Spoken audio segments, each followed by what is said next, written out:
on the side of Talon. And yes, while we're starting out the DPC, there has been some other DPC going on. Eastern Europe, I believe, started yesterday, and China's been going on for like 3 days. So would you like some intel on some of the most contested heroes that have been going on in Div 1? I will let you know. Okay, so take a guess on who you think the most contested hero is right now. Lina. Okay, well, I guess that was too easy of a question. But, I mean, she wasn't first picked and she wasn't first banned. The Talon went for Tusk. Lina does get picked along with Marcy. So, yes, that is correct. You want to give me second place before you go into the draft? Who's the second most contested hero? Mirana? No. Tango, Tiny? Tusk is fifth. Tiny's third. It's a support hero. Treant Protector. Correct. Yes, Treant Protector is so Lina has a 93% contest rate. Treant Protector has an 89% contest rate. So we'll see how much of that trickles down into Southeast Asia. But yes, it seems like Lina is just universally really good right now. Yeah, but if you look at how they open the draft, they might have intentionally let the Lina go because Tusk is one of those heroes that are really good against the Lina in the game. Especially if the Tusk is a core, you can always just get to the Lina. Like you have this time frame, like I would say first 20 minutes, you're gonna be able to gank and kill, initiate, find the Lina. But after that, I would say the Lina just kills everybody. Right. So that's what Lina does nowadays. Because she's just like a better sniper, it seems. Yeah. She builds right click. I mean, have you seen a game where I've been in a game where my Ursa can't man fight, can't fight a Lina, you know, you can't go with enrage on. Yeah, you just have to run, you know. The Lina just out damages you, out carries you, and yeah, I mean it's just tough to play against Lina nowadays. Haven't seen too much Furion though. That seems like a little bit of a regional or perhaps Talon specific pick. Might be a Jabs thing. Might be a Jabs thing. Yeah, because Tusk is also a support where it allows, let's say the Tusk is a position 4, it allows the MP on the off lane to excel in the laning phase. You can set up kills easily. So I feel they have an idea on what to do with this MP and how they want to play a very fast-paced game. It's kind of weird to me because I feel like Talon in general, they always want a last pick Jabs hero. But their first pick, so when your first pick, the 8th pick is your strongest pick. I guess so, but this Tusk Furion lane against the Lina plus empty hero just kind of doesn't look convincing to me, you know. So you think it might be a carry? Yeah, I think it might be a carry, and they'll last pick Jabs some hero, and this Furion's gonna TP down on this Lina, and you know that's their like game plan, run at you game plan. That's a good idea against the Lina as well. You have to ruin her game from the start. You can't just let her get away with fiery soul stacks, farming ancients, farming jungle, and then she comes, oh, what happened? She has a satanic, she has a great, she has BKB, okay, game over. Is Furion that good at it? Because I feel like you summon Treants and then all of a sudden Lina's like, oh, thank you for all the fiery soul stacks. That's why I feel like it's more about the idea they have in the game, what they want to do with the Tusk and the Nature's Prophet combination. It could be the two things we said. The MP is a flex pick for them. Can be carry, can be offlane, maybe can be mid, I'm not sure. And it works well with the Tusk. The Tusk is designed to give away you give the Lina pick and you have this hero that can always constantly be a kill threat against the Lina for the first 20 minutes, and NP complements that because you can just TP in when the Tusk is ganking.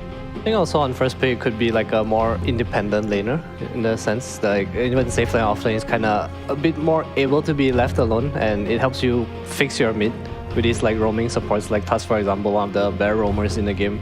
Like you get to deal with your losing mid matchup, which is something Talon might be prioritizing in this series, because I would say usually they usually open with Mikoto's heroes like the Pango, the neutral heroes. Yeah. You don't really mind showing your hero first. And he doesn't really have that many bad. I mean, they have some bad matchups, but those heroes generally fall into the category of I don't really care if I don't get a good lane. I'm just gonna get my level and I'm gonna roam with my runes and you know just do my thing. Oh, something interesting. Palos has played this Marcy before. Really? Yeah, he has. Carry Marcy? Yeah, I think it's not too bad against Nature's Prophet as well, right? You just sustain the lane.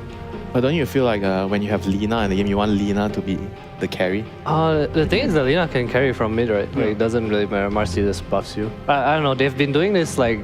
I mean, they did this in BTS where Palos would play like his fighting hero and Bob would like play Lina carry. I mean, it's kind of straight away from that now. Lina's just generally in the safe lane, but if it's better for their lanes, like I don't see why not. Yeah, I mean, I can see the synergy for sure. Sidekick with the Lina fiery soul stacks that she just kills everybody. Not that she needs the fiery, the buff, but Doesn't need any buffs.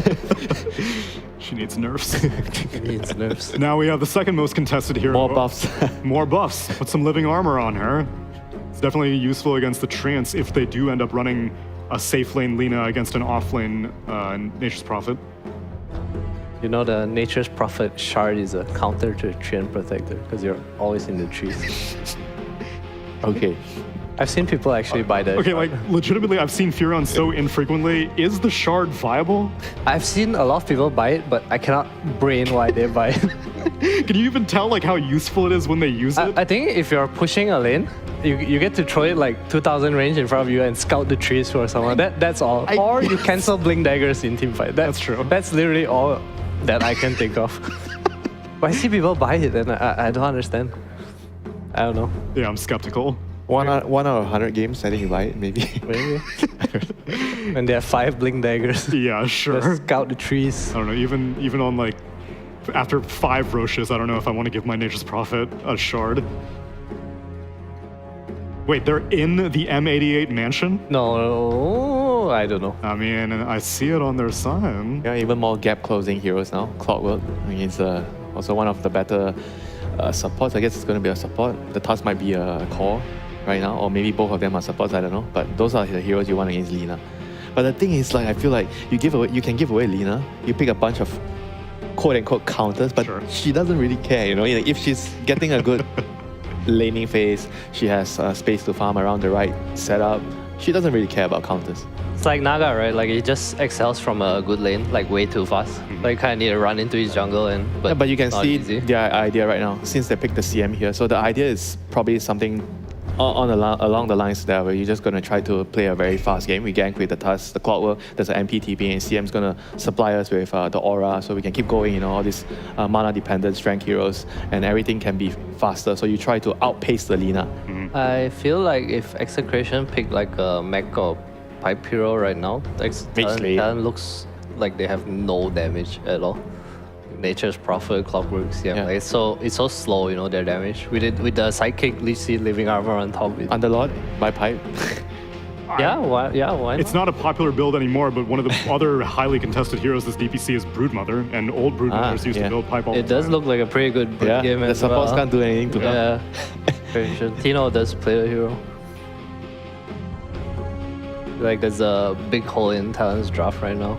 See what Execration choose to do, and Yeah, because even if they have speed, really the only push they have is Prophet. Tiny. I mean, Tiny is nice against the CM, but I don't feel like the Tiny is that great against the other heroes. It's okay. Maybe they just feel like they need a pause 4 that can initiate the fights for them. did But a pause for? maybe not. Maybe it's off lane. I feel like the cores can be Lina, Marcy, and Tiny, or the supports can be Marcy and Tiny. Yeah, whatever they Trian want. and Tiny. Have you seen the Treant core? No, What please. is No. Max No. Lich Seed, No, team please. fight items. It's not that bad. So what's the build? You get you get a Just buy Greaves. locket. Do you get locket? No, you buy Greaves. Really? I don't know. Mac became cheaper, right? So everyone's just buying Mac. Like it kind of works.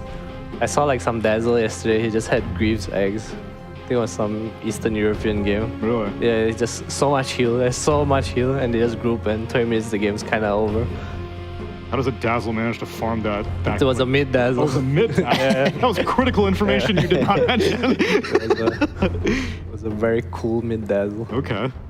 I mean, for right now, Talon, they kind of need like a, I feel like physical damage hero Yeah. to round up. TA could be nice against the Lina. The thing about we talked about Treant being like one of the highest, right? Like the heroes in Thor right now, they don't really want to buy Manta anymore. Satanic's like a super late game item, so there's no dispel. And that's kind of why the Treant got more popular as well. And nobody wants to buy Lotus early. Yeah. I want to buy Lotus. Right? Just for the dispel, not even if it's a reflection thing. Listen, I mean, it's because you buy Arcane Boots, then you like have plate mail on top, you know. It doesn't feel too True. bad. I think the only Suppose. person I see buying Lotus is when Ama is playing his his Timber, he goes Manta. Oh yes, Instead I of need he all goes the Manta spells. instead of the Lotus. True. I want that move speed, you know. Two Darkseer. pushers kind of banned out by Talon. They take out the Death Prophet and they take out the Darkseer. Meanwhile, Execration, they take out 2 carries, Terrorblade and Lifestealer. Yeah, physical damage heroes that will fit their lineup. So Talon's definitely looking for a carry here, right? With their bands. Their bands look like it's for TA or draw, maybe? EA or draw? Why are you still wiggling with the possibility of Prophet being a No, not with their bands, I think. But I think they should just pick another offlaner and try to Like what though? What's it? pressure the lead. offlane. Oh no, okay, draw. Okay, draw MP. So the game is going to be very very fast paced for them. Don't they just brood mother here? Yeah, what can they do against Broodmother? Yeah. They need a brood mother burger. Yes, if you haven't been paying attention to our amazing props, we'll show you later. But I hope you're not arachnophobic. Get your own Broodmother burger, or what was it? Zeus Roti Zeus, Chennai? Wak Zeus, Wak yeah. Zeus. What Zeus? Roti Chennai. What is the wok? I have no idea. Oh, I thought it was like a Malaysian thing. Yeah, it seems like Brood would be pretty terrifying. They have no wave clear. Nope. Like, even some like Naga offlaner or something. Doesn't matter. Like Crystal anything. Nova. Crystal Nova. Yeah. Mikoto CM. If you are core CM, then And you have the Talon minus 3 second cooldown. that talent feels so good. That is true. I mean, I feel like their draft definitely has a really strong timing now. They So go wait, is this Doom carry against Nature's Prophet? I'm so curious to see what they'll do. I think Marcy is going to be the offlane Doom carry against MP. Against MP, right? Yeah. It's like pretty free, right? Then you put the Lina mid against whatever the Pass. Toss mid. I think that seems reasonable from their standpoint. Their draft is a lot slower. I would say Execration, they have more this, they want to farm, go to late game, delay the game with the Treant armor. Whereas I like what Talon has on the table, a more fast pace. You try to dictate the game, you play aggressive and you control. Even though they're playing against Alina, odds are not on their, on their favor. Marcy. But I feel like they have a very good setup to deal with Alina. Okay, and did that only have to come in with the last few picks, or? I mean, because I've seen so little Furion, I just don't know what to make of the hero. I'm pretty sure Shard's not a viable build, but other than that, like, the Drought Alina carry-to-carry matchup, Adam, which one do you favor? It's not too bad. Drow definitely kills Lina. I think the thing about their lineup is they have pace. They have like a kill squad and the Furion to like enable the map, like enable their heroes to play the map. So I think if they can get like 2 towers within like the first 15 minutes or so, they'll be in a pretty good spot. Okay. Well, I want to see what spot my casters are in right now, because we got Cap and Avery joining us from a restaurant. Where are you, Cap? Yes, it's a restaurant. It's a I don't know exactly what kind of restaurant. All I know is there's Dragon Knight sitting in the corner menacingly. That's about it. I heard you guys talking. I got a little bit more information for you if you want. We've got Palos playing Lina, Bomb is going to be playing the Tiny, and Tino is going to be playing the Doom. So does that change your perspective, the laning setup? Wait, what's the pause for? Oh, you're playing Shanks is playing Marcy. Marcy pause 4. Marcy There you pause go. 4. Yeah. Does that change anything? Nah, not really. Nah, it really. doesn't change anything. It's all the same because it's all about Lina in the end. I'm looking forward to seeing how our first game of Division 1 SCA goes. Cap and Avery, take it away. You agree with those guys? You think All about Lina's, the Lina? Lina's a little broke right now? I mean, it looks really broke. Nah, right this now. hero's gonna be gone in a week. I don't believe that for a second. I don't believe that for a second. Somebody has to say it. I'll take the contrarian opinion, you know, put it all on the long bet. Yeah? Okay. You never know. I mean, this hero is really strong right now. She just forces the game to revolve around her in terms of she outranges everybody. Yeah. It's like the Sniper Lina meta, Drow kind of fits in there, but you feel pressure to gap closer. Every fight's about getting on top of the highest DPS hero, which is almost always her at a certain point. So the fights start to revolve around her, and if your lineup is built to protect her and your enemy's lineup can't deal with that, the game kind of falls into place. So right now, people are having issues answering this. But like the draft mentioned, Talon has some answers here, right? They have multiple long-range BKB Pierce and Tuscan Clock. They have Furion who can naturally gap close. Drow is kind of a reverse Lina. Reverse Lina? I don't know what that means, but you know, whatever. What? They have the actual reverse Lina crystal made Reverse Lina lore-wise. be a melee hero? It's like the, you know, Lina shoots the fire, Drow shoots the ice. Oh, okay. I see. One of them You're is talking longer about range than the elemental other. owner. You know, maybe they'll. I feel like fire beats ice usually, so that's a little concerning. Well, I mean, let's not bring lore into it. You know, this isn't a physics lecture over here. So I mean, I can't see. It's like Execration. Literally, they were talking about like Broodmother and all those sorts of things, but Execration just kept it simple, and they just went Lina 4 strength heroes. You know, like they've got frontline. I mean, that's the thing. Like, I am incredibly surprised they did not pick Brood there. Yeah. Because I think Brood gives them the Aura Buyer to help their Lina scale into the late game fights when she gets gap closed. Yeah. Doom is not doing a lot when your Lina gets gap closed here. He's just kind of another damage source and carry. Outside of maybe he can, I mean, if he goes some Aura items, I'll be impressed. That would be insane. But outside of like ice armor, the ice armor is really nice in this game.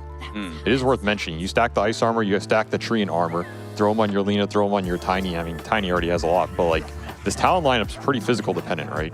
You have Tusk Fury on Drow scaling into your late game. CM Clock are not damage sources, so you start stacking some of this armor on Execration. If they get a Greaves up, you have the higher threshold now, the 25% over 20. Throw some armor, throw some frost armor. Suddenly you're up to like 40, 50 armor in some of these situations. It gets a little scary. Punch hit, it does 5 damage. It's like You're a, like, all right, great. a little tusk slap. Like, touch them a little. Now, one thing we were talking about before, you mentioned an Aura Buyer and the Broodmother. Yeah. Aura's pretty important. They were pretty important at TI. Yes. With Tundra exclusively making good use of that. Post-TI, there were some changes, but it's still about auras, it seems like. I mean, I think they're just very strong now with how the pace of the game works and how these heroes scale. It feels like people are very confident going with, you know, 2 good damage sources in the late game and an Aura Buyer to pump them up. Doesn't feel like you're lacking too much. So in those types of games that the auras are economically viable and you feel good buying them, you're not falling too far behind or because they're expensive. Like in the past, things like Pipe used to be very expensive. So people were hesitant to buy them because it took too long to come online. But it seems like a lot of these are just cheap now. You see Veil, you see Drums. These are not expensive items and they help you go late game too. Like these auras scale. So what's the downside? That's an awkward one right there. We're going to have yet another pause as Talon and Execration still figuring some things out. What they definitely have figured out is the voice line to spam. And that is apparently one of Execration's voice lines, which I'm a little bit surprised Valve put it into the game. Boss Pa, I don't know what Pa means. Shut up. I feel like that's a little you know, right up there. Yeah, but see, that's why you put that's why we would put the wink and doge emoji after it. Right. So it's just, you know, no flame, just a casual, some casual banter. Anyway, so the smoke broke here, and it's going to continue to break as Shanks just leads the way, trying to grab the Crystal Maiden Ollie. He actually doesn't go for the Q. Now he goes for it. Toss back, see if they can get the first blood. They do. Very quickly turning now onto Q for a second blood, perhaps. The snowball over to Shanks is not quite enough, nor is the Lumber thrown at Q. He survives through that. Goes back, probably hurting after that one. Execration will walk away with a nice little start to this game 1. And kind of, I mean, we also heard a panel talking about it. It's important to get a good start in the DPC, but also this new DPC in general, right? You're facing up against one of the tougher teams. If you could just walk away with a clean series win to start your 3-week DPC, you're going to be feeling pretty good. Absolutely. I mean, first blood definitely helps. Gives you a little morale boost. Yep. Especially if it's going towards Lina. There's one hero you don't want getting first blood in this game. God. Probably this Palos Lina. Yep. Especially he just went full stats build, so he's up to +6 off the bat. And he got some wand charges too. Gold. Yeah, I mean, he's got 3 wand charges, first blood. What more could you really ask for? And they're going to try and lane swap him as well. So that's what more you can ask for. Give him a better lane matchup on top of it, I guess. They just don't want him in this Furion lane. They want the Doom up there, use the Scorched Earth, use the Devour to deal with the Treants, where Lina doesn't want to have to spam out all her mana too early. It's a pretty good start for Execration. That was a very casual, just kind of first blood. I'm surprised Talon lingered when they saw them just running in like that, because I don't think their level 1 is necessarily stronger. They'll pay the price. Well, we'll see how this matchup ends up going between the Lina Drow Ranger bottom lane, and then obviously we're watching the Makoto Bob Tusk Tiny battle. So we'll see whether or not Execration's lane swap here does actually pay out. Our final lane is that top lane. We got the Doom versus Furion with the 2 melee supports on either side. Clockwork versus Dream Protector. Let me tell you, Slate, he's already got the Saturn Mind Stealer on the camp, so this Doom is going to be happy down the road if he eventually gets there. Yeah. Safe lane Doom is pretty strong. He can play around the tower aura. He has Treant to back him up with the heals. Even if Treant dies once or twice in this lane, I don't think Execration care. So this is going to be a strong lane for them. And yeah, level 2 already has the mana burn and mana aura up. Doom is going to be very happy in this lane for the most part. Yeah, as long as he doesn't get pushed out of lane, which I would assume is near impossible with the Dream Protector with you. Because I've seen a lot of these Dream Protectors, it seems like the build right now is 1-2, and then you go 4 levels of living armor afterwards. I mean, why are we seeing so much Dream Protector in the last, well, pretty much post-DI period? I'll tell you why, Cap. Okay. Because we should have seen him earlier. I thought this hero should have been in the meta for a decent amount of time. I think he was pretty good. I think his laning's strong, he's flexible, he has BKB, AoE Pierce, always amazing in the late game. His armor is super good now, the way they changed it in terms of value points. And now in this patch, they buffed Leech Seed even more. So his laning got even stronger. His teamfight presence got better. Heals are more valuable. I think it's a pretty good meta for this hero right now. As long as you're confident in like the playstyle of him and you understand some of his weaknesses, which are, you know, his inability to move around the map early or join super early ganks, this type of thing. He's a little slower. He provides a lot for you in the mid lane.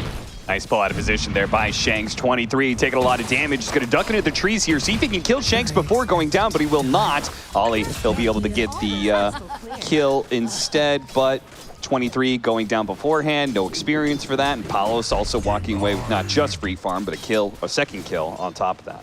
Yeah, Palos super happy with that one. Like, he gets the XP for the kill, the enemy carry doesn't. It goes to Crystal Maiden.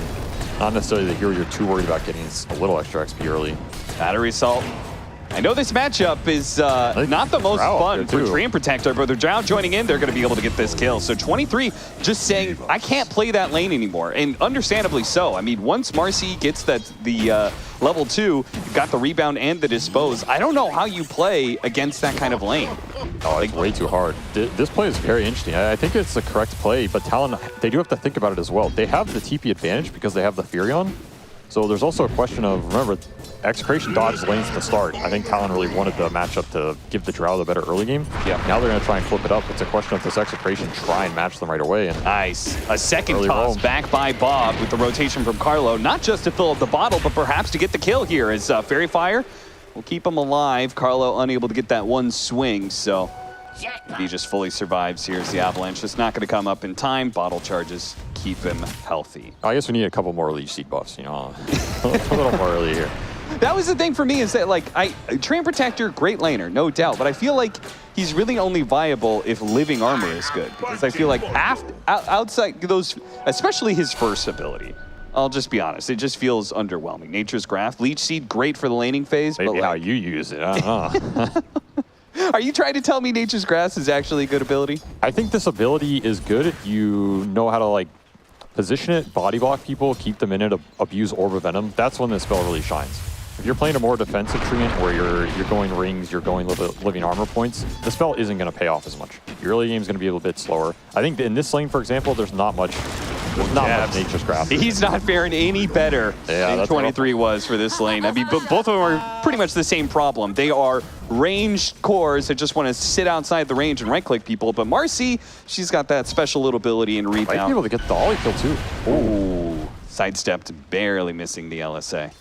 This Lena's having a hell of an early game right now. Yeah, seriously. I don't think anybody can even really lane down here. Jab's going to come back again. He's just trying to stay here, get the XP, but this combo is deadly. Again, you're feeding so much extra XP to this Lena who's playing in the off lane to begin with.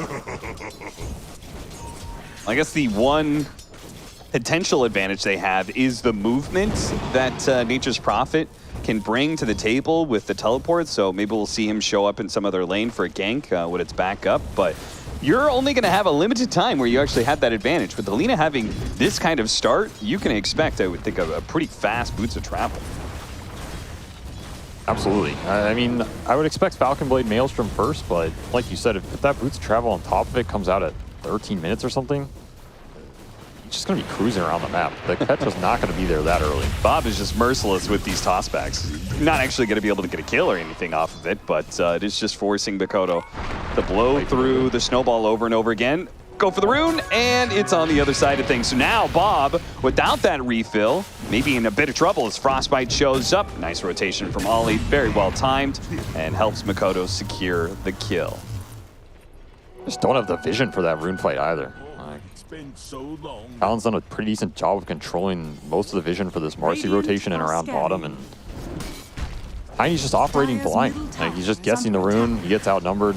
It's a rough go. He was pretty much out of resources anyway, so maybe happy to take the trade, but this is a double melee mid matchup where runes mean a lot for these heroes in the 6 and 8. It kind of defines how they can take those early fights, especially TPing to some of these side lanes, which is exactly what we're seeing here. Got spotted. Shanks, he's got the opening to be able to get the rebound away. Interrupted halfway through, but still, Mikoto, slowed down by his own shard, will be able to catch up. Snowball to dodge the LSA, really nicely timed by Mikoto. Shanks does what he can and actually puts Mikoto in a position where he may actually die to Palos, who just throws the right clicks down. Not quite enough, though. We'll clean up some treants for his troubles, though. That would have been close. I don't know if that level 1 Dragon Slate kills him, but you can see how tanky that hero is early on. Just level 1 treant armor. That's enough, right? The 6 bonus keeps him alive for so long there. Not sure if that punch rebound interaction did him any favors, but no, definitely not. You know, you take what you can get. I mean, that's not really what Mikoto wanted out of this, right? Like, he's going to expend an early TP on this Tuskar, have to run back to mid. It feels even worse if the enemy's mid, their rotation works out perfectly. No problem getting the kill on 23. No, this game is going amazing for Execration right now. Remember, their lineup is arguably slightly slower in the very early game. I always feel like you don't want to be behind in the early game with Nature's Prophet because I think it makes all of his later moves just a little bit harder. Sure. And so Execration having this kind of start must feel very good for them. Yeah, and I think Talon are kind of recognizing the pace of the game is all wrong for them, so now bringing pretty much a 3-man kill force that is going to be moving around. Q, Ollie, and Mikoto. 23 TP's mid as well. That is... Doesn't even get the rune. This is just an awkward map setup, I think, for 23 here on this Drow. He just doesn't have a lot of places to go right now. Both these side lanes proving deadly. He's going to say, you know what? Give me the last lane. I'll try mid. Tried the other two. Didn't work out. What can happen to me mid here? Well, if he gets level 6, he'll be able to go for the 4th lane, which is just jungling from there. Ah, yes. So the fabled 4th lane of triangle for 30 minutes. Yeah, every Drow Ranger's dream right there. Every pub player's dream. Denied. The upside is this Tusk is an okay hero to just kind of roam around the map and make stuff happen. And he's probably having the best game in terms of levels and farm.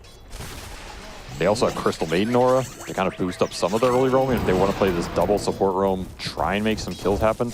The problem is they're just going to lose so much on these side lanes if they get left empty, which is kind of what's already happening, right? Like, nobody wants to stay bottom.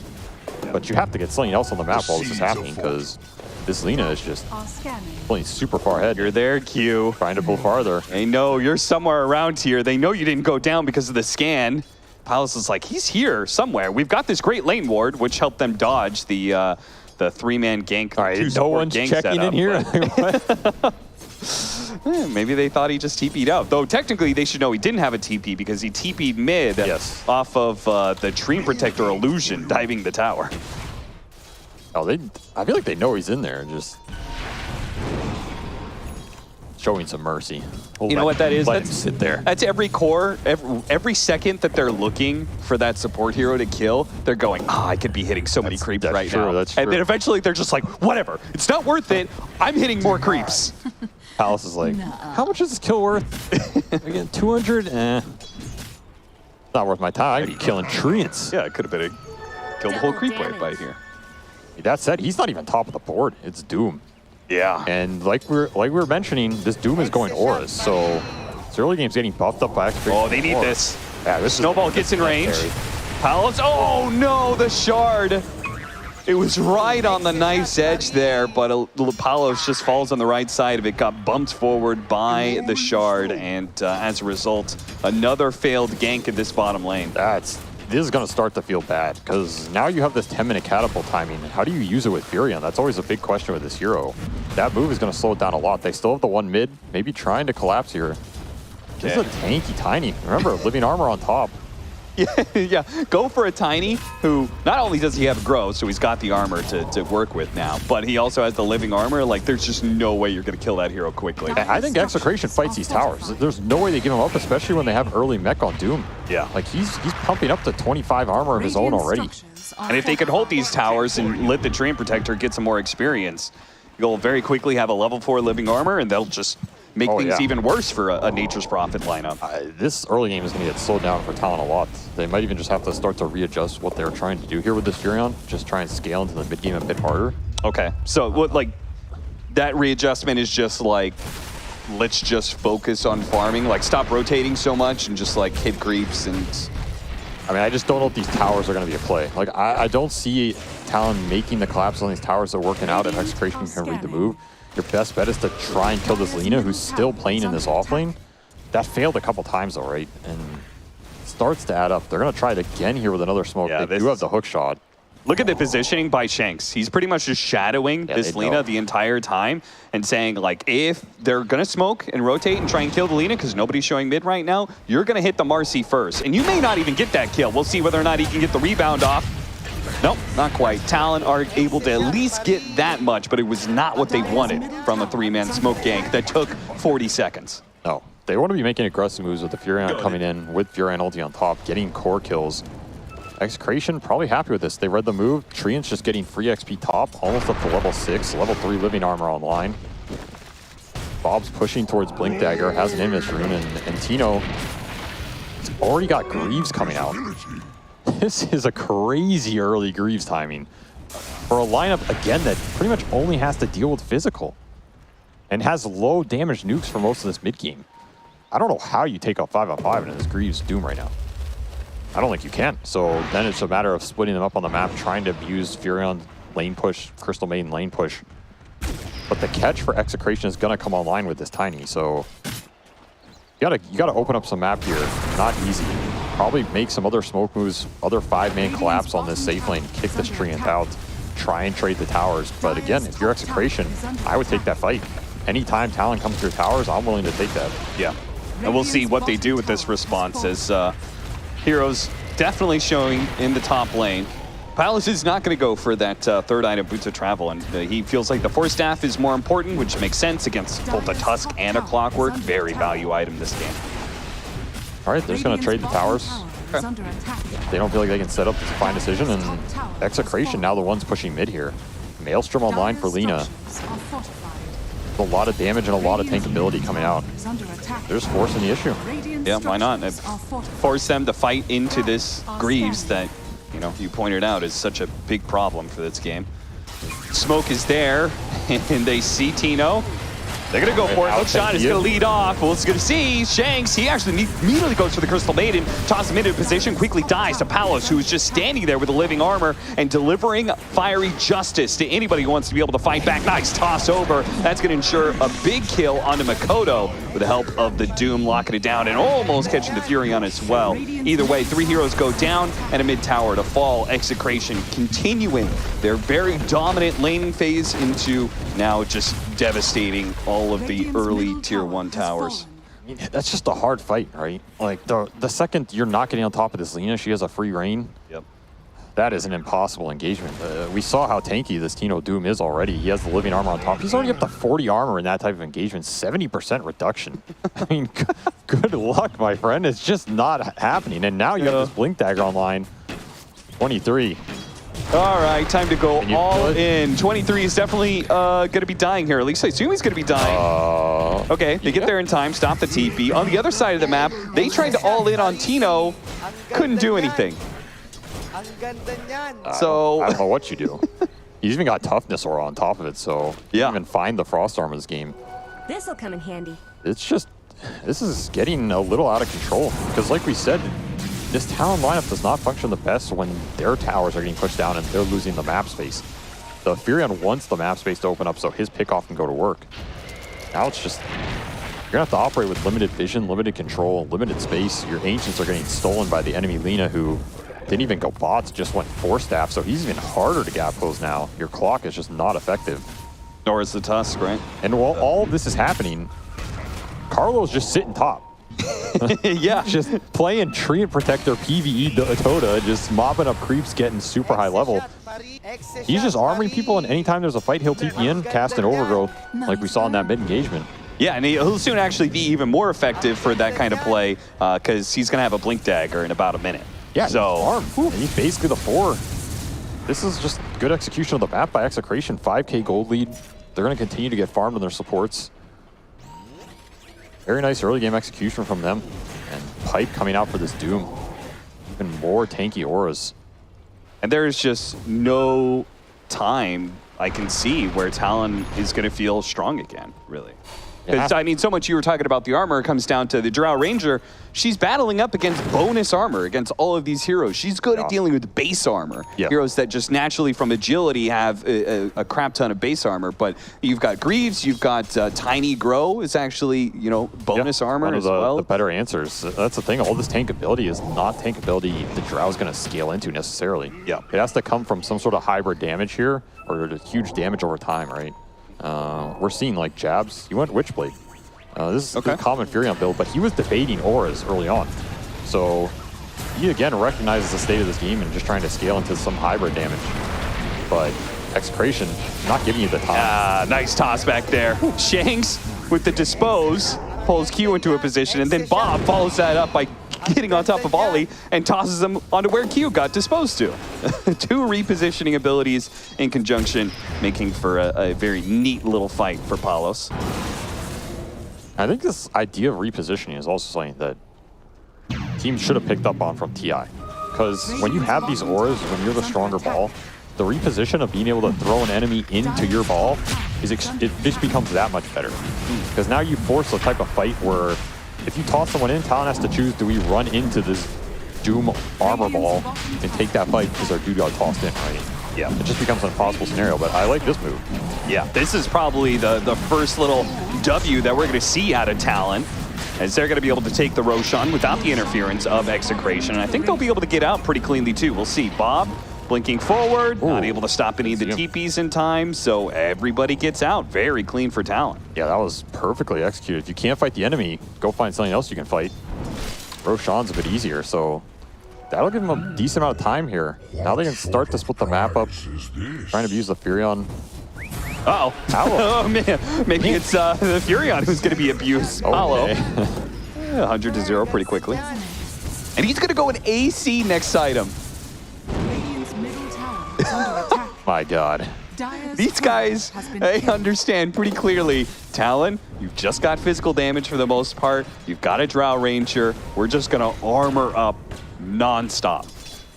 I feel for the Drow in this game. This is some armor supremacy as Ollie is deleted here. Think you're hunting the tree, but instead you're getting hunted back. Yeah, this 5-man armor ball is becoming unstoppable. Could see even an early high ground push by Execration if they really feel like they can force issues here. Which then it's a question of like, what does Talon's base defense really look like in this game, right? You have Drow, but he's not doing much damage. It's getting a little spooky here, Cap. What do you think Makoto does? Because this Tusk, we talked ad nauseum about how the Drow Ranger is going to be ineffective. The same applies for Tusk, who wants to be able to single target burst down a hero with the Desolator build. I don't think he's actually, even if he gets this Deso, I don't think he's actually going to do enough damage. I almost feel like he needs to go the Axe. And just like a... That's what I was thinking. Like, did you say screw the punch scenario? I'm just going to kick you back? Yeah, I mean, you talked about the repositioning, how powerful that tool is. Tusk is perhaps the only hero that can rival Tiny in that regard. I mean, I think Axe is one of their best areas to try and win this game going late, because as good as repositioning is for the ball, it's also good against the ball. You take someone out of it, you remove a hero, then you isolate him. It forces them to try and collapse into you. So I do like Tusk Axe in this game, but I mean, Blink Deso is kind of necessity on this hero. You feel really bad without it. You know, you're just not doing anything. Looks like Talon are going to be taking some sort of fight here with the Aegis. Starting off, trying to blow up the Doom. That damage was not very fast with the Arcane Rain. He managed to get the two-man toss combo. Shanks, he's in deep. They actually got a pretty decent freezing field, but halted immediately. Overgrowth, all controlled. Drow Ranger still trying to fight through. Shanks does manage to get that kill. Bob coming back in. Another 5 seconds for another combo by him. He wants to be able to chase down some of these heroes. His jabs, he's certainly caught. Bob's going to look for a little bit more. Oh, nice force sap down the cliff from 23. Does manage to get away. So actually, Talon, I feel like that fight, especially the way it started with them doing absolutely nothing to Tino and getting two-man comboed, that fight should have got a lot worse. They're happy to get out with everybody there. I'm just watching them right-click this Doom, and there is nothing happening to this guy. He's just sitting there like, well, what's up, bros? You know, Like, okay. 75% resist. Have a nice day. I think Jab started right-clicking him, and then he just gave up. Started right-clicking some creeps. Yep. May as well get some farm out of this because I'm going down anyway. It's just tough. This is just a tough part of the game for Talon. They have to push through this, try and get to the 40-minute mark or something where the damage comes to line. And another beautiful overgrowth by Carlo. He has the blink from the early farm he got, so just able to get them all here. But yeah, I mean, look at Jabs hitting. Like, this is not even damage. Might be healing him. It wasn't even Palos showing up for most of the fight, to be honest, so only towards the end. Nature's Prophet ends up going down. So the Aegis is now gone, so Talon, I mean, they already showed they're not going to be able to fight much. I am curious, though. I feel like we both see this game as very doom and gloom for Talon. And I've been kind of surprised that the win percentage, well, it dipped down a little bit more, but right now it's 25 to 75. So give me, what is the 25 that's being represented here? Maybe it's this. Maybe it's them actually getting on top of Lina for once. The living armor is making it very, very slow to be able to kill him. And now the overgrowth is going to make things even worse as Bob shows up with the toss back. Avalanche over the top. Jabs continues to futilely right-click Palos, doing no damage whatsoever. His damage was actually getting outdone by the lifesteal living armor combination there.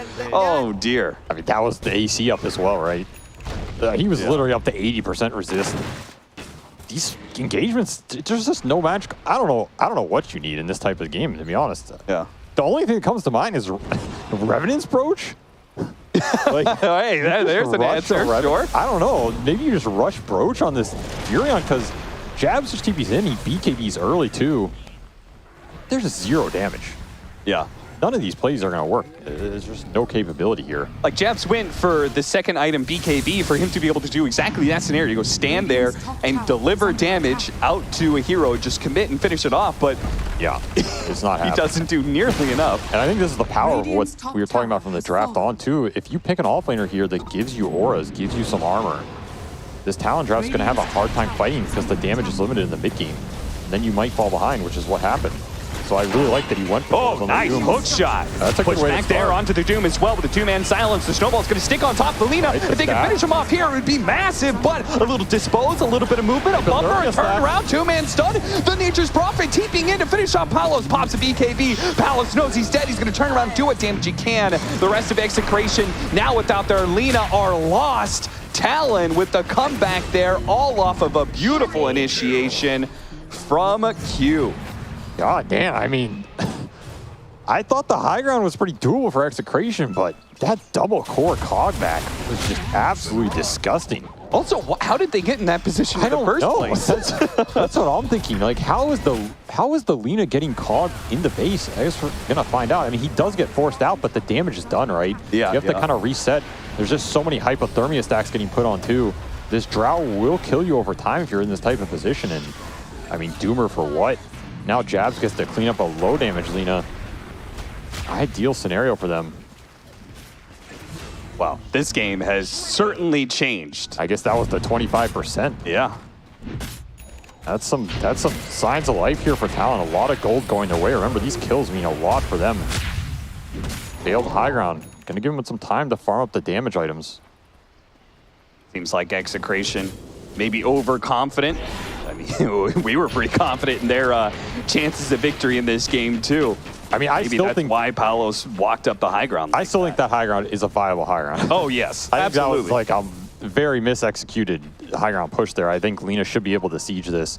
You force Talon to have to jump you outside of their base, and then you can take the fight that way with the auras, but Yeah, again, one of the biggest advantages of the Lina, right, is that attack range. Yes.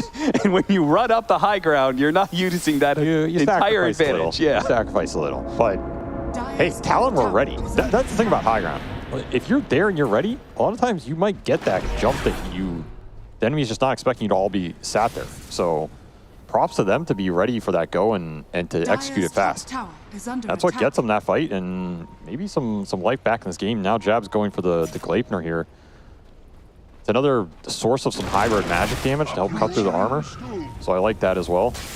Also, the root is going to be a pretty effective here going late game. You don't have a huge amount of BKBs online for Execration right now. Palos stalled his up, so he's going to be going for one next, and this Tiny has one, but Doom isn't going to be getting one anytime soon, and the other two supports, so top tower is under attack. the root is not bad here if you're trying to play some long stalled out fights. But I'm telling you, that brooch. It might be. It's an interesting idea, that's for sure. I mean, people Jabs, forget about oh that. no, that's awkward. He does have the BKB, so he should just be able to instantly. Fast TP. Their smoke did actually end up finding Ollie, surprisingly enough. I thought everybody from Talon was actually out of this top area. I thought they read the smoke, but I mean, it's just a Crystal Maiden, not that big of a deal. Execration, they're waiting for Roshan. And this is a very important Roshan as well with the shard, so they do not want to give, if they want to re-cement their hold on this game, leads through Roshan. Get the Aegis on Lina, and then, that's another mechanism to go high ground. Get another chance, but this is the kind of gameplay Talon wants right now. They want to stall up the map, have the Furion shove some lanes, have Execration maybe mess up some TPs like they did, and then look for a pickoff. Execration does have a very good ward here, though. Talon's just sitting on it. Start backing away to their own high ground here, but Bomb strikes first. They do not have a ward on the high ground to fight this, so they are just back to split push mode. So that still holds Execration's supremacy of the map, and once they see that Roshan is up, they should be able to do it. And I'm not sure if Talon is really going to be able to contest. We'll see. Maybe they feel like it's a must. No way you're contesting this without the clock. Use all your vision and your initiation here.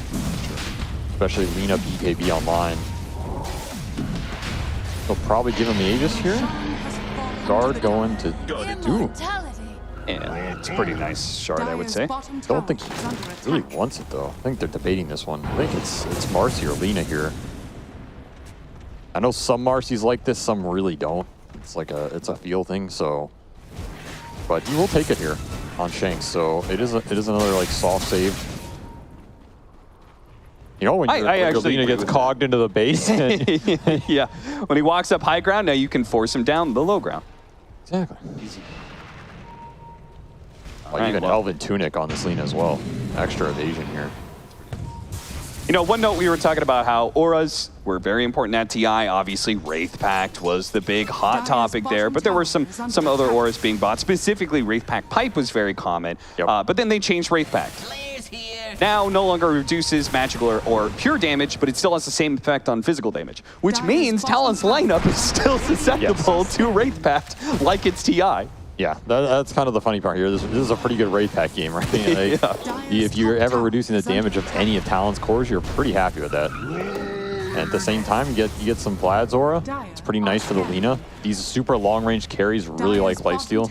Helps them stay in the fight and sustain, especially if they get gap close. You just stay on your ground and fight it, right? A lot of Lina builds build the Satanic naturally for the same reason.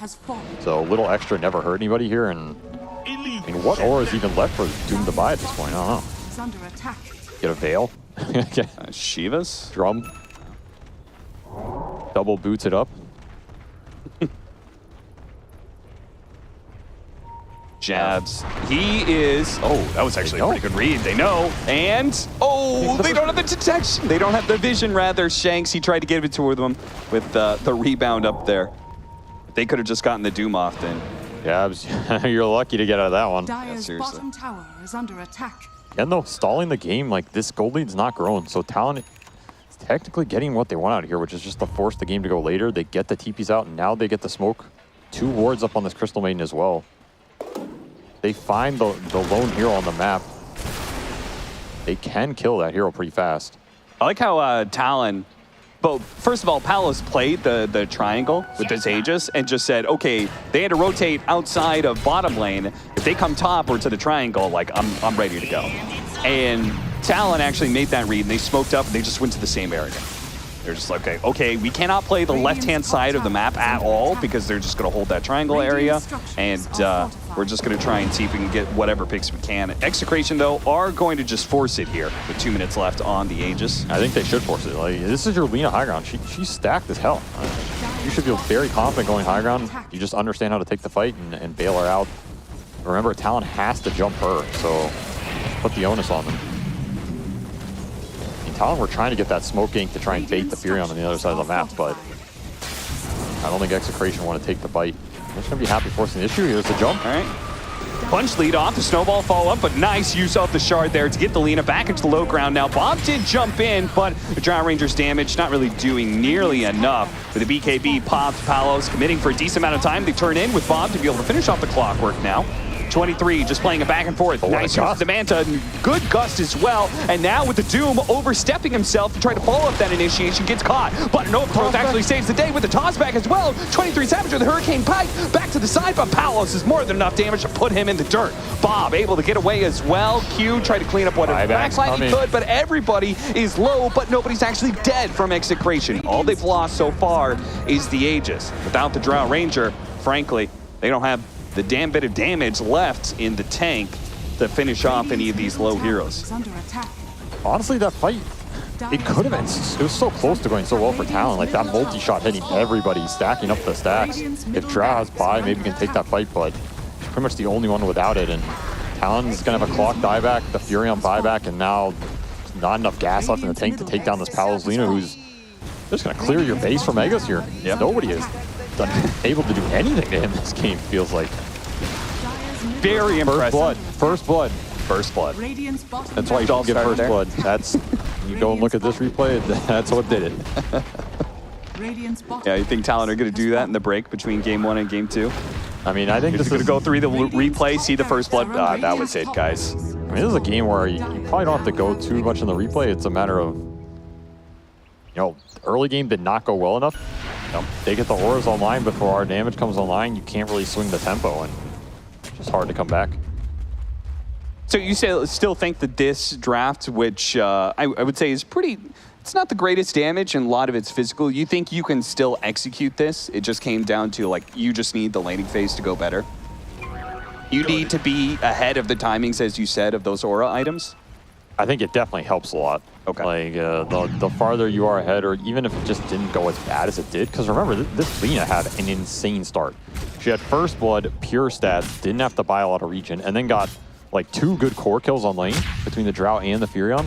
And those core kills are forcing the Furion's TPs early, so he's losing a little of XP, he's losing a little time, he's losing a little resources.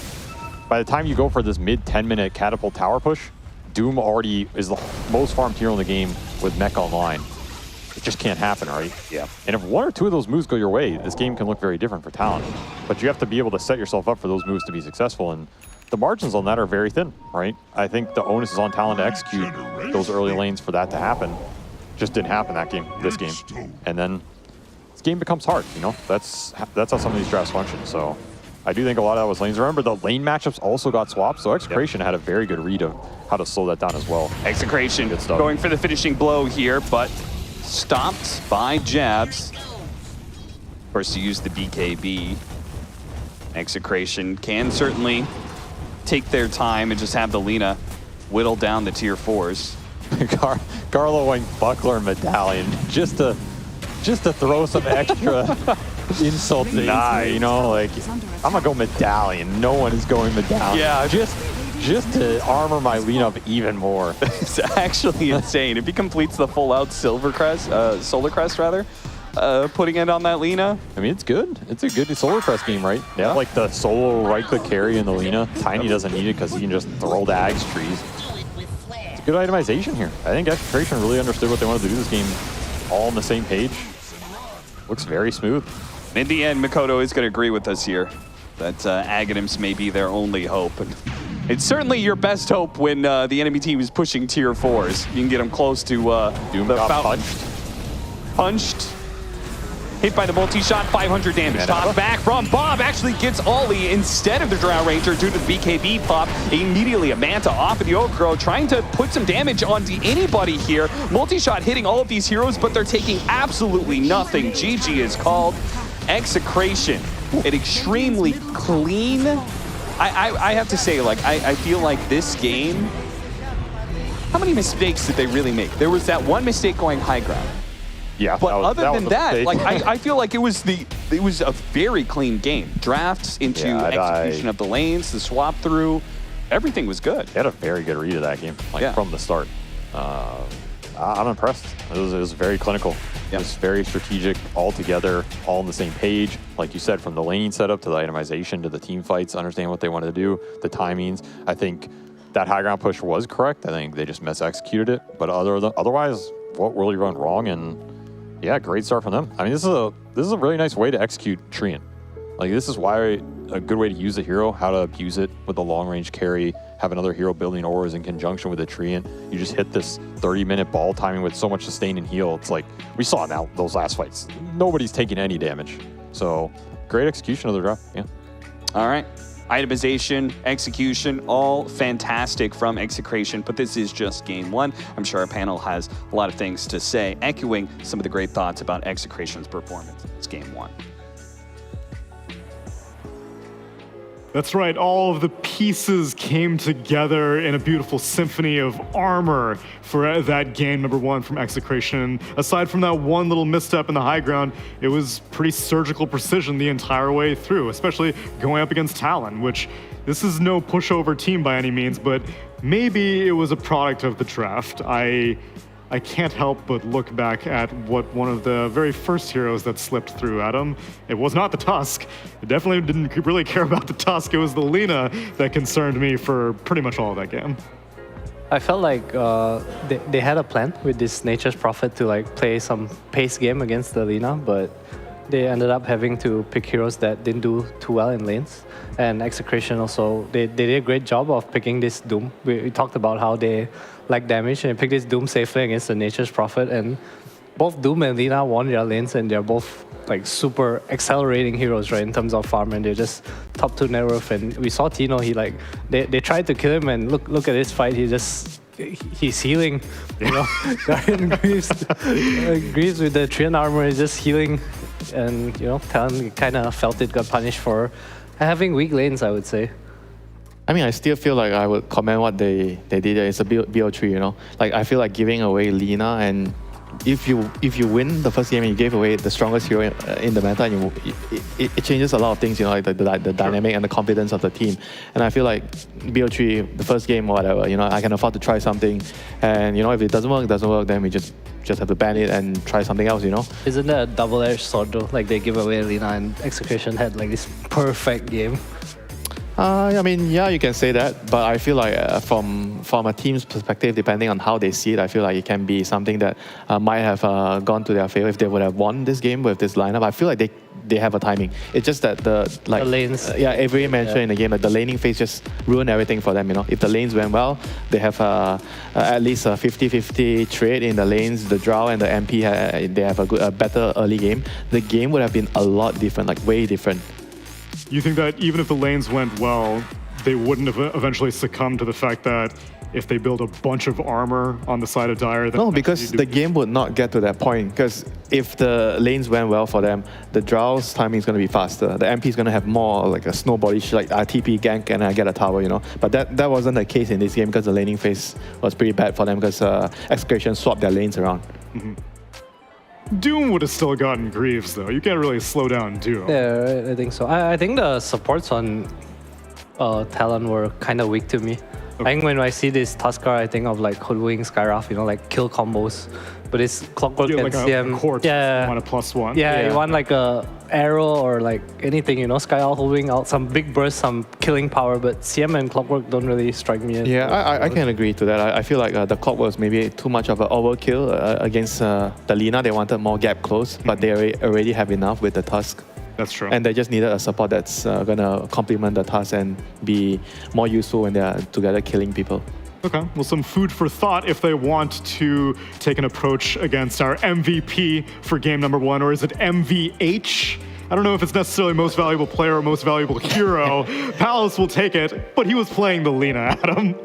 No Laguna until what, level 20? Yeah, he didn't have. He went 1-4-4 and up stats. No Laguna, level 20. What is your stance on snipers who don't take assassinate for a very, very long time? I think it's fine. You think it's fine? I think snipers. I judge snipers who don't learn shrapnel. I think shrapnel is the skill that you need. Assassinate, like I can kind of see it. And now here Laguna Blade, you're like, man. This is worse than the assassinate. Laguna does a lot of damage. It is though, worse, I right? agree. That's why level 20 Laguna Blade, I was just like, he might be onto something there. Yeah. But I find it unlikely. You said it's a BO3 experiment, Winter. You can get away with it in game 1, being like, okay, let's see if we can solve the Lina issue. Yeah, I just like the overall approach. I see that as a team that clearly understands like what they want to do. Like there's a reason why they are picking and banning this way, and they're already prepared. Like when I see the first pick task, I feel like they're already prepared to give away the Lina. They have this plan. If it doesn't work, then they're gonna probably just go back to banning it and just do their own thing. But I commend them for trying, because if they would have won that game, it would have given them so much confidence. And in terms of other high-value picks, Treant Protector, how are you valuing him in this series, Adam? I don't feel like the hero is broken. I know it has like a super high win rate right now, but I think it complements the teams that are like you're winning. Like we saw this Aura Doom, and the Treant just made it stronger. It's a kind of defensive hero, but you need to be able to be in that situation. Like if I switch the CM in Treant in this game, I feel like it would have been the same thing. Treant's awful. Why is he so highly contested? He's supporting a drow. What the hell can he do? Yeah, so I think in the eye of the beholder, a lot of the heroes on Execration's team may have looked quite good. Let's see if they can replicate that performance in game number 2, or if will Talon bring back a comeback after the break.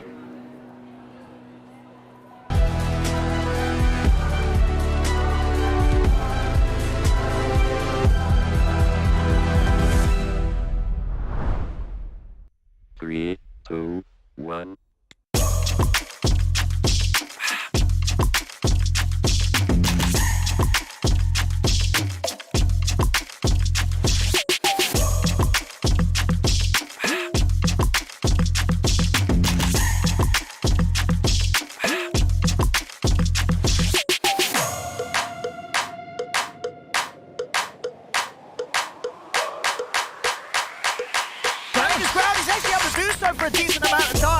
Take out like the Flame Cloak, that's get a lot of damage, but here comes the Black Hole.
Welcome back to my little humble Mamak stall.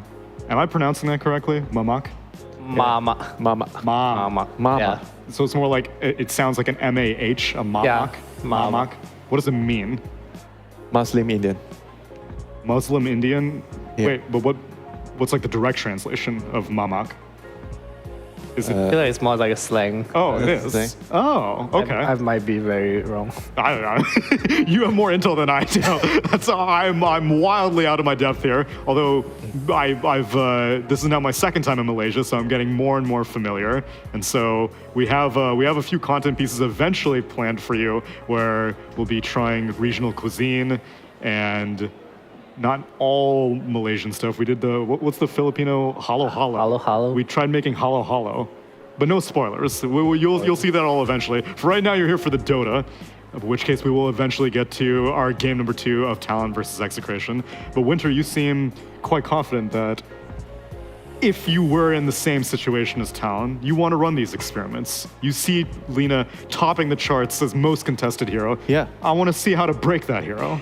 That's the first thing I would try to do. If the team's comfortable with the drafter, the coach, whoever he is, I would actually try to break the meta or try to do something that might force the other teams to, okay, maybe we got this wrong. Maybe this hero is upset the balance a bit. But if it doesn't, what am I losing? I'm not losing anything. I mean, I've maybe this is a testament to how I handled school, but I feel like I'd be like, let's let Bleed or Fnatic figure it out. And if they figure out how to beat Lina, then I'm like, oh, that hero seems pretty good. I'll do that next week. Yoink. Yeah, just yoink it a little bit. But then I feel good that you're copying me. That's true. I'm you more have the confident. pride. I'm a work smart, not work hard kind of guy. And so we'll see if it's. Would you run the experiment for game 2? No. No. Okay. So would you ban Lina or would you pick Lina? I mean, either one is fine. I'm not sure who is getting the we don't know that yet. The priority right now, but I feel like if I'm in their shoes at the moment, I just try to give away Lina. It didn't work. The next game, I would either try to pick Lina or I'm just gonna ban it. Okay. Maybe picking seems more like a hypocrite because then you try to give it away. The next game you pick it, so maybe I'll just ban it. And then if Execration beat your Lina, then you're like, oh my God, I'm done. This is the worst week one ever. Mentally done at that point. Yeah, that's a lot of responsibility the drafter has to shoulder, and I feel like if you want to be a really good drafter, you have to be able to take that kind of pressure. Okay, how about any signs of life from Talon? Is there anything that impressed you that in terms of Jabs and Oli mixing with this roster? I think they did well on the map. Like, Execration made a move for tier 2. They got the Roche trade and stuff, and they were very far behind in the game. Like, I think they weren't in position where they should be able to be getting trades in that game, in my opinion. But Execration wasn't in a rush either. But I think Talon did like a good job macro-wise of like how they wanted to play the map. It was just hard, in my opinion. After the lane is like... Yeah, it was just really hard. Yeah, game is hard. From minute 8 to minute like 25, they couldn't like participate in the game. It felt like towards the end when they started defending high ground, kind of felt like their lineup did show some potential, but the network gap was like way too big already at that point. Yeah. In order to be able to play the game, you have to play the lane. If you can't play the lane, you can't play the game. That's just how it works. Or if you're a jungler. Which is, I would have thought that 23 Savage's Drow would have eventually become a jungler because he just got so bullied in lane, but he was participating quite a bit actually. Yeah, I think he was doing a good job. He needed to like help his team get back into the game. Right. They had to use numbers because of their deficit. I think him jungling and like I said before, the Lina and Doom, they're just faster, So like this draw jungle at like 400, 500 GPM versus this 600 GPM Lina Doom, it ain't gonna work. I like the carries that come to defend especially the middle tier 1, because that's the most important tier 1 in the game. And I feel like if you are playing a carry, you can no longer have the mindset, my team is just going to buy time for me and they're going to do all the shitty job. I'm going to just jungle, farm ancients, be happy, come out and carry game. That's not how the game works anymore. You have to be able to help your team get rich at the same time. Not just you get rich. Everybody has to get rich. Damn, I've been doing it wrong. I wish that mentality carried over to pubs, but professional Dota is a different breed, because one other thing that we do in professional Dota is have drafts. So let me serve up a draft for game number 2. Order up, please. Thank you, techies. Naga and Rubik banned out, and yes, Lina does get banned out by Talon this time. Step 1. Step 1. All right, mission accomplished. Does Treant also warrant a ban, or not quite yet? Okay, so they have the overall last pick. So we were mentioning about this briefly, like for Talon, Adam feels like it's better to last pick Jab's hero because he's such a polarizing offlaner that it's probably better. Sorry? Korean ban. And the Triumph ban, and because he's so polarizing as a player, he has a lot of very strong ideas in the team. I feel like it's only natural for him to get the overall last pick. Yeah. I think the thing is, like I said, Talon, they swap 23 and Jab's hero quite often. Like Yeah, you said the Jabs Naga played the Doom Naga thing. off lane, and Right. yeah, 23 played the Doom, and I was like, damn, and it worked win. too. Yeah, they won. Yeah, that was the other question. It's like, yeah, sure they can do it. I can lose with playing some off weird heroes also. Talon go Ember here, yeah. It's a kind of a block pick for the Ember Mirana, and it was banned last game by Execration. Ricky Mirana is better. Ricky Mirana. Talon's the only team I've seen that played Ricky. I think Ollie plays. I feel Ricky is just a stupid, You're a annoying big hero. sleep dart believer. No, okay, the shard. Okay, fine. The hero I feel is fine. You know, But the shard. the shard is just dart? from another world. You know. It should be a scepter, probably. Yeah. that would, or you should have a longer cooldown. Yes. Way or a longer. shorter range, or whenever you dispel it, it doesn't slow you, or whatever. There's Or a no lot of damage, things. maybe, Or you no know? damage. Yeah. You can blink out. Yes. There are a lot of things that can make it You guys balance. know what Ricky needs? He needs a sound, you know, when he shoots the sleep dive. Oh yes, I know. Yeah, Just like the- little, like the flute, like. Yes, I would love that. That probably does not sound good on microphones, but you guys know what I mean. That's true. Oh, Amber and Enchantress. That's a Ollie hero. And One he- of his favorite heroes, I think. It's like a very strong laner. So last game he had issues about securing the lane. So when you're playing Enchantress and CM, that's a huge difference. Yes. So Enchantress is much stronger than in the Power lane. level.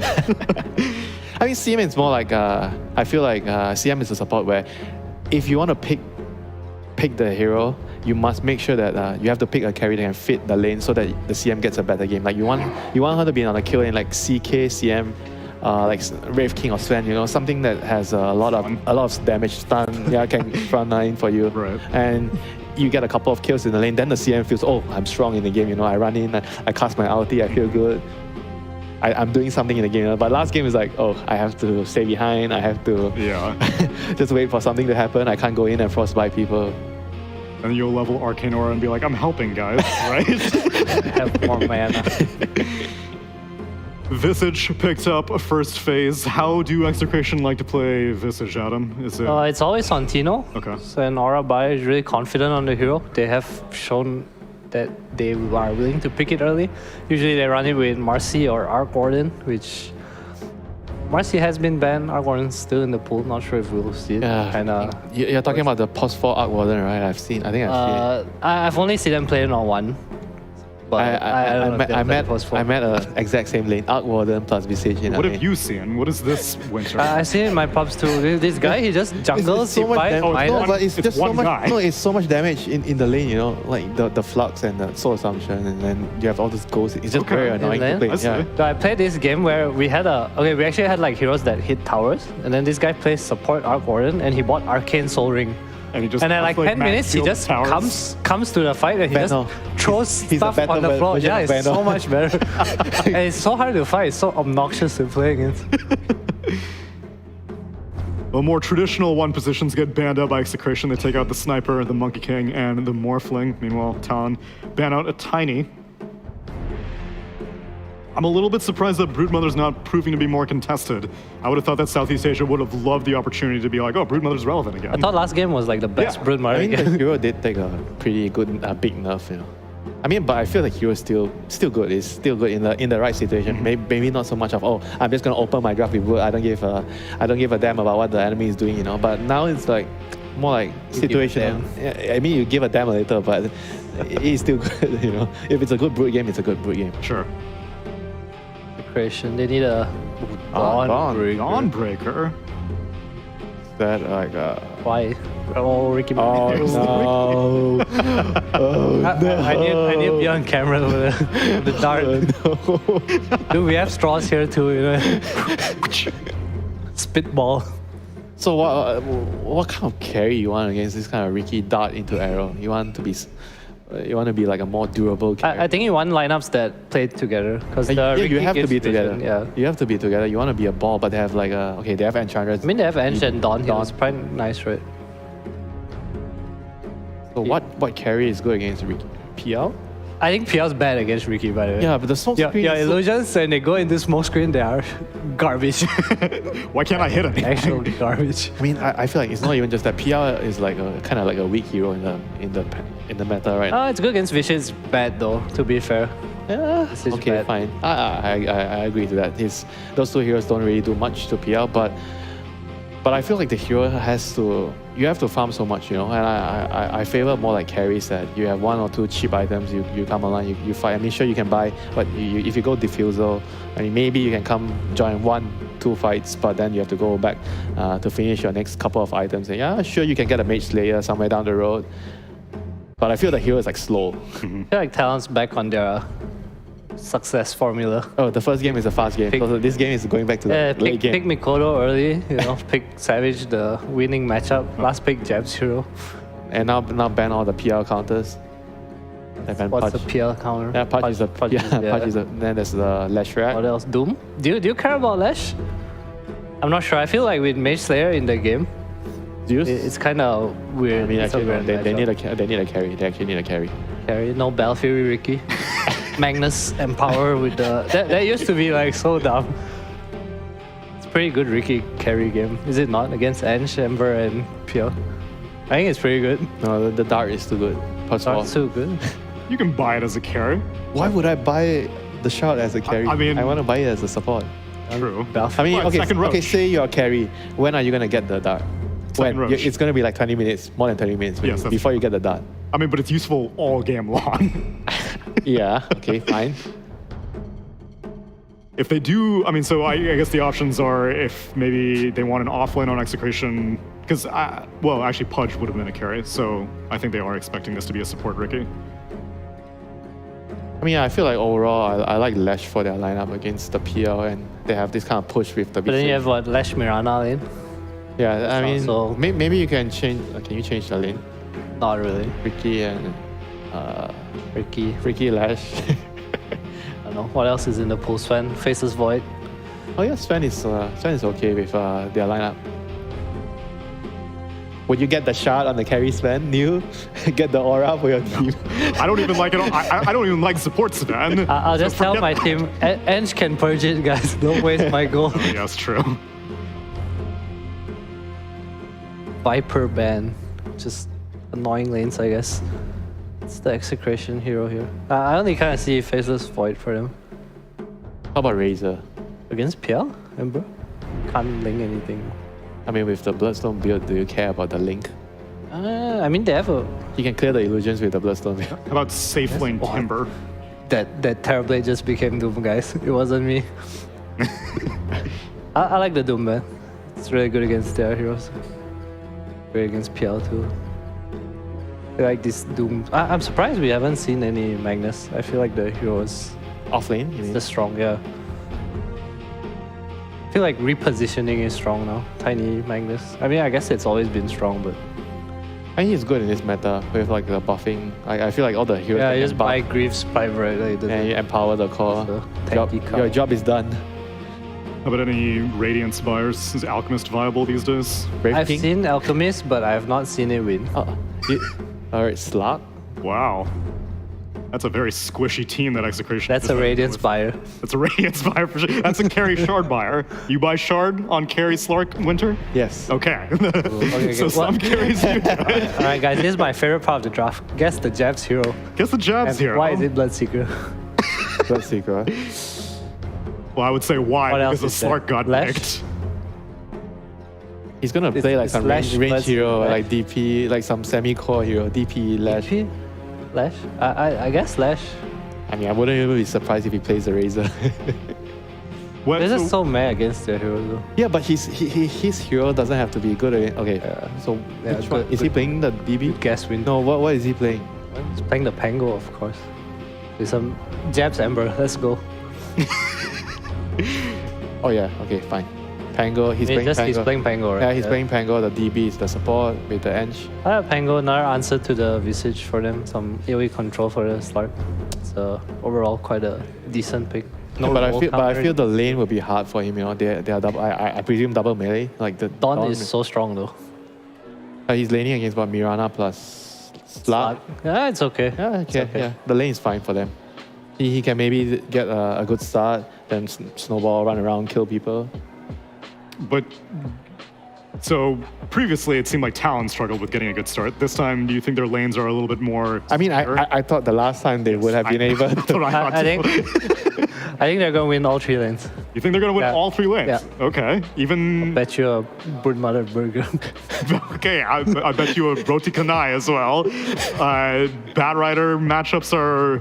You're that confident all 3 Yeah. lanes. Okay. all fine. 3 lanes. I am curious if our casters are also equally confident that Talon are going to be able to, look at their previous mistakes, reevaluate, and come into this game a little bit cleaner. Yes. Yes. There you go. Okay. Yes. the I'm answer is confident. yes. Wait, I have a really quick question for the panelists. It's off topic. Okay. Can you go Falcon Blade on Dawnbreaker? Yes or no? We'll start with you, Winter. Yes or no? On the support, It doesn't matter. Just in general. I would not do it. Okay. I'll just go soaring into that soul if I'm greedy. Okay, Adam. Yes. Yes. Yes. Oh, there's a split there too. All right, so Cinderin saved. We're going through some Dawnbreaker. Okay. All right. Well, you can explain that a little bit fuller when you get into the game. Cap and Avery, take it away. Thank you. We were looking at the trend in Dawnbreaker items, and we were going through what pros were building Falcon Blade on Dawnbreaker and what pros were building Soul. Because obviously nobody likes building Soul Ring, but sometimes you have to. I like building it, Okay. but I guess I'm a masochist, so what does that count for? I mean, it's the age-old debate, Cap, since the dawn of time. Do you build Soul Ring or do you build Falcon Blade in a region? I think we've all been there. And yeah, like we said, we were going through the player history. I think there were a lot of pros building Soul Ring still, and Cinderin was building Falcon Blade. So I feel like that tells you all you really need to know about what the correct itemization here is. But of course, this is support Dawnbreaker, so Yeah. That conversation has no application to this whatsoever. We were just honestly, I couldn't think of another conversation for our handshake piece, so that's what I went with. wasn't too bad. Wasn't too bad. All right. Execration. I mean, how do you feel? You talked about the panel's expectations for this matchup, especially the laning phase. Did you agree with what they were saying? Adam was very confident they were going to destroy 3 lanes. That was what he said. Yeah. I don't know about that one, but we'll find out, I guess. I think it's very hard to beat Bat mid a lot of times. Like, you're just not going to beat him. You go even or whatever, you get levels. Maybe some weird skirmish happens and you kill him, but I think Bob should have a pretty free time here. And then side lanes. Neither of these side lanes looks incredibly strong for Talon. I could see Pango doing pretty well, and of course they do have Ench and Dawn who can snowball lanes with kills. It's just a question of what happens over time. To me, the big lane they might be able to exploit is this Visage. Like if this Ench can have a really good early game, abuse the support, which is going to be a Ricky. He's a little hard to abuse, but you might be able to do it. If you kill this Visage once or twice, deny him some XP, maybe you can pull ahead in this lane. But PL's just not really that super aggressive carry to help you do that. He's not like some Phantom Assassin or something like this, or Troll, where you're just going to destroy the early levels. So I think Talon should be comfortable in these lanes, but I don't know if they're going to crush them. Oh, they're really going to force out these leap charges from Carlo. Jeez. That was not what he wanted.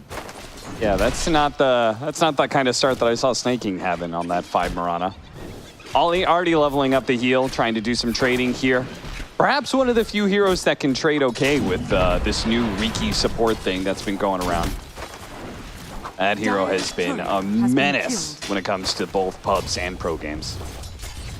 That sleeper dart, man. Yeah. Too good. I mean, also the good for a while. stats, right? This hero actually trades really well in the laning phase. He has high regen, high armor. He's an amazing early model. He has double mobility spell. Does a lot of damage. You get caught off by how much damage this guy does just with Orb of Venom and some Blink Strikes. Yeah. So you do not want to give him early kills to give him the extra XP. You want to level starve Ricky. Like these melee roamers, their biggest enemy over time has been level starve, as Talos is just getting beat down here. Yeah, Dawnbreaker's one hell of a hero. She does some damage. That being said, she has burned through most of her mana. It's got 2 more mangoes to work with, so we'll see if Q is actually able to turn all of that harassment into an actual kill. But the first blood obviously still out in the open there, since we didn't have an early clash like last time. Yeah, no first blood for Palos this game, so we'll have to earn it. And it will be level 2 on this bottom lane. Maybe try and punish here. They have Equilibrium as well. This is a lane Palos has to be careful in. He misses a leap or gets caught. It's just going to be the first blood. No. That means Jabs, his Pango is having a really nice start when it comes to CS, and I always feel like that's really important for Pango. Pressured very easily, I would say, in the first like 2 levels or so, but once you start getting level 3, level 5, things feel a lot more stable. Yeah, he's having a great time. And that's very good for Talon, because I think this Pango is kind of, I mean, it's their last pick, so last pick always ties your lineup together to some degree, but I really feel like Jabs, he's going to do a lot for them in this game. Like, he is the team fight, he is the control, he's potentially the auras. He has a lot of roles that he can fill this game depending on what he wants to do, whereas that's going to be dependent on, you know, how early do you want to fight with Ench Ember? Do you want to just go later with the PL timings? Are you confident the Phantom Lancer 1v5? Do you just support that type of win condition? So Jabs has some decisions to make this game in terms of how greedy does he want to itemize damage-wise or auras. I think he's probably just going to go auras here. Some Greaves, some Lotus help deal with the Batrider. And so if his early game is good, then that means the other game for his cores becomes that much better as well. And I'm sure some of you guys are thinking about this with the top of the Dawnbreaker up. I know there was a problem with the Dawnbreaker not actually getting the heal from her passive on regular attacks, only on the Starbreaker. I experienced that a couple times in my pubs. Avery, apparently it's fixed now, you said? This is what I believe, yes. Okay. If it's not, I guess, you know, that's life. you deal with it and maybe win anyway, but to my understanding, it should be working. That's a Q is he's doing a little roaming. I mean, not as vital for support Dawn, right? Dyer's courier has been Shank. killed. Nice use of the tricks of the trade to secure courier kill, while Bob goes hunting for a kill of his own, and he's gonna all-in commit for it, and it doesn't work. Oh dear, that really wasn't that close. I mean, he was just trying to get max value out of the Fairy Fire, but I mean, there's still water runes up. I don't know if he had to do that. I mean, if you get it first blood, you trade, you come back, you're super happy. But now, that was a high-risk play and did not pay off. So No. Mikoto, super happy about that. Basically pulls up full level ahead almost. That's gonna be pretty nice on a lane that's pretty annoying in the early levels. But now, he's gonna be closing in on level 6 very early, and will no longer really have to worry about the Batrider too much. It's a big deal because he's going chains build. So this is a build where it slows your farm rate down a lot because you're not running around with the shield, you're not clearing waves as fast, which means Mikoto wants to go and fight this game. That's what it tells me. He wants to go and skirmish these supports, try and abuse the leash, which is really powerful versus Mirana and Ricky, right? Yeah. You're leashing mobility heroes. If you're gonna have the high duration up, you can leash this bat and try and buy some space in the fights. But this is not the fastest build in terms of accelerating you to levels and items, so it's a very big kill for him to get. And maybe he caught Bob a little off guard too, right? It's also a build that's more effective against Batrider in lane, right? Flame Guard does nothing for you, and the bigger threat of a Batrider is him running you over with Firefly, so you kind of need those Searing Chains, and even just an extra level could save you. I mean, I think shield build is still fine in this matchup. You also have the upside, like if you die or whatever, you can go farm jungle and come back, you know? I almost view this build as like maybe higher risk, higher reward, I don't know. Okay. I would also normally think about it in terms of if the chains benefit your supports. Like let's say the Ember had a Mirana and you're chainsing into arrows. Yeah. Then you get extra value, but he doesn't really have anything. Chains is like benefiting. I mean, Ench, Dawn, it's like okay, but nothing crazy, right? Maybe we'll see a Dawnbreaker hit a Starbreaker off of a chain sometime, but Good double damage here though. Big classic combo. Forced to jump away to his Remnant. The other upside of Ember having a good early game is this Ollie Ench can come mid, which is really what Ench wants to do in most ideal games. Like if his carry's getting solo XP and staying there, and then he can go and roam and collapse on a lane with another strong hero and just break that lane with a strong creep. He's super happy to do that, so I'd see some early mid action with, you know, 5-minute catapults gone, but 10-minute these types of windows. Yeah. Odo will just pop the DD here. Bottom lane, they continue to just throw damage constantly at Palos. And it is definitely affecting his CS a bit, as he's a little bit behind, but more importantly, the Pango is super far ahead. Top CS right next to the Batrider there. Shanks in top lane is going to be dying here, as 23 runs him down with the help of Ollie's rotation. Extra goal for BL. Pretty nice. Well, this is a much better early game for Talon than last game. I guess Adam had the perfect read, and they're just crushing 3 lanes here. Yeah. By crush, you know, they have slightly more gold. But it's looking very good for them. Yeah, it's a good start for sure. And there's still plenty of time. Palos is, he obviously really wants his level 6. Looks like maybe a little bit of dive here. Nice 2-man chains. He did get a refill on the bottle. That mid-edge pressure, gonna force the Ricky TP in. This Batrider is just getting abused, man. Which is typically not what you want to have happen in Zero, especially in the early parts of the game. Yeah. Where like you don't have the dispels up, you don't have the items to deal with the stacks. You want to be contesting the runes, getting that fortuitous haste rune on him, becoming a menace with early bots. Yeah, they're doing the same thing to Palos bottom lane for the last couple of minutes, pressuring him like crazy. Carlo, another leap, but won't be able to get out of range of the Slate that comes through. Palos going to show up. He should be completing his level 6 here, but Bob is going to help him out with that with his lane. Oh, beautiful Starbreaker. Hits onto 2. Jabs may still fall here with the pounce landing. It is a successful kill. Palos has his level 6. What a rotation from Bob. Very well set up. Going from being abused mid to double kill bottom. Very good read of where he can implement his hero on the map. No, that's just one of those situations where you get too much into your head about how much you want to pressure that carry. You know, they really wanted to kill the Slark before he got level 6. Makoto, Jeez, man. beastly kill.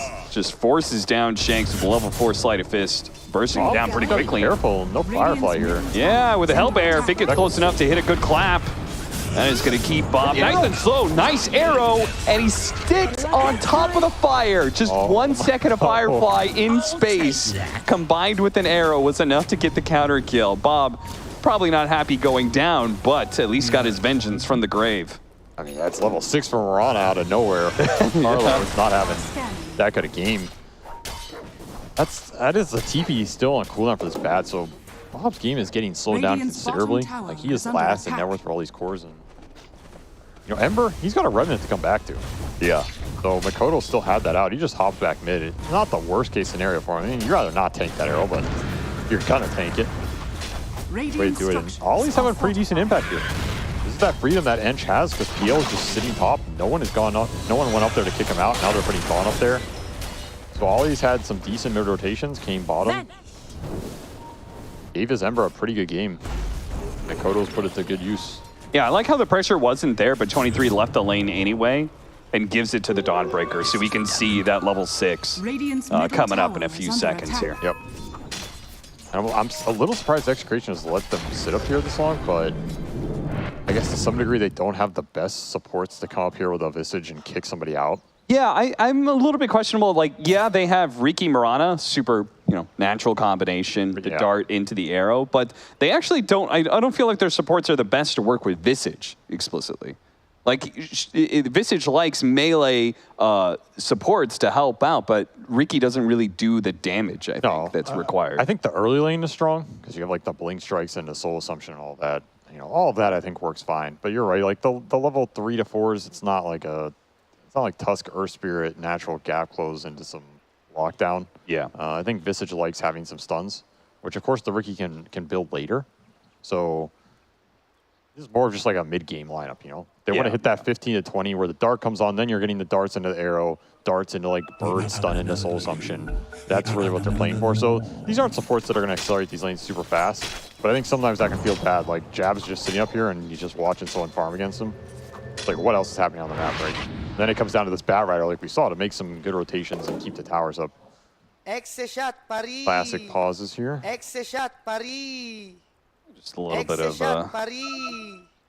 packet loss, a little bit of problems. Both teams are going to be swarming their off lane and taking the safe lane tower, so they're just mirroring each other right now. Difference being that the Batrider is going to be the one jungling while Phantom Lancer does the same on the other side of the map. Diffuse the Blade will be coming up pretty quickly, so that'll be the first timing where Phantom Lancer can maybe show up for a pick-off or two, but that's about it.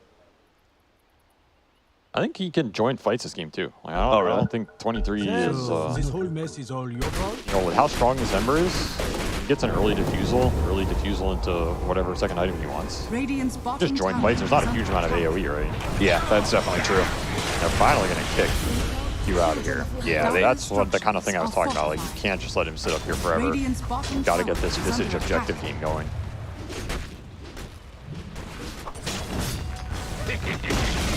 Visage Radiant's bottom did go tower a Vlad's, but is going to go back for a Guardian Greaves, not completing the raid back. Jabs is actually still going to try and hold this.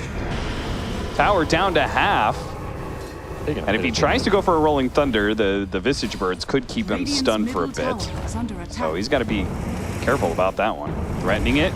Got stunned. Gets stunned. Now the smoke screen into the lasso here. Is they're going to be able to finish up Jabs pretty quickly, or maybe not. The damage wasn't there quite quick enough, and now Bob is going to die as a result, having to extend even deeper. And Mikoto here for the cleanup. They have any protection. Drops the sentry a little bit late. Both the Slate and the chains ends up missing, and now he's barely outside of the sentry. Oh, he goes back into it, and the hammer conks him right in the head. Palos here. Yeah, okay, this is a late show up to a fight that they really need to collect some kills off of, with Mikoto having very little mana to work with. He's got 7 magic wand charges, but it's not enough for him to be able to jump to a remnant. What a swing. I mean, Jabs is trying to bait that fight out with the Solar Guardian to come in and turn it, which he was very close to doing, but just a little off on the calculation, ends up going down without getting ult off, and Execration bringing the numbers a little bit faster. Like Bob there right on time. They chain the silence into the lasso, pull him out of the ult, reduces the healing a little bit. Just able to turn that fight, and then Palos gets to come in and clean up some kills at the end. They're super happy with that. Like now this Slark is top of the board after a rough, very early laning phase. He wasn't ever doing too bad, but now he's feeling pretty good. He's got 4 bonus agi too. It seemed to me with the mirroring that was happening there that like I didn't expect them to defend the tower. It felt like a risk that was just kind of unnecessary. I mean, I think they thought it felt good because they have this Dawnbreaker global ability, you know? Yeah. Like, oh, they're not going to think about the fact we can bring in some extra numbers. And this Pango does want to fight early, especially around the towers. It's a pretty good area for him to fight when Execration has to overextend in the vision. I think conceptually that fight can make sense, just a little misexecuted. And they'll pay the price here. Mid tower's almost dead too. Holy crap.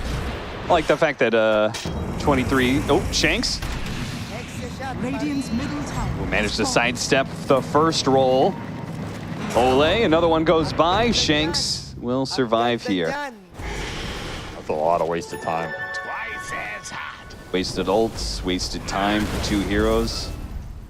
All to try and kill Riki, who is well on his way to be able to get the shard right at the 15-minute mark. You know, I was thinking about it, but what is the answer to PL this game? I mean, it's Radiance, Cap. Yeah. It's Radiance, and there's only one man who can build the Radiance. Wait, you know what Adam said that on the panel? He was joking, right? Or do you think he was serious? The thing is, like, Is Slark a Radiance hero? I have seen Slark's build Radiance before. Yeah. It is not an unseen event, you know? It's not the worst hero with it because Slark is a hero that innately wants to take very long fights. Sure. He jumps in and out. He has survivability spells. Like, he has 2 of them now, right? He lives for a long time. It's like a Wraith King type thing. He doesn't hit very hard at the start, but if he lives a long time, he just burns you down, gets some stacks going. Isn't the Ags, though, the traditional build of Slark, part of it is building an Aghanim Scepter. Isn't that also good against PL? You find the real one. Yeah, but I mean, Radiance helps you farm to the Ags. Ag doesn't help you farm to the Radiance. I see, okay. You're an NA player, Cap. Come on. It's all about the farm, and it's all about catching the Phantom Lancer while he's farming. Execration using the Moonlight Shadow to great success, killing the enemy carry. Maybe that's also part of it, right? The Slark has Moonlight Shadow. Just go in. Yeah. He's like one of the best Moonlight Shadow carries because you get the bonus as well. Radiant's middle tower is under attack. Silence lasts a little long, but he's got the mech, so Jabs is not that squishy, typical Pango that's super easy to kill. He's got a little bit of sustain to work with. Kodo is just cruising in this game, though, it feels like. Oh, Bob he's pushing towards BKB as well. I don't know, this Ember timing is going to be strong here. Like, you're not going to have the items to deal with it. Palos feeling the pain. Got the change. He still has his ultimate. Palos making his way back. Bomb's going to cover him. This is the part of the game where Talon, they want to kick Execration out of these heavy farm areas with the Ember and Enchantress strength. They know that they're not fighting this duo. Buy time for the PL to get to his item timing. He has Diffusal Yasha and trying probably get a good fight going soon. Like, I don't think you want to just let Execration farm here. I think you want to use this power spike. Went mech, you have the early aura, you have the early Diffusal for PL to come in if you set something up for him. I think Talon's pretty confident taking a fight if they want to. And remember, like, Q can just farm on the other side of the map and come in at the other end. Yep, which is why it's always a pretty decent move to go where the Dawnbreaker is. Yep. She's probably going to be playing alone, so it's very likely a free kill. Carlo, oh, nice leap timing there. Once again, the two supports, they've got some moves. And Jabs is having a hard time being able to connect with them. Nice bounce off of the wall, the rear direction, keeping a small chain stun, but Ollie by himself can't put the damage in, but Makoto certainly can, especially with that Maelstrom proc. Yeah, that'll do it. Level 12.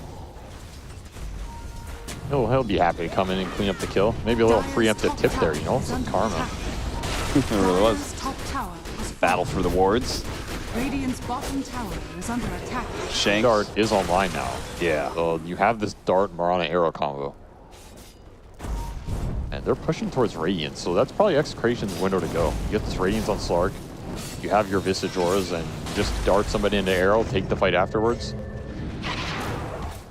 Maybe the Radiance Dart isn't, you know, the best combo, but everything works out in the end. Another smoke, so trying to use this Ember. Again, this is the Ember Enchantress trying to kick people out of areas. These ganks are really important for Talon. The Grease quickly removing the chains there. And the Moonlight Shadow also helping out. So Tino will be fine.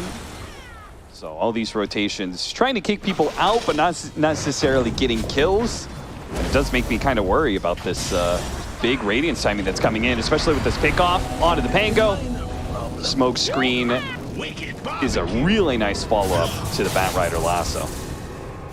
Yeah, this is the part of the game where this mid-game Ricky Marana combo is going to start to make the map hard to play. You have multiple invis situations to bypass wards. You have this Dart that can set up a lot of their heroes in terms of the damage output. Yeah, frankly, I'm surprised that the Marana is actually playing with the Riki up there. But Carlo's just been hanging out bottom lane instead. One of the only heroes they could probably lane against the Phantom Lancer.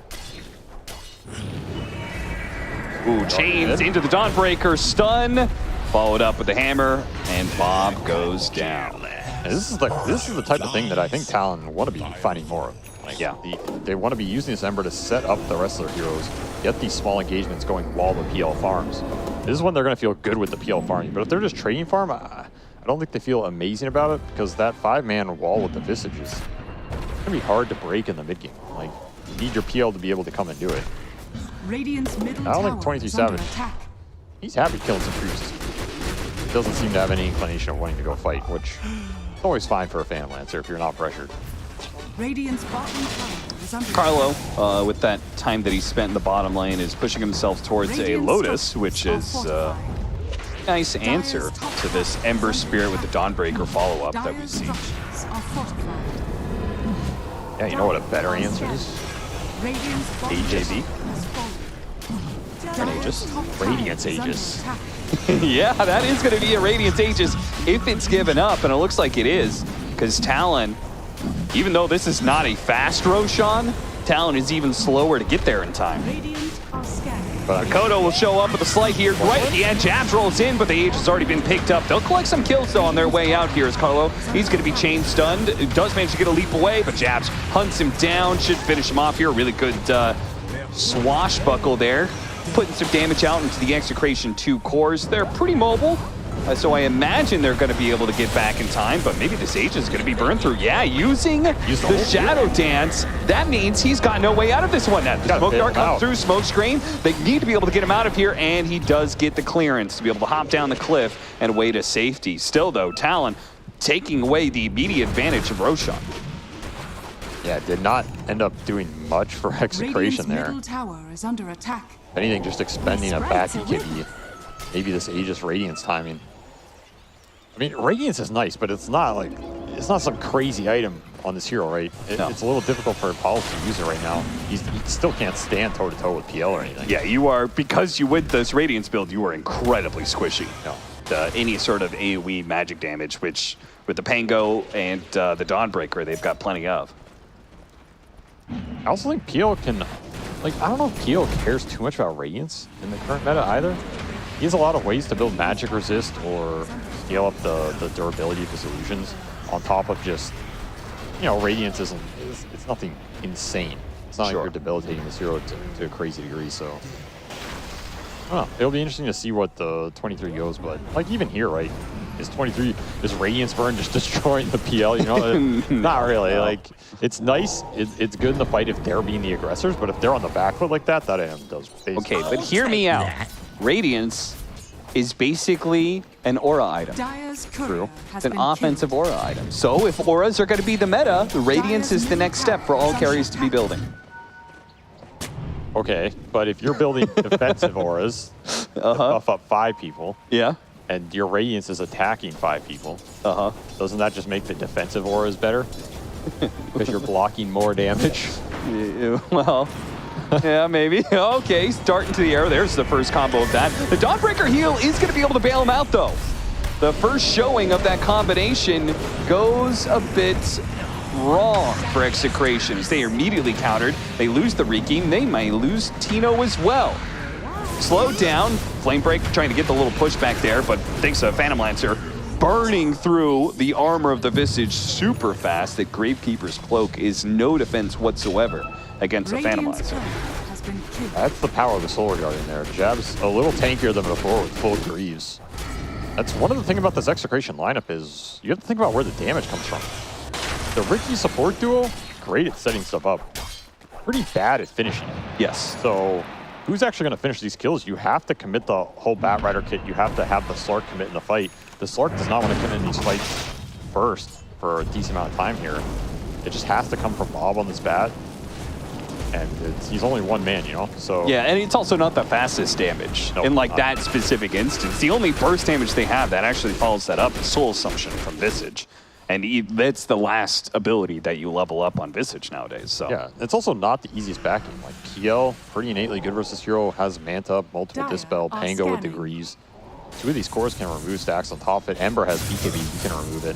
Doesn't really care in the fight, so kind of like who does this back go on to deal the damage? Difficult, you have to commit with the Slark, and maybe this BKB timing is the window to do that. Radiant's turned off, not to show anything. Palos will go in first, confident he cannot die.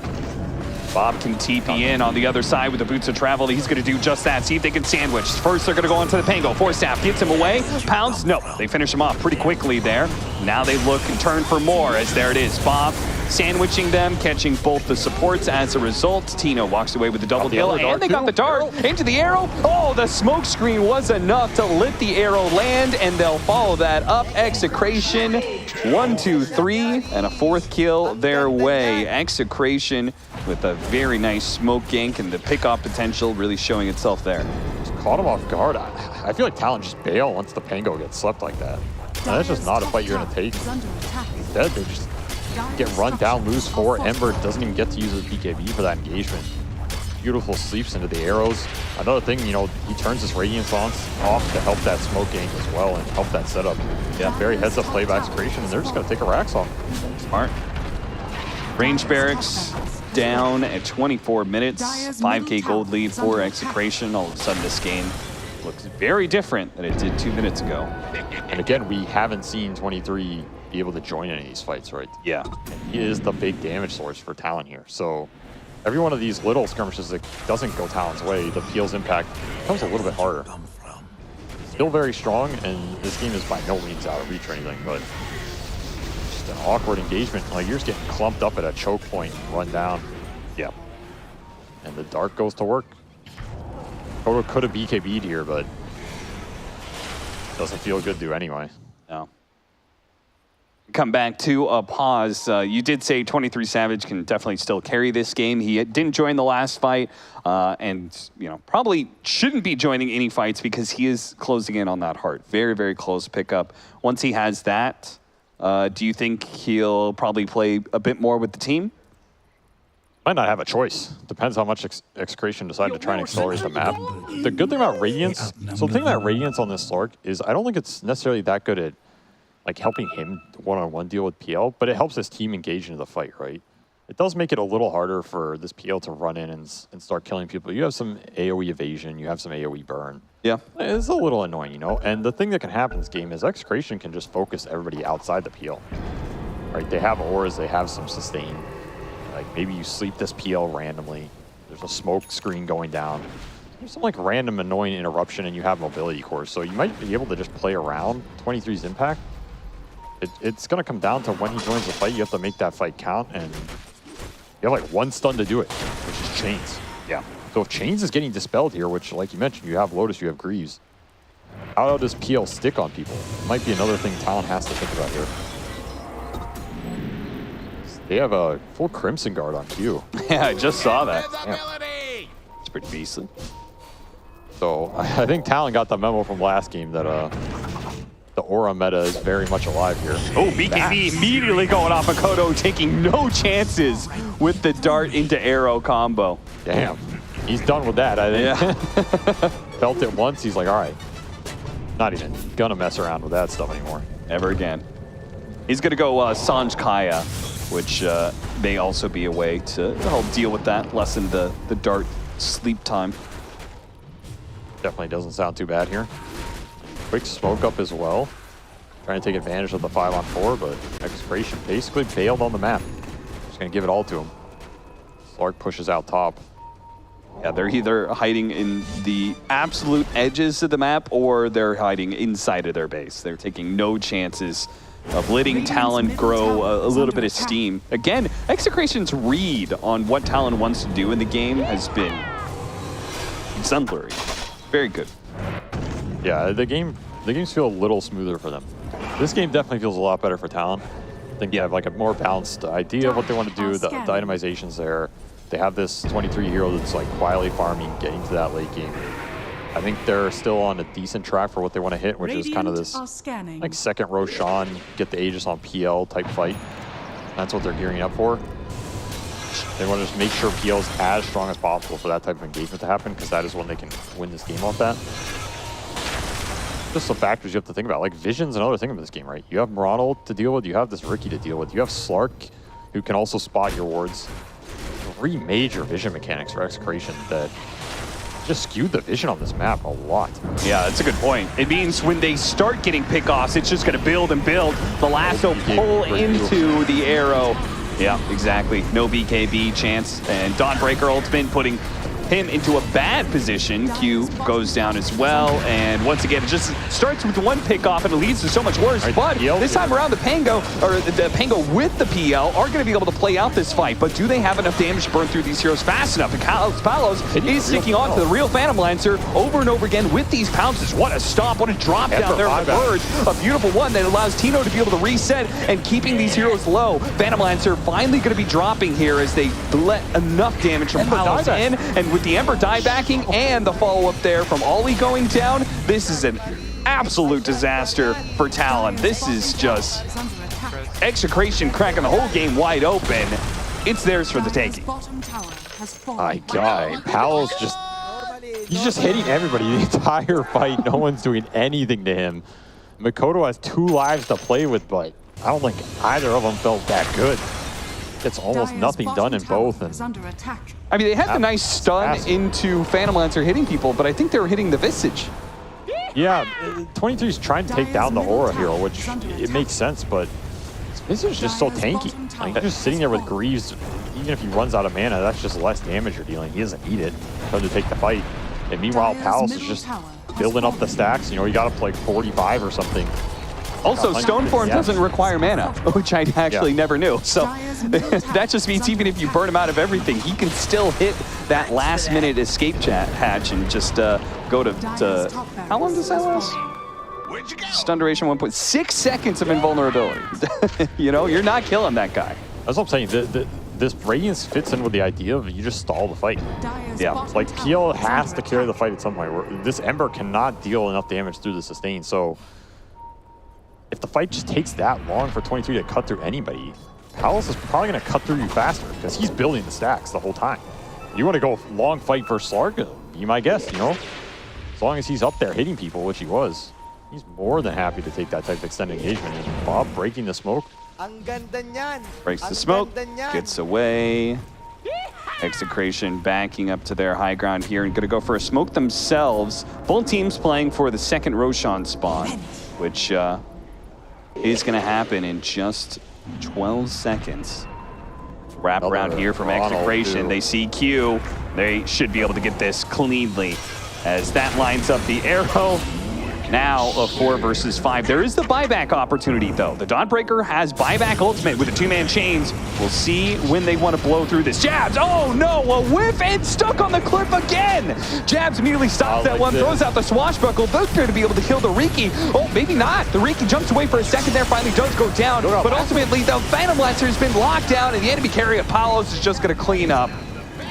That was not the initiation that they thought it was going to be. Jabs fumbling and leading his team into another unmitigated disaster. I don't know how you recover from this one now because it's going to be second Roshan for the taking for Execration. No, this is the Roshan they need in this game. This game is getting very difficult now. I mean, Slark is just, I mean, at this point, he's just getting too much agi, too. Like, he has 18 permanent, he has all these extra stacks, he has all the auras behind him, Ag's online to steal even more. Every dart that comes out is an arrow into a leap, right? There's no hard save. I don't know, man. Even if that roll hits, it just looks hard. Yeah, it seems like a long shot as is. But if the roll doesn't hit at all, then it's just never going to work. But this PL is just getting massacred, man. Like, smoke screen Radiance, he can't hit anybody. And then Slark eventually just pounces and finds somebody. The second 1 or 2 of these Talon heroes die, you're just getting outboard and outrun down. That's actually a really good point. I didn't think about that. The miss rate of the smoke screen combined with the Radiance. Yeah, that's what I'm saying. That's like 95% chance miss. I think a lot of games I really don't like just buying Radiance first PL for just that. Yeah. But like with this lineup, it actually makes sense to me. It has just sit on the smoke screen, everybody. Yeah, it has very nice small stacking features with the way the lineup wants to take the engagements that I actually think this Radiance was pretty good on this like. It makes sense the way they're taking the fights. Pretty sick.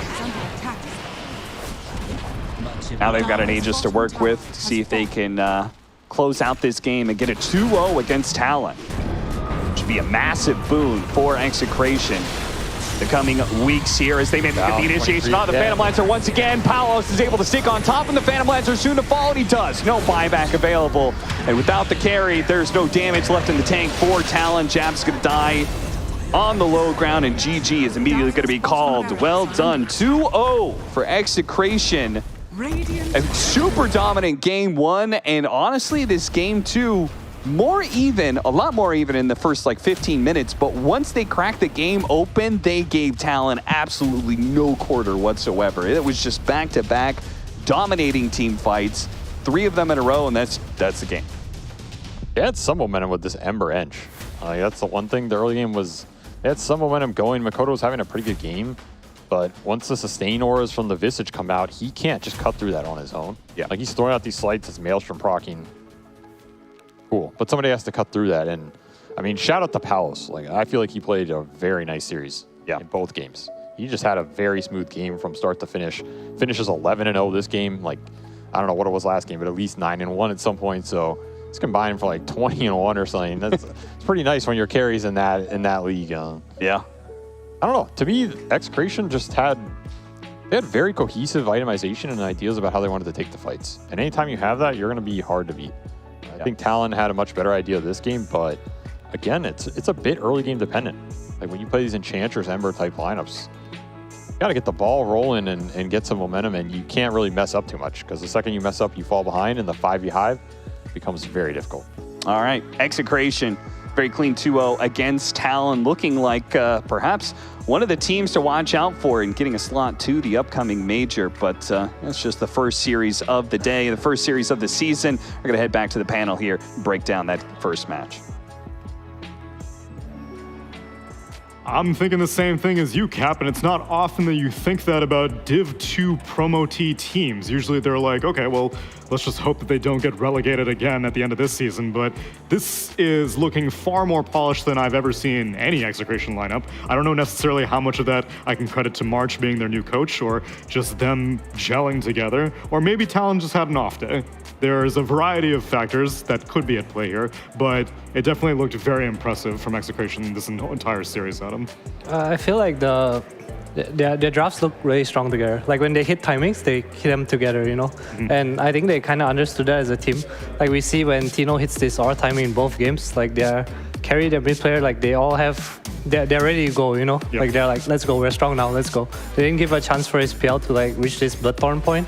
They talked about the Radiance and Smokescreen kind of making a PL's life real hard this game, and you know they knew that too, and they kept pressing, and well, it just ended up looking really good for Execration. And the itemization. Last game, I was really impressed with how heavily they emphasized armor. This game, the Radiant Slark, Winter. You convinced that it was definitely the right choice for the Slark against a Phantom Lancer? I mean, after watching this game, I feel like, well, why even bother picking Wraith King to buy Radiance? And I can just That's do what it. I'm saying, I mean, yeah. I can just do it with Slug, and Slug's also really good against the other heroes that they have. And I feel like overall, it definitely was a really, really strong build this game. Gave them a lot of damage, AoE damage in the team fights. He was farming so quickly because of the Radiance. And yet again, we see these carries be willing to participate early on. I would have thought that. And you saw him defending the tier 1. Right, he defended the tier 1, and he didn't even have the relic yet. He was like, yeah, it's my responsibility. Welcome Blade, okay, I'm coming. They helped the Visage take top tower too with some rotation. Yeah, that's exactly what you have to do, you know, as a carry nowadays. You cannot just play the game, hope your team is going to hold everything together and wait for you to get rich and win the game yourself. You just cannot play Dota like this anymore. That's why you don't see anti-mages anymore. Yeah, that's true. And our MVP for the game, although yet again, maybe it's MVH, the Ricky, the Sleep Dart. It might not even be MVH, it might be MVS, most valuable spell for that entire Shard, game. most valuable shard. Most valuable shard, there you go. Because the Sleep Dart into oftentimes the lasso or the arrow, it was really, I can't think of easier initiation. I feel like you when you see that combo, you have to pick a defensive support like some Abaddon or some Oracle, something to dispel. You know, if you don't have anything to save, it's so difficult to play against that. Once somebody gets sleep darted, you don't have anyone to have that has a force staff nearby. The person is practically dead. I mean, I guess ideally, maybe a Pango rolls in after somebody gets sleep darted and it's like, get away from. Yeah, but the my problem is target. like Jabs, he was always trying to like start the fights early, and he was the one getting caught out. He was. I feel like maybe because he thinks that the Solar Guardian is going to be able to buy him some time to, you know, so he can get his ball rolling at like 100, 200 HP. But he's like, I feel like because of that, he's always trying to put himself in a very dangerous position, and then he just doesn't get his ulti off, or his team tries to save him and they're forced into a very bad position and they just all die. It was uncharacteristic of Jabs, I feel, this game. Not the Pango performance that we're used to, Adam. Yeah, I think it's because he kind of forced himself into an uncomfortable build, I would say. I think like normally you see go like Vanguard offering something like that, something to like make you more tanky, but instead he chose to go for the mech and the But you Dawn told me out. everyone goes for mech. Yeah, it's true, and like I think he kind of forced it too, because I think he didn't really need it because his team wasn't like fight ready yet, and having his Vanguard with the Dawn out on top might have been very different. But wait, go sleep, Winter. Where's the arrow? Go sleep, because I've got someone who I want to bring onto the panel. I've got an interview. Please serve me up. An Execration player. Hello, guys. Hello. Did you like our Thank theme? you. Thank you for having me. Of course, anytime. Bob, wonderful performance. I gotta say, you guys are looking way better than I've seen. How are you guys feeling as a team right now? Feeling great because we win against Talon. Yeah. You win against Talon and you won Pro Series a few months ago. You guys are just like on fire these past few months. What is the kind of practice schedule for you guys been? I mean, what? Can you repeat the question? Sorry. What's your practice schedule? Like, have you been scrimming constantly for the past 2 months ever since TI ended? Yeah. After March, after March arrive here, we scrims a lot, like 2 sets a day. Yeah. and we win it all. That's why we're so comfortable playing against Talon. That's what it looks like. Insider info.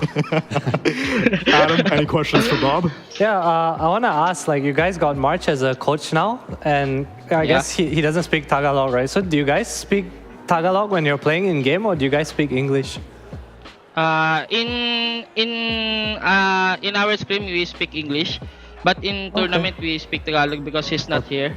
Okay. He cannot hear me. He cannot hear us. Okay, damn, that's cool. Just don't tell March, okay? Okay, I won't tell much. Your question, winner? Yeah, that's actually a really good. That's really good for the coach, you know, because the March can understand during the scrim and during the tournament. Yeah. Is he like doing the drafting alone right now, or someone else is also helping him? I mean, we're drafting together. We can just suggest to him, like if he forgot something, yeah. Oh, I have a question. Was the Radiant Slark part of the draft discussion? Yeah. We know that Palos gonna buy Radiance, that's why we picked the Slark. Oh, yeah, that's And he really comfortable for that hero. Yeah. Okay, I have a question regarding your IGN, okay? In Malaysia, if you're fat, we call you Bob. Really? Yeah. Like the fat kid in school, he will, no matter what his name is, we will call him Bob. Really? Yeah, it's the reason People call behind me it. Bob because in Dota 1 days, some people calling me Bob. I don't know see. why. Then starting my friends called me Bob. I don't know why. see. Okay. And you were just like, yeah, this is going to be my in-game My name now.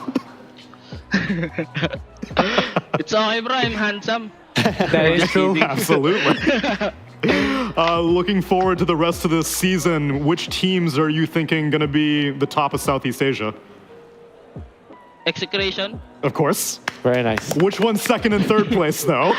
Execration, Geek, Slate, and then Bleed.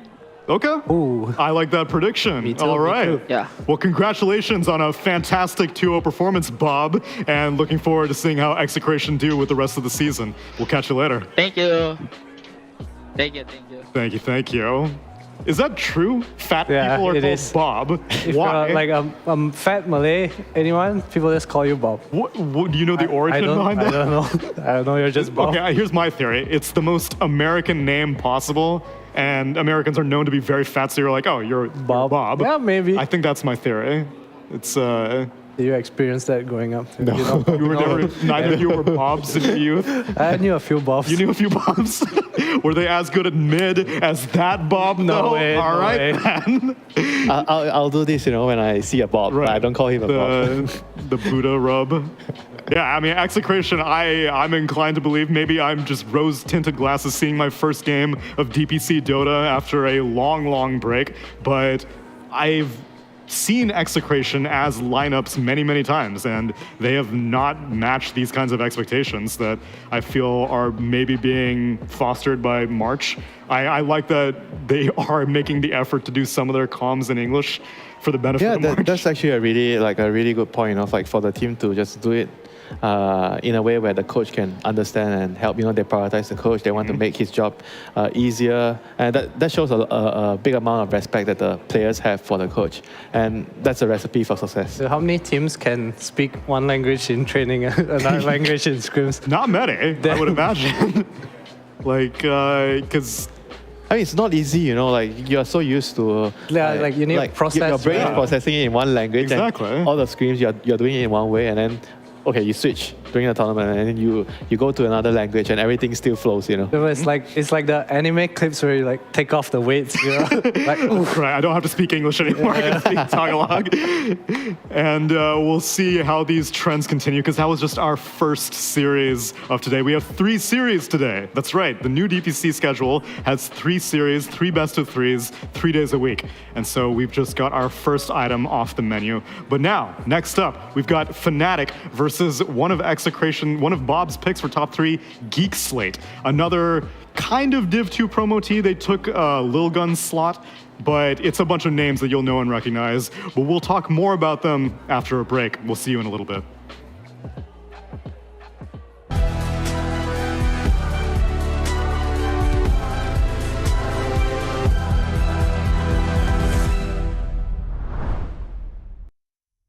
Three,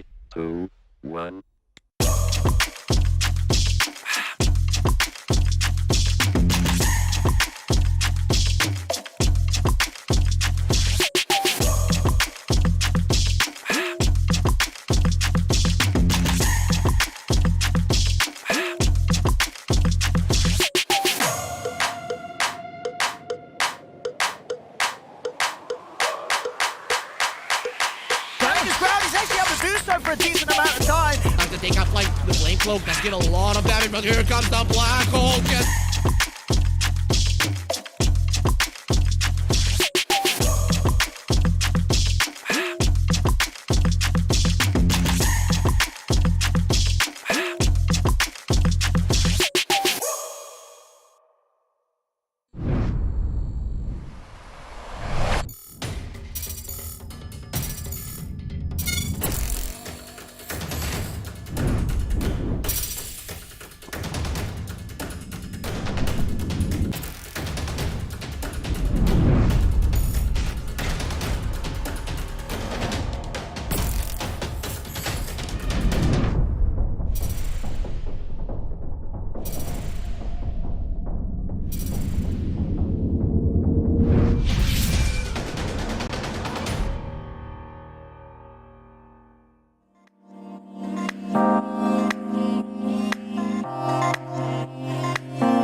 3, 2, 1.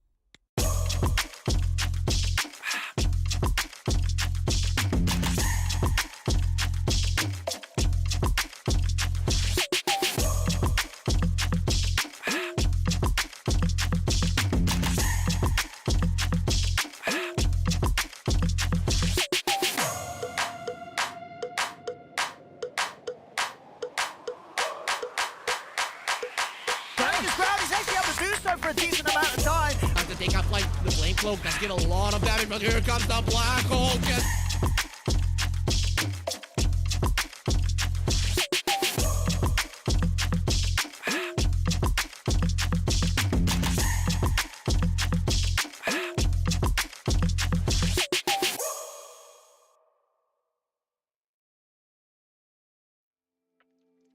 Welcome back, everybody, to the Southeast Asian DPC. Don't get too excited. I don't have any games for you quite yet because this is a fixed schedule. If you wanted to watch Fnatic and you were like, I'm showing up at 4 p.m. to watch Fnatic, well, then I'm not going to make it happen any earlier because you have set your schedule around it. I'm going to respect that. But as I'm sure is customary at a Mamak stall, you got to recap about life, talk to your friends, see what's been going on recently, right? Does that happen? Yeah, I mean, usually we watch football at the Mama store. There'll be like a large, a large screen. Not like a tiny one in the corner. No, but projection really? screen. Oh snap! You guys take it serious. Yeah. The World Cup happened recently. That's what I was gonna ask. And if you go, World Cup starts at like 11 p.m. here. Okay. The finals at least. I went at 7 p.m. and it was full.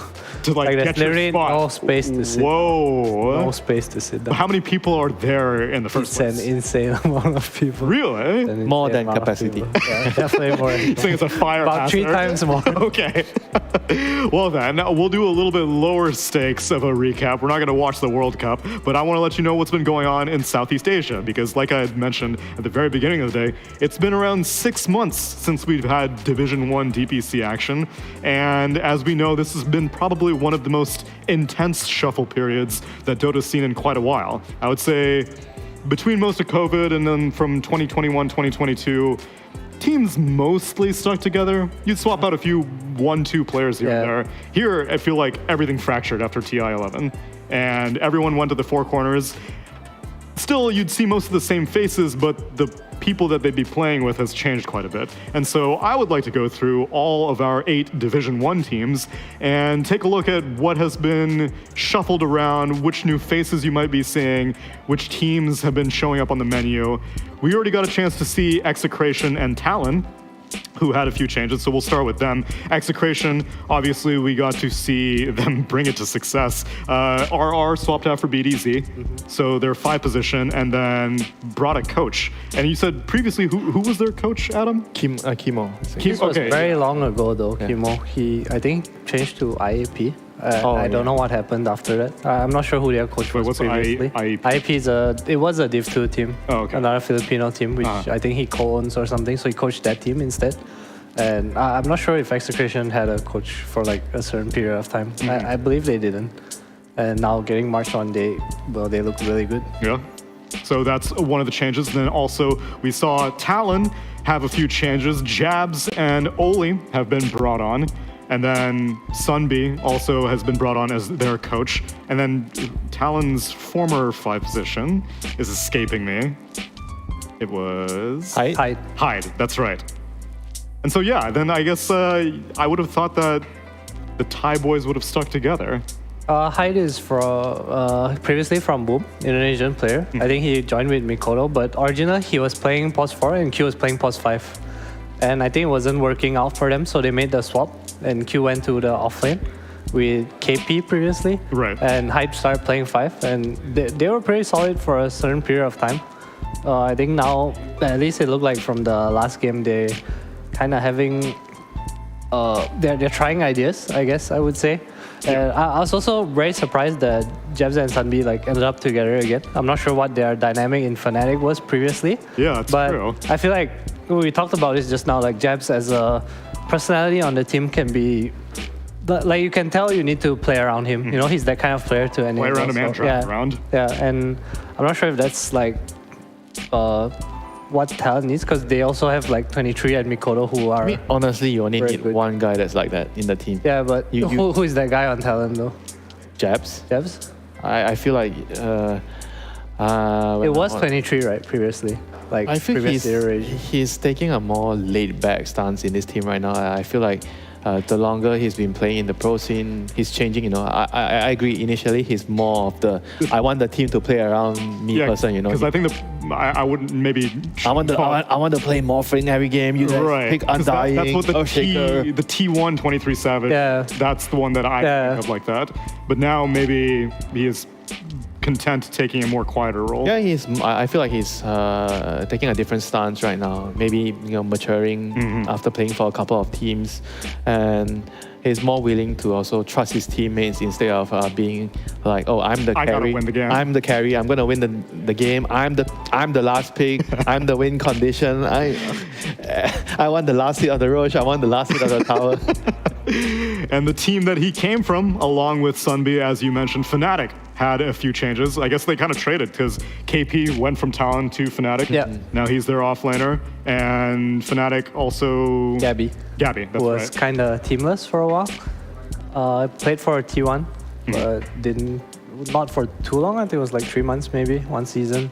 Didn't work out. And the interesting thing about Fnatic for me is they chose to have no coach. Or at least for now, they have no coach. So they went from, it was Sunday previously, and now they're just playing coachless. So I'm very interested to see how they'll do, because I think at least from the Execration and Talon series, like, you can see how much impact that the coach had on their drafts and like the way they see the game together, I think. Okay. And then I know that you'll be always very candid with me, Winter. How do you rate Gabby as a carry? Because I read a lot of propaganda that Gabby... I like how this question went. Listen, I just know that you'll keep it real, Winter. I know that you won't ever steer me wrong. I will not put any figures, but let me just say that... Straws this Gabby. Let me just say that he's not the carry that will TP to defend your mid tower. Oh, okay, I see. And you're saying that in this meta, that might be important. Yeah. I can't wait to watch some Fnatic games then and see if you are proven correct or not. Next up, we'll move a little bit more quickly. Bleed, a name that you may not be familiar with if you haven't followed other esports. I don't know if their main game is Mobile Legends or... I believe it's... I only know of their Valorant team. Okay, so let's just assume that they're a Valorant org for right now, but they're here in Dota, and I'm always happy to see new orgs in Dota.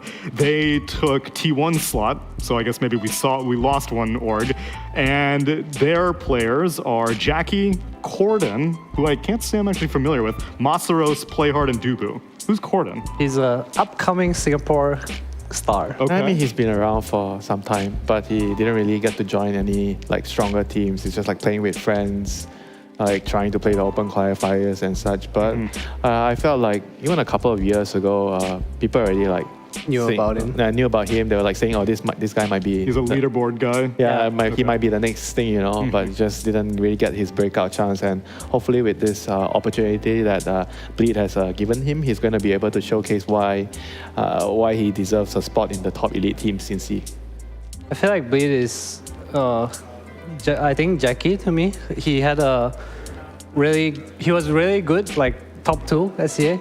And then he went to Boom, and his performance kind of went downhill. Yeah. And I think in Bleed he gets to like be himself again. So I'm really happy like to see him coming back. I think. I feel like it has a lot to do with like different environment, you know, the team environment. Because like before in Boom, right? Because it's Mushi's team, you know. When you talk about Mushi's team, his team is very like. Systematic. Everything has to be done in a very certain way. Like you have to train this much hours. Then after training, you are going for badminton session. That you can't escape that. And if you try to give, you try to give 1,000 excuses, but you're still going to the badminton court at the end of the day, so you can't escape it. You know. And some players just. They don't feel so vibe well. Yeah, they don't feel so comfortable in this kind of like rigid environment. Everything has to be the same. It's like in the army, and they just don't play well. You know, in that kind of environment. But certain players, if you don't put them in this kind of environment, they'll be out partying all day long. You got to find the right amount of structure. Yeah. You got to put the right length of leash on them. Other new organizations, Blacklist, Rivalry, also joining the Southeast Asian DPC. They got their slot from RSG. And it's a lot of names that you would recognize, even though the org you may not recognize. Raven, Carl, Cuckoo, Tims, and AU. I'll give my take. I was heartbroken at the end of the TI-11 quals when Carl got dropped for all these fancy ex-OG players, and he didn't get a chance to even compete to be at TI. And he was one of my favorite mid laners over the course of the last season in Southeast Asia. Very fancy. Very fancy. And he played weird heroes, and like he was doing Doom mid, Sand King mid, all these kinds of off-kilter things. And now he's back with Raven, Cuckoo, Tims, and AU. How are you rating them, Adam, right now, as we look forward to Div 1? I rate them Be honest. maybe like 4th, Okay. 4th, 5th-ish. I mean, it's Middle of the pack. I think they have super high they potential, got but big names. They got superstars yeah, here. but I think the thing is like they're coming from not a good place. I think Raven didn't have a good year. I think Cuckoo had like a really rough year too. So I'm not saying that they can't be the number one team. I think they can. They definitely have the players and the potential for it. But right now, I think they're still finding their footing again. I mean, this team feels like, oh, this is my first girlfriend. I left my first girlfriend. I went on a journey, you know, girlfriend 2, girlfriend 3, But you girlfriend always 4. come back. I think the first one is better, you know, and I think they go back together because this is practically like 4 or 5 the old It looks like a the old TNC, TNC team. yeah. They got what? 4th or 5th, like a very at TI. 6, I think. Or 6, yeah. So that was like their kind of like their best TI placement team. So they want to try to patch things up. Write a letter. I'm sorry for what I did in the past. Baby, take me back. Let's go for a And second then ride. she ended up writing back that like, I feel the same way. I will say though, Carl has like been a really standout player for me, especially last year too. I definitely agree with that. I think it's. I'm curious to see how they like try to build their team because Raven's more of a like hard, stable carry kind of player, but Carl's like this super aggressive player. But his play style that's why it's good together. One guy. But he doesn't play that way anymore. He became like more of a carry mid player, right? Yeah, but I'm sure you can towards just the like go back to his previous I way hope of so. Just like they went back to each other. Yeah, in C we always call that go back to his animal ways. You know, go back to his I want turn your brain barrel, off. Carl. Yeah, I'm gonna dive the enemy. I'm Puck. I cast phase shift. Nobody kill me. I make some space. My carry is on anti-mage, and we have an offlane Magnus and power AM. We're gonna win the Dude. game. That sounds like a winning combination. You know how you judge someone's feral instincts? How many well plays come out as they chase someone? Yes, or the tips, or the high fives. Before the kill already happens, It's already coming out. The chat lines, everything is coming out. I'm calling it in challenge. advance. Next up, we got Team SMG. Their roster is their new face for me. CDR is their Chidori. Chidori. Oh, right, okay. And then Moon, the CEO, Mid1, Afu, and Boomy as their 5 positions. So this guy is doing a really good job of being CEOs of multiple That's what I'm companies. saying. He's multifaceted. He's got enterprises everywhere. Chidori, and tell me about this guy. What's his claim to fame? I think he's a bit like Corden, right? He's been around like Stacks for quite some time, and then we didn't really get a. Kakashi just throwing out. Do you know Naruto references, Winter? No. Oh, Help what a me. shame. Sorry, Winter. I thought he was laughing as a courtesy. I'm Yeah, like, wait, does he me actually too. watch anime? God damn it. You know what I watch? Just my fiction. don't. No Okay. anime. When you watch the Dota, and so yeah, Chidori, I mean, like, because I have not been familiar with his name. According to his past rosters, nope, I just clicked on him and he disappeared. He went to like NA to play last year. And Yes, he was on Eternity. With Fixers. Yeah. Oh. Yeah. Didn't he like go to China at one point? Like I'm not sure, but he played with Zeal before, who was like on eHome and is now in Div 2. It's like the only kind of history. It's like those upcoming Malaysian players that never really got an opportunity, so now it's finding yeah, I out mean SMG. most of them go to China usually. That's when Yeah. you get more chances to play because there are more orcs there willing to support players. In Malaysia, Have there's we a had lot a less. carry player go to China before? Go? Like we have. Oh yeah, I guess so. Why is it Malaysia that exports themselves to China more than any other Southeast Asian region? I We mean, can I've speak never seen Mandarin. Filipinos. We can speak Mandarin. It's only Is it Malaysia taught in and school? Singapore, really. It is, It's but a not choice. for everyone. I mean, Yeah, it's a choice. Okay, but how many years do you? We also have Chinese school here, where like it's a mandatory thing. Interesting. Because, yeah, I found it weird that, like, Pinoys never go to China. Thai, I guess... Definitely less common in their went to country. China, Yeah. tried to. I mean, it's only common here. Yeah. Because we and can Singapore, I guess. because we speak the language. Yeah, Malaysia and Singapore. But they always come back. Oli came back. He knows his true roots are here in Malaysia. Next up, we got Boom Esports. Actually made a surprising number of changes because I thought that Boom was... Who was your... They only kept two, right? Your Yeah. part FBZ, and your FBZ. part. Who was your front runner for best Southeast Asian team last year? Probably Boom. It was Yeah, Boom. that's what Yeah, I would it have was thought. Boom. And they threw so much of it out the window. The roster this year, Natsumi, Yopaj, FBZ, Zephyr, and X-Nova has another Malaysian coming back to Southeast Asia. Yeah. Same I mean, I can understand why. I think like a lot of the veterans in China retired, and I think a lot of people don't want to go through this Rebuilding Yeah, it's very tiring, especially with newer players. So they come back like Talon, Boom. They're like Time to come back and chill. much more experience. I wouldn't say chill. Like there's no way Mushi team is chill. Right? No way. They're not like here to chill, but like I said, it's easier to build with players that are more experienced and capable of like going through they can go through the hardships together. Agreed. Come back for some badminton. Yeah, Mushi will be on board, play some basketball. And then the last team is Geek Slate, formerly known as Geek Fam, but they merged with Slate Esports. Their roster, Skem, Cox, formerly known as Avatar Mode, if you remember him on Neon, but he's Cox now. Force, Narman, and Rodgi. Narman is the name that I can't say I'm too Techie familiar with. spammer. It's Hustler Hustler. Oh, from okay. Reality Rift. And Yeah. he went to Neon for a while. The too. techie Skyrath guy who camps in the trees for 2 Right. minutes waiting for you to show up. You think he's not there, but then he's still waiting for you and you die. That's the guy. This sounds very personal, Winter. You don't have any experience with this guy, do you? The only techies I know is the one bringing the food out. Yes, that is Geek Fam, and I guess one of the few Mongolian players who isn't on Lil Gun. He's been around on other Southeast Asian teams, like you mentioned, Reality Rift, and Force is probably the other one that I'm not too familiar with. He was around last year. Polaris, yeah. He's also like Corden.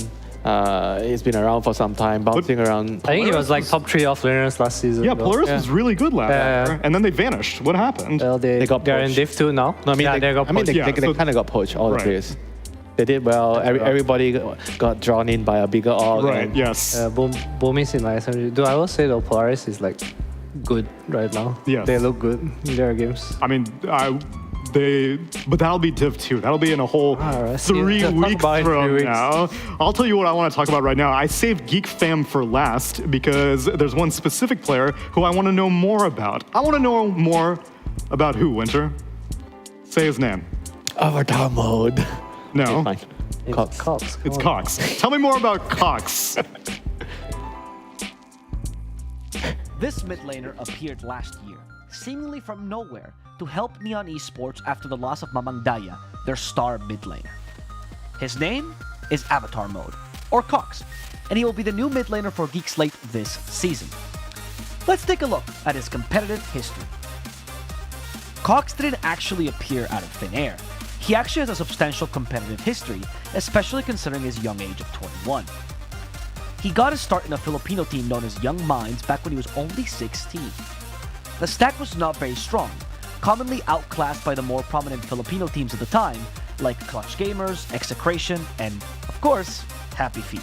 But it did feature a lot of potential. Previously, Carl, the current mid from Blacklist International, and Aries, the captain from Grand Sky Esports, had played for this stack. Avatar Mode was in the last iteration of Young Minds, and he competed almost exclusively with them for the first 2 years in his competitive career. His results were lackluster, and he mostly competed in local leagues like the Join Dota League or SCA qualifiers, both of which he never won. During his attempt to qualify to ISA 1 Hamburg, Young Minds decided to change the name of their stack and one player to Secret Empire. But even with a new cool name, they were unable to qualify. Having tried everything in his arsenal, Avatar Mode decided to take a break to finish his high school studies. He would later return to competitive Dota at the age of 19 in 2020 with a new Filipino stack called Goodfellas. Despite having a superior name which displayed impeccable movie taste, Goodfellas had similar results to Young Minds, which is why Avatar Mode would leave the team after only a month. He would then join a team that would represent a major breakthrough in his career, Team Novus. Not only would this team achieve his first major result in a local tournament, second at the Nationals under the name of STI Olympians, but he would also have the opportunity to play with a well-respected and known carry in the Philippines, Nando. From then on, Avatar Mode started getting smaller opportunities as a stand-in, and he would eventually play all of 2021 under Alpha Esports Pro, a Filipino team that would compete mostly in local, small tournaments with okay results. It would be in 2020, and thanks to his history as a solid stand-in, that Avatar Mode would get his big break. During the BTS Pro Series, Mamang Daya, Neon Esports mid laner, got sick, and had to leave the team for a couple of weeks to recover. They chose to use Avatar Mode as their stand-in during the tournament. During this time, Neon's level seemed similar to their level with Mamang Daya, and they had already changed their 4-player Hustler to a Filipino player, Jing. So the inclusion of Avatar Mode would turn them into a fully Filipino team. And that's exactly what happened, as Avatar Mode became their official mid laner for the DPC and would compete in Division 1 for the team, thus achieving a huge milestone in his career. Unfortunately for Avatar Mode and for Neon, the results were not as expected. Neon Esports quickly dropped from Division 1 in Season 2, unable to take games off any of the top teams. In Season 3, the team reformed and would only keep Avatar Mode and Ryu from their previous roster. Despite this change, they were unable to recover and lost every single series that season, only winning a total of 2 matches. Post-DPC, Neon had many shuffles, but the one player they consistently kept was Avatar Mode, and their coach Trump. He had already shown promise, despite Neon Esports being unable to obtain results, and Neon was hoping to rebuild around him and Ryu, who had come back to the team. On the 29th of November, Avatar Mode officially left Neon Esports, but Cox was already playing with Geek during the BTS Pro Series, which started a little bit earlier, as Neon had decided to use their second team, Neon Atomic, instead.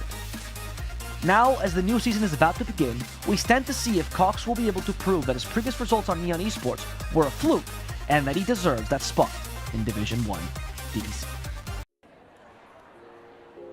Our boy Avo giving David Attenborough a run for his money as Best Narrator 2023, as I have learned so much about Cox. I feel like I know Cox like a friend at this point. I know his history.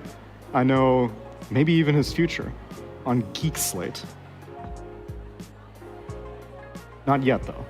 They still need to play the games, but he's got promise. I'm intrigued at all these newcomers that you mentioned, the Cordons, the Avatar Mode / Cox, what was the third one? There was one other player. Force? No, Force. there was Nico? one. Nico/Force? No, there was one other, CDR. Cheetor. Cheater.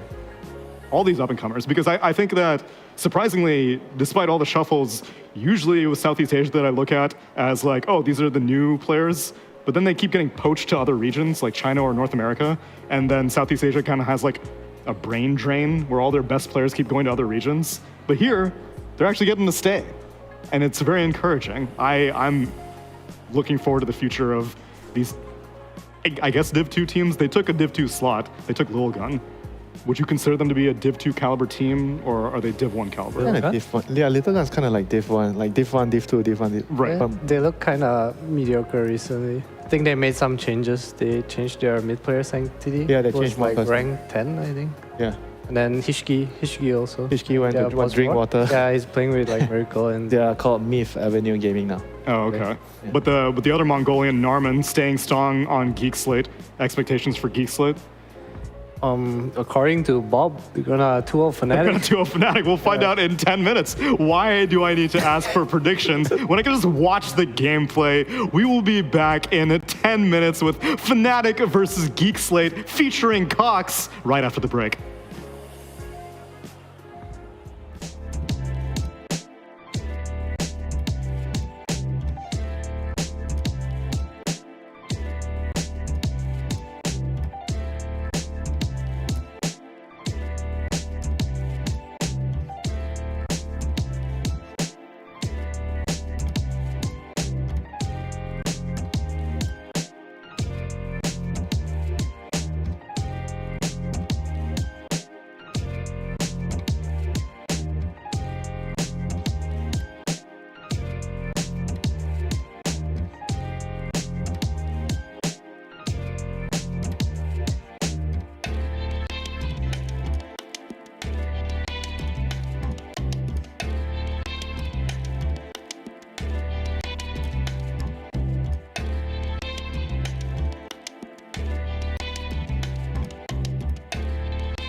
He's actually able to do so for a decent amount of time. Time to take up like the flame cloak does get a lot of damage, but here comes the black hole.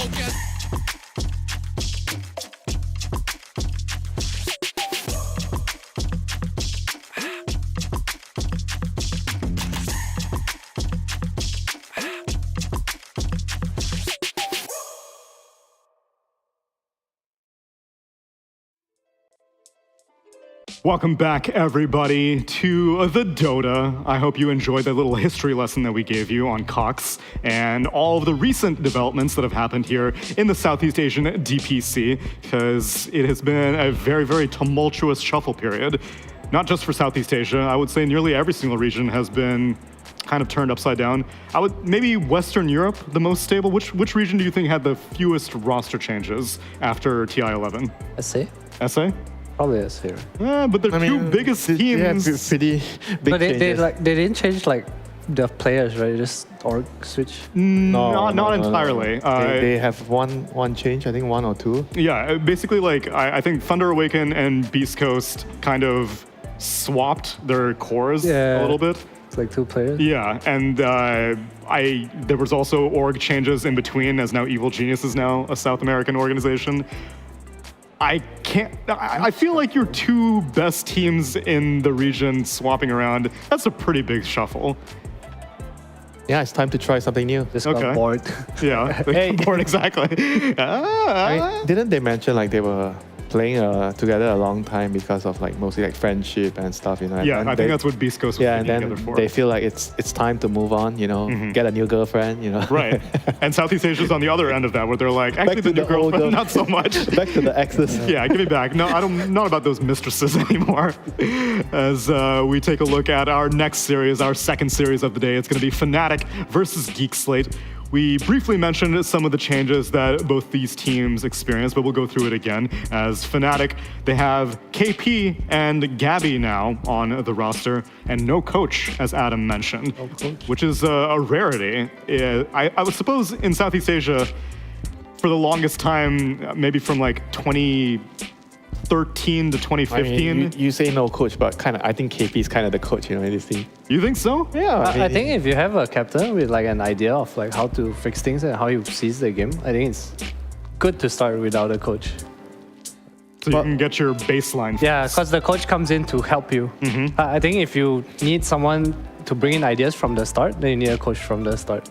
If you need someone to assist you after you like identify what you need help with, I think they're doing the right thing. I mean, I actually disagree. I feel like if the coach is there early, like regardless of the situation, whether you have a captain that can draft or whatever, you know, I feel like he's still gonna be there and do some work. You know, the work is just different. Like in an established team, I feel like maybe he can put more focus on settling the internal stuff, the issues, that's fair. and maybe less about the strategy, but more on the interpersonal side of things, which also can help with the game stuff. Okay. And if you are in the beginning of a team where they want you to give input about the draft, then you do it. You know, so I would say that the job of the coach will be different depending on the state of the team and what the team wants from the coach. So it can be starting with a coach, or it can be starting without a coach. It's also a stylistic choice of the coach itself that like, is it I know the right structure of Dota for you guys, or is it come to me with your problems and then I'll solve your problems? Yeah, I think that also depends on the previous relationship with the players. If the coach has what kind of dynamic he has with the players, if he has a very good relationship with the players, I would say that it's easier to go into the team from the start and sort things out and start to build strategies and build ideas among the players. But if you don't really know the players, you're just coming in like you say, you know, I'm gonna show me your problems, you know. Right. I'm just here to take your problems away. I'm your therapist. Speaking of coaches, do you know Geek Fam's coach is their owner? Yeah, I know. Wait, who's coach? I mean, he's Geek Slate's coach. Roll it. Show me Geek Slate. Show me what they're up to. Is that true? yeah. He's a good Dota player? He I think was. 4K MMR, 5K MMR, I think. Okay. I don't know how good he is at Dota. Oh, that's his coach. That's the coach. That's the coach, but not the They're game. enforced guys, but yeah. Okay, so their coach, when Ollie, Chuan, and March were having success back when they were called Geek Fam, he was their coach as well. Wow. So Okay, I give you a trivia. I was also there during that time. What's the trivia? That's the question. The trivia is that he was the secret of the success. Okay, The other so- coach had no relevance whatsoever. All right, wait, so now I got a question. Was their success because of you or because of him? Or was it the power of friendship? I mean, Power of friendship. okay, that's a shockingly honest answer from you, Winter. I thought you were going to is take it credit for it. honest? I don't know. I mean, I was kind of like there for a couple of weeks, and I was like trying to give them some suggestions. I actually went played one of the tournaments with them because they needed a Did you win? Yeah, we won the tournament. Of because course.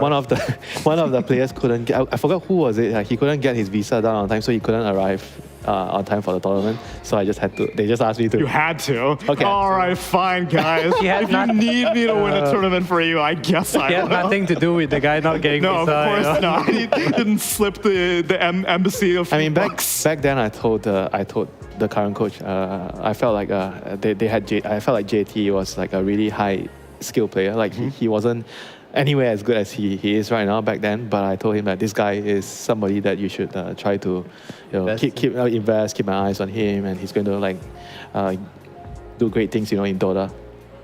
Well, let's see what this Geek Slate roster is capable of with a draft. Serve it up to me. It's game number 1 of Fnatic versus Geek Slate, and we've already got first phase picks. Oh, guess what? It's Lina time on Geek Slate, and Rubik and Mars picked on Fnatic. Bans are the Magnus, the Treant Protector, and Batrider on Geek Slate, and Broodmother, Bounty Hunter. What? I think it's because Force is a big Broodmother player, and I think this bounty is a flex for them because Scam is honestly jabs of another carry version of That guy. Yes, he is. He's That just- guy. he's just that like- guy is like, oh, I'm He's gonna play whatever he wants. I'm playing carry. No, I'm actually playing off lane from the carry role. That's why, like, he goes back to carry after rotating through I mean, all the other roles. you say it's back to carry, but it's you know, true it's luck. very, It's yeah. offhand. So we'll see. I mean, here, but is Bounty Hunter even like a viable hero right now? I don't know. I mean, it's popular in the pubs, I think. Okay, fine. I think the hero, I feel like the hero is annoying, like he does all this Yeah, but annoying shit in the game. you'll win the game. And though. you have to buy don't win the sentries. game. I mean, not if. If. You pick Tinker with Bounty. That's a You can thing. win the game. What, just track Two vision for unpicked rockets? heroes. Yeah, that's a winning combination. Next set of bans, Beastmaster and Ember banned out and Sniper taken out. How about this Rubik first phase, Adam? I've seen a lot of Rubik against Lina, but I feel like the Lina carry, they go like 1-1-4, so stealing their spells Yeah. doesn't mean anything. And then you get right-clicked down from Yeah. million range. And you don't it's even kinda- get Laguna Blade, apparently. But Not until level Yeah, 20. I mean, it's nice when you steal a stun, don't get me wrong. And I guess it's just a neutral lane for the Mars. Also, just so y'all know, John Well plays the Rubik quite a bit for them nowadays, so it might not I be. mean, it's also like a combo pick, like second phase pick. You want to pick like something that works together. Like you used to see a lot of snap with the Mars, but the Rubik for Fnatic, like Adam mentioned, it could be a flex pick for them. So both of their support players, or maybe the cores can play it. I don't know. Maybe they might want to run a Rubik mid. Yeah, but you'd see you'd see Snapfire with Mars because the team fight is amazing. Yeah. What's the synergy between Rubik and Mars? other than Just stuns? general hero, flexible heroes. It's damage reduction, bulwark, fit, bolt. True. Actually, Mars against Lina, ranged hero It's against both. pretty good, Yeah. but honestly, Lina still kills you. To be fair, Silver Edge is like such a common item. Now you have to cast your wall in front of the Lina. Yeah, so I mean, So everyone fights in the arena. It protects your team in a way. It's It kind of does. nice. I think also Rubik having the range of lift against Lina is just nice because Lina doesn't really want to press BKB when she's Sure. A-clicking you from far away. So that's something as well. Yeah, that's why you need the buffers for the Lina. People to Tag make the team. to make the Lina strong in the game. we got Tusk as one of the buffers. Tiny is still in the pool as well. Fnatic's hero. Clockwork. Swap again. Okay, I guess. I mean, teams are just like picking. No, I hate swap this again. hero. No, they just pick this hero against Lina. I hate this hero. Why do you hate this hero? Because he goes in against Lina and then he dies. No, you buy your shot and you fly away. Dude, as you're flying away, you're dead. But you're supposed to have Gold Scepter as well. Why isn't Blade Mail a more popular option against Lina? I think it is. I saw, I think it was AG yesterday. They ran this knife. They picked Night Stalker against Lina. He just went first Iron Blade. Yeah, that sounds good. Yeah, it does. It's nice. When you bring that up, I'm figuring, why not people pick Axe against Lina? Yeah, or Legion maybe the Commander. Blade Mail. Yeah. It's pretty. I'm sure it's good. Just the lane and The lane. Lina's it's not easy to call Lina. It's really not. Yeah, that's true. She's so fast. Snapfire. Okay, Snap's just a good +5 in the lane against Mars and Yeah, good lane, Cookie against Clockwork. Just useful. Lexia Lina. A useful hero, you know, when you have like a +4 like Tusk, he has catch, right? But he doesn't really have team fight, so it's good to have team fight on the other support. So it makes a balanced duo. And a range and a melee, so depending on where this Lina goes, because I guess you guys are more inclined to see safe lane Lina, but I feel like mid lane Lina... They definitely play mid lane quite a bit on this team. I see, okay. They also play offlane Tuskar, by the way, so I would be quite surprised if they don't pick another support here. Bro, yeah, this is the Rogi hero, okay. Or a flex, I guess, this Tusk and Brew. Rogi. Yeah, I think Nico plays the hero as well. He plays Brewmaster too. I think looking at the draft right now, I feel like it's definitely Tusk 3 and just 5 Brew with Lina mid. I don't really see a point for the core Brew right now. Very bold of you to assume that Scam will play a traditional carry, as opposed to his usual weird stuff. I mean, he's gonna probably last pick his hero. I think he could be Lina because they picked a melee support for it. Oh, that's true. Yeah.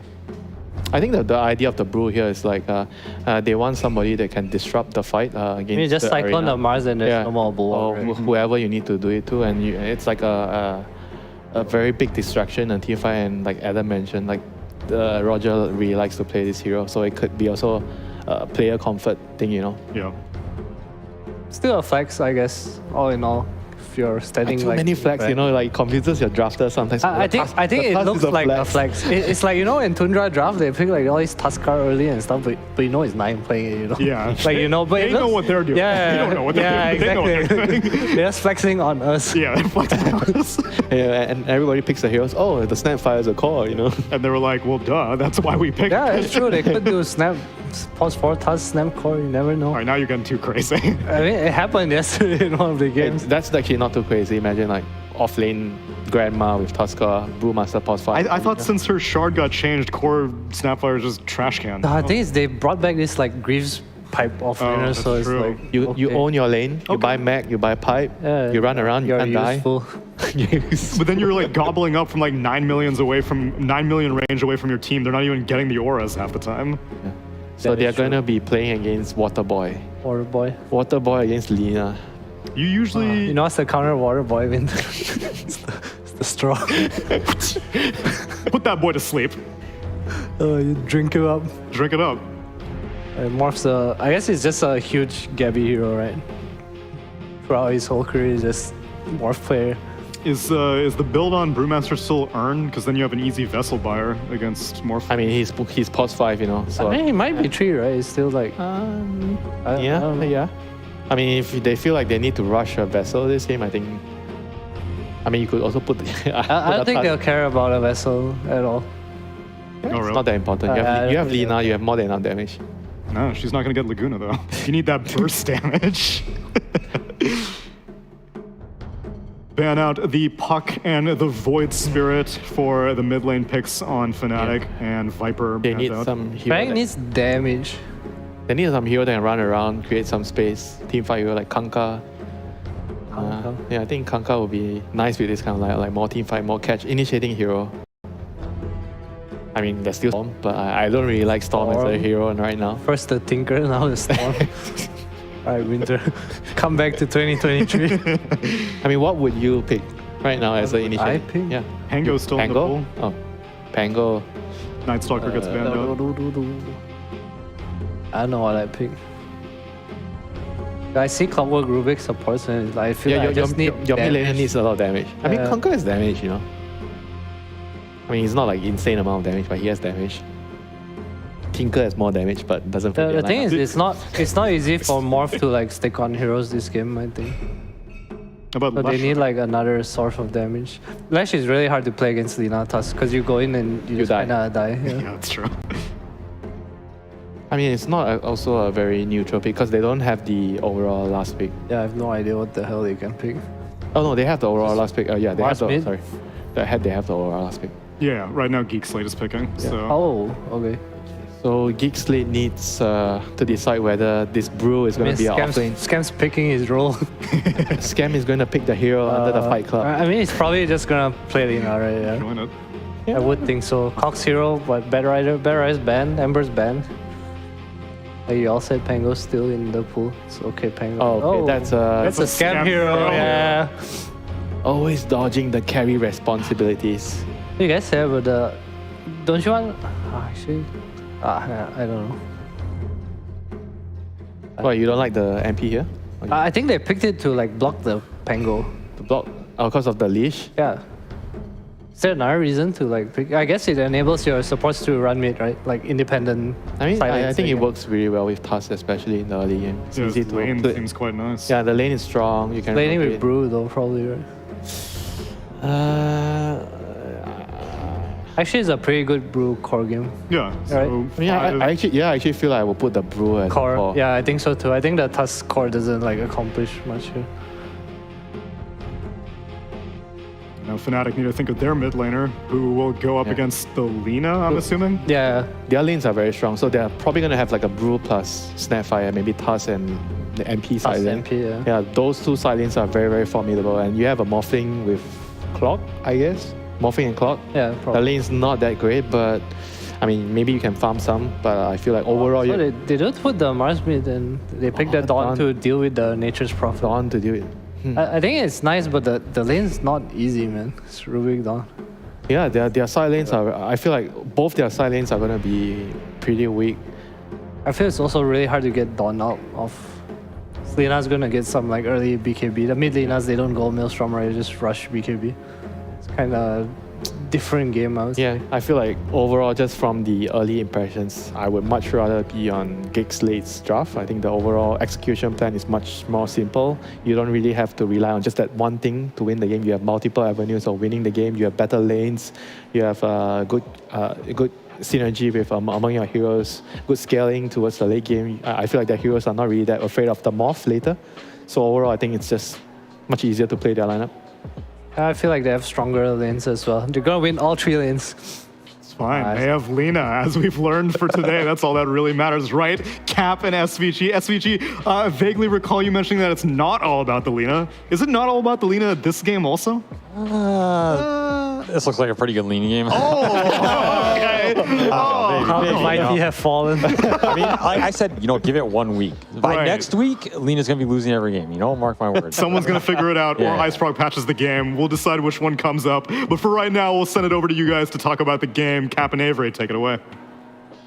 Yeah, I'm looking forward to this. It is an old timer here. Whenever I see some old names on some of these teams, it brings a little light to my dark existence. And here we've got the matchup of KP versus Raji. I know this is maybe before your time, but you know what the connection between those two is?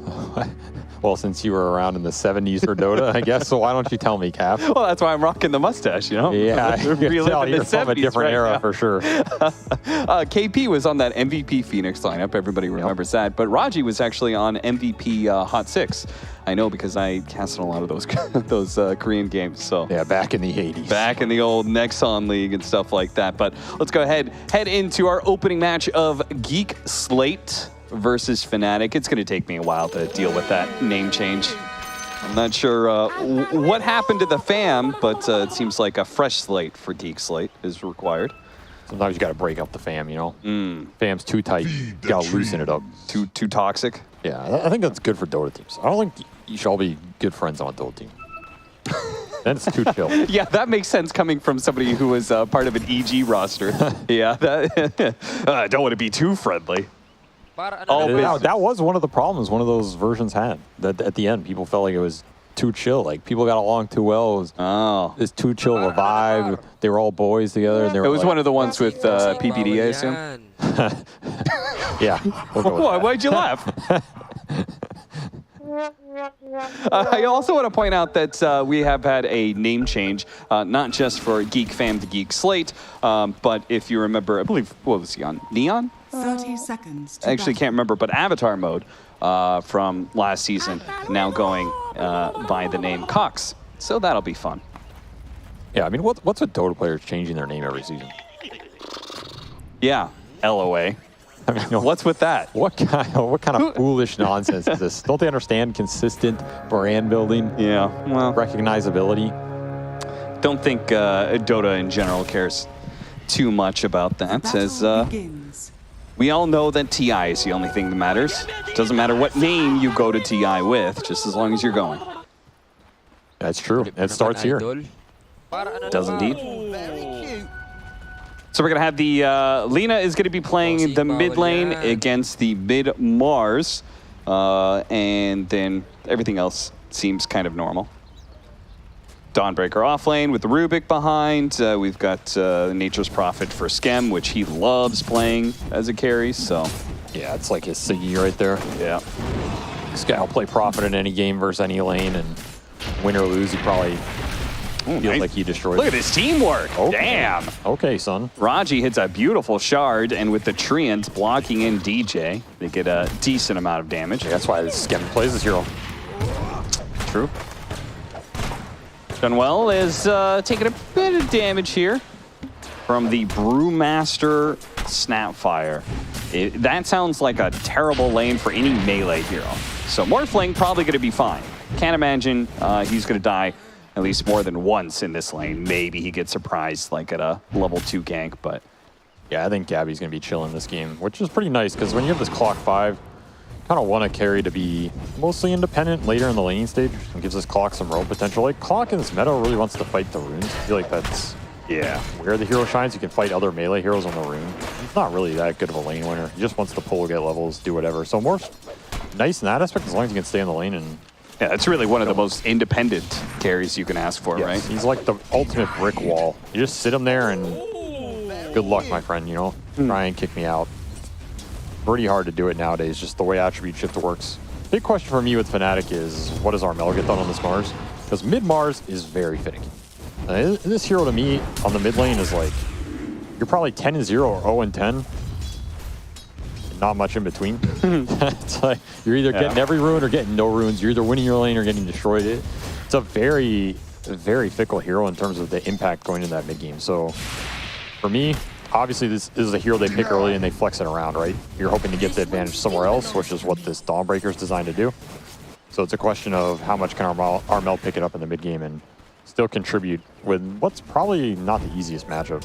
No, I cannot imagine this matchup goes very well at all for a Mars, as he's pretty much just going to be either tanking Dragon Slays or tanking attacks from the lead. Oh, there it is, the first blood. It looks like a sneaky one from the Rubik Dawnbreaker combination.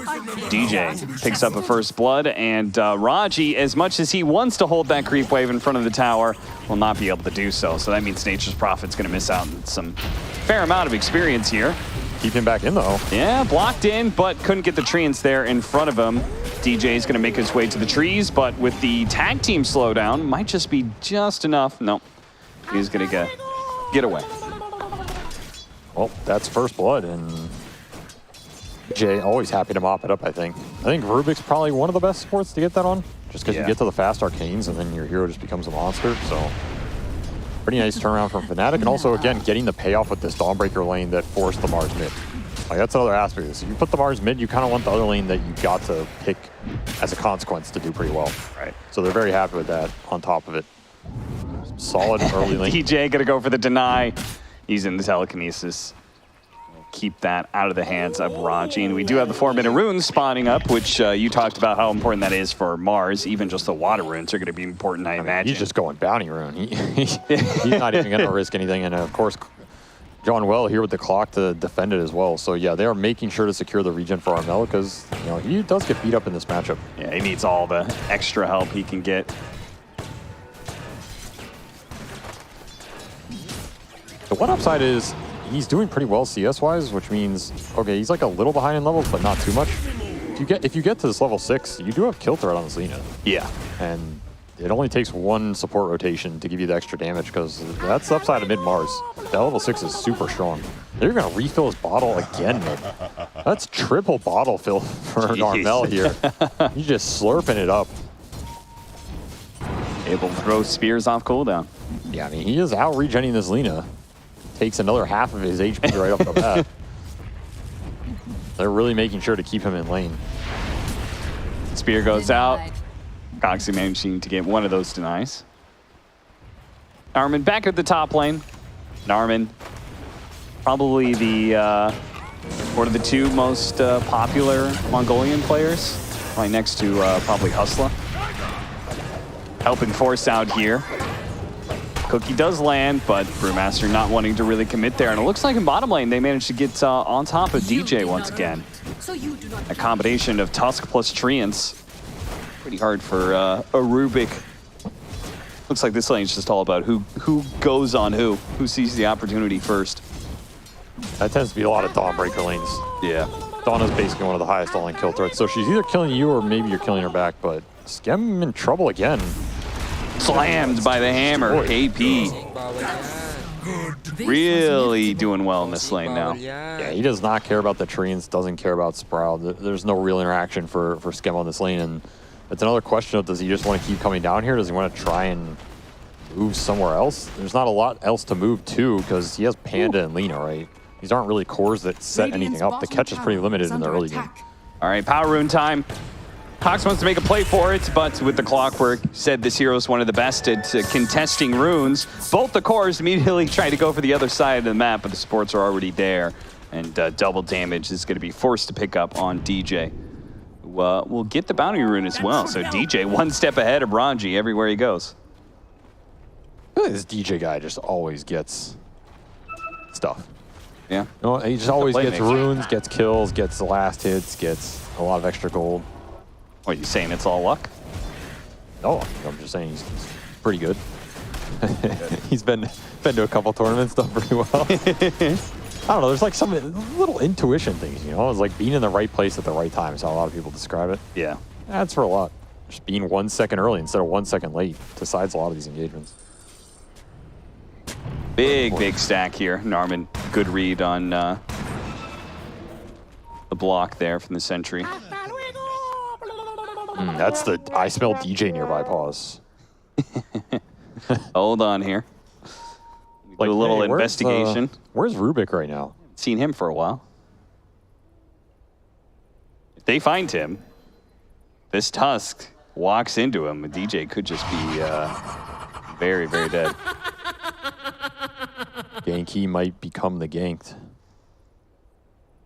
I mean, this is your arena timing, so that's why DJ's here. They want to use this Mars strength. It's pretty important that you get these kills at the mid arena when you can. Accelerate his levels, because Armel doesn't want to just sit on this lane and trade one-on-one forever. Not advantageous for him. Lina's super happy to do it. She doesn't have some early timing she's pressured to use. Humble me, new me. Gabby turning over new leaf. We'll see. We'll see. With the prevalent Dota player is a rare Dota player, I'll tell you that much. Yeah, I feel like it's kind of same as the pub players who changed their name to like PMA mode or something like that. Oh God, you know those that guys. that's an idea. They have the idea that they're going to make this change, but push comes to shove. More often than not, they fall away. DJ goes for it. Armel not close enough, and now Raji's going to show up here, see if they can actually get something. Oh, just straight up Laguna blade him, and there's the finishing blow. The Nature's Wrath and the Snowball to collect that final hit. Force, though, is going to be caught by the Clockwork, got him inside the cogs and outside of the range of his creep wave. At least they're getting some pickup on the back of that. I mean, that was a fast Fury on 30. He died on the lane. He just got a bunch of soul XP. Comes in quickly, get the cleanup. So Skem kind of back onto his trajectory here. Just heading for that Gleipnir rush, potentially. Wouldn't be surprised. Looks like that one hard camp stack wasn't the only stack they had going on there. Yeah, just been economically doing some work in the jungle. This Morphling is still having the best game by far, and I'm a little worried for Force here. He went Vanguard, traditionally an early fighting item for Panda. It tells me he really wants to be involved in these early fights. Oh, engagements like this, but he's not needed. Even better, I suppose. It's kind of a weird one. Cox just there on the edge. As you know, Avery. Dota is a game of inches and centimeters. That is very true. Cox, right place, right time. Yep. Of course. Is that Vanguard going to save him? I don't think so. Well, the creep wave is coming in, but the Cogs separating him and getting the kill once again with a waveform. But with the supports coming in, they are going to be able to at least get the kill on one. And the Morphling, well, that Morphling has turnaround potential. Raji is going to fall as the Dawnbreaker. KP's hammer lands square on his head and will be able to catch up to Skem here. Didn't really necessarily hit the first hammer hit too much, so they're actually going to back away and manage to force another TP rotation and back out. So trading out supports and still getting the Brewmaster kill. Pretty nice for Fnatic. Yeah, this Brewmaster is getting really shut down. This is not a hero you want to have shut down levels-wise because it's just hard for him to come back. He doesn't have innate farming mechanisms that clear waves or stacks super fast. Whoa, what happened? Gabby. Just getting Is that a Nature's Wrath kill? I bet it was a Nature's Wrath. No, he just got cookied from Fog. Damn. That's what happens sometimes. Gabby slipping up. Catch him orphan. That's all it takes. That's a huge kill. A lot of XP for them. And again, Morph is like the brick wall in this game. They don't really have easy ways to kill him for a lot of this early mid game. So anytime he's off the map, it's a huge deal. Gonna free up a lot of space, especially with how much he was getting out of that lane. I mean, he was total free farm plus Brewmaster kills. Yeah. Can't really ask for much better here. Yeah, that Brewmaster got killed so many times, still looking to get his level 6, just picks it up now. Thing is, this is not the easiest Brewmaster game. Like, No. they picked it into Mars, Rubik, and Clock, arguably 3 very efficient answers to the hero. Like, Clock is one of the best supports of all time versus Hero just because cog him, you knock him, there's not much you can do, right? Yep. And then even if he gets his ult off, Rubik is probably going to steal it at the end anyway. So it's kind of a catch-22 for him this game. He has to be very careful about how he uses his spells and how he takes the engagements. I would even say, to add on to that, Morphling as a carry is probably one of the better heroes for burst damage, right? So if Mars does manage to land that stun or Clockwork catches him, then Morphling is probably one of the better heroes to ensure that Brewmaster dies in time. Gonna be caught this time, pinned up against the wall, but here comes the support here, the artillery from the Snapfire, landing several shots. And a trade-off of 1 for 2. Losing their big carry, that's going to suck, especially since, you know, so far... actually, I thought he was doing better than he was, but he's actually lowest on the core network chart. Yeah, Skem stole it all. He stole all the stacks, huh? I don't know. Maybe these Furion ults bounced through or something, but yeah. Cox having a rough one. And I felt like his lane phase was going pretty well. Like, he has the CS, right? He's 68 CS. Just got ganked, got forced off the lane a couple times, and then, of course, the death on top. I mean, he's below the Brew, who I thought was having the roughest one, so... Looking like a catch-up game for this Lina, which is where you want the Lina to be. If you can put this Lina behind early, force her to have to catch up the tempo the whole game, you can deal with the hero. Like, it's not that scary at that point. It's a very different hero. Especially if he has a hero like... I mean, he's not the true one either, right? So he has heroes that are going to take farm off the map as well. Which, it hurts you when you're behind. Yeah. But if the Furion is able to take... I think it's pretty important when you have both a Furion and a Lina, heroes that, like, just, I mean, they farm up a Storm and they take up a lot of map space. Well, this is a dangerous TP. Ooh, that was a dangerous TP, and Genoel was already in position to be able to catch him. Came in from behind, but how did he get that split off? Was there a creep somewhere in there? Battery Assault, not enough, and managed to get off his ultimate. And as a result, there's going to be a pretty easy turnaround. The Tornado leading. Okay, hold up, Armel going to show up, getting the pin off onto Skem, and with the stolen clap there from DJ, the burst damage is enough. You still have a chance to be able to get the Dawnbreaker, though, as she's going to fall. 8-7. All right, decent fight for Slate out of what I thought was going to just be Panda dying there. Yeah. That was a really bold TP. I mean, it's the upside of the Vanguard, right? That's why I was mentioning, like, if you go as Vanguard, you want to take those fights. So I think it's conceptually the correct play. I was just a little worried of him just TPing into a cog like that, but works out. They get the fight. No Panda ult steal either from the Rubik. Just multiple claps from DJ there. Still a pretty effective steal. And it's a pretty big turnaround for Geek Slate here. Nice arena attempt to, like, turn this fight, but it's just too much control out of the Panda at this point. You're not going to have enough damage. I was honestly surprised that he went for it, but I mean, I guess in some ways it was worth it. Right? Dawnbreaker was going to die anyway, so. Yeah, I mean, arena's pretty low CD. Like, you're not too worried about throwing the spell out if it doesn't always hit. Now it's a question of, do you want to bring Morph down here to try and finish up this tower? There's no Panda ult. Yeah, I mean, surely you force this, right? I'm a little bit surprised that Geek Slate. Force is here. That is true. Raji Just coming up the rear here. He's gonna have a vessel here. Oh, hopped in. Enough to burst it. Almost. The punch coming forward, and that is enough. The vessel completion.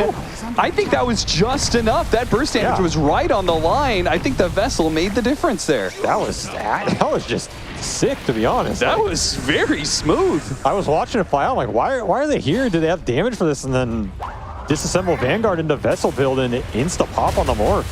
Damn. Beautifully done. And he's got 3 charges to be able to work with now. Raji. Well, he wants the vessel there. So close. Take the clock instead. Yeah. Or maybe not. Maybe not. Dawnbreaker. Oh, that hook shot. Little bit too late to be able to get the chain stun. And as a result, the Clockwork will die. They still catch Force, though. And Fnatic will be able to force this tower, I assume. Gabby gets his revenge in the end.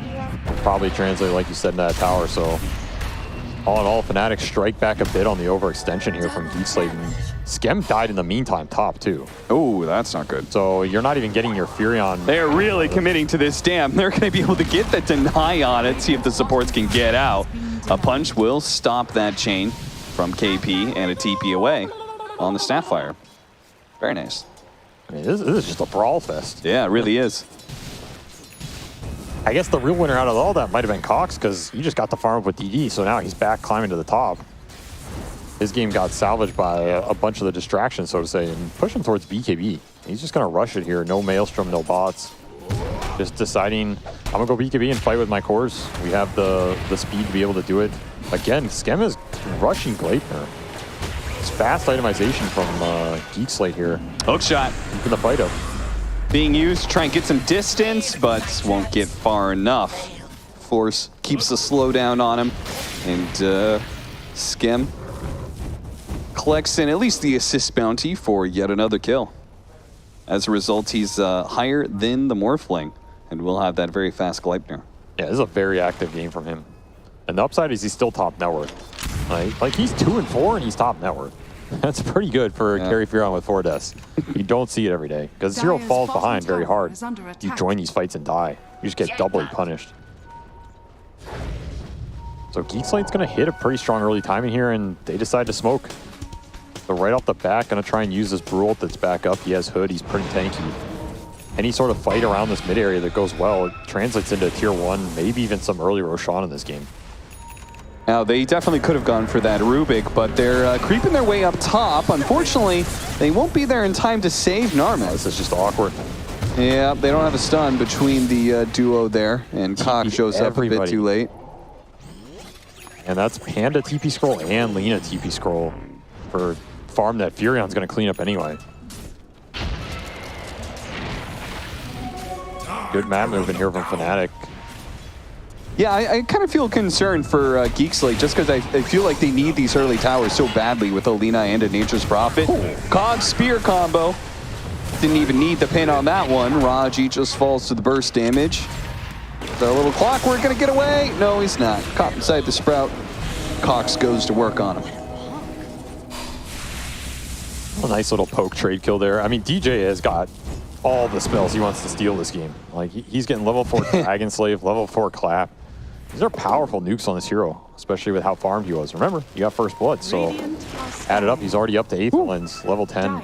He's having quietly a pretty good game on this Rubik, and he's going to be able to contribute a lot in these fights. I mean, who's going to get on the back line of this Fnatic lineup? Yeah. Especially through all the front line you have. You have the Mars, you have Morph, 2 heroes that can easily just go in. They don't really care about too much. Then you have this Dawnbreaker ult on top to bail anybody out. Like, this is almost a lineup set for this Rubik to just go ham in the fights.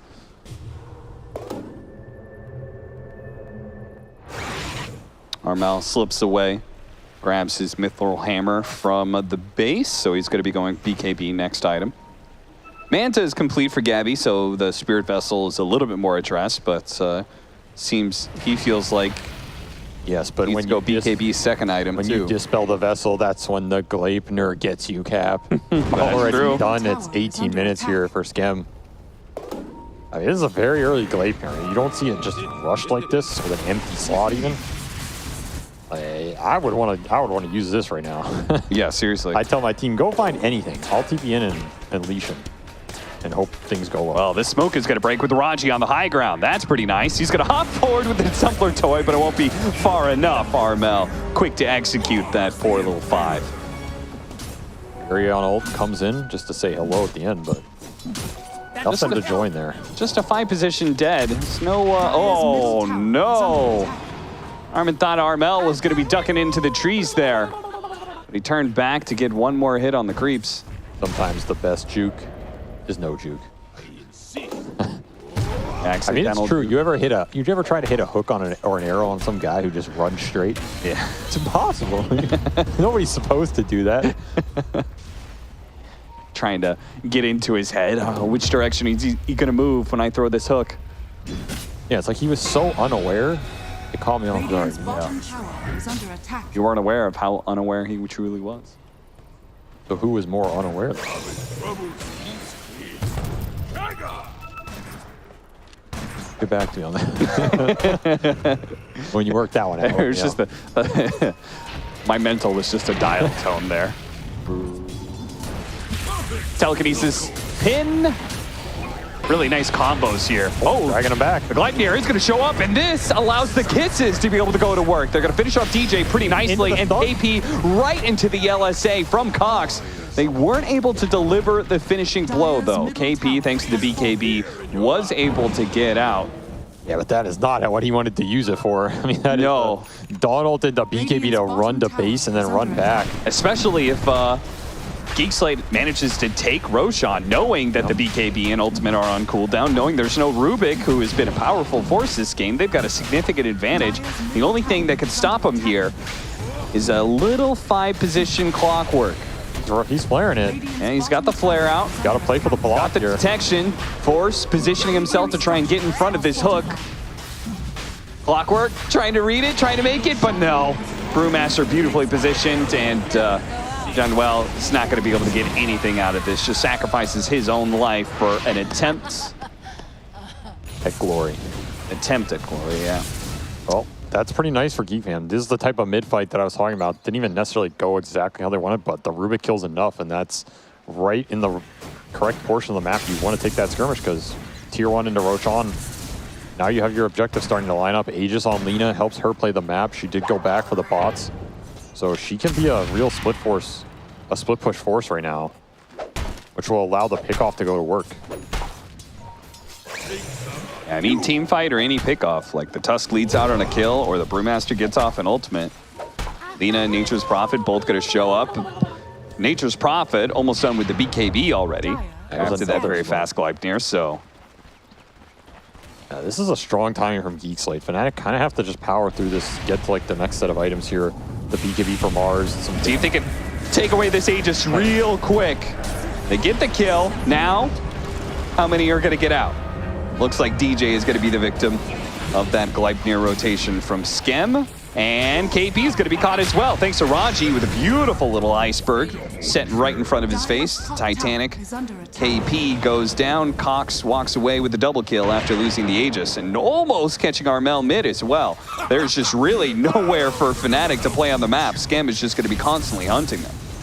Yeah, the map is closing fast. Power the bots, Lina, and the teleportation Furion. They can be in a lot of places very quickly, enable the damage to follow up on their catch. Difficult map to play right now for Fnatic. They just don't have the wave clear on the as mobile heroes to deal with it.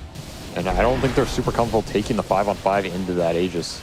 Now the Aegis is gone maybe, but it's hard. Like, they don't have much through the BKB either, right? Kind of have to just start with a hook, cog him back into some stuns or something. Yeah, it's all about the initiation. They have to get a 100-0 combo. They do have BKB on this morph now, so if they want to just commit a fight with Arena and just triple BKB in with their cores. How good is that going to be, though? Because I'm more playing with the Manta BKB. The damage isn't going to be the best, right? I mean, he's still a morph, you know? He can morph all the way down. There's not much to threaten him through the high armor BKB this game. Okay. He can do a decent amount of damage. I don't think they're worried about single target burst. Their lineup is amazing at single target burst. Yeah. And they have the chain stun. That's true. Just what happens after that. And Fnatic, feel like they want to use this timing here, and I don't disagree with them. Triple BKB on like 3 damage cores. Generally want to get something done with it. KP can join in from the top lane here, so pretty much up to GJ with this blink. Just started off with a lift and chain it into the arena. They could get the initiation. They spotted the Nature's Prophet off of that ward. It's a perfect target to go for, and they caught him. Armel with the initiation. Oh, but they didn't have the chain stun. Skem gets off the BKB. They had to further commit. They do manage to get the kill, yes, but diving in this deep may cost them, as Cox is now going to be putting out the damage the Nature's Prophet is not there to do. Gabby with the early BKB is going to be forced away. Once this BKB is down, he's in trouble, especially with that buyback. Amanta attempted to use, but they still managed to get the stun through with the snowball. The LSA follow up, and he's dead. Janwell gonna TP out, but a buyback that was well worth it, I would say, for Skem. He may be the highest net worth, but it's important to put it to good use, and getting a kill in the Morphling and all the objectives that are gonna fall afterwards, it'll be a big boon in net worth for them. Yeah, I think that buyback will end up being worth it with how much he'll get on the map during that time anyway. Yeah. I'm not sure it was necessary for the kill, but I mean, it's a Furion buyback at 24 minutes. It's not the end of the world by any means. And like we said, single target burst is there, but the sustained teamfight is not necessarily going to be. And that's where Lina just sits here BKB. You still have Panda ult up this entire time. Force doesn't even need to pop it. There's just not enough gas in the tank at this point in the game. Maybe also anticipating the potential of this Furion buyback, right? Like we saw Mel didn't want to really commit in there after his BKB, knowing this Furion can come back. I wonder if that fight would have been any different if they actually did burst down Skem without him getting off the BKB. And were able to more efficiently use their next round of spells. Because like the Lina was untouched, right? Yeah. They had to blow so much to finish off the Nature's Prophet that Lina was just like, okay, time to go to work. I mean, it's a game of inches. Like that ward on the hill, I think Lina was walking into the vision radius of it as well. Maybe if they see Lina, you go Lina, because I think Lina is #1 public enemy, right? Yeah. Like, Furion does not clean up the fight. Lina will clean up the fight, so... But you can't blame him for jumping Furion. It's a great go. They forced the buyback. And yeah, like you said, maybe if he dies 2 seconds sooner, you can transition that into more of a route. Because then Clock doesn't have to hook him, right? Yeah. And maybe he can hook like the Lina, or they can kill somebody else and get a bit more momentum going their way. And the thing is, how that went is he had a chance to BKB that spear too. Like, I was kind of surprised they led with the spear as opposed to the lift. And I think he had a window. If he BKBs that, it's a disaster, right? So you got to be a little careful with that as well. I mean, I understand going for it. Like, you assume he's not going to be looking there. He doesn't have vision. It's just a blind spear go, but I've seen crazier BKBs in my time. Now it's just a little bit of a map trade, but once again, I think Geek Slate is okay trading farm here. For, you know, the next 5 or 10 minutes or so. They're getting runes, they're getting items. They have Silver Edge on this Lina now. You can just break the Mars, start outputting massive damage, and what's really interfering with him doing that? Not a huge amount, unless you start on him. Silver Edge makes that harder as well. Like, you're just harder to find this guy in the fight. He's 550 MS with Invis. Yeah. Need the hook shot of your dreams. Kinda do. You need Armel close enough to follow up that hook shot. 3K gold lead for Geek Slate here, 18-15. As Geek Slate, talk about quick fingers there. DJ is going to pull Raji out of position with a fast blink back. That snowball is ultimately his doom. And whew, that was a little close one there, but Clockwork is going to be able to block that off. Interesting little skirmish. Skem just didn't even want to go to that. He's just farming up some triangle. Yeah, he saw the moment the snowball didn't connect and was being dragged away by the blink dagger. He's like, nope. Good luck with that one. Let me know how it goes. I'll have a better time hitting Ancients here. Apparently, John Well didn't even make it back to the fountain. They wanted to play this fast. They saw some abilities used. The Tusk is dead. Let's try and make a move here. Unfortunately, the smoke is going to break, and they don't immediately see Force. Oh, misblinked. Might still get him. Managed to get the spear. I want to commit, though. They can get the telekinesis afterwards, but again, there's just, yeah, the team does not want to commit on that. I mean, it's just not the target. Yeah. 1,000 HP with Pipe and a Nether Shawl. He has an insane magic resist right now, especially with the Drunken Brawler. He goes from like 70 to 85. He's at base 70 and a high of 85% magic resist. You are not bursting this brew no. without the morph right-clicking. It's kind of deceptive how tanky he is, so Probably the correct decision here from Fnatic. That is not the fish you wanted on the hook. I mean, this game is just about Lina. I mean, it's Lina Dota. That's what it turns into, right? There's a reason this hero's first pick right now. You get to these states of the game, you have to deal with her. You have to get on top of her. You have to stop her right-clicking people. And that frees up the rest of her lineup to just mess with you doing that.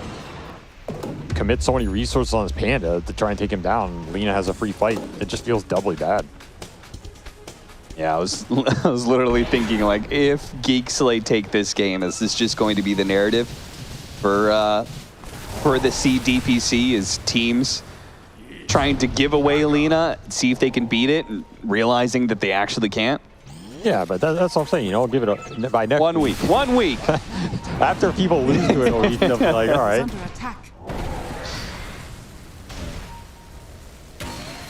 I mean, I think it helps this hero that a lot of the jumpers are not as popular. Like heroes like Spectre and Storm and stuff like this. Yeah, yeah.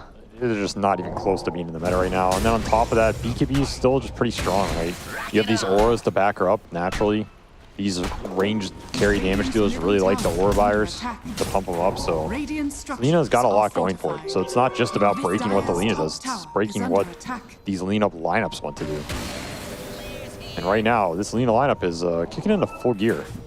And round 2, spear him back. Spin him back into the rest of the team and manage to get the chain stun, but again, no damage because they don't have the Morphling, so it's all magic. And you already pointed out how high his magic resistance is if he's on the right aura. He switched to Cloak of Flame. He's just insanely tanky. This is round 2. Gets snowballed now. Nice save, Raji. Hook shot coming in, but a little bit too late, and the Brewmaster split does go off. But if Fnatic can get away from this, well, I guess they did use BKB on KP too. That probably doesn't feel great.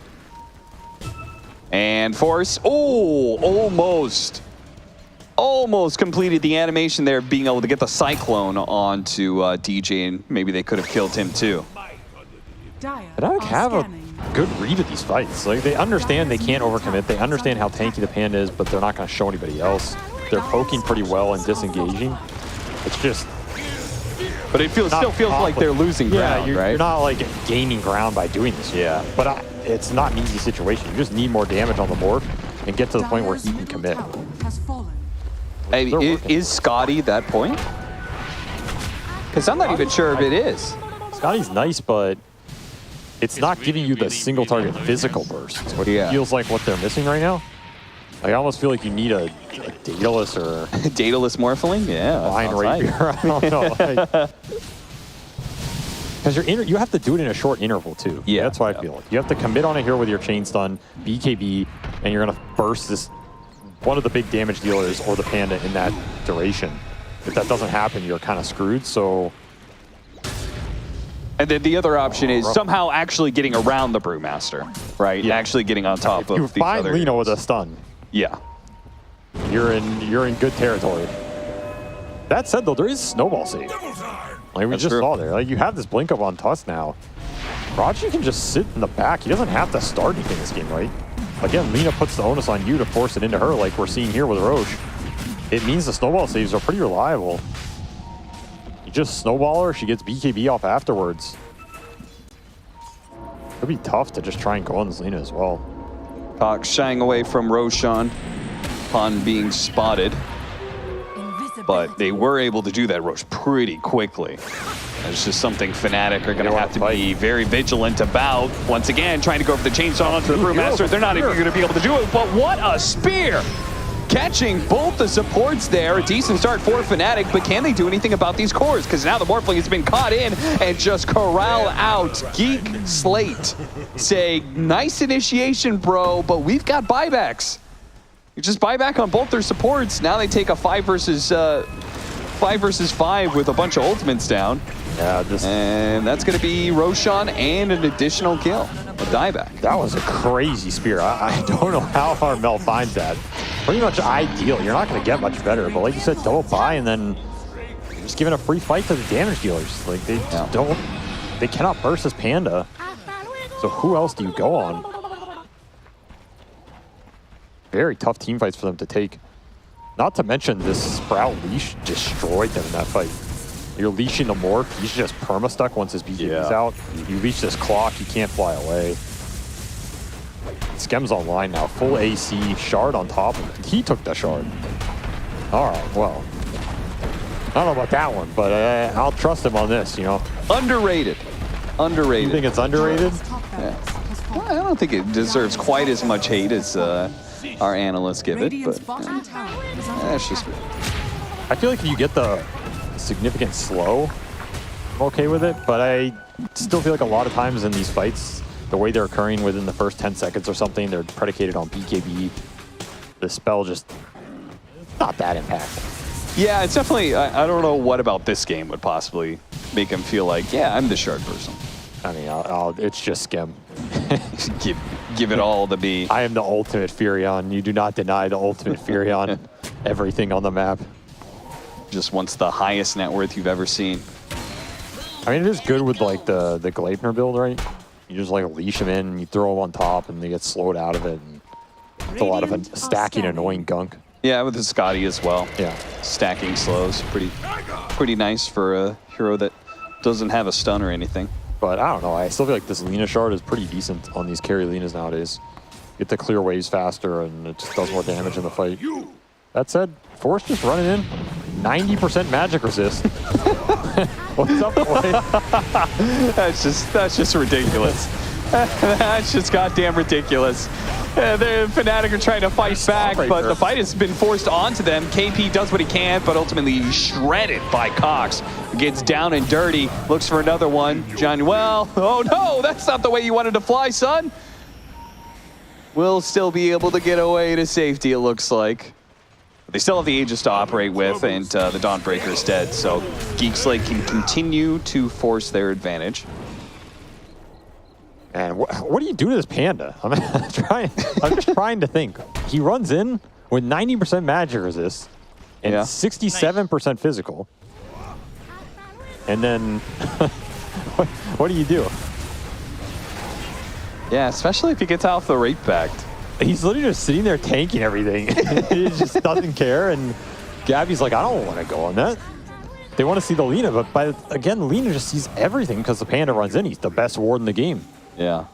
So it's just giving these ranged damage dealers from Geek Slate free fight, which is why it's hard to get on top of them. And I think we saw it with the Visage, which I thought was pretty cool, like the Aura Buyer, the Stone form. Yeah. Same with the Brewmaster. Like, you just have a guarantee that these auras persist through the fight because the hero is not dead.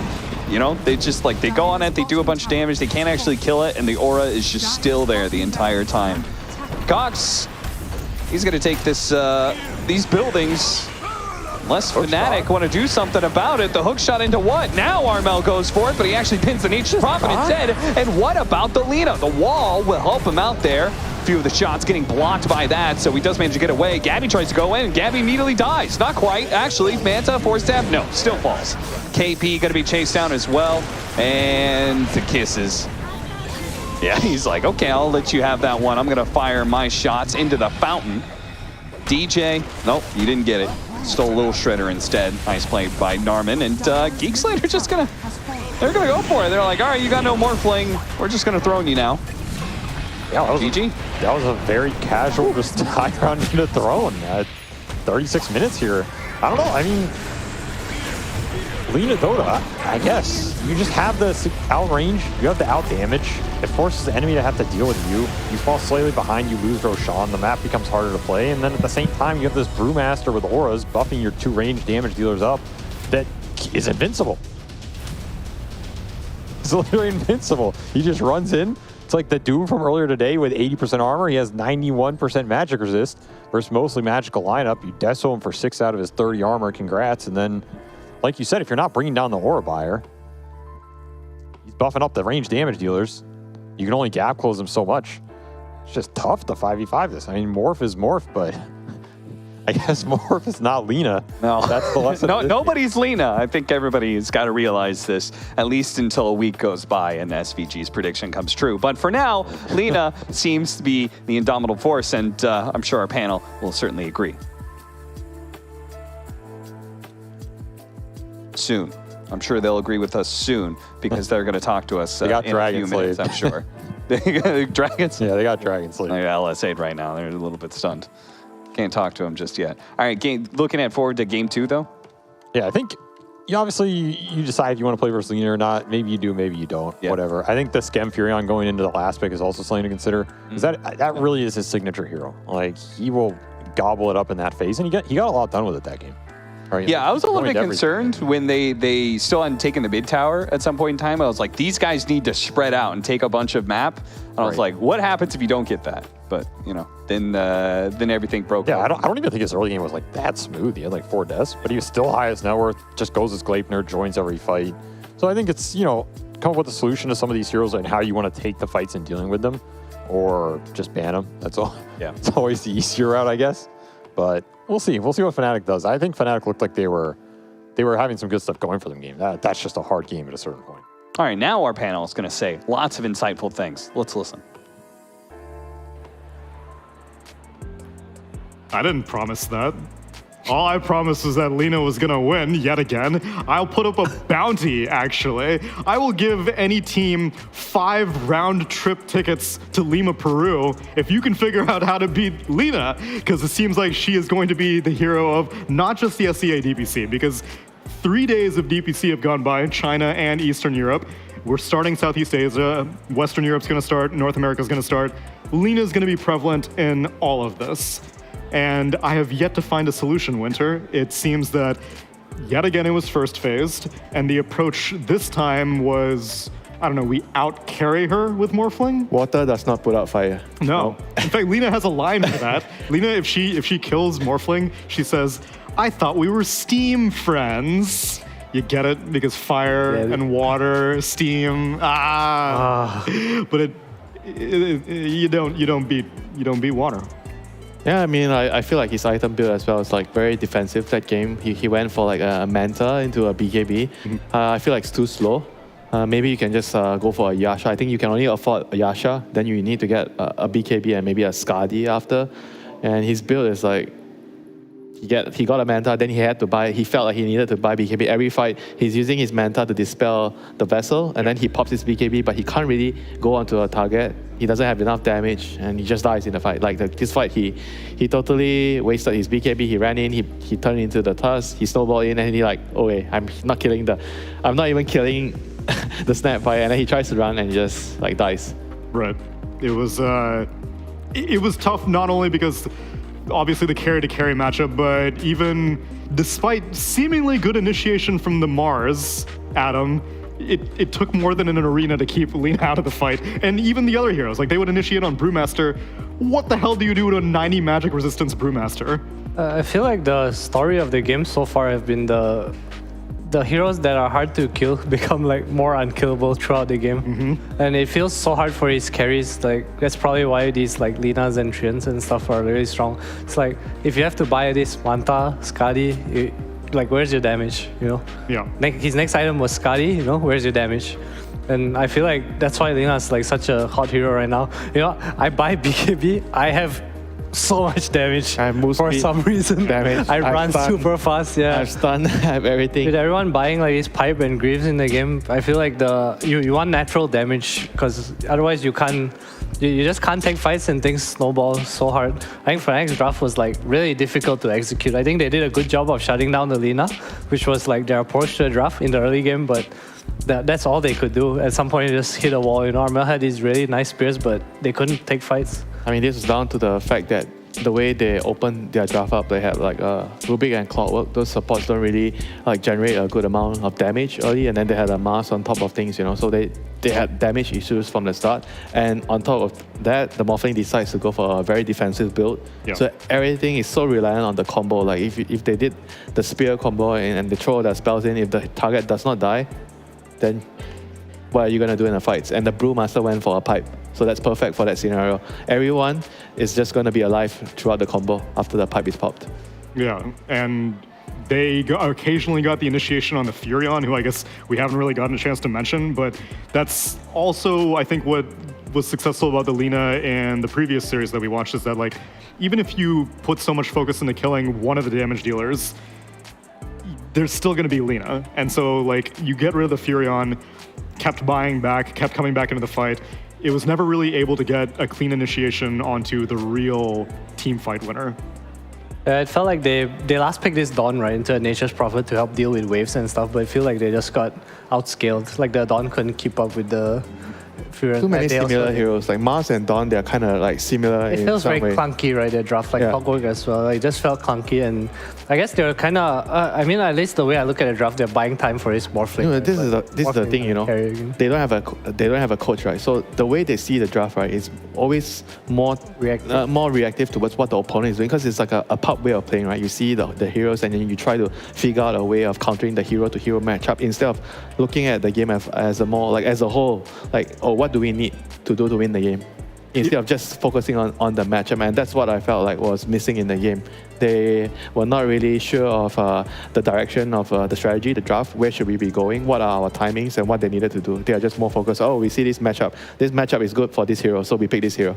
Even their bans felt kind of pubby, where it's like, oh, this guy's winning on Bounty Hunter a lot. Let's ban on Bounty Hunter. I want to make sure I don't have to deal with that. So we'll see if Fnatic go for a different approach, or maybe they'll just pick Lina themselves, because I think that's a pretty good strategy. But we'll explore all of that after the break.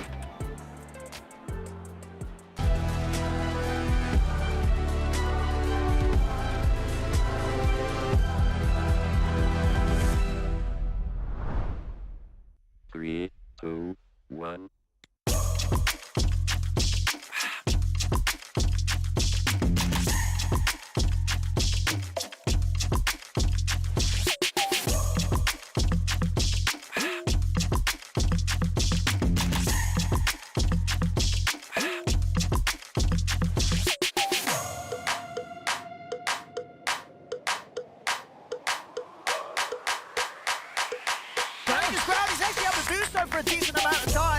Take up like the flame cloak, that's get a lot of damage, but here comes the black hole.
Ooh, apparently our ticker person has a hot take.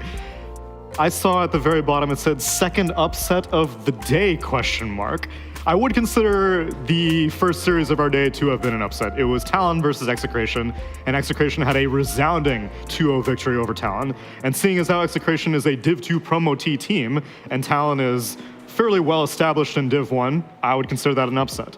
Now we're looking at this series. Would you consider a 2-0 Adam to be an upset if Fnatic just completely bow out of this series? I think in terms of name, sure. But Okay. in terms of like how the teams have been performing, I wouldn't really be too surprised. I think Fnatic didn't play too well in BTS. They looked like they were kind of finding their footing, which is kind of normal for a new team, right? But today, DPC time, it looks like they haven't really found it yet. Yeah. They don't have a footing. You sound upset, Winter. Why are you taking it so personal, Winter? I mean, it just feels like a team that has a lot of good players, but they are not really having a very clear direction, you know. And on top of things, we've talked about them not having a coach.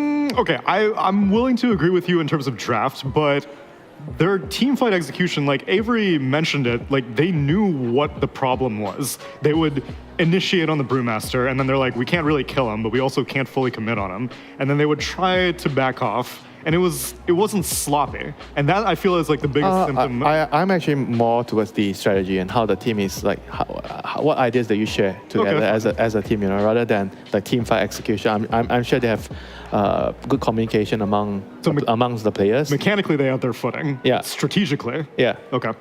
Because when you look at like say Execration, you know, like the way they are moving as a team, the team cohesion and the drafts, the pick orders, everything makes a lot of sense, you know. Mm-hmm. And when you look at Fnatic's pick order and the sequence, it's more like you're not really sure about what's the clear idea. I mean, you see some logics in the matchups and whatever, you know, but those are, in a lot of cases, not the important things, you know. Okay, so then if you were freelancing as a coach and you look at these 5 players, which one would you like to prioritize in your drafts if you were theoretically coaching Fnatic? I don't think I would prioritize anyone first. I would just try to get the 5 person to be on the same page. I would try to... Which page? I'll try to pitch an idea. Okay, The Lina page. No, I will pitch the page where the carry has to defend the mid tier 1. Right, That's the first page. Okay, fine. Okay. So then that means that Morphling's kind of off the table, because Morphling as a hero... No, I don't agree. I think Morphling can be a He did hero that... TP mid to like defend the tier 1. No, but the thing is like, it's more about, okay, I'm coming to farm. I'm not coming to help my team. It's different. Going to a lane, tipping to a lane to clear out creeps, and going to a lane to fight for your team when your team is strong is 2 different things. Okay. But you think Morphling can do that? Yeah, why not? Like if, say, there's a really good hero that you can turn into with your ulti and you can come and fight, maybe with Yasha, it's just 1 item. Okay. I think it's a fair thing to come and fight, you know. In a lot of games, I see even what hero is weaker than Morphling, I guess. Like Drow. Like sometimes you see Drow players, okay, they're hitting Ancients on the left, and then they just join the team fight, you know. That's cast your multi-shot. Maybe you get a kill, maybe you don't get a kill, or use your silence to save a teammate. It's something for your team. And if Drow can do it, I'm sure Morphling can do it. Okay. Adam, you seem very amused by Winter's speech here. Very true. I feel like they just tried to address the Lina problem, and then a Nature's Prophet problem came out later on, and they didn't have enough to deal with it.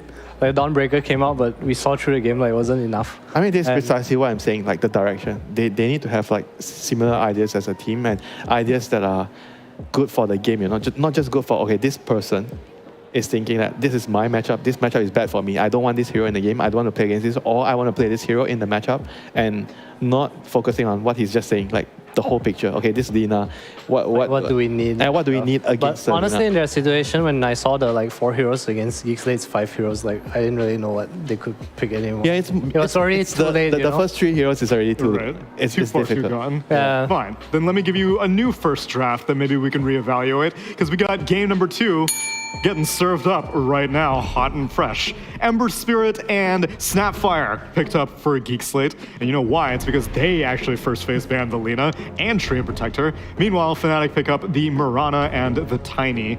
Bans on the second phase, Dawnbreaker and Death Prophet, and Broodmother, Bounty Hunter again first phase respect banned, and Beastmaster and Nature's Prophet and Viper taken out. I think it's so much easier for Fnatic to play with this Lina now in the pool. It just feels like when this Lina is picked, you need all your heroes to address it. And then, like you said earlier, when every hero in the draft addresses one thing, there are 4 heroes that are like so free. And I think they should try to make this as minimally as uncomplicated simple as possible. Thank you, Winter. That was very not uncomplicated. Okay, I got something very simple. We saw it earlier today. The sleep dart. We got Mirana on the pool already, and Tiny as also even more burst damage to someone who gets sleep darted, like an Ember Spirit who may struggle with that. That seems pretty straightforward, pretty non-complicated. Brewmaster. Oh wow, okay. Damn, that's a KP hero. Just felt the strength of the hero last game, maybe. Mm-hmm. Dispel can you dispel sidekick? Yes. Yes, I think it's Yeah. Dispel. Dark Willow, some catch for the brew. I think. You like the draft? The draft looks very so random. the draft is very okay. The first thing I was gonna say is okay. They had first pick, right? Yep. They had first pick Mirana, and when you're on first pick, the 8th pick is a really strong pick for you. And they chose to use the 8th pick on a, I would say a flex. It's a core flex type, hero. I mean, it's a core, but I mean, Tiny is not a hero that I would put on the 8th pick. And then I would because when you pick something on the 8th pick, during the first pick phase, it has to be some sort of like an important hero or win condition hero. You pick that hero, you go into the second ban phase, you're utilizing 3 bans for that hero. Okay. So that, and you don't have overall last pick when you're first pick. Right. So that pick is essentially kind of your trump card, you know. Okay. And if you're using it on a hero like Tiny, I'm not so sure if the value is there because I feel like Tiny, it can be picked anywhere. It doesn't really matter. I don't care if I get counted as a Tiny, you know. I'm a Tiny, I'm going to do my thing regardless of what's happening in the game. Yes, but it is a high value enough pick that second phase it might just casually get banned, even though it's not necessarily like strategy dependent. It's just a good hero. I mean, I agree. It's just a good hero, but it's not a good enough hero to be deserving of the 8th slot. Okay. Yeah. Hey, it's okay because of the Mirana. Like they kind of have a game plan, right? Like if you see, like KP's on this unkillable offlane boy, Armel's on the killer pair hero, so they just pick the pair early. They want to last pick Gabby. Yeah. You know? Maybe if it's a flex pick for them, they could move him into the off lane. I think then I can understand but I don't know the team dynamics. You know, I don't know what's happening within the team, but I'm just looking at it on a strategy point of view. The 8th pick is a really important pick for the first phase team, so it has to be something that's gonna be able to influence the game in a way where it can give you the win. Yeah, you need to force a reaction in the draft, right? Yeah. I get you. Lycan ban, damn. Lycan ban? So interesting. That's so interesting. Lycan ban? Is that real? It is real. Is that like a glitch? I mean, do the heroes care about Lycan? I guess Mirana and The Lycan, Willow, if anything, the Lycan's good against the draw. The draw, right? Yeah, that's what I thought too. So I'm not so sure. I don't know, but it'll make more sense once we see what they pick. What's the draw counter here? Spectre? Spectre? They need a carry, right? Spectre?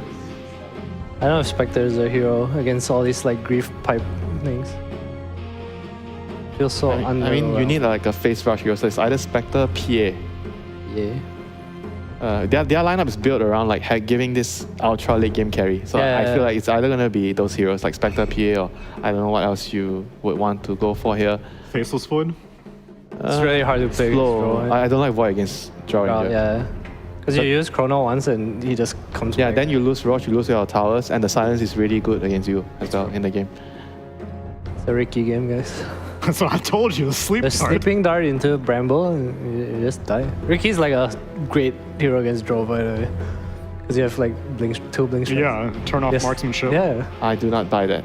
I'm so sorry. I mean, I'm not a carry player, you know, so, but... Frog would have been nice, but taken out. I think Gabby's hero pool is also like kind of particular, right? I think he's like good at like 1v5 hero. Heroes. He needs the 1v5 hero. I mean, okay, the harder carry heroes that can fight a little, like some, like Slate, you know. But at this junction, I don't feel like there's too many good options. I will say that Gabby is apparently most played hero throughout his esports career. Morphling. That's what I would have thought, but it's actually Phantom Assassin, which you proposed, PA. Okay, so we're gonna see a PA. But they don't have last pick. Morphling has PA, 5 fewer games than his PA. If they pick PA and Geek Slate pick Blood Seeker, the game becomes very Offlane Bloodseeker? Yeah, it's really good against PA. Yeah. Stops you from moving around. But what else can they pick? I don't feel like they have many options, you know. I don't know, ask their coach. I have his number. He's talking about Fnatic. Whose number do you have with you? My contacts list is empty for that. Wonder what they'll go for here. PL? Nah. Starks here in the pool. You don't think they can make it a 1 Tiny? A what? One tiny. One tiny. They would need like a sniper mid for it to work, I think. Sniper's like probably the only hero who's gone. Yeah. Damn, it's hard drafting without Lina. Where's my autopilot Monkey win? King. Alright, I kind of like this. It's a Gabby hero, and we don't talk about this a lot, but Monkey's a natural Sky buyer, and the shard against Drow is pretty nice. Is there Bat Rider in the game? There is Bat Rider is available. You're correct. Oh, that guy loves playing Bat Rider. Nico. Nico? Yeah. I mean, he's not very good on the off lane as a hero. You kind of want Bat Rider on the mid.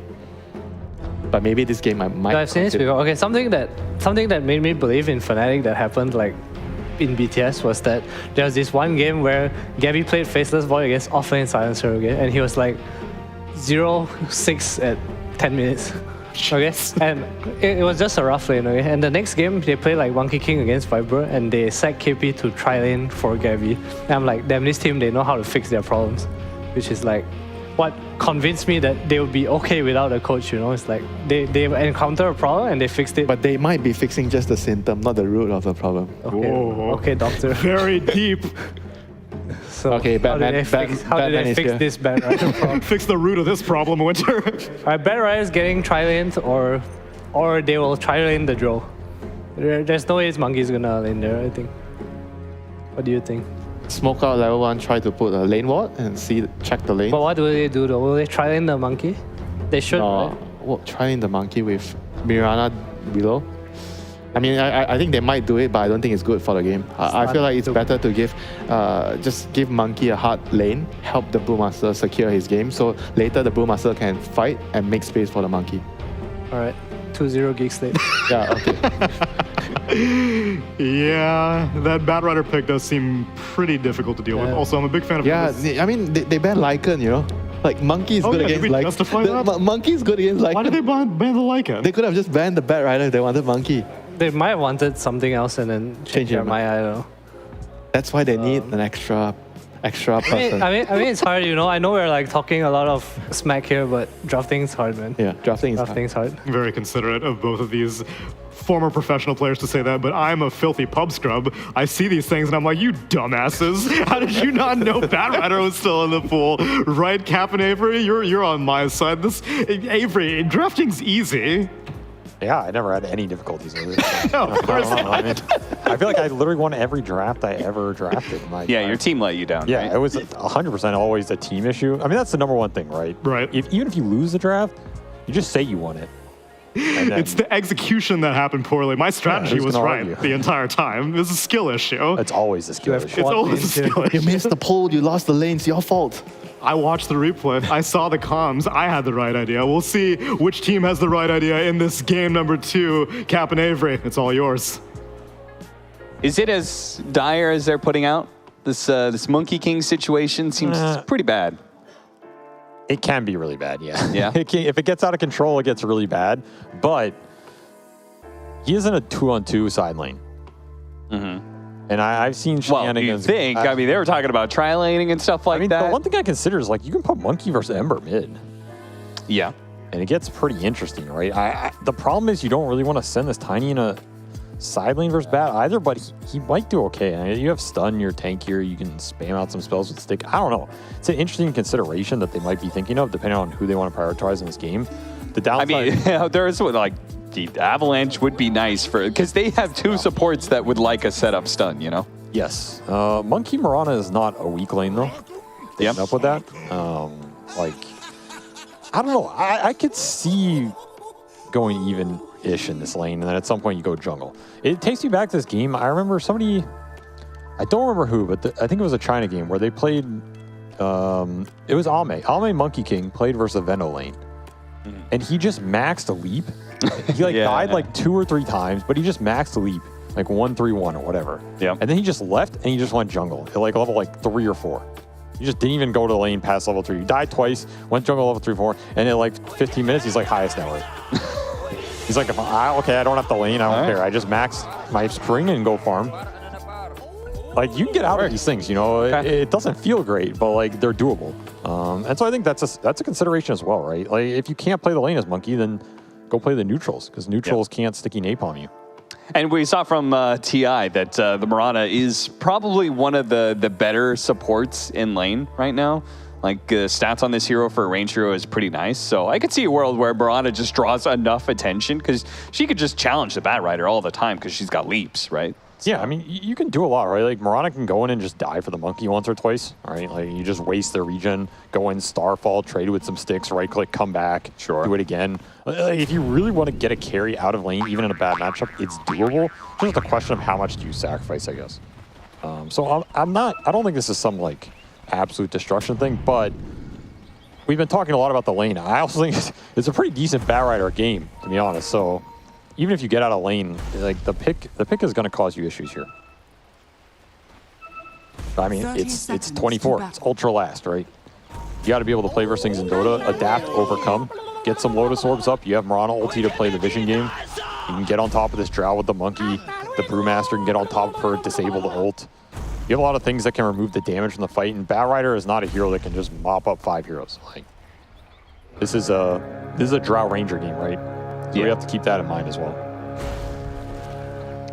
Fnatic, their 5-man smoke did not run into force initially, but now their movement is going to be able to catch him as the Bat Rider will fall, giving first blood to the Mirana. Maybe not the person they wanted to give it to, but they're tipping him out too because they know. That really, you really wanted that going to Monkey. Yeah. Because if Gabby gets fast boots, that is something that really changes this matchup a lot. Right. So that's kind of unfortunate for Fnatic there. But again, more gold to Mirana. This is where John Will can probably play pretty aggressive. Like, abuse the fact you have some extra gold, buy some extra regen, just right-click this Bat Rider forever. Make sure he's low. Bat Rider cannot aggressively kill your carry if he's, like, below half. It's not as easy. You can pump fake an arrow, maybe hit him with an arrow.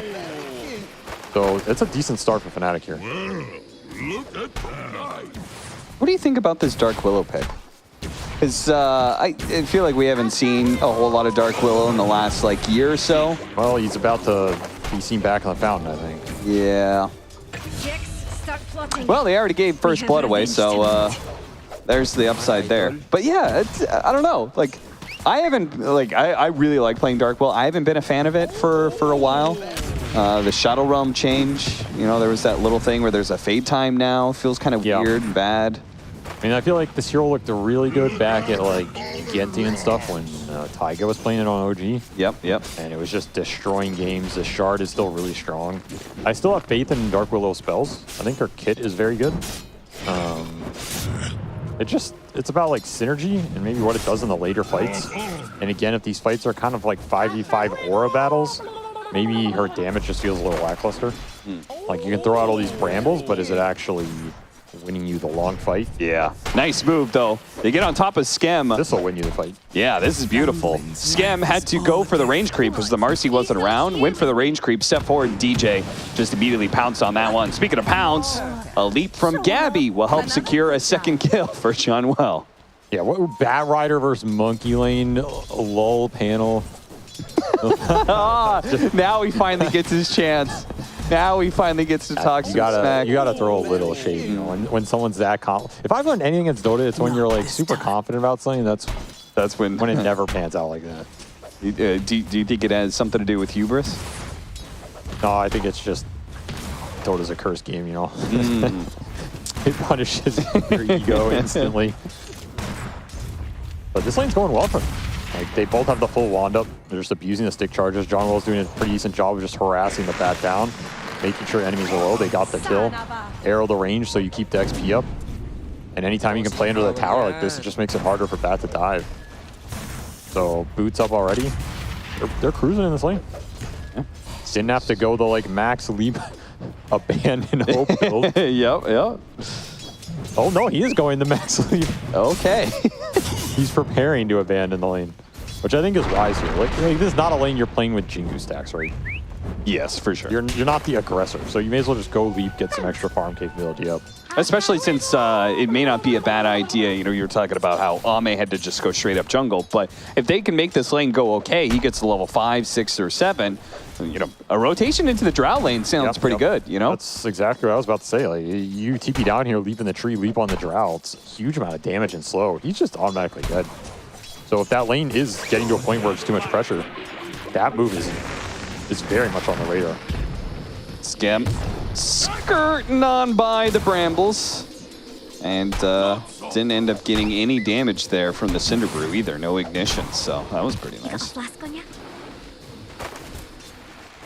No fuel in the tank, I suppose. It's I guess as well. He could level Shadow Realm. He's holding onto a point right now, but he could level that if he ever wants to like guarantee ignite the Cinder Brew. But otherwise, they're just playing off of hitting the Brambles. I mean, you can also just go Curse Crown if you have the lane far enough up, which I think it was pretty far up for them. You just throw the crown on one of these heroes. It forces some sort of spell out, or you get the chain. Yeah. That's another. I mean, Fnatic doesn't care too much about like killing this lane. They just want to get the Brew levels, make sure he has a good early game. The Brew ult is at the point where you kick this Drought and take his tower with the threat. The faster that happens, the happy you are. These random kills are nice, but they're not really going to change the trajectory here.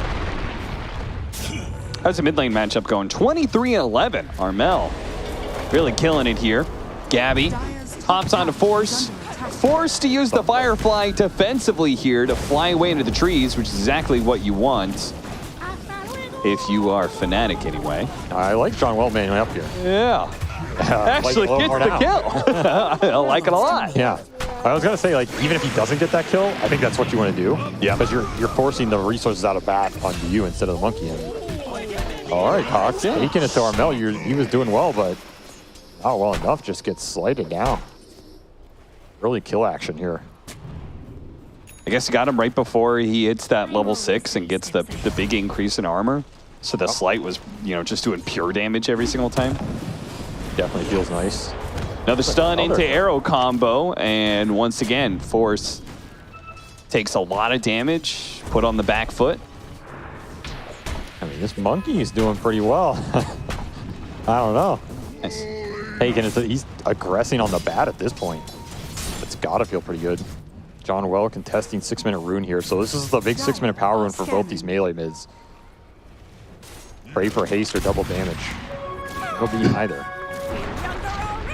Awkward little support battle going on there. Oh, very cute.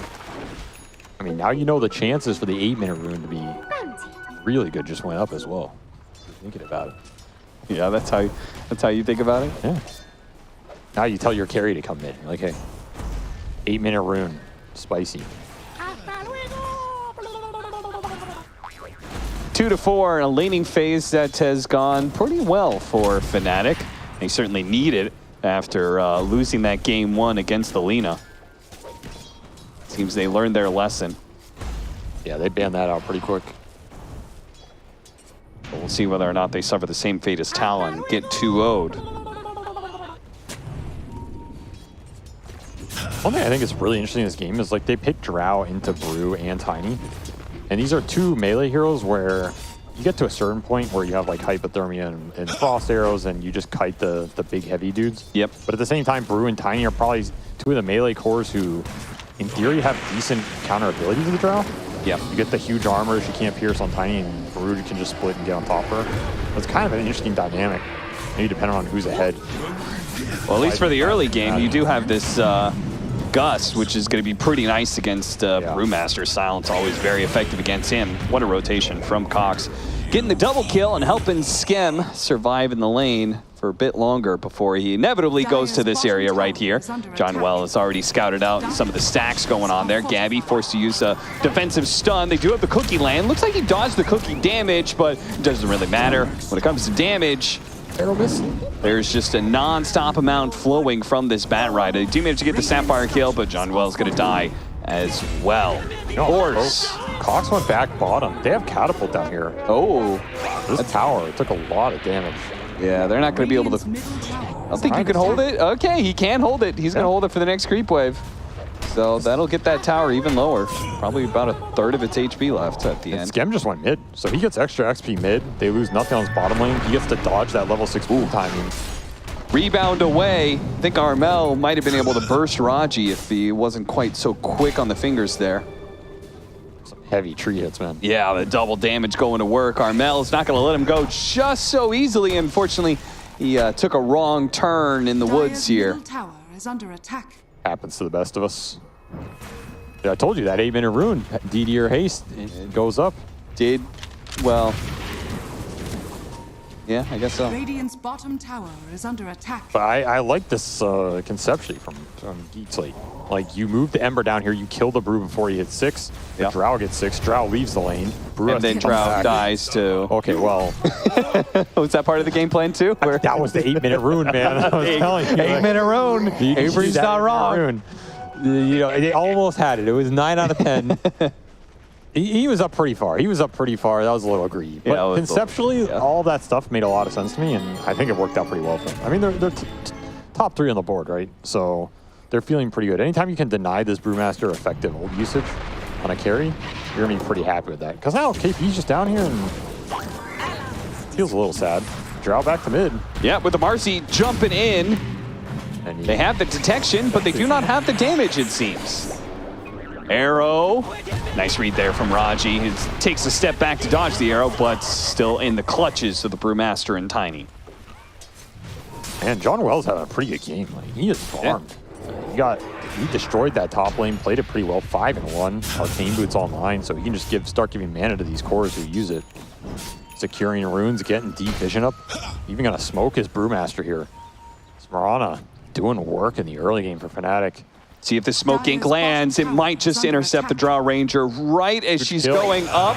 They go for it. Brewmaster split is going to go out. And once you get the stun out from the Earth Panda, you can land the arrow. Nice use of the dispose to try and pull it back a little bit farther with the cookie repositioning as well. And now KP is going to have to commit underneath the tier 2 with this split. Still not dead, and it's back into the Brewmaster form. But he got off one last throw of the boulder, and that means Skem will fall. But they've committed so deep now that Force is on the hunt. They managed to land the stun there from Raji, and that'll ensure the Brewmaster's death.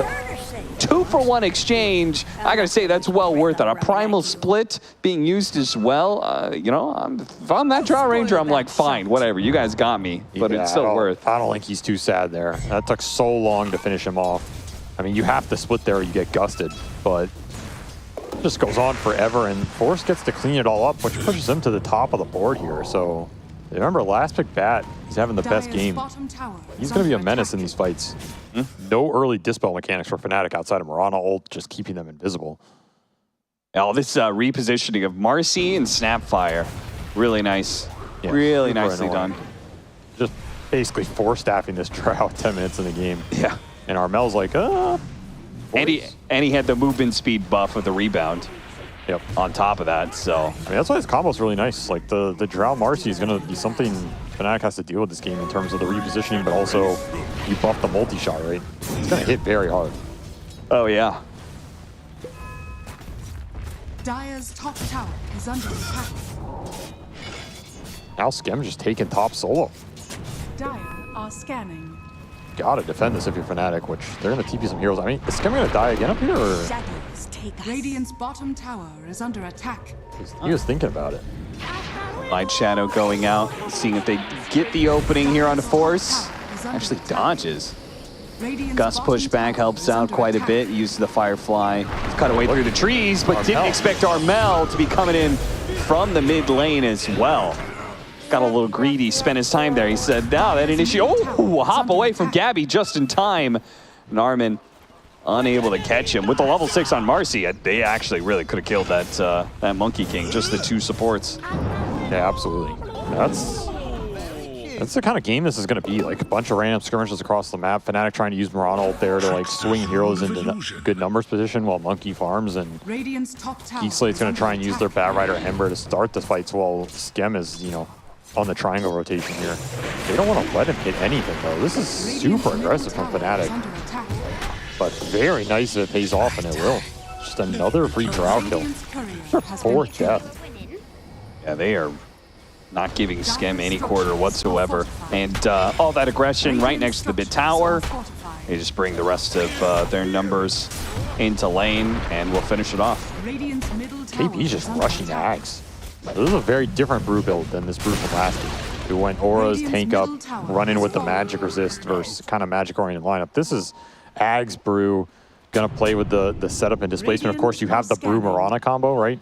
You just run the Wind Panda around, toss somebody, drop them down into an arrow. It's very nice now that you don't have to expend the ult to set that combo up. It's kind of like it's a rich man's Ricky Dog, you know? Yeah, that's one way to describe it. Terrorize. They have the chain stuns. John Well is going to end up with the arrow. I'll help them complete that kill. Yeah, very hard to catch Ember Spirit does fall. Leaving Fnatic with a 1,000 net worth lead. This Fnatic hit squad is pretty strong. Like Tiny can lead it with the Blink Dagger and all the runes. And then your 2 supports between the arrow and the Dark Willow follow-up. You're killing anybody at this point in time. Fnatic want to keep abusing this. Look on the aggressive vision. Exactly what they're doing here. Toss back. Easy setup.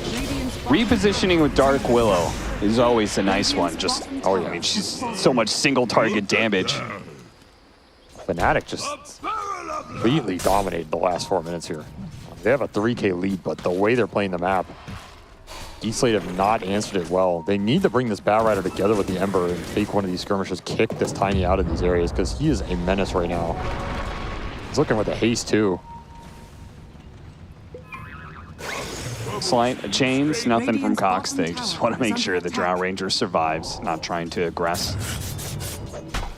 This is picture perfect play by Fnatic right now on the map. You have your monkey farming enemy jungle and shoving in bottom. You have a random support top just clearing up the wave. You're not losing anything. You have these 2 super strong skirmish supports staying around mid with the damage follow-up. It's a tough formation to break. You have to bring numbers somewhere if you're Geek Slate. Looks like it might be mid here. Yeah, and even if they don't find the Drow Ranger, they're certainly going to find support kills if they keep on making that kind of rotation with the Moonlight Shadow. They're going to be forced to use the Primal Split. That'll finish off the Marcy and ensure the Pitmaster survives for now. Arrow from long range actually lands on the Ember Spirit, and they thought about trying to follow that, but already up to the high ground. They should just play it safe. I actually don't really like Gabby going to that fight. I mean, it is Gabby. I know Gabby, this guy loves to fight. He likes to join the fights. I think, I'm not saying it was necessarily bad, but like, he's Battle Fury Monkey. For example, that engagement, he gets another 2 camps or some bottom lane. It looks like he'll clean it up anyway, so maybe he doesn't even lose anything by this move, but I think having the farm pressure here from Fnatic while you're trying to deal with this, right, is super deadly right now, because there's not a lot that can deal with it. Pretty as a picture, Armel and DJ comboing up again and again now to kill this Ember Spirit. There's not much that stops this Tiny. You just don't have the disable. You went drums on this bat. You can't just drum into him here. Again and again. Now that's going to be a short range arrow, but it's more than enough to kill a 5 position like Marcy here. This is getting out of control. I mean, it is. You have to do something here. You have to shove both side lanes and force somebody else back on the map from Fnatic, or you just have to group up and kick this Tiny out and get vision. But he is just rampaging through your side of the map right now. I won't have the course to deal with it. And here's another super fast smoke here. While Geek Slate are stumbling backwards, Fnatic trying to put him in a corner, keep the smoke protection up. They're going to run into the Drow Ranger. If they spot her here, oh, the smoke breaks. He blinks forward, blindly finds the Drow Ranger, tossed straight up in the air, and the blink forward from DJ. By the way, he's got a Blink Dagger on Dark Willow. Yeah, they're going to be able to get that kill again. Skem has got to be so frustrated with the way this game is going. 0-5 and nowhere to go. You feel for him right now. His team just can't fight anywhere in the look at this, look at this setup. Oh no, he was like right as they went for the stun on Monkey. But that was a cool play. I mean, they killed the Drow Ranger on the opposite side of the map, and then instantly we're like, all right, we're gonna go bottom now. That was an amazing play right there. Like, that's exactly what you want to have doing. Armel is reading this map perfectly right now, setting everything up. Cox just a little too quick. Sometimes you get away. Even when you don't suspect it. Maybe he did. I don't know. That was insanely fast. So at least Geek Slate dodging something here. We'll get a rune for their trouble. Will they get the rune? Are you gonna take it? Are you gonna grab it or what? What's going on here? Are they trying to bait it?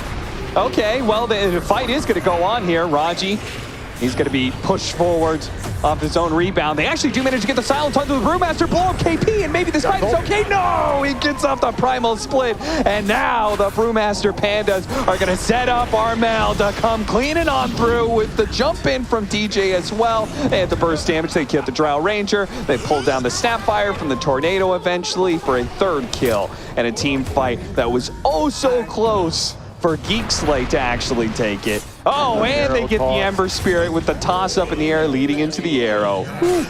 I mean, this is getting out of control like the first game. Yeah. The last 8 minutes here have just been picture perfect for Fnatic. No answer from Geek Slate's side. This skirmish lineup, this is where it thrives. Like, you have so many stuns, so many strong spells, so many combos. You just don't have the ability to fight back here from Geek Slate. This Batrider cannot just run in and get any stacks on anybody because his team's dying too fast. This is also the power of Mirana. Like, Mirana makes all these little skirmish spells better because every little stun just chains into a 5-second stun, right? And then everybody's invis, you can collapse from multiple angles. Like that fight, we saw KP come in from behind. Didn't exactly work out for him, but you know, he still gets ult off, and then that's an easy fight. Geek Slate lineup can't even take advantage of the downtime by just forcing Roche or something either, so Fnatic don't really lose much by just taking every one of these engagements. Beautiful stuff. Fnatic coming back with some revenge, but Geek Slate aren't done with this game 2 just yet. Catch KP while the primal split is down. Also get Januel while he's trying to leap away, and they can go straight into the Roshan pit with this. Not the fastest Roche, but I guess you have some Snapfire minus armor, so you'll do it for sure. That was just a quick smoke into double chains. Take those. I mean, that is the Brewmaster cooldown. Is Armel going to try and get in there? I mean, they've got the Terrorize too. Double damage. There's nothing to say. They cannot fight this. They're going to be able to get onto Marcy immediately. It's going to be one dead. Terrorize is going to come through and hit 2, but Sken didn't get hit by it, and he can deliver the damage to get the kill onto Tiny Gabby. Oh, that's a stun too. Double kill for Narman off of that one, and it seems it was indeed ill-fated for Fnatic to try and contest that Roshan. Now the Brewmaster is up with the Primal Split already out. They are desperate to get in there and stop this. An arrow does land, but there's certainly no damage. So now... I mean, KP can split for this. That was his bags. You could split again. Use both your ultimates for a very slim chance of stopping Roshan. Yeah. Probably best you didn't go for that. They've already thrown enough into that ditch. That was a rough engagement for Fnatic. Super well played by Geek Slate, just abusing the little windows with the cooldowns they have. I mean, now they have Batrider BKB, so they didn't even have it for that fight. And that was just a Dragonlance Shard Drow. She really was not that strong, but yeah. Armel goes in, kills the support, has no way of getting out. Kind of sacrificed himself for a support kill. That's exactly what Geek Slate want to see. They can just pound into him with the hypothermia stacks. He ends up popping and dealing a huge amount of damage to Gabby as well. And this monkey ult's just, they're getting feared out of it. So yeah, that doesn't feel too great either. But you can see the stacks, the damage, the cleanup here. It's like a 3-on-5, right? It's just a hard fight to take. Now you pay even more than the iron price for that Roshan. Good on Geek Slate to read that 3-man was going to contest them for Roshan. I mean, that could have been a very different fight if they got caught inside of the pit, right? Yes. Another consequence of that is, you were saying Narman cleaned that up. He got the 6 kill streak on DJ. Yeah. And the kill on Gabby. He got like 1,200 gold from that fight. Yeah, he's got mech and 1,000 gold in the bank to go to the Guardian Greaves, so... There's some decent sustain kind of coming out of nowhere. All of a sudden, everybody's going to look a lot tankier in these fights. This is Geek Slate double BKB timing. Force is pretty happy to just run in. There's not a lot that pierces BKB in this game. Has his pick of the litter. It's going to lead off. Oh, Temple Destroy, not enough to be able to get the initiation until Gabby showed and caught him with the lasso. Tried to hit the silence on Januel. He managed to jump away, leap, and a 4-staff out, but they're going to be able to still keep on top of the Mirana. 2 dead as the fast smoke move with Force leading the way. I can't believe everybody like blinked out, but then Gabby didn't seem to have the chance to be able to jump into the trees or anything. That was a little weird, yeah. He was even a little slow to pop BKB. Like, The thing is, if he doesn't pop BKB, he's dead for sure. If he pops it, he's probably still dead, but at least you'd negate a lot of the back damage. It's like Fnatic weren't ready for that fight or something. Just awkward position. They just let them flank him. The bat just runs in. He gets to a very deep position for just drum BKB. Lasso's the best target in Monkey, and pretty much everything you want out of a fight here for Geek Slate, which means more time for Drow to clean up the map and climb the ladder here.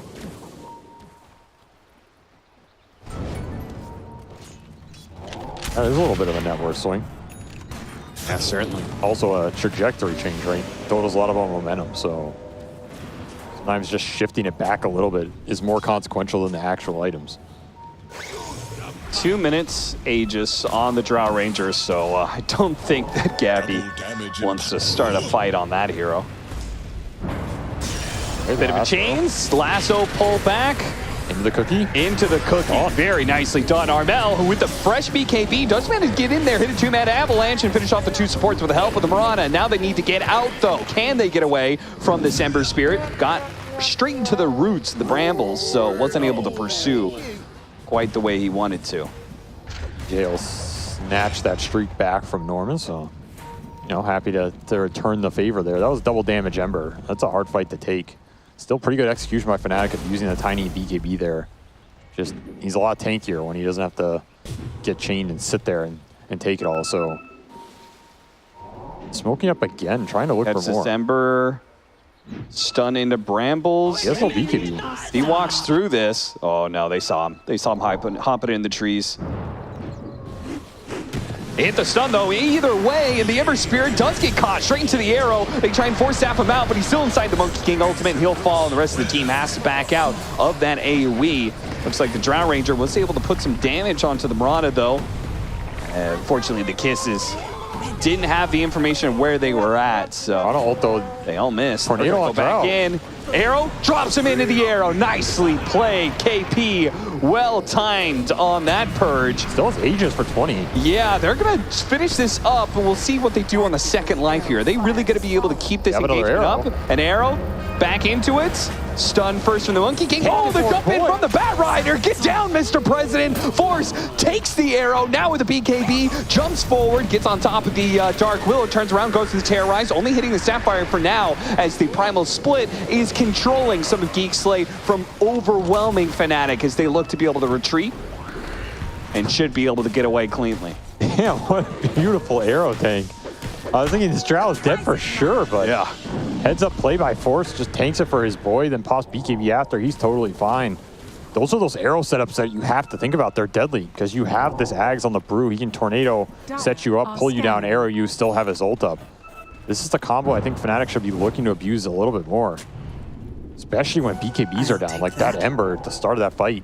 You don't have BKB, you are just dead in this game. There's not much to save you. There's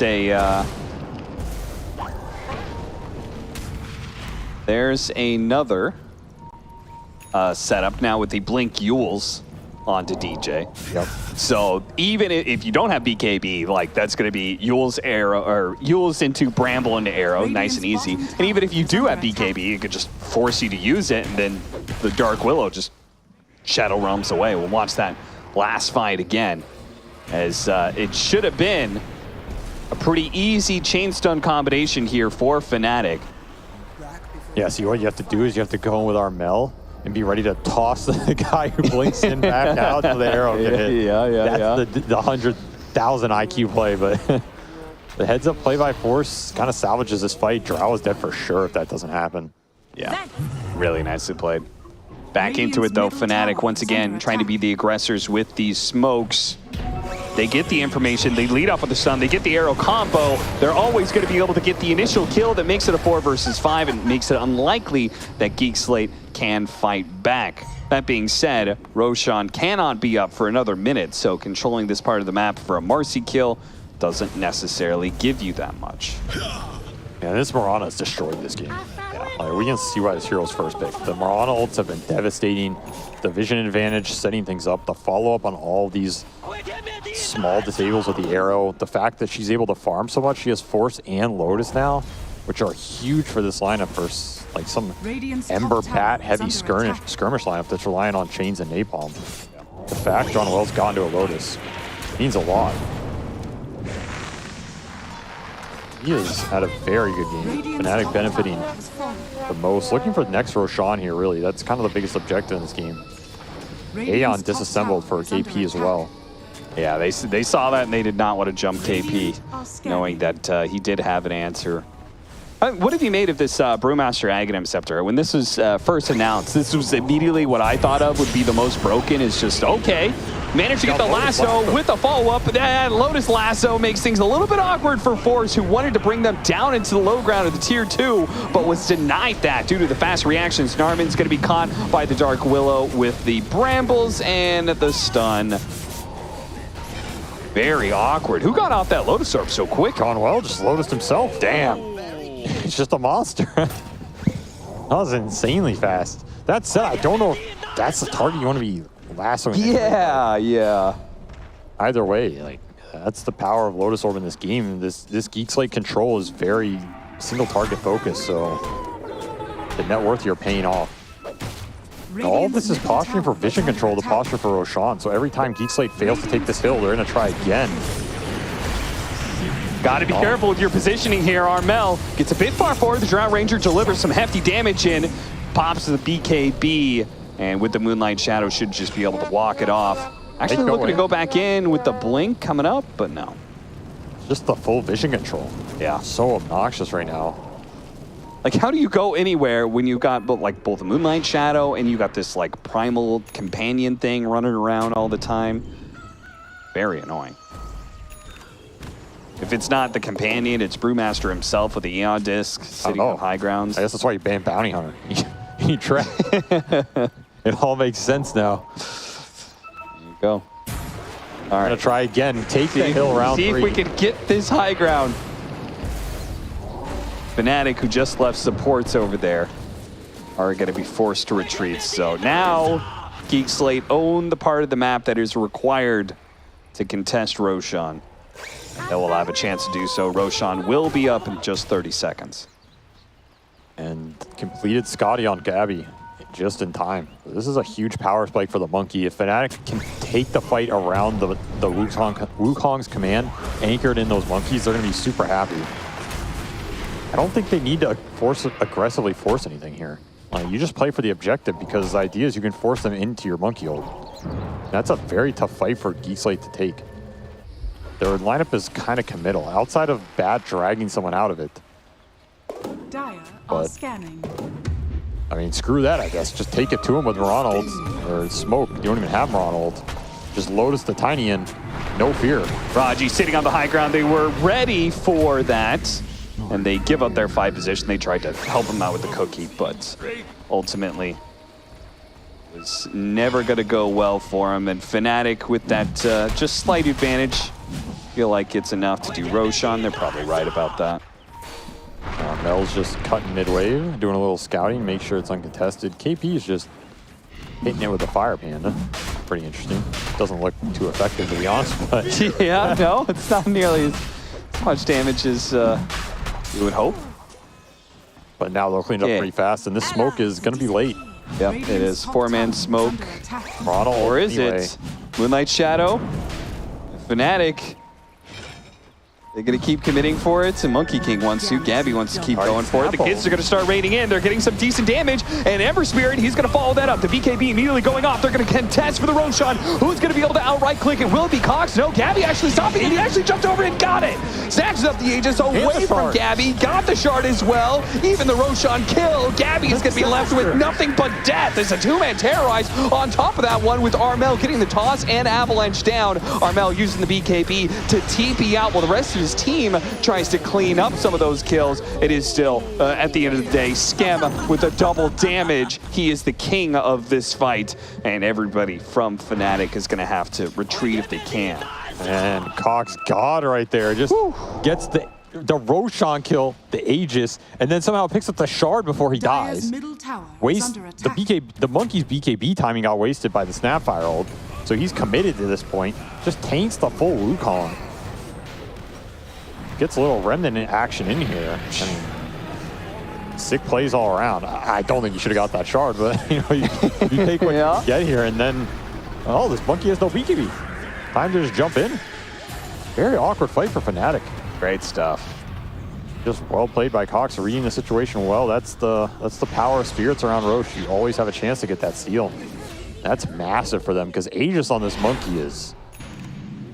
It's like your way to close out the map and maybe get some fight into a high ground or something. Yeah. Now this map can get stalled up for a long time because Fnatic do not have an easy way to just force objectives. Have to try and take the fights, find the pickoffs, play this type of style, which has been working for them, but every one of these fights you get slowed down. Skem's highest net worth. Drow is closing in on you. Starting to do a lot of damage, especially with that sidekick buff. Combo, arrow. Oh, the cookie might help him out. Force F, caught. Oh, he got the BKB and he gets away. And now the damage turned around as Armel is trying to get away from Raji right now. The pesky little Marcy sticking on top of him. Force going to catch up as well with a Firefly. Do they have the detection? Oh, that wasn't quite enough. Raji did land the stun, but they didn't have the damage nor the detection to be able to spot Armel on just 200 HP. Cox back into play though. Mirana's the next to fall, and KP really not able to use his primal split to a whole lot of effect until the Ember Spirit. Cox, he's saved once again. The greaves go off. Narman helping him out, delivering the final blow as Armel falls. DJ trying to get away with the Shadow Realm. KP running out of time on the primal split as well. There's nowhere for DJ to run. Self-fuels and a blink out attempt. No. Game of inches, as you said, Cap.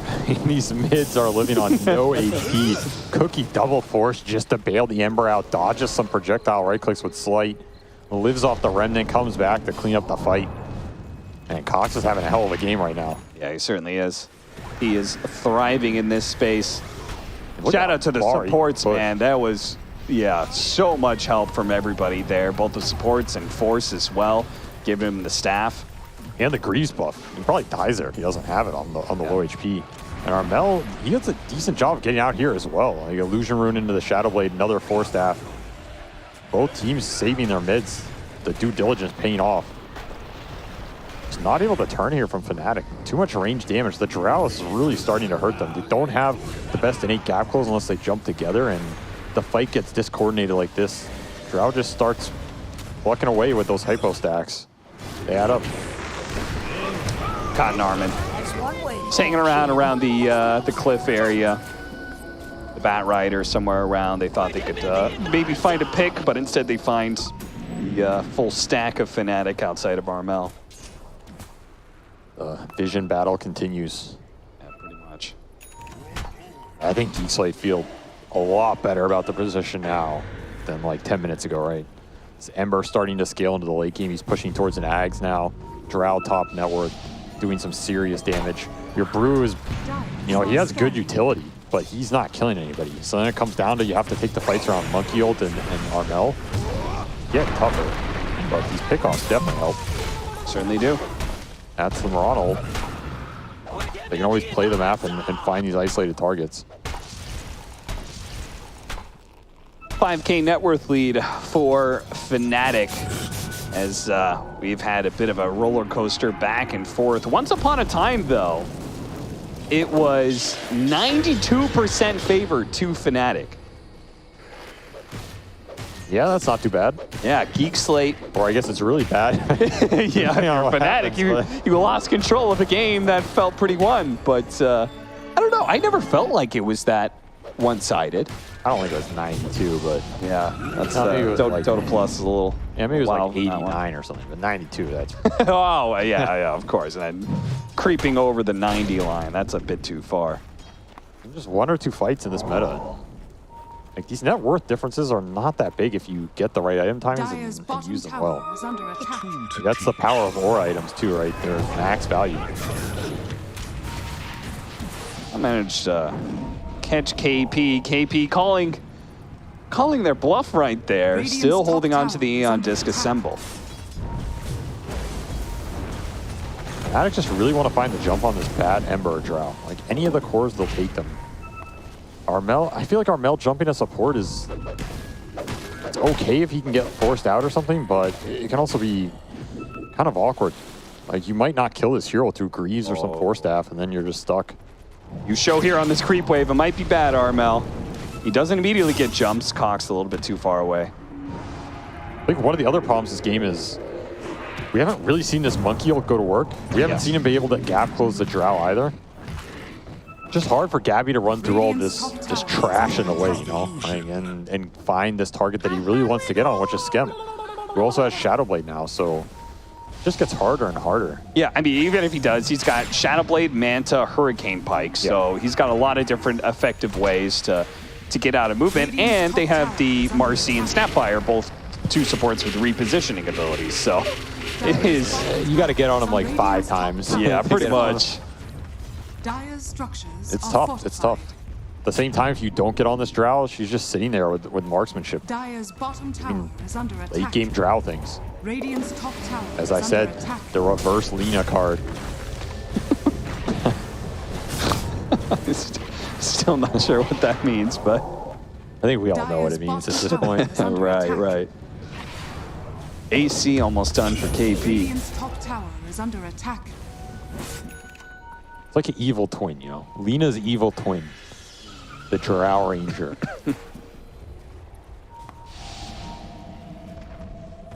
Dire's Or Lina bottom does tower is under attack. mixed magic damage. Drow only outputs physical damage. You didn't know that Spell Amp amplifies multi-shot? Is that true? Yeah. Yasha Kaya. That's the build. I'll have to ask AUI on that one. No. I looked it up because you said something about sidekick help. That does not work. Bonus damage doesn't work for multi-shot. Bonus damage? Only only base damage, right? Yeah. I was fact checking you on that, and I saw I saw that Spell Amp helps multi-shot. I was like, huh, okay. Not sure when that'll be applicable. You get the light steal, right? Not. Arrow! That was a weird Lotus Orb situation. Straight into the arrow. KP holding and holding. Look at this man. He's got balls of steel. He refuses to activate that Eon Disc. Instead, he activates the Primal Split, so at least there's something being used there. One might say discs of steel. What? You could have said orbs of steel. He's got the Vitality Orb and the Energy Booster. That would have been more fitting. Yeah, well, you threw me off. I was still thinking about the multi-shot interaction. Throwing me off, you know. That's what I'm here for. Your cold, analytical brain. Sometimes I got to throw in some wrenches into that mix, you know? I mean, the orb effects apply, right? Do they not? I don't know anymore. I'm doubting everything. No? No, it's only Frost Arrows that applies. Yeah. All right. Yeah. Whatever. We're good. You know what, though, Cap? Yeah? All this stuff is good when Drow just right-clicks people, which is what she does in 80% of a fight. True. You know, you throw a multi-shot, no one cares about the multi-shot. It's about the right-clicks. They come in after the multi-shot. But right-clicks versus a Shiva's up on KP now.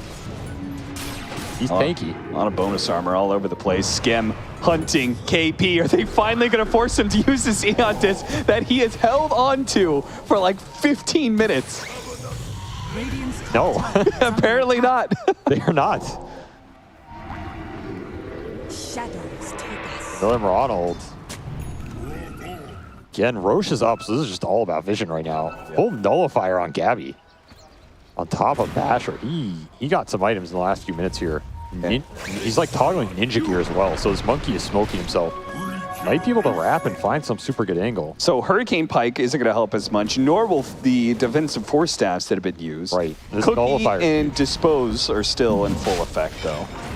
Armel, that's out of all the trees. Don't grab the one that Gabby's sitting on. Come on. I mean, he's got AC.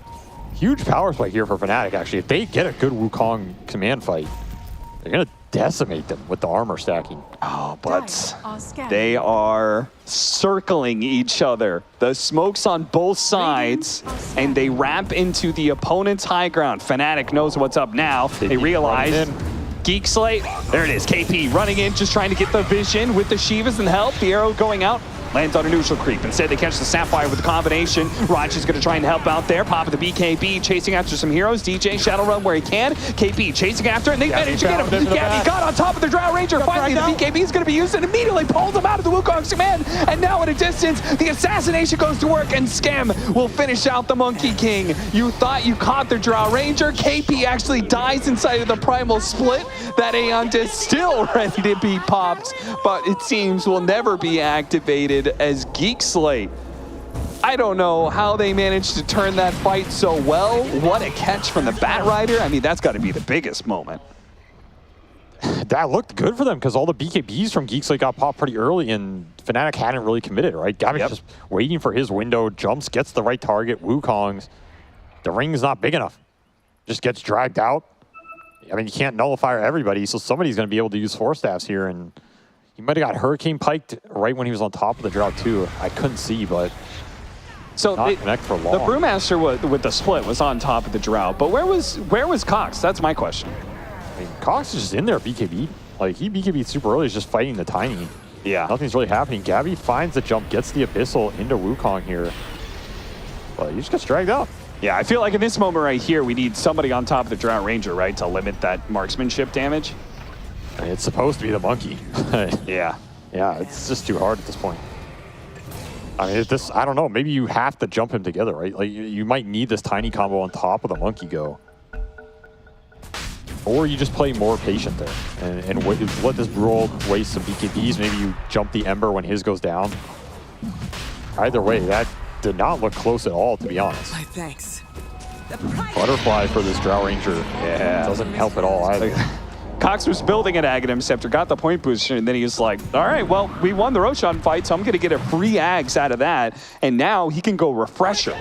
So all of his play in that last team fight, where he just kind of like tried to force as much attention onto himself as possible, is going to pay out. A successful team fight means that a free Ags and a Refresher soon to be. I mean, if you want somebody who's going to be able to give you crazy amount of information in frontline, this Ember Spirit is going to do a lot. I mean, I feel like this is like the best Ags you can get in the game from Roche. Oh, yeah. It's just, outside of maybe like some of the old Razors shenanigans and stuff, like, this one's just so disgusting. This is very difficult to team fight into now if you're Fnatic. It's just a ridiculous power spike. You have Cheese on this Marcy as well, who has BKB and a Witchbane, and she does a significant amount of damage. Drow has Aegis, you have to kill her twice. Very tough for Fnatic here. They creep it up. Find some supports or something. They're going to find Cox with Hex. Yeah, they got the Hex. Terrorize. Ooh, what a catch. Nice little creep up there down the lane, not cutting through the jungle at all. Finds a big opening, and KP gets a clap on it too, with the Primal Split immediately going off, and they managed to get the Tornado up on the Drow Ranger. When are they going to put her down, and when are they going to try and focus her? Gabby, tried to go for the Wukong's command for a second there, got lassoed. Can they stop this damage though? Gabby needs some help. With Cox flying back, he's getting on top of this Monkey King. He tries to go for the bash, turns into a tree, but a toss over, and that finishes him off. As Darman tries to force Staff away from Armel here. Armel trying to put some damage onto Force where he can, but he's running out. He doesn't have too much more to work with. Tries to go one last combo to finish off the Bat Rider. He gets that much, but he will fall ultimately, dropping the gem to the hands of Geek Slate. These fights, Force just, he's waiting so long and he's always lassoing this Monkey. There's not really any other threat to this Drow who gets tossed like into what, right? Yeah. And they got the best pick they can get, which was this Ember right off the bat with the Hex reveal on DJ. Somehow been able to farm that up this game. It's pretty stacked. You can see it felt like their play this time around was to like try and kill other people. And Gabby, yeah, like he was literally sitting there thinking about Wukong's commanding, and I think he even like maybe stopped it once himself, pump faked it, to try and get the Bat Rider to jump on him, but it still doesn't change anything. Like, once you are separated distance-wise from the Drow Ranger, you're just dead. I mean, they lotused him to that fight, preemptively thinking about it, and Force jumped and chose not to lasso the Lotus, so super heads-up play by him. Okay, is this the Aeon Disc involved? Is it fire? Hey, there it is! Finally assembles the Aeon Disc, puts it to work, and he dies anyway.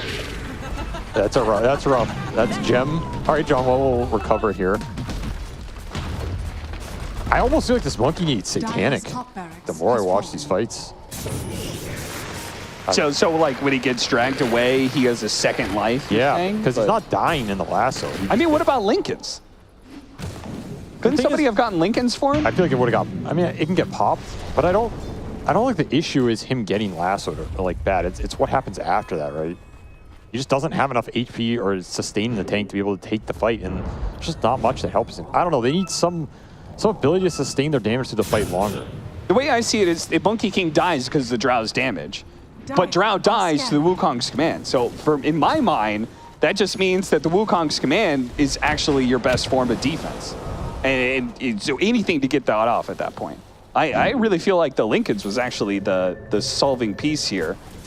Instead, they went the Scythe for DJ, which, I can't argue against that. But, I mean, if he pops BKB, there's nothing else that can get through the Lincoln's. Yeah, it definitely gives him a decent window. I'm just not even sure if Drow dies to him. Yeah, maybe not. Not with the butterfly picking up that he got so early. The only other thing I can think of here is like this Ag Scepter for Armel. Because he went AEC Silver Edge, which is super nice single target. And get in and try and burst some people, but the burst is... Trying to go for the toss back, and he got the real Drow Ranger, and they hit the arrow as well. That's going to be the first life of the Drow Ranger. And now, are you going to be able to get that lasso? Are you going to be able to get the Monkey King out of this? They got the defensive force staff out of there. Pull him out. Out of the base he goes, and down he falls. Armel is going to chase after that Drow Ranger, though. He doesn't need the Monkey King necessarily. He can stick onto it, but it's still not enough. The rest of the team, okay, KP and John they finish off the Drow Ranger, and Gabby is back into play here, devastating the rest of these heroes with no Drow Ranger to worry about. Now Gabby can finally put in some work, and that is a lot of heroes on Geek Slate dead with no buybacks and very long death timers.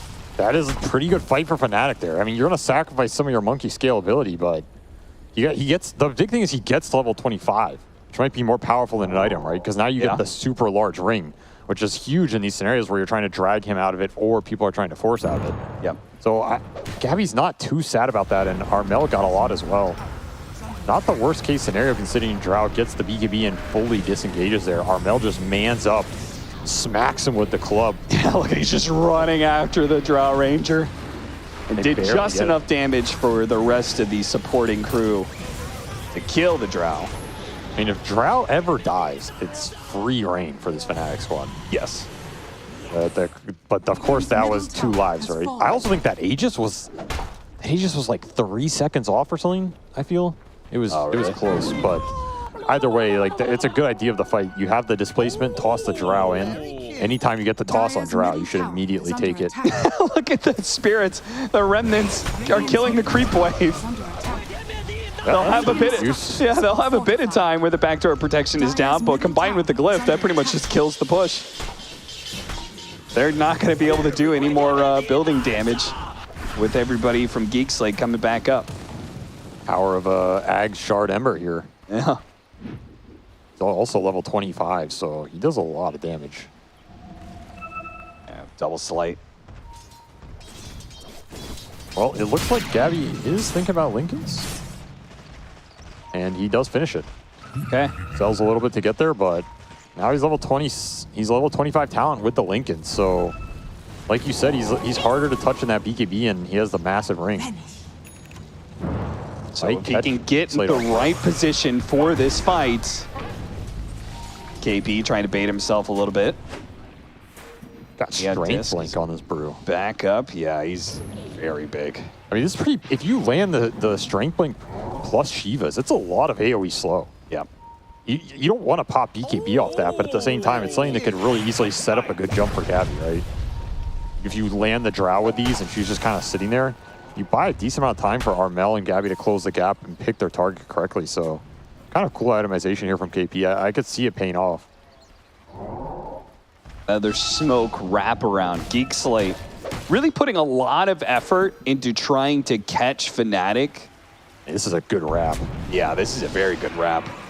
Making sure that the Monkey King isn't getting the setup that he wants in these fights. They're going to spot Armel. They're going to pull him back. They're going to hold him there. Well, Scam delivers the damage easily, taking down the Tiny, who does have a buyback, but this far away from the base, can't really use it at all. And it's just all hands double buy retreat for Fnatic. 2-man buyback, yeah. but can they get here in time to do anything? I don't think so. The Monkey King throws out the ultimate, but there's nothing to keep him there. In fact, if anything, Gabby's got to retreat. Otherwise, he's going to be caught by the Ember Spirit. You could already see, like, Sapphire by herself trying to catch Monkey King. Damn, what a wrap from Geek Slate. That was just a beautiful angle. They had the ward, Bat just flies on the high ground, gets a little vision of this Tiny, insta-jumps him. No BKB gets off Barmel, he's dead 100%. Beautiful execution. Fnatic do have the outpost there, so they're buying back to try and take that fight, but Geek Slate take it towards their base away from that outpost as well. Very heads-up play by them. That's going to be a huge buyback out from this Tiny. 7 minutes now. He goes down, plus double support buy. You're going to lose your... I mean, you just lose the game, I think, because there's no way you're defending without all 5 heroes for Fnatic, and your base is pretty exposed. Now you're in a situation where you cannot lose another fight.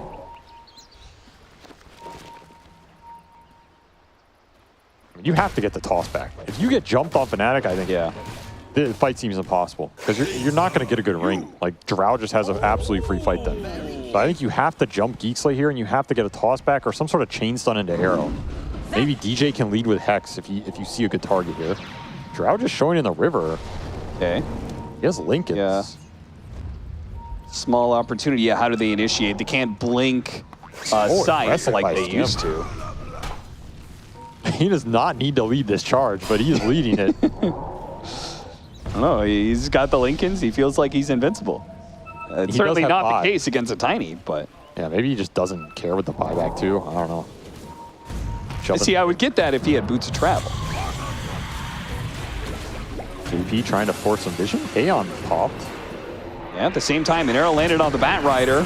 On the high ground here, they're going to try and chain it up with the Terrorize and everything being used. Armel jumping onto that high ground to go for it. Is going to just clump force to death here.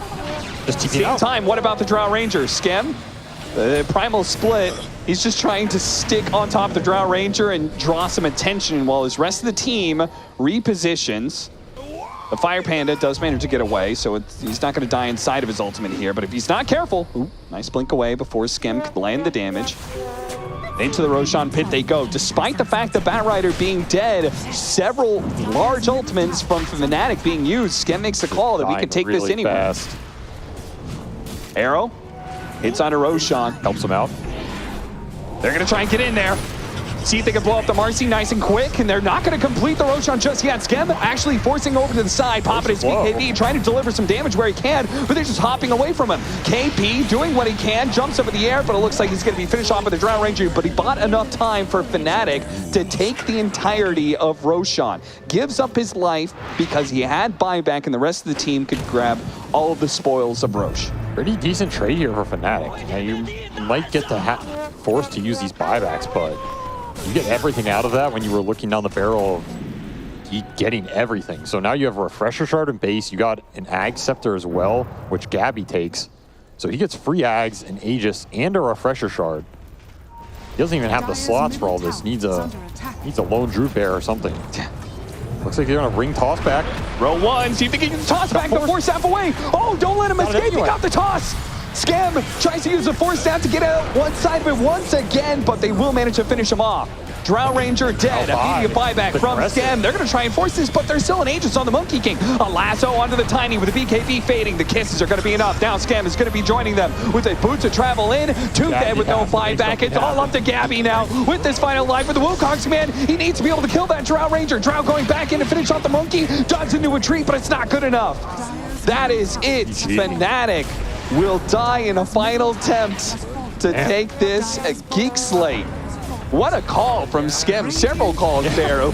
I mean, at some point in time, he was just, let's do Roshan. It didn't actually quite work out for them, but then they just go for the high ground anyway into an Aegis, and it works. I like that. It's like playing to win, right? He's not afraid. He's not playing scared or anything. He's not like, oh, let's wait for some next Roche or wait for them to have buyback. Like, he's like, they don't have buyback. They only have one monkey ult. I mean, at the end they had two, but you know, they can only get on me once. I'm just gonna go in. They're gonna jump me. I have buy. We glyph.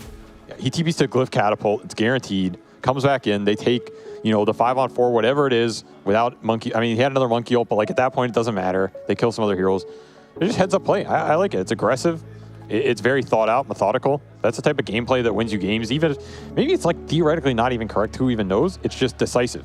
Decisive gameplay wins late game situations because it's all about the jump, the commit, be together, all on the same page. If Skem's making the call and they're all with it, it works out, right? Looks pretty good. And he looks pretty good going back into the carry role. So Yeah. definitely a bit of a trial by fire. Carry, I mean, he's off-lane Furion, front-line Drow, his own version of carry. But yeah, it looks great for him. Well, it seems like Geek Slate, fresh slate indeed, with this new series win over Fnatic. Good start. Southeast Asia is, Getting spicy already. Yeah, I feel like one day, yeah. both times maybe like kind of the underdog. I wouldn't even necessarily say that convincingly, but the team that was probably not fully the favorite actually managed to walk away with I would say, dominant 2-0 in the first series. In this series, game 2 was close, but Geek Slate do manage to persevere. Let's check in on our panel midday of second series for the Southeast Asia DPC region. That's right. It's taking me some getting used to also because we have 3 BO3s every single day here in Division 1 DPC. That was our second one and another 2-0 and I would suppose another upset because I guess if we're considering seeding, the slot that was taken by Geek Slate was formerly Lilgun's spot, and those were a Division 2 promotee. Execration, who we saw earlier today, also a Division 1 promotee, and they were going up against established Division 1 teams. Execration 2-0 Talon, and now we see a 2-0 against Fnatic. Southeast Asia is getting Bob spicy. was right. Dude. Bob said it was 2-0. It's going to be 2-0. I can't believe it. The theory is being proven correct. And off the back of very solid carry performance from Skem. I have to say that I am always a little bit wary whenever I see him play a normal carry like Drow Ranger, because I'm like, oh, you can do normal carries also? And by golly, he did the hell out of a normal carry. That Drow Ranger performance was fantastic. I felt like Fnatic were like in a really good spot, but they just had no way to like hit high ground and like end the game. Okay. They did a good job of like controlling the middle part of the map for like 20 minutes, but it didn't like lead to anything. I mean, certain team fights, I feel like they got the right initiation, but after that, the follow-up wasn't there. Like particularly a couple of fights where the Monkey King went in. I felt like the Tiny blinked in, got a good start with the fight with the stun toss, and the Monkey. I just felt like he probably didn't feel like committing and he didn't go in fully. But after the initiation, his teammates like retreated a little bit. Then he decides to go in with his ulti. Like, look at this big Cox play right here. He went in for the Roche. He gets the Aegis. He gets the Roche kill. He gets the Shard. And he sets it all up for the rest of his team to get the kill on Gap. Yeah, but then again, why is the Monkey King hitting the Roche there? He should be hitting the Ember. Like, just let the Roche stay at like 1k health. Just don't finish it and hit the Ember, because the Ember is not going to be able to finish the Roche there. Yes, but then, I mean, do you know how far away Geek Slate's team is? Because, I mean, Drow will come in. She'll finish the Roche gladly. Yeah, but if you kill the Ember, the Drow's not going to walk into That's the true. Yes, that's fair. That was a pretty close game. Yeah. Fnatic, they definitely were in the driver's seat for most of it, but yeah, they played way better than the previous First game, yeah. The team execution, the cohesion, the way they're moving around the map, everything was much better. Like after the laning phase, I think there was like a period of like 10 minutes where they just kept getting pick off after pick off with the stun toss into arrow. They got so many kills to control the map. Everything was going well for them. Yeah, but I have to say, going back to your point on the Scam carry, I too wasn't really expecting when he switched back to his old role and he's playing so well with it. And I would even say that he's playing the carry with more conviction as a carry compared to before, you know. I feel like it's also probably because of the fact that he went around, he switched all roles, and he decided, he has found enough new knowledge to make sure that when he goes back to the carry role, he can elevate his own play. And I don't... confident, I think. Right. Even like the shot calling for this final moment to go for the Ancient. It was... I mean, historically, we've always considered Skem to be like a captain in-game leader. I don't know necessarily if that's the case on this roster, but I would assume as much. And then not even to like read too much in the webcams, but like after the game ended, they didn't all just like high five and be like, yeah, we did it. So cool. They were cool. Yeah, and then they like started a discussion. Yeah, that's a very, very good sign. That's like a rare thing, I feel, for a maturity. Lot of these. Exactly. Yeah, I respect that. Yeah. And so undeniably our MVP for this game number 2, coming into the carry role very, very smoothly on that Drow Ranger. And I'm encouraged yet again, seeing what theoretically may have been an upset. It's, again, very difficult to say because the rosters have shuffled so much. We don't really know. Would it have been a Div 2 team? Probably not. They would have probably been a Div 1 team if this was the roster. But regardless, it's seeming like a lot of the established brands necessarily, like Talon and Fnatic, may have their work cut out for them. And It looks like the teams who like bought into Div 1, if they didn't buy in, Div 2 would be like stronger than Div 1. sure, I know, right? Yeah, maybe. Yeah, but it also might be a bit early to say stuff like this, you know. Like some teams, they take a while before they really get into the groove, being comfortable with each other, like figuring out what strategies are going to be the best ones for the team. So a lot of team cohesion is going to take time. Certain teams, yeah, they get it faster, but doesn't mean that after 2 weeks, they're going to still be the strongest team. Yeah. Yeah, but after 2 weeks, we're kind of at the end of the league. We're nearly done with the league. So you better figure it out. I mean, there's quick. still 1 week. We have 3 weeks. So We have 3 weeks. It might make a difference. Yeah, Right. depending on how many series are in your final week, I suppose. And I've got a little bit more insight on Geek Slate's information because I believe we have an interview with Rodgi. What a pleasure to have you here on our interview. How are you feeling after being a pretty confident 2-0? Were you expecting such a one-sided series? Yeah, I mean, our goals in the DPC is to own every match. So yeah, we're quite expecting the 2-0. Okay. I had asked this to Execration, but I'm curious, what is your practice schedule been like for the past month? Like, when did you assemble this roster, and then when have you started like aggressively scrimming and boot camping? So we started scrimming like during the BTS. So we boot camp for a month for the BTS, and then after that we break from 19 December till January 3rd. So we boot camp for this DPC 6 days only. Wow. And I'm assuming that you're planning on staying at this boot camp the entire DPC. I guess that's easier now that it's 3 weeks long, right? Yes, correct. So it's easier for the different teams. Nice. All right, Adam, you got any questions for Rodgi? Yeah, I'm sorry it slipped my mind, but happy birthday, man. What, really?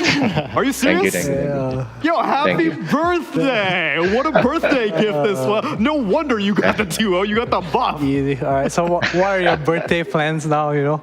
2-0 and birthday, what's the celebration gonna look like? Maybe we're still gonna discuss the games after the interview. Then That's maybe way too professional. Disappointed. So what do you think about Bob? Like Bob said that you guys are going to 2-0. Like before this series, we interviewed Bob, and after they won, they said that this match between you and Fnatic, you guys are going to win 2-0. Yeah, I mean, he's right, I guess. Maybe he understands a lot. All right, I got a question. Because we scream them a lot. Who's the second best team in SCA right now? According to you. Because you're first place. You're first, right? So who's second? Second best team, probably Boom for me. Okay. Boom. Okay, that's cool. Boom. Yeah. They're not playing today, I believe.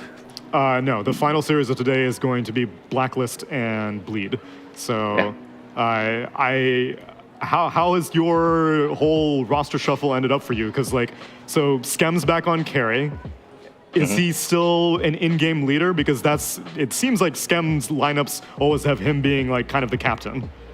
In this team, we are a bit different. Like everyone's talking, but mostly it's me and Skem making the talks, most of the talks. Okay. How about in the draft? The draft, we still do it as a team, and then we out-coach. So it's the owner and so coach. Can I ask how'd you end up with these 5 players? They start from you and Skem, and you guys just built around that, or? Yeah, you can say it that way, but the players also started from the coachship. He finds everyone and he gels, bring everyone together also. Yeah, so mostly his choice of picks of the players. But of course, he's asked us for the opinions and everything also. So would you say your team was built by the coach? How big a role does he play in your team? I would say most of it, maybe 70%, 80%, he plays a role. That's a lot. So he was because he's very hands-on and also committed to the team. And he was scouting out these players, I guess trying them out, and then running them by you guys and being like, what do you think? Yes, correct. Wow. He watches replays, improves everything of their games, and then he just gives his opinion and everything. Well, it showed today. Yeah, for real. Definitely showed today. Yeah. Questions, Winder? Look like you got something to say. No, No. I already asked my Bob question, man. All right, that's fine. Bob question. Well, I won't keep you on your birthday. I'm sure you've got a lot of celebrating to do. Although, was I right that after the game ended, you guys almost nearly immediately started like discussing what you thought of the game, as opposed to being like, "Yeah, we beat Fnatic, let's go." I mean, the goal, like I said, it was 2-0 to every other matches, right? So we treat like the win is still a win, but shouldn't be too happy for it. Fantastic. That's a good mindset. Yeah, I got one last question. You guys were like pretty far behind in game 2. Like, Yeah. where do you think it went wrong for you to like get to that point? So for me, I think it was the early game, maybe 10 to 17 minutes. The Barrier was strong, right? But we didn't use Barrier. So he was taking top for 5 minutes. I think that was the biggest problem why we fall back the game. All right. Yeah, we should make use of the Barrier more in the game. Yeah, cool. Thank you. All right. Well, thank you very much for taking the time to speak to us. And with that mentality, I guess we'll see you in Peru in a little bit. But first, let's get through the next 3 weeks of the DPC. And thanks for joining us. Thank you. See you guys. See you later. And it is, in fact, his birthday. I can't believe I looked it up on Wikipedia. I How did completely you know forgot. I saw it on Twitter this morning. Oh, okay. It's like Ponlo, Rogi, and DM from OG. And DM's playing tonight as Look at well. this guy on Twitter. Oh, whose birthday is it today? I mean, there's like posts, right, where you scroll and you just see this guy, like, their happy birthday. Wait, today was Oli's birthday also. Oh my. We missed out. January He 9th. wasn't in the winner interview. And also, I'll give a shout out in case he's still watching. It's our boy Aries, also his birthday. Yesterday? It was today. Today? Rodgi, Oli, and Aries, according to Wikipedia. So birthdays all around. All the goats. All the goats. But we're not done with all the Dota quite yet. Like I said, there are in fact 3 BO3s a day, if you can believe it. We're pumping Div 1 action for 3 weeks straight, and then we're going to get into Division 2 action after all of Div 1 wraps up. But any closing thoughts on your first day of the DPC, Adam? This is your first time doing a DPC broadcast. The games have been like so exciting to watch. Like, I guess I wouldn't really call them upsets because you don't really know about the teams. Like, sure, Fnatic's a bigger name, Talon's a bigger name, but we don't know much about the teams. And judging by today, maybe later we'll see like another 2-0 in the Blacklist versus Slate? Yeah, Okay. Which way? Which way? Probably. I mean, judging by how the day's been going, it's probably going to be Bleed, right? But yeah. I guess it's kind of cheating because they just won yesterday, so that's a easy answer. How about you, Winter? Any hero takeaways that you got from your one day of the DPC? Hero takeaway. Takeaways. Everybody wants to talk about Lina, man. Let's get it over with, about man. Lina. Every game, Lina. I mean, I'm happy to see teams trying to give away the Lina. Okay, it's a bit best of 3. It's okay to try one game. I'm not happy. You give the opponent one game, you try to beat it. Okay, it doesn't work. Then the second game, you ban Lina. Right. And then you win the next 2 games. That's what it seems like. Lina is just ban it. It's okay. Well, it's only day 1. We'll figure things out as time progresses. But you will be in the very capable hands of Soph as she takes you through the 3rd BO3. It'll be a bit of a break until then, though. So we'll see you later. And hope you've been enjoying this first day of the Southeast Asian Div 1 DPC.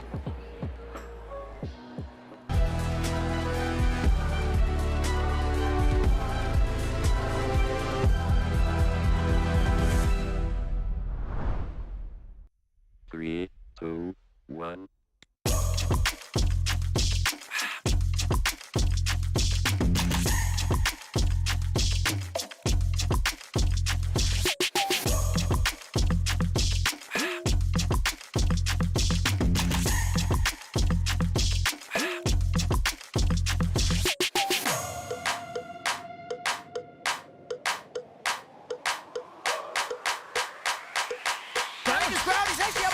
For a decent amount of time. Have to take up like the flame cloak. Does get a lot of damage, but here comes the black hole.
and welcome back to the CDPC. I'm your host, Sophie, and I'm here with the wonderful Ninja Boogie and Pilai Dai. How are you guys doing today? Doing well. All good. You guys able to catch the games of Dota? Some of it. I missed I think the first game, but everything else. Yeah, and I caught the first game, and then I missed the rest. You missed. So that's why we're the dream team. Well, that's perfect. You guys kind of just fit in for each other. Yeah. Well, I can get you caught up. Today was some 2-0s for both games. It was a clean sweep for Execration. They did quite an amazing performance. Kind of shocking because, for a team that just came up from Div 2 to go to Div 1 and then just 30-minute games for both of them. And then we had Fnatic, where the first game was, easily won by Geek Slate. But the second one was it was kind of convincing, There was a chance for Fnatic, but it kind of, got swept away. But, if you guys have comments on those games, go for it. I mean, Execration definitely looked like the best team today. They were prepared and, won very convincingly. Yeah. Oh, you didn't catch that game, right? No, I caught that game. No, I mean, for me, it just looked... you also saw in the interview, right? The interview Bob? Yeah. And he talked about how they've been scrimming quite a lot, and you could really feel it, that they have... they had strats that they were playing. They knew what they were doing. Yeah, and I think the impact of March has really been showing. I think that was one of the major weaknesses of Pinoy players. They do need that kind of coach to mold that talent. And, I hope to see good things throughout this season from them. Yeah, I mean, you saw the post-game interview where Bob was like, "Oh, I'm handsome." That's the confidence that March gave him, I guess. He's Mr. Poggy, It's true. No, he's ranked 200. He's just in every pub you play with him. He's all smiles every time. He's getting crushed. He's crushing. It doesn't matter. Right. Yeah, he's definitely good fun. Yeah, I bet he's a good teammate. And what did you guys think of the Geek Slate games? I mean, for me, it looked like it was kind of the similar vibe where they looked more practiced than Fnatic. And by Fnatic, we're I don't know, they're more veterans, so they stuck it out longer. But it was also especially the last game, even the highlights that we were just watching, and you just see a Monkey King missing his spells, basically the entire game. And I don't even really of course you have to blame him a bit, but it's also just some games it's just hard to play that hero and carry with a Monkey King compared to a Drow. And you have to give props to Geek Slate. Yeah. They definitely entered the fights clear on what they need to do, and they definitely shut down Gabby all throughout that game. Yeah. Yeah, I mean, it's kind of crazy also because in Div 1 right now we have 4 new teams basically, right? I mean, some of the players obviously aren't new to the division, but they basically all have 4 new names. And if we see the trends today, it's the new teams to Div 1 that are all winning. So, I mean, that's what's interesting about the next game that we're going to have, which is Blacklist International versus Bleed. They're both new teams, so, what do you guys think about those two guys? Oops. Well, Blacklist is kind of just like a TNC 2.0, aside from just one player being swapped around. Cuckoo was playing off mid at that time, and now you have him in the off lane with Carl as mid. And for Bleed, this Corden guy, I don't really know much about him. And I never really encountered him in pubs either. So, I'm curious to see how they perform. Yeah, I mean, maybe he has a different nickname. I'm not sure. Yeah, I must have played with him. For sure. He's not picked up for no reason. Yeah, right? exactly. No, I mean, and they're a real new team. Not new players, but Dubo. Yeah, they all come from different squads. Exactly. Just linked up. Yeah. And I'm pretty sure you told me, right? They won a tournament before this. Yeah, they did. Yeah, and it was similar competition, basically the Division 1 teams. And obviously it doesn't matter as much as DPC, but you got to prove yourself. Yeah. Yeah. Yeah, but it definitely still matters. So yeah, I think it will be very competitive. Right. I feel like they have that little edge because also they want, get that little boost of confidence, make them feel good, But that's the thing also is, like you said, they're kind of a new team, so they're all kind of just jumbled up together. You kind of wouldn't imagine that squad being together, especially with Dubu coming back from NA. So how do you think a team like that who are playing together for kind of the first time, right, versus Blacklist, who's basically the old TNC, where they're pretty familiar with each other, their play styles are probably very similar, they all are from the Philippines. That they are. Well, I mean, I think the mood in the team was definitely they're excited to play, and they want to prove themselves. They're in Division 1, and with with Blacklist, they kind of already have that certain expectation within one another because they've already paired up in the past. So it's it's gonna be definitely interesting because like I just don't know what to expect with Bleed because obviously they just have that one tournament, but you know it's just a small amount of games to really go by. So I think if you're like in Blacklist position, you don't really know what to expect. Yeah, yeah. And I'm wondering because I feel like the vibe is that like Bleed are gonna be like the previous series. I feel like they're gonna be more prepared. And it's also something like if you're in a team with Dubu, I feel like you always have, like you always know, like he always knows what he wants to do, right? So he'll play Tree. He has his 3 favorite heroes. I'm pretty sure he likes Tree, Ricky, and I saw one series where he was playing Triad. So yeah, so like I think that's what he's gonna play, and then like he'll build it from there. So they're gonna be solid. Like they're not gonna get stomped, like no matter what. I'm pretty sure. And then I mean we'll see like the. TNC, no, sorry. It's hard because like you think of those players and obviously like they've been like synonym with fucking. Yeah. Yes. The last thing I want to say is like a Kuko team. I don't see them not placing top 3. So I mean, if they win this or lose this, I think they'll do well overall. All right. Well, we'll see who has to win or lose this next game. We're gonna go for a quick break, and then we'll be able to talk about Blacklist and Bleed all over again. So we'll see you in a bit.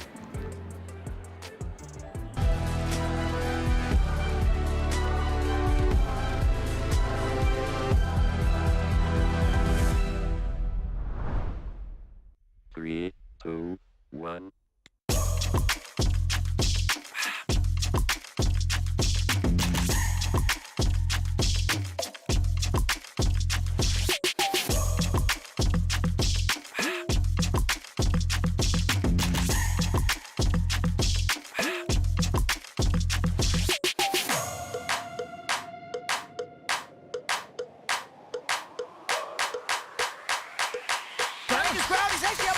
For a decent amount of time. Have to take out like the flame cloak. That's get a lot of damage, but here comes the black hole.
We are back and ready to talk about Blacklist and Bleed again. So, who do you guys think are your favorites for this game? I think I'd go with Bleed. Just the momentum from coming, into this series. It gives them a lot of confidence, and just the fact that they don't really have that much data on them yet, so it's hard to prepare for a team that you don't really know what to expect. But aside from the fact that you said Dubu kind of has his thing. Yeah, I mean, I feel like Dubu always has his thing figured out, but it's not always the best maybe, but I feel like he's got a good grasp on it. I mean, I'll just go the opposite because I mean, like you can't count out Cuckoo, is how I feel. Except maybe, what was it, the TI pre-qualifier or whatever. But yeah, no, I mean, they should become a strong team, even if they're, like, I don't know their current status, but I know they're so, they're veterans, they've been playing for so long. Yeah. And yeah, they're so, I think the amount of experience that squad has, you definitely can't. No, you can't count them out. Can't go wrong. Yeah, I mean, I feel like, well, Pi, you're putting a lot of weight on Cuckoo's name right here. Yeah. Why? What do you think separates him from the team, or what do you think makes him so strong compared to everyone else? No, I mean, he seems to be one of the few players here that, I don't know, he creates a team around himself. That's just in his nature. I don't know. Like, he just does it. It's his personality, for sure. And he's also one of the few players who I've, teamed up with, and I know isn't scared to make that high risk, high reward kind of plays. And there are times where it does pay off, and there are times where he gets a lot of flack for the things that he do. Yeah. But yeah, you need that kind of player in a team, though. Yeah. I mean, I was laughing a bit too because I just remember just Twitch chat in the TI. For some reason, they just stuck on Cuckoo. It was, and like as a spectator, I didn't really think it was his fault. Yeah. Because the team as a whole, they go into that series thinking one hero is good, one hero is not, and you have to go with what you believe in and you practice in. Otherwise, all the comfort's gone when you try out something that you haven't practiced with a team. Yeah. No. If you just lose trust in what you believe in about Dota, then you can't doubt yourself. You can win maybe one game in a best of 3 in the future, but after that it's just gonna collapse. So Right. So what about Bleed though? So you brought up Dubu quite a bit. What do you think separates him, I guess, especially coming from NA? Like, would the play style be different from over there when they're doing the DPC? And he's coming here back to SE. It's been kind of a while since he's been back in SE, right? I think the last time was Fnatic when we were looking up, but that was kind of a short stint. He had some success with TSM Undying into TSM FEX, and I mean, he basically built that team, right?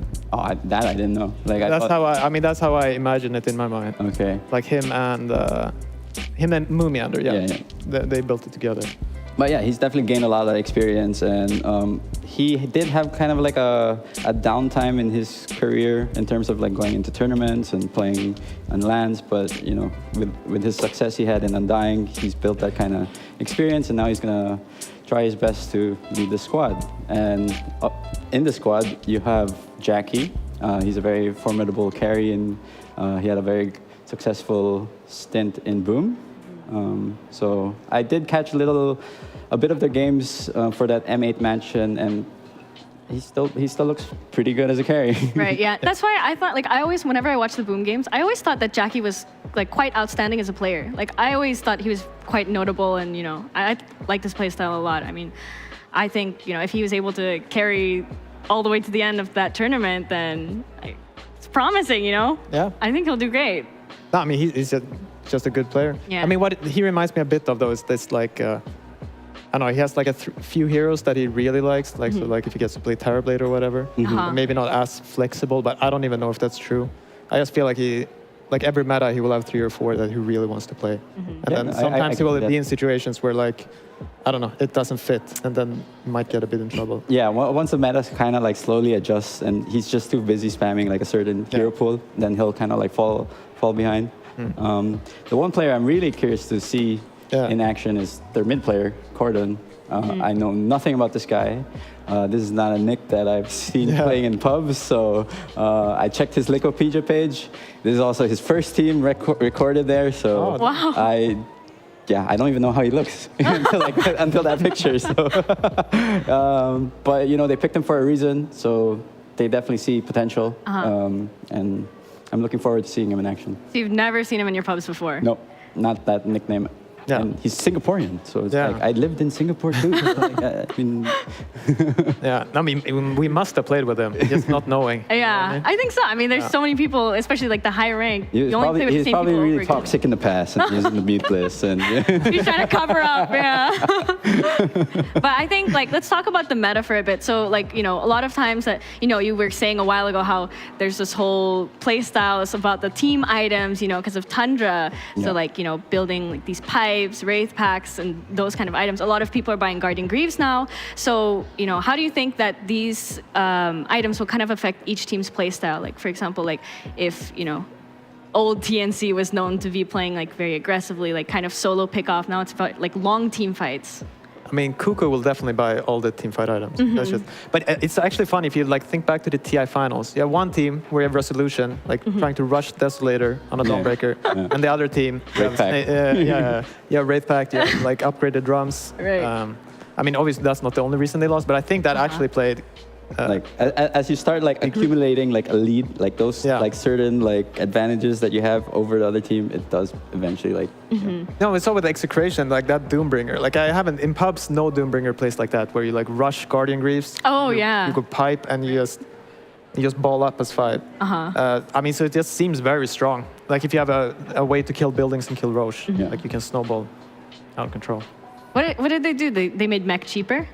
They did, and then like I just read the patch also earlier. Like they did like for Greaves, they did the threshold where you get that buff HP regen and armor. Like you get 5% sooner, and then the Boots of Bearing is like 100 gold cheaper. So it's like all these small increments of changes, and also it's just like Tundra proved like team items really do lead up, like give you a big advantage eventually, especially if the other team is not building it. Right. Well, I heard the little dinner bell. Our draft is ready, so let's go take a look at what each team is cooking up. Get the treants. But it's not Dubu though. Yeah, no, you steal it. No, it should be. I'm pretty sure we caught it like in one of the earlier series. I played it in a few pubs lately too, and it feels very strong. Yeah. I'm not. Would you say it's like the biggest change, like the hero that got the best change in this patch? I don't even remember. What is this patch? I didn't feel anything. That was but you're right. It was like 100 gold and Boots of Bearing or whatever. But I mean, the big one I remember just lately after TI was the Wraith Pact. Yeah, that one. Wraith Pact. I feel like that was too extreme. Like, if I would have changed it, I would have like said the ward cannot move. Oh, the ward can. Okay, that's extreme. At least it's like you solidify your But Phoenix Tiny. Definitely approve of the Lina ban, though. I'm honestly tired of seeing it. It's just like a race car machine gun running everywhere. Yeah, it's kind of one of the reasons why I took break from pub, just because. Tormented by Lina. Just gets that Falcon Blade and just he's got 2 items now and just can't kill him. Yeah, runs 500 movement speed. Yeah. Broodmother, I think this is the first time we're seeing Brood today. Yeah. It's funny picking Brood into a Tiny because doesn't he kind of deal well with spiders? But it is one hero that does really well with the aura items. Yeah. Now I wonder, Tiny. It's weird, right? Like I feel Treant is like a really good hero versus Tiny already, and like Brood, I don't know. Like I whenever I see a Brood, I don't have this like one hero counter. It's just it feels harder to counter him like that. Like before, you could pick like a Kunkka or a Tide, and it was like dealt with. But it doesn't feel like that anymore. Like and just watching these heroes, like the Broodmother and Treant are way, for me, like way scarier heroes than Phoenix Tiny. But I mean, we'll have to see what they follow up with. But it's like I think if I was Blacklist, I would I wouldn't identify them as a Brood team. Like so, I don't think they'd need to pick the Brood so fast and probably get away with like cheesing it a little bit later in the draft. Because who's gonna play it? Like, it's obviously probably gonna Cuckoo. Yeah, Cuckoo. But like, Has he been known to be a great player? Whatever. Just buy Greaves and Pipe, and then you're wrong with the team. Like, I don't know. It's just, whenever it has like, you know, they've fixed the stats now. So I feel like he has like 4 or 5 armor. He's 60 base damage. What was it before? I don't know. He used to be a real piece of, you know. Yeah. Piece of doo-doo? Yeah, a real piece of doo-doo before. Now, I don't know. He just feels strong in lane. Like, you can't really bully him like you used to. There's been a lot of Nagas banned today. Why is that? She didn't really get like significantly nerfed, and she's still an overall pretty good carry hero. It's just annoying. You can't really win the lane against her because. I mean, she can just go jungle, right? Yeah. Like level 3 if she really needs to. And otherwise, it is hard to beat her in lane. And it's also hard to just like one pick counter her. Like there's like everyone thinks of Leshrac, right? Yeah. But after that, there's like there are a bunch of heroes that are decent against her, but nothing that really like owns her. Yeah. But eventually, there comes a point in the game where like she just causes a lot of pressure because she can always push 2 lanes in, and then like the moves that the opponents get to make are very predictable when you always have constant 2 lanes pushing in.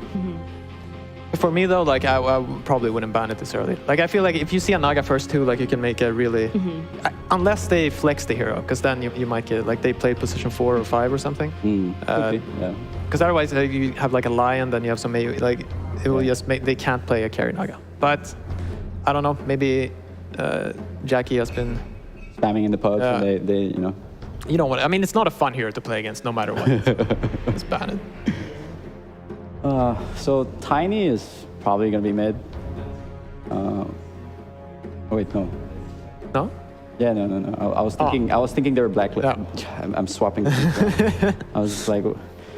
No, but I'm thinking, yes. Wait, so they ban Sniper with Treant. I was just gonna say, like. Yeah, Sniper Treant's a really strong lane. Yeah, generally with Treant, right? Like they ban Lina, so like Lina is number 1. Sniper is comfortable, and then Shadow Fiend can be decently good too. Yeah. It's not as strong as a hero, but. It did get nerfed a few times. Yeah. But still overall pretty strong in the lane. I wonder if Blacklist has found any information on their mystery man mid laner on Bleed. They probably have. You know, like you do a lot of. You got to do the digging. Yeah. I mean, I don't know anything about it, and I'm gonna guess he loves Ember Spirit and plays a lot of typical Lina. season. Well, yeah, I guess that's why Ember's first ban. But just like any up and coming, like they will love Ember Spirit. That's just how it is. It's one of the more easier heroes to like snowball, like to climb the ladder as mid. Yeah, I'm pretty sure like any mid player who when they hit this 11, 12, like even back in 10K, it was like you play Templar Assassin or you play Ember Spirit, or maybe Storm when he was OP. Like, it's flashy, you know. I mean, they're flashy, fun, but they also just I don't know, you kill everyone. Yeah, exactly. See? Yeah. Oh, Draw Ranger. I forgot Draw Ranger. That's also very solid hero with Treant. No, Blacklist should be picking position 5. Or are they putting Treant? I know Tim's likes Treant. True. But it just doesn't seem like a Tim's hero. You know, like you want Tim's on something that can do more. Yeah, but it's like Zephyr was the guy who like played Treant all the time, right? Yeah, but he's a weird one. He's the Treant specialist. No? He did love that Treant. Yeah, I mean he kind of had his own. He played a lot of Chen too, and he had a few like. He played a lot of Venomancer in the TI. Right? Oh yeah, he did. That seems more like a Tim's hero. Snapfire and Brood can, you know, bully the CM and eventually be like, I don't want to lane in this lane anymore. Very good against Phoenix too with a Shredder. Yeah. I was thinking what they're gonna use to counter, and Spiderlings don't affect the egg, right? Like, no. That'll be really broken if it did. Yeah. Disappear. I'm curious now though, like what do you pick? Like the standard like picks are when, you know, back in the days you just pick like a Void Spirit or whatever. Yeah. But maybe they have pick something better here. Well, I think Void definitely falls out. Oh, Lash. Yeah, Lash. Well, they definitely want to push their timings once, you know, like I can see the picture that Blacklist is, you know, Brood has like pipe, you know, maybe a drums, stick together, cover the Lash. Yeah. I mean, and right now, like Bleed's lineup can't even like push through Treant armor. Yeah. Like you show up at a tower, and like even if you're way stronger, you can't do anything. So they definitely need something to deal with that. Normal counters against Lash. I mean, Ogna. But Pugna's, they just become so squishy. Like these heroes that are normally good against a Lesh. I feel like they need to down. put like a Shadow Fiend or something. I don't know if you can carry Shadow Fiend versus Broodmother. Slark. Okay. Oh, that's really curious for me. Not so good against Lesh. Right? Snap can be pretty good against, Slark too if he gets caught like during his ulti without doing Dark Path. There's a lot of AoE damage, and his strong timing is gonna be pretty late because I'm just assuming Blacklist is gonna run down tower as it gets smaller, and then Brood's gonna control like half of the map, and yeah, I feel like if Blacklist don't mess up their lane, like Brood Snap, I don't think they. Like Crystal Maiden and Slark can like snowball that if you can get a couple kills here and there. Yeah. But if you don't, I don't. I'm very scared for Bleed here, like because they still have this problem too. Like the towers are not. They have no D push. You Yeah. have Nova. You have Fire Spirits, but that's not instantaneous. Yeah. Tiny's, obviously one-on-one dagger, but dagger's pretty bad. Like blinking into a team that has like mech, all these things that you're gonna blink on a guy with Treant armor, and then like you're gonna get overgrowth. Yeah. So. Yeah, it's looking really scary for Bleed because like Blacklist team looks like very, very fast. They have like they have a set plan, and their heroes are definitely catering to that plan. What do you think though? Like, because honestly, to me, like Blacklist's team looks kind of more convincing than Bleed. But if Bleed were to kind of overcome them, like what do you think would have to be their winning factor? Just the way they execute team fights, or? Yeah, I mean they have to live. Preferably they would like win some lanes that maybe they shouldn't win, or like get an advantage. Catch them off guard before they're ready. Yeah. Because as soon as like Blacklist has like 4 or 5 heroes grouped up, there's no way you want to take that fight. Yeah. Right. Yeah, and yeah, exactly. What you need, you need to get the correct team fight in the game. Like you might have to give up some towers, you might even have to give up Roche, but then like when you have your timing, you have to fight. You have to push it. So like level 12 Phoenix with like Ags, Slark with something maybe. Like you just need to make sure you're do it correctly. Blacklist lineup is really strong. Like I just feel like they've covered all. Like even SF's pretty good against Slark. He'll reach his timings faster and just be able to like the minus off. They have it's a really good like I mean, the only thing they're kind of lacking is like easy pickoff or like go. Like it's hard to go on someone. Like if they come out of smoke with Blacklist, they can't really pick off heroes, but they don't have to do that either. There's no jump. Eventually there'll come a point where Bleed have to take the fight. Exactly, because they're going to go to tower, then they're going to go to Roche, and eventually they're going to show up at your base, and then you have to fight them. So, yeah. Bleed are going to need to be more proactive than counteractive. I don't know what to pick for like last pick. Like yeah, no, I'm curious. Like, is the Tiny mid? Are they doing like offlane Phoenix? Like, what are they? I think one potential that Bleed can like go through, like with Tiny, I think you skip the dagger. You gotta go like this Aghanims. Oh yeah, you rush Axe. Yeah, like because you need something to like buy time, because you wanna like buy time till Stark has like maybe a BKB, like maybe skip the Ags. But he's a non-factor for like the first 20 minutes. Yeah. And they just needed to stall the game, and yeah, Pango can stall. Yeah. Lane might be a bit rough because it's a Phoenix. That's so rough though, playing Pango into tree, like when the ult, the leash. Yeah. Oh, that too, yeah. Oh, wait, it's a Pango mid. Okay. Tiny offlane. Okay. Tiny offlane, like... I mean, it's an annoying lane. I've played against a good, like, Tiny Phoenix. Yeah. Like, they kind of, like, played the spellcaster, like, Tiny went for Veil. And I think that could be a good transition, because you do want to just drag the... I mean, at least now they do have some, like, real team fight damage spells. Yeah. Like, if the Tiny goes in, and then, like, Phoenix with the Pango, like... It's hard to out-heal that. Yeah. But Blacklist have the more brain-dead, so to say, lineup where, like, suddenly they're just 10k ahead pushing your base. Yeah, well, hopefully they don't throw when they have the lead, if they get the lead. Well, Master House plays offlane, right? Yeah. So this is going to be an offlane Phoenix. Oh, is this offlane Phoenix? Oh, yeah. Okay.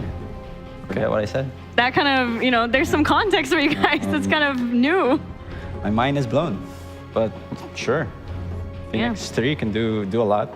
But again, it's against a snap. Like, you get out of position. Later. You have no way to protect the egg. I mean, at least when you're off, you'll have like at least one or two items, and you'll be level 12. So and you'll reach those levels faster. But so, I mean, what do you guys think? Like, what's your predictions on the laning phase then? Who do you think will win their lanes? Considering like now it's offlane Phoenix, do you think it's going to change anything? Not really. Yeah, I'm actually curious to see how that lane, because it could get annoying, like if they get some toss backs. The Treant can be caught out of. Yeah, the Treant, or like if he gets to sneak up on the Shadow Fiend. Yeah. Overall, I do like Blacklist lanes better though, so. Yeah. So I believe our casters are ready. Let me throw you guys off real quick to Avo and Richie. How are you guys doing? Well, Soph, we're very excited. Our first match and only match of the day. I got hungry, so I brought chocolate bars. If you guys want some, I have some for the panel later. Yeah, he brought a bunch of plates over. I think he stopped and raided the Mamak stall before he came over. I have a banana as well. I don't know where he got that from, by the way. I've been carrying this for 2 days. This for you, Mike. Doesn't sound good. Oh, well, you know, I was hanging out with Mike earlier, and he's only said mean things to me today. Thought I was playing for SMG for a second, but we're watching a different team. Wow! It's Bleed versus Blacklist International. Can't wait to get into this the first game of the series. All right, you guys take it away. I want you guys to have fun, eat your chocolate bars, and go cast this game. Thanks, Soph. I mean, just poor Mike out here catching strays, it's man. because I brought some ball, right? So I'm feeling spicy today. Wow. Very, very good. Nice. Very good. Very proud of you. Can I eat the sambal after the game? Sure. You know what? You can. I'd rather that than you put it back into your pocket. It was been for there. Because I don't know how you'd get it back out, honestly. In any case, here live for game number 1, Blacklist and Bleed. 2 new orgs coming and joining us this season, facing off. Ought to be pretty exciting. They've actually already played but a couple days ago in that M88 tournament that was just running. Yep, exactly. It was a short tournament, but we got to see a little bit of these teams, particularly Bleed, right? Because they won the tournament. And they looked really, really good in that tournament. I think it was also a nice showing for Corden for his first, let's call it big game, right? Yeah. A lot of concerns over whether he'd be nervous or whether he would perform at the standard that he would in a normal pub, and it did look really good in that tournament at least. Yeah, and I think what's really impressive is that this is the first we've seen of him in DPC at all. You know, he's just kind of straight on to a tier 1 team. He's Singaporean, Bleed playing from Singapore. They're boot camping there. It's a Singaporean org as well. So it's pretty cool that, you know, they hired from within or kind of found their own hometown heroes, but really eager to see actually how he's going to be able to impress on the Pango, which he's been playing a bit of previously. Yeah, I think he's had a fair amount of success because Masar is also a really good Pango, right? So you have 2 heroes you can flex the Pango between, and that works well for them. I actually remember Play Hard as well back in Neon, also used to play a little bit of the Pango 4, so I think they have a nice option for this hero, and it makes it a stronger pick. I know LGD was abusing a lot last season. It didn't look as great in their hands, I think, because the flex was not as effective as with Bleed. Yeah, no, I'd agree. And with the item builds that you can go for early, Orb of Corrosion, Diffusal, it's just tons of damage, especially early into these squishy spell-based casters that Blacklist are kind of running at you early on, right? Clear the Spiderlings, farm those up, kill a Lesh, burn his mana, which is doubly effective against a hero like this who needs his mana to survive. So that's going to be a really, really nice build and a super disruptive team fight. Although playing into the Treant Protector, trying to protect this Snapfire Supernova, like they've got the team fight, but it is going to be tricky. Blacklist can definitely take it to them. Yeah, for sure. I mean, I agree with Pai's statements. Maybe I wouldn't use the same words, but I think that this lineup is a very straightforward lineup as to how to play. I think it has a couple of heroes that were pretty strong this meta. There isn't much complexity to it, though, which means that if they fall behind, they don't have resources to get back, right? Yeah. They can't diversify their strategy necessarily. Yeah, that's fairly accurate. I wonder, though, if you can't say the same for this Phoenix offlane. It's not something I've seen a whole lot. You used to see this hero actually a ton when the Fire Spirits were pretty imba, when they had like that plus 90 damage or something talent at 15. Veil was really good. Sunray used to be pure damage way back in the day. But this hero does have problems, right? He's a 1-0 armor hero coming into lane against an SF, against a tree, the slows. If they can actually get on top of him, that'll be real painful. And if he doesn't get his levels, if he can't farm with Fire Spirits, I don't know what his way back in this game is. Yeah, the only person I've seen playing this hero in the offlane position recently, and like the past year, has been Whisper from EG. That's my one mention of the East Coast. Yeah, it's not even Beast Coast anymore. Doesn't matter. And I haven't really seen it much besides. I have seen a couple of Game Masters in less relevant matches, perhaps. But it is, because again, he was in Udvesa 1 last year, right? Yep. So a little bit different caliber. I'm interested. I'm also interested as to how this fixes the Snapfire, because as they pointed out in the panel, you don't have anything to stop them from just destroying the egg. So what can offlane Phoenix do to make sure that that egg continues. I don't know. I think at least what the benefit is you take a look at this bleed lineup and you have a lot of heroes you want to jump and kill like immediately. Phoenix is pretty high priority. CM, when she's ulting, you have to throw something at her. I would say same can be said actually of this Pangolier if you can kill him pre-roll or catch him in-roll. Sure. Slark is the same kind of hero. Like, it's a lot to kind of get a grasp on. And the CC, outside of really the nature, make that the overgrowth, it's not really the greatest. So perhaps that's something that Bleed can use, this chaotic team fight that they can kind of just string together. Oh, they overgrowth for the Rolling Thunder, Icarus dive in deep, he can't cancel it, you know? Stuff like that, I mean, you might be able to do it. It's just redundant team fight after team fight. No, I think that's actually a pretty good point. I wonder how they can play around with that. I think that does heighten the priority of the Leshrac Shard this game, because it's a really good area denial spell. Yeah, that's a really good point. And that could be the second crowd control ability they can get to, or AoE stun rather, really they have. They also have Requiem, I guess. Raven could just diversify Shadow Fiend and not just be full physical damage carry. I think I'd like to see that, because when you start, you know, imagining some of the fights that they begin to take in the early to mid game, you know, we're talking tier 2 sieges, Roshan fights especially, Bleed kind of blow them out of the water right now. That's not a comfortable position to be in against a Slark, especially. Yeah, it's true. A Slark is really trying to get kills in this bottom lane, but it's difficult to do anything with a Broodmother in lane. She's just denies. I mean, it's not like she's gonna kick you out, but she just makes it very hard to play or achieve anything as Slark. At least he won't get bullied out of lane before level 6. They've also got a nice lane buff for this Slark, right, with the, mid lane. Yeah, Corden, he might have messed up with that swashbuckle. Oh, sorry, no, he had a swashbuckle the whole time, had a mango, just didn't want to use it until the last second. Yeah, but he's not going to get his second refill, and not a whole lot of aggressive action in the lane, so it'll be a while. He might have to take a run home. Oh, no, actually, the runes just spawned top lane. Pardon me. Corden, he is just A-okay. Yeah, he's gonna get the water rune. In worst case, you just support, kill yourself for me, and you're fine, right? Yeah, pretty much. That's what it comes down to on the support life. He's trapped himself momentarily, but he'll cut himself free there. That's why you buy the Quelling Blade on Pango, actually. People think it's for lasting increase, but it's actually so your teammates don't see you doing this. It's true. I asked, why did they cut down the trees? Oh, he split Earth. I juked him. it was so good, but it was so good. You missed it. That's how Cord has stayed on his teams, you know, for so long. From Singaporean Open qualifiers, that's what I heard. That's where they picked him up. They watched him for some local tournaments. He was an Open qualifier player, and they thought this guy's very good. Apparently, he was a hot commodity for this new season. A couple of teams were bidding for him. Really? That's good to know. Well, it's a lot of pressure when you think about it, right? Especially with all the organizational support that Bleed is actually giving their players. It's maybe a bit of pressure, but so far he's performing very well. He's just about keeping pace here with the Lesh, just a little bit out-denied. But here's the gank now from Playhard. Double TP instant from Blacklist International with the toss back, looking real good with the body blocks. Carl, though, with the magic wand, stays alive with the aid of the cookie up to the high ground. 6 heroes in the mid lane just like that. Yeah, very well done, though. Both mobility spells there. Gordon even got as much out of the toss as he could by one little shield crash, right, to maximize that, but he couldn't quite reach the high ground in time. And now the supports will leave their cores alone. Let's see how these lanes shape up, where if the supports actually continue to fight Tims. Yeah, 6-minute power run. He's leading Tims here with the cookie, gets the stun onto the Pango, but the power rune is already in his hands, and they're going to kill AU at this rate. No, in fact, it's going to be Play Hard who dies first. Diabolic destroying him. We still have Magic Stick on Tims, but doesn't want to continue on to Corden. He's going to settle for the first blood, and that's going to be enough. Yep. And Corden ultimately is going to be fairly happy with that. He's got a regen rune, so he doesn't actually even need the Tiny to TP back to lane for the bottle refill, because he did recover it. So that may allow them to get a bit of a heads up if they want to go top lane. Now they're actually going to go right back mid, so looking to apply more pressure. It's a hard toss to get the Leshrac, though. Yeah. Because he does a lot of area damage, as we just saw here. It might just kill you by accident. And you're also leaving... if the CM rotates, you're leaving the Stalker alone versus Broodmother, which is not ideal. Yeah, very true. Yeah, so Playhard he shows on the ward a bit early, and he actually even right-clicks the tower. So Blacklist with a very good response. They just kind of play it chill. They know that the only way they die there is if Tiny gets a toss, but he can't dive tier 1 tower this early on to take him down. So good patience here by Carl.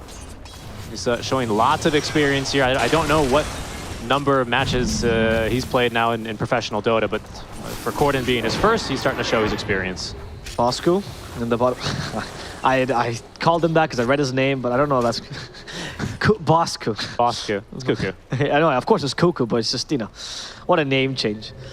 I guess this probably came from a conversation when someone questioned his Venomancer pick as Play Hard to the top. Oh, they tossed the wrong hero. Corden was too quick on that swashbuckle. Oh, they're good committing. They are going to commit to the SF. Can they reach him in time? Yes, the TP gets cancelled by the Rolling Thunder. The tip immediately by Playhard. They slow him with the Crystal Nova. That's going to get a kill. And now Carl is in the wrong position. He got caught by the tail end of the Rolling Thunder. We need a little bit more damage. That ball kick is tearing through Corden, but a beautiful shield crash will actually get him to safety. Oh, no. The unfortunate Leech Seed will kill him off, but AU could still die to this. Masaros doesn't have Spirit for 6 seconds, and they will leave the Trimper there alone. Still a win for Bleed, despite all. Yeah, and just a little bit too aggressive there on the swashbuckle. I think there's an angle he has there that gets him a little bit closer to safety, so that he's not tanking tier 1 tower. It was a great kill onto the Lesh. I completely commend the call to actually get that aggressive because they had the kill, but he clears the creep wave way too fast, so someone's got to tank those tower shots. And unfortunately, it was him in that instance. Yeah, it's true. He was also the tankiest hero right in that engagement. The Phoenix is not great at tanking the tower early, and you're coming in as the highest level hero. So I see Corden's idea. Also, that shield crash was very impressive. He went very far. For sure. But yeah, it's tough with the Leshrac because he managed to max Diabolic Edict, right? Yep. But that's a pretty nice sequence of events. I suppose I could call that his very first gank of DPC.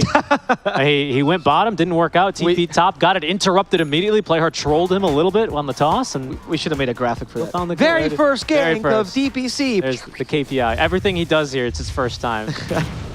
First time he lost a match in DPC. Oh no! Oh no! That is the one that we're never going to use for Bleed, right? But yeah, it looked good. Honestly, we'll see what they can do now because there's still an advantage over this early game once Cuckoo gets his level 6. Oh, Carl. He's going to be right in the path of the smoke. They've got a ward. Dubu is going to lead this. Yes, Crystal Nova just barely in range. Hits Carl now. Swashbuckle as well, but Carl already activated the Pulse Nova and Diabolic Edict. He's just going to die too quickly. Jackie dealing a lot of damage. They try to go for Cuckoo, but Cuckoo can play around with those cliffs. And that's Dubu warding for you right there, paying off. You can see he still has his Observer up. Carl feels relatively safe to make that play because of the Observer that they just lost. Figured he wasn't under vision, maybe thought the Pango was still top. It's not the craziest smoke in the game to try and, boot the Broodmother out of lane. It's just unfortunate that he ends up kind of farming right in the path of that would-be smoke. Really, really nice momentum, though, early on for Corden. Glad you pointed out Dubu's warding, because, he played pubs in NA for years. You know how many times he got pinged for not putting the ward in the right place? This man learned the hard way. He basically wrote the supporting bit himself that they aired at TI. He actually did. Yeah, it wasn't supposed to be a comedy bit though. It was supposed to be his drama screenplay. And Slack's like, what? Yeah. Tim's has been caught here with Icarus Knife. A little bit of slow. We do not have anything else. They had a couple more spirits that could have followed Tim's, but the Scatter Blast was a little bit too scary. Masaros still looking to tank up a little bit against this early damage. He needs to go toe-to-toe against the early damage of Lesh so he can Icarus dive in a bit aggressively and survive at least one stun. So the Hooded Defiance early for him is going to allow him to do just that and actually get off his Supernova. Straight pipe as well. I know. I was surprised by the pipe, but that's kind of what won Tundra TI, right? You got to shut down this hero because honestly, the rest of Blacklist outside of the tree are very squishy. Yeah, no, I think the pipe is a good idea. It's also like, what is your offlane Phoenix going to buy that's going to be useful, right? Or items. And pipe is the easiest one because as opposed to Wraith Pact or whatever, you have to make sure to activate it before you use the egg, etc., etc. Just make sure you use pipe. The second you fight high ground, it stays forever. Very useful buff. Yeah, sometimes you see a Veil of Discord on these Phoenixes, but it's just not really a fantastic item, not a feels-good item, nor is the build-up good. You don't need the Bazzi, you've got a Maiden. Especially for a competitive game. I think in pubs it works better because you get to have more impact as Phoenix, but in competitive game, you're happy to play the 3.5 role, right? There's a smoke, though. There's no points in Requiem, so they don't have that AoE fear to try and get him through the Shadow Dance. Blacklist are going to have to do this the old-fashioned way. Who's going to be the one to initiate on this team? That's the one thing we just really awkward, isn't it? It's a lot of do-nothingness, right? Like, they have a lot of damage if you get in their vicinity, but how do you get in their vicinity? I guess it's probably Lesh gets Bloodstone, and you just try and cookie him in. Our initiation is cookie Lesh. Yeah, it's the war ponies, you know? Yeah. Like they had the war elephants in ancient history. This is the war pony. You cookie him in and you charge him into battle and hope that he catches someone. Right. That's true. I don't see what else is going to go their way. I think they're completely out of their depth when it comes to teamfight. They need just a good Requiem counter initiation, and I think from there it comes together. But you're right, all their heroes are kind of want to be the second one in. Brood has an awkward time running in against, I think, the amount of counters they've thrown at her as well. If Flesh is a war elephant, do you think he could cross mountains, or does he need Cuckoo as his boss to make sure he does it? I feel like he'd be great at conquering Rome. That's exactly right. Very, very good catch on the historical joke. I appreciate a good Hannibal friend. Yes. Anyway, we are going to look at the top tower, which is Bleed's next objective, it seems like. Play hard with an Invis Rune, is putting himself in position, and Jackie has already foregone in the bottom lane. He's ready to farm this freer lane. However, we're seeing Bleed looking to defend this perhaps. Masterman is already ready on Raven. And he's just walking in. That's the plan. He's got Requiem. He's gonna walk in and Requiem the oh, he's a Slark. Oh, Okay, plan B. Mask of Madness them. And then he runs away. Oh, he's got Pounce. Yeah, okay. there's problems. We've got some problems here. We need the cookie, Richie. So we need the cookie. At the very least, you know, Dota's a game that. Oh, hold on. Overgrowth. Okay, plus Mortimer's Kisses. Support though. Yeah, it's gonna be a kill though. Play hard at least dies, and this is enough to deter Jackie's aggression. He needed that Tiny to tank the gank for him, so it's kind of a win for both teams, right? Because now Slark can't farm any longer in this area. I suppose that's true, yeah. But you also tank the gank for the Slark. Yeah, not bad, but it's going to really free up, I want to say, Masaros as well as Corden, who's about to finish up his Diffusal Blade. He's kind of getting there. It only needs about another 500 gold before he has that item online, but then the damage is going to be immense out from him. Oh, go ahead. I was going to say, though, it's an interesting idea I had, and I want to see your thoughts. Okay. If you're in a lineup like this where the initiation is not particularly quick or there's any stuns that you have to avoid, right? Right. You're playing against one of these, that is. That's it, yeah. You're playing against one of them, so you're Bleed in this case. Do you actually need the supports to be in that position to block smoke ganks? Or is that just giving them freer kills, which they wouldn't otherwise be able to acquire? So I actually think it depends on the state of the game. I think like early on, like it's totally acceptable for you to commit double ultis there, because you can overgrowth, bait out the shadow, or sorry, the purge, and then hit him with a Requiem, and then you kill him, right? True. And that's worth it in the early game. Late game, when the rest of his cores are going to take 2 of their structures because you can't fight, that's not worth it. So I actually think it is in this case, it's definitely worth the Tiny dying there. To make sure that Jackie is completely safe. That's a very good point. Yeah. So it's about, because the ultimates are a very big deal here. They do have a really good team fight in their ultimates. Bosku, he is, I love that he's playing Brute Mother. He's surrounded by his minions, right? Yeah. Truly Bosku. He's the boss. Those are his underlings. Yeah, exactly. That's why he's only playing, if you check his Dota Pro Tracker, you'll see he's only playing unit heroes right now. It's Nature's Prophet, Visage, Brood Mother. I caught him playing some Beastmaster. Yeah, Venomancer, he's even got his wards he sets up, isn't that right?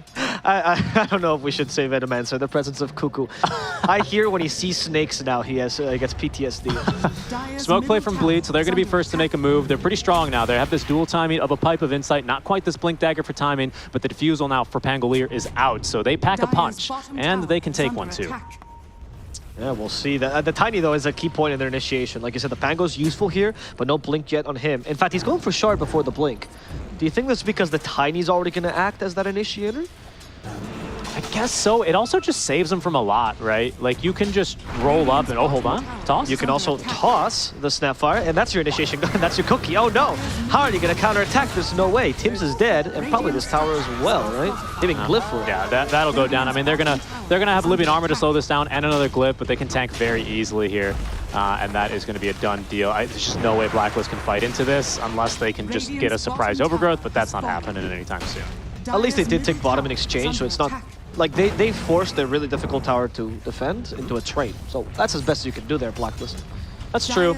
Then again, it's just still the Broodmother's tower, which you would expect to go down 4 minutes ago. So it's still rough. I mean, I still think Blacklist are having a really rough game. Their early to mid transition is super awkward, but at least made a bit easier as Carl does have himself his full Bloodstone completed. You can see he's just used it to heal off that Sunray damage.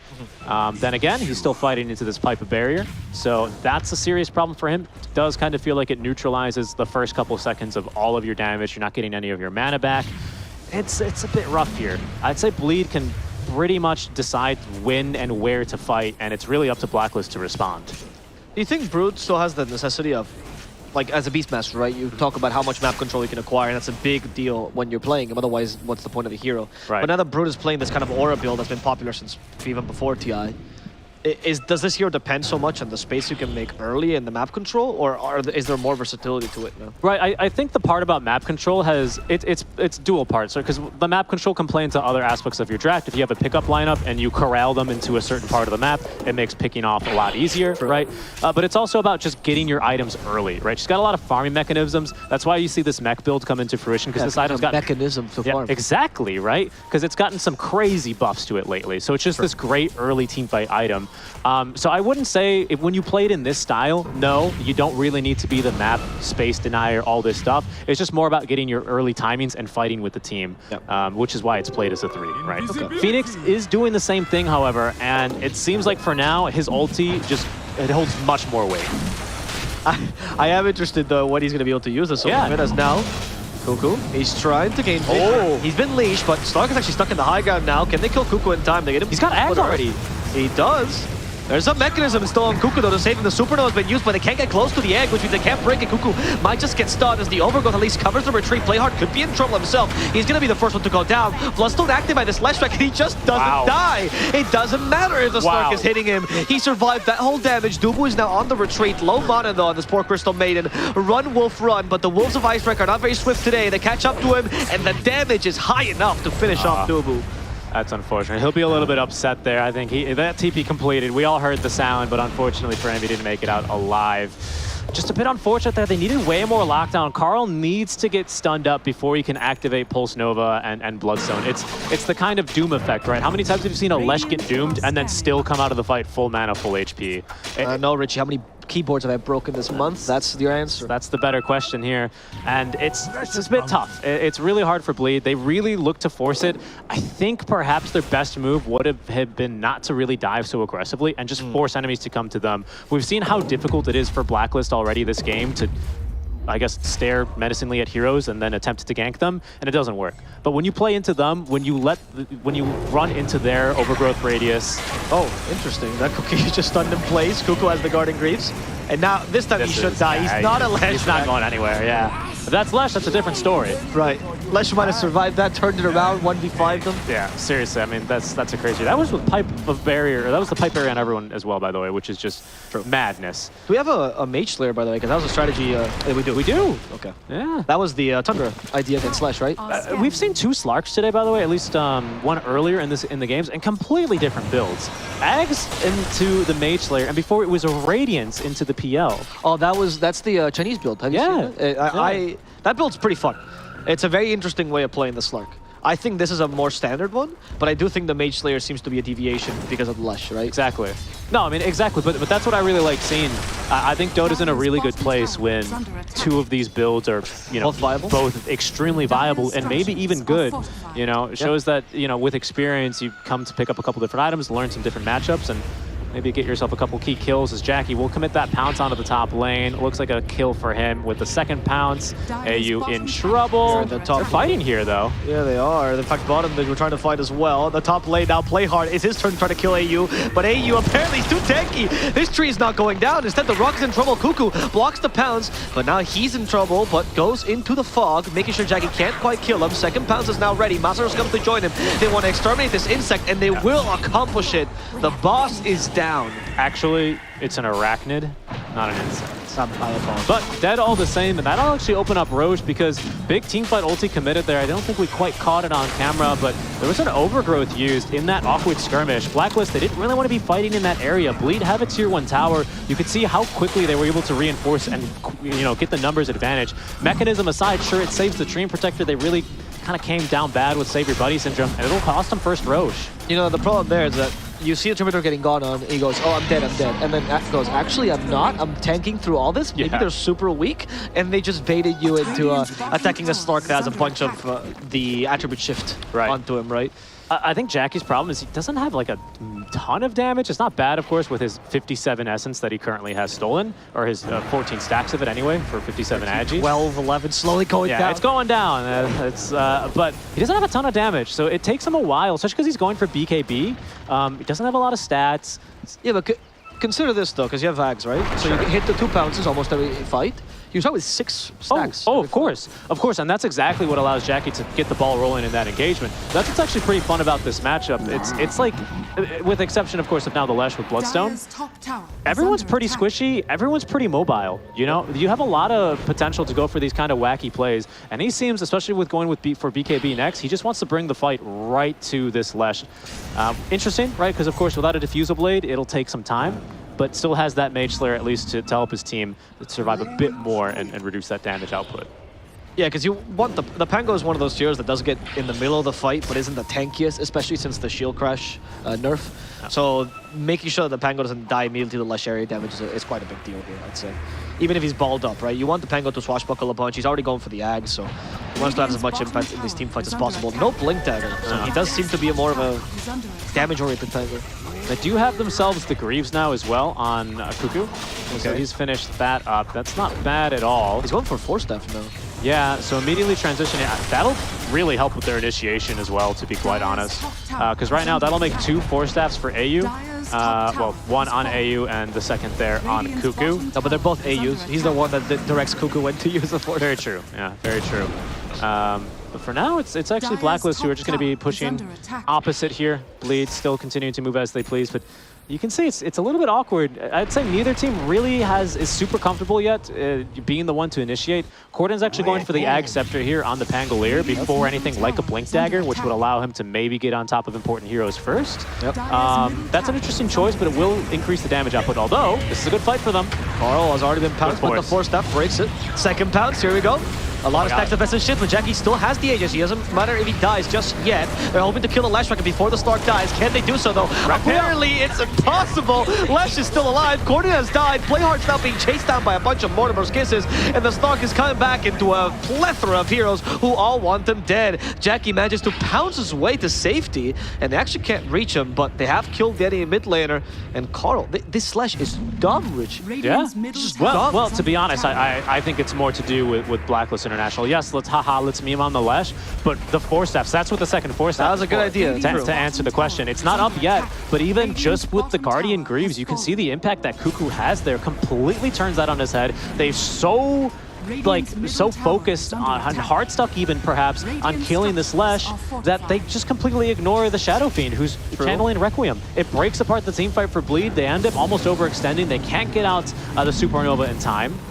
Do you reckon they need to change targets? Because I understand why they're concentrating on the Lash as well. I mean, that felt like the question of TI, right? What do we do? Do we not kill Lash? Like, that didn't really seem to be the solution either. Tundra's solution, of course, was reduce the damage, but now with the changes to Wraith Pact, the only way to do that is if Slark is auto-attacking him, and if he's auto-attacking him, you might as well try and kill him first. So it feels like you're kind of stuck going down this one-way street right now, and okay, not really going catching anywhere. your drift, so CM Mage Slayer, so that she can attack the Lash, and then Slark can concentrate and kill the Shadow Fiend. That's exactly what we need. Okay, that's a good idea, actually. I honestly, I don't know what else you can go for here. Swash, honestly, you maybe get Mage Slayer on the Pango, and that way you just reduce everyone's damage. Yeah, I mean, it's not even a crazy idea for maybe an early Bloodthorn. Maybe you need this silence, because Carl is not going to build a Self-Dispel for a while, so if you can maybe surprise him from Fog and get the jump and get him silenced, it's a 4-staff game against Slark, obviously.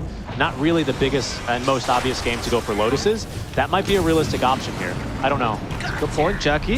He's trying to kill the Snapfire, but the Requiem is going to send them packing. And look at this poor Slark being turned to sushi. Manages to go into a Shadow Dance mode. Now, with the help of the Phoenix, they can try to come back. He's going for Raven this time. The egg is going to break, though, and they don't have enough damage to kill off the Shadow Fiend. Dubu tries to distract the enemy team by freezing fielding, but he is going to die for this. At least Jackie gets away, but that's his BKB used for not much. Yeah, and that's just not, I think, a fight Jackie could really afford to take there. I think when you just kind of got screwed over by Ravens. Shadowblade revealed the once. I think not having vision on him and kind of making the same play and an even further point of the map than where your teammates can help you is super risky. You can see Bleed here in this replay. They tried really to adjust. I really like this effort to Icarus dive back on in and maybe buy a little bit more time.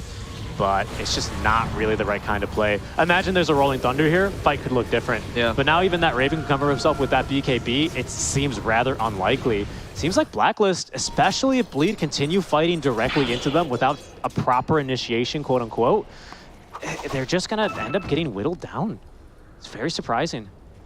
Blacklist have been the patient ones so far. They haven't really been diving towers, making super aggressive plays, mostly because they have almost no mobility, to be honest. So they don't make plays. They let you make plays and then punish you for them. And that's just it. It's just Bleed getting punished over and over again here.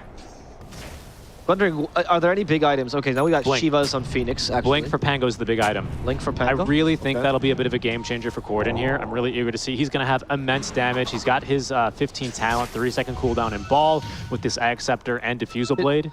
He didn't have Shivas for that last fight, right? I don't believe so on the Phoenix, right? Now maybe the Lesh actually becomes a target because you have the 25% regen reduction, right? That's right. It's a good point. And lifesteal as well in general, but this might be the reason. They didn't have a Spirit Vessel until now. Obviously, they had no one to buy. That's a really good point. I didn't consider that. Yeah. So, and now, of course, you're going to be further reducing the lifesteal. Well, you reduce it twice, actually. Yeah, which Mage I think Slayer. And Mage Slayer on the way in, and then on the way out, you reduce it a second time. Yeah, with that Shiva's debuff. It's a really, really good points. And again, without any dispels, right, Lesh is going to be stuck trying to heal through that. Still has this Kaya and Sanj. Talk about Lesh, by the way. Shivas himself. This is risky. He got frozen, but not the Shivas they were looking for. And he's like, all right, free Crystal Maiden. Sounds good. As Carl chases down Dubu, finally gets rooted with a Frostbite. Dubu could still be in trouble. Carl, he got cookied. Oh, no. Dubu is now dead. That Snapfire came with the great cookie timing. And that's the Blink Dagger from Tim's coming into play. He also completely has Force Staff, which means it's smoke time, Richie. Yeah, it's smoke time. And not only that, I think this is a pretty key moment for Blacklist International, actually. Cuckoo has bought a gem. He's carrying a gem right now. So it looks like they're going to try and finally be the ones to take map control as they smoke into the jungle. They'll catch a Phoenix who Icarus dives away, in time. But the blink forward into the cookie. Yeah. Oh, Masaros is going to be caught with that. And poor Phoenix. 2 dead now for Bleed. Slowly losing heroes because they don't know where to play exactly, which is one of the issues they're suffering from right now. And like you said, they don't know how to confront these team fights exactly. Yeah, and now I wonder, I think Blink might be their next biggest timing. By then, potentially Roche could be up. It's going to depend a lot on this next Roche, I suspect. Could be up as soon as in 10 seconds. Could be another 3 minutes after that. We'll have to see here. We'll get that information. But Corden ought to have he ought to have his Blink Dagger on the Pangolier, which is a huge tool to fight around the Roche pit. As long as Bleed can actually set up and, and be in position to fight around Roche, I still think they have got a really good chance to get back into this game. Okay, all right.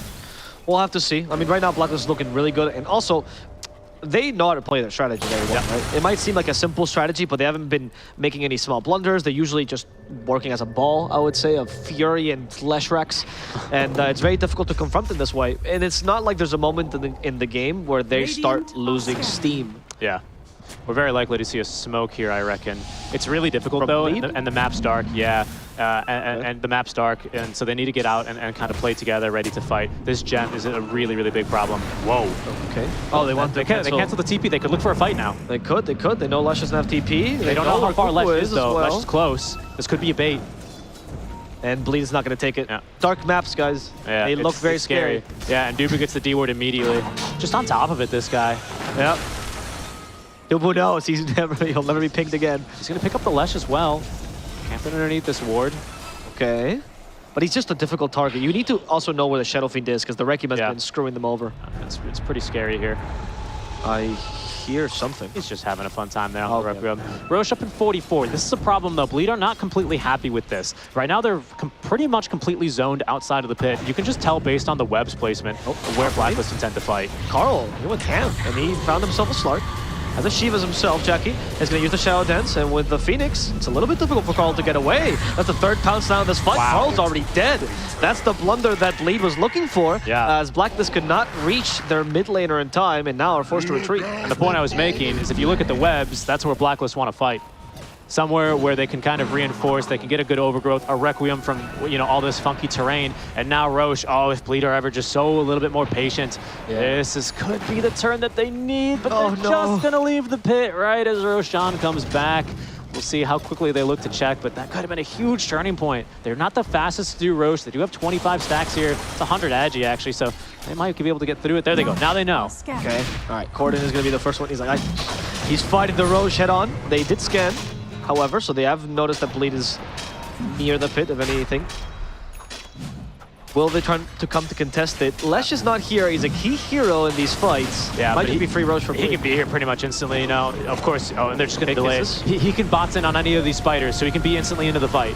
Dubu freezing fuels because he thought they were going to go in already. BKB even. But Jackie BKBs to guarantee this Roche. In fact, they're going to go for the treat as well. Supernova. They want to get a kill on top of this Aegis and the Shard, which I think Slark might just use.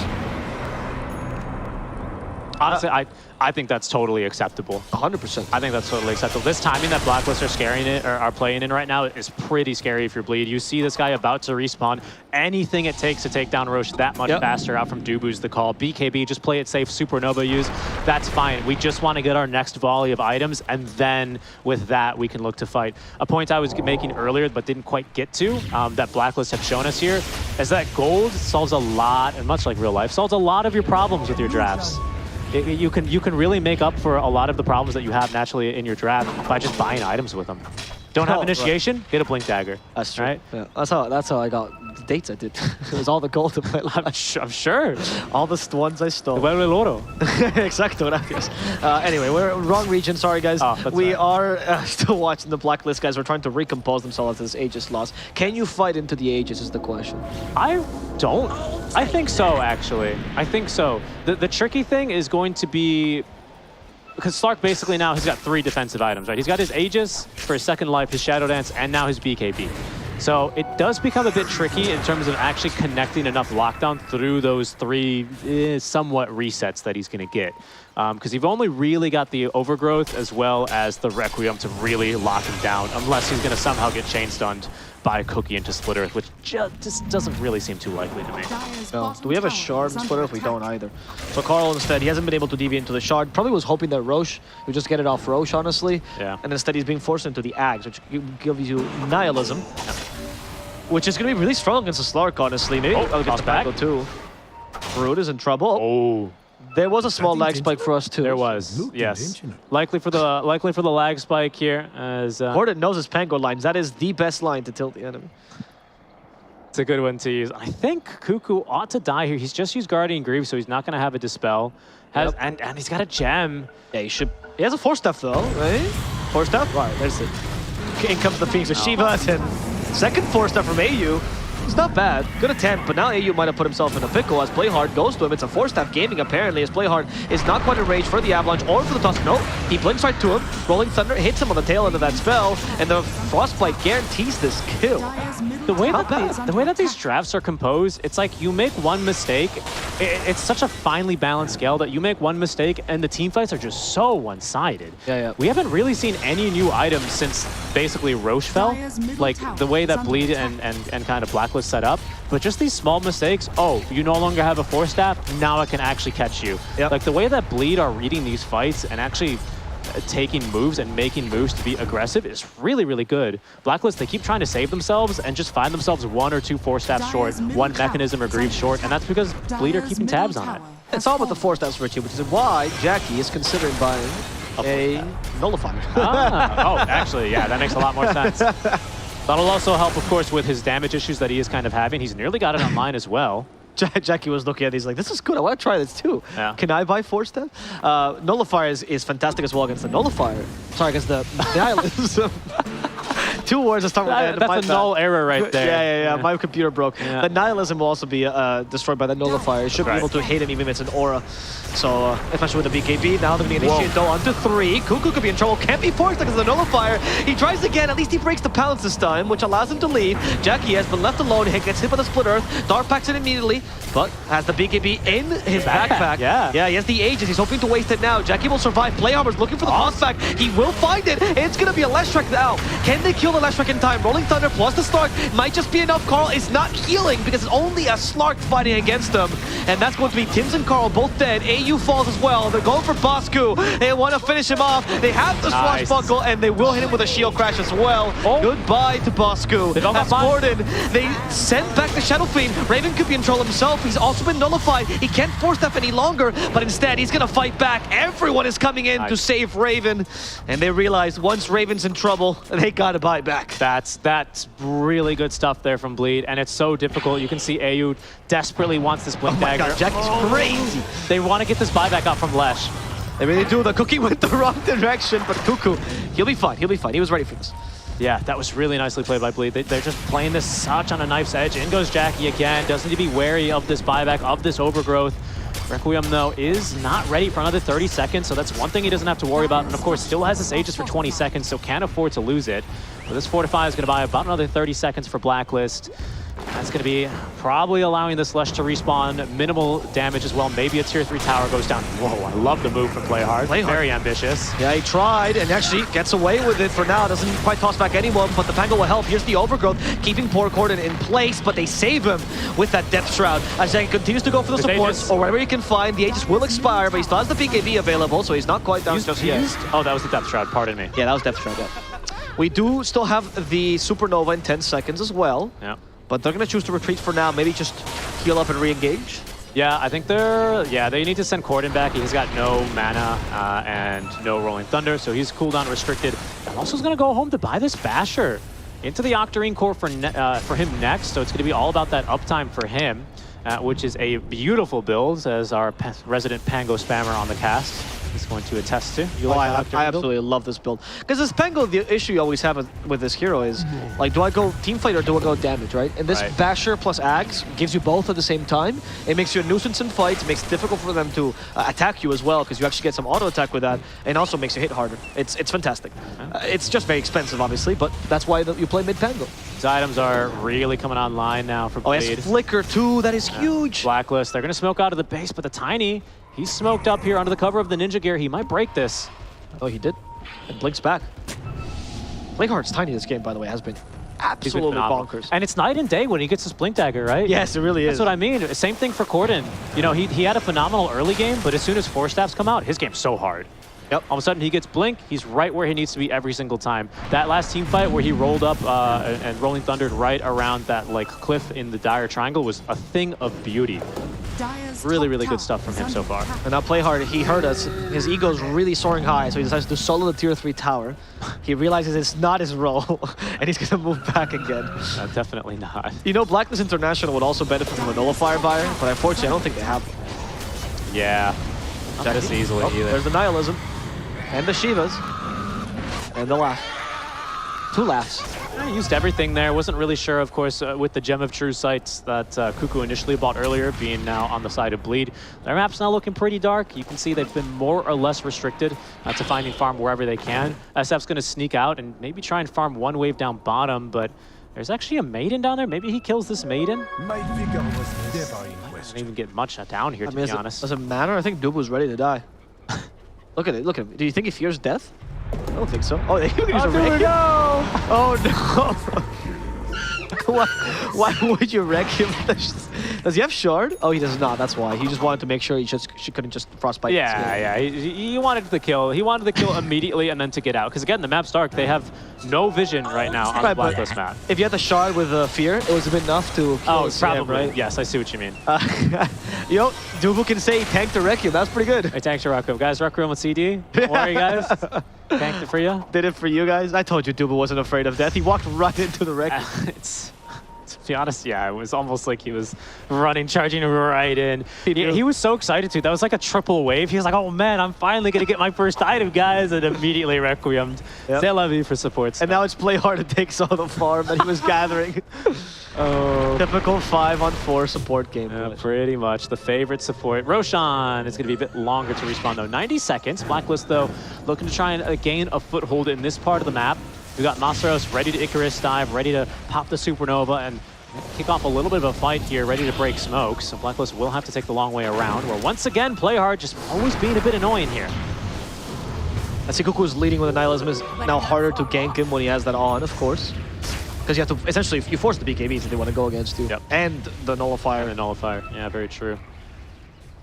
Just wonder now, I guess with Nullifiers in play, it might be, like, who wants to build a Lotus? This game's the question. Tree needs this Blink Dagger, and Snapfire's actually going for the Wraith Pack consistently enough. Is Brood? It's not a bad Lotus game for Brood, though. Not a bad Lotus game, but she actually went for the Scythe of Vice. So. I love this. I think it's a really good pickup. Finally a way to deal with the Slug, right? Absolutely. Some way to deal with him here. Slark, who, by the way, is eventually going to upgrade this Mage Slayer, does upgrade, of course, into that Bloodthorn. I still think it's very valuable this game. Still no Dispels here on Carl. No BKB at all, actually. Yeah. So it's rather risky. If he gets Silence, he is going to die very quickly. Jackie, it's found out.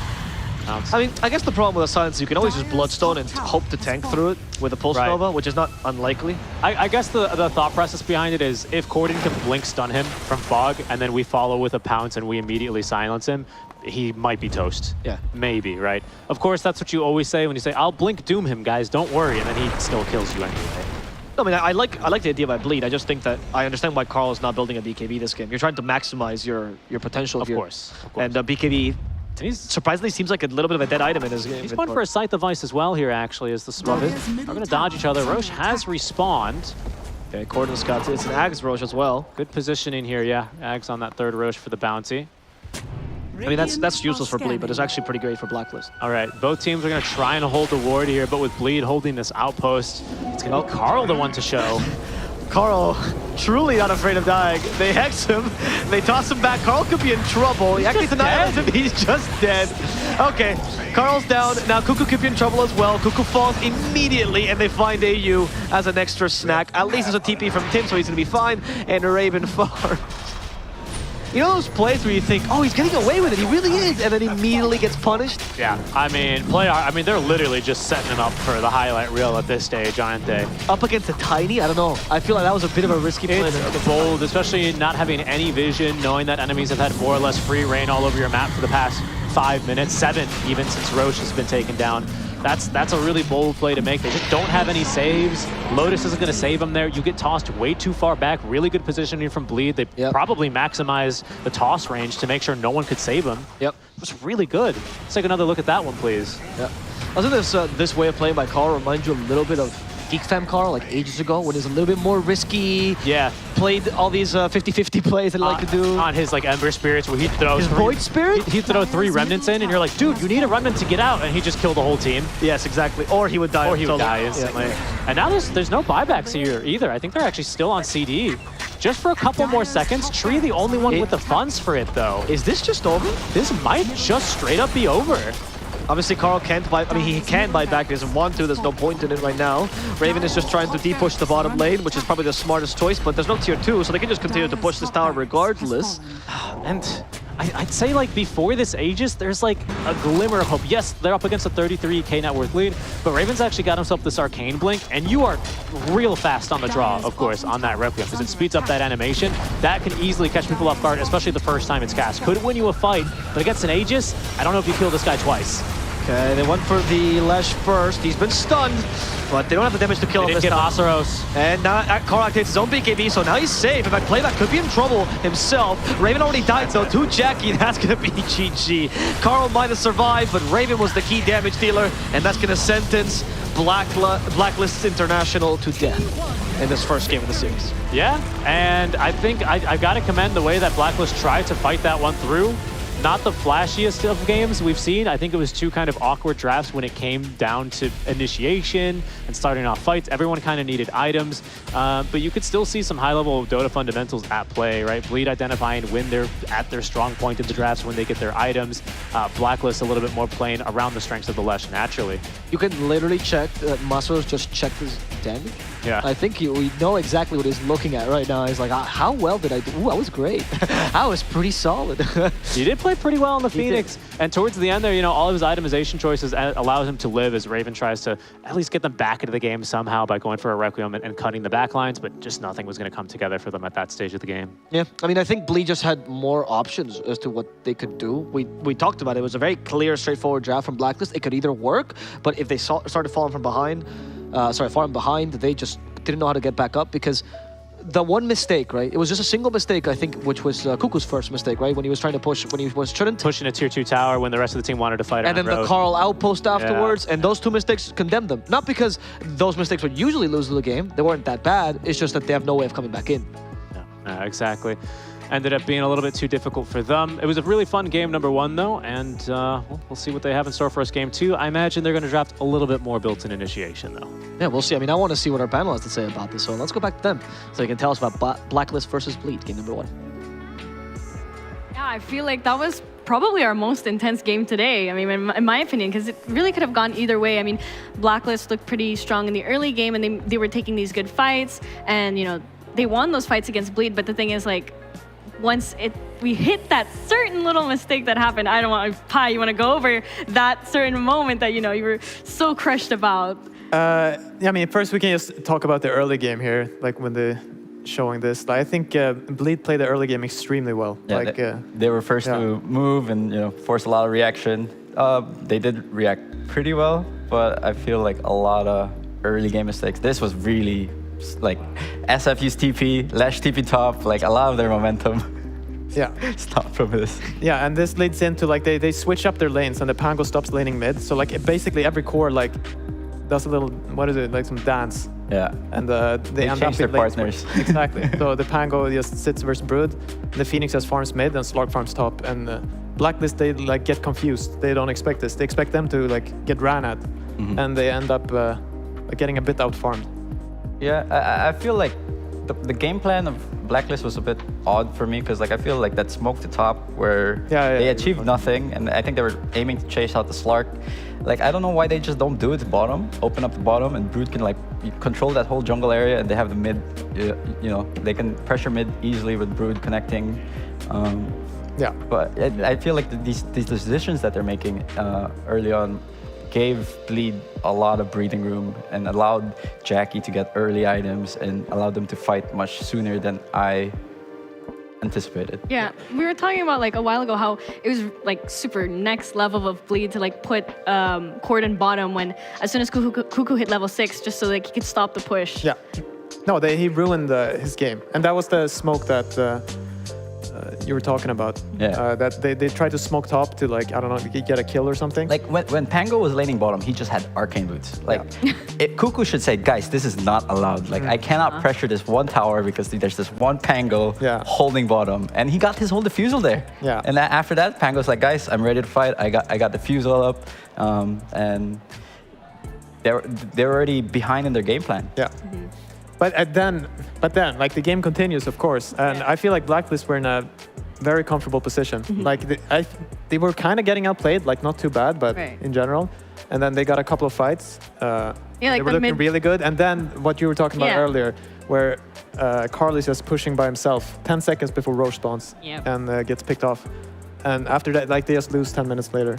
Yeah, that's a big no. So I mean, that was just really like. And the worst part is it takes them like 10 seconds to kill him. And they're the team that needed the Roshan. Like need the Lash to have that Aegis. Yeah. And like, hey guys, just jump me. I will absorb all the damage. Yeah. And we will fuck him up later. Yeah, that's definitely the most like. The most single game deciding thing in that game. Yeah. Actually, it did take like 10 seconds to kill him. Like everyone TP'd top and like just going after him. Yeah. And then like he could say, like when they look back at this game, he can blame his team. Like, look how long it took. Like it should have been closer, blah, blah, blah. But like whatever it is, like it should not happen. That was costly. Yeah. Yeah, I mean, it was unfortunate because like right before then there was that one team fight mid where Blacklist won. Yeah. They had quite a symphony of spells, but their region is what like really came clutch. The living armor. You're referring the first like. Yeah, near the Roche pit. Yeah, during the first one, living armor and the bloodstone of the Lesh. Like they were able to stay in that fight for so long. And honestly, I thought Blacklist were kind of gonna steamroll, but it was really that one death in the top lane that kind of was the turning point. Yeah. Yeah. As soon as Slark got Scotty, I felt the game was already over. Very good against Bloodstone Lash, and he transitioned into a nullifier next, so it removes all those nasty 4-stuff saves and whatnot. So, and Corden played really well. Like, I'm impressed for the first game I've seen him play. Yeah. Good Pango. Definitely strong showing by Bleed. So we're gonna get to see more Bleed games coming back in a bit. We're gonna go for a break.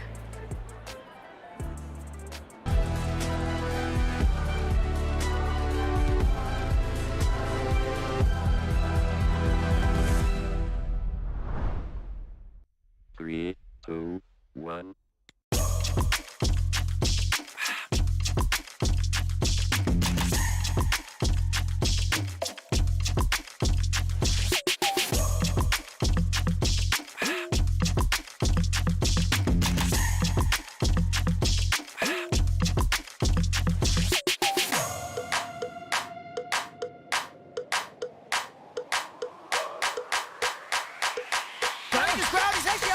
For a decent amount of time. Have to take out like the flame cloak. That's get a lot of damage, but here comes the black hole.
We are back and ready to watch some more Dota. It's quite late at night, so I hope everyone's sitting down is, munching on some snacks, staying cozy, having their own Zeus Chanai, little roti here. The food there on the screen is really good. It looks really good. One Yeah, day it I'm gonna does. go street food hunting. Yeah, I mean, we're in Malaysia. Have you guys gone out to eat yet?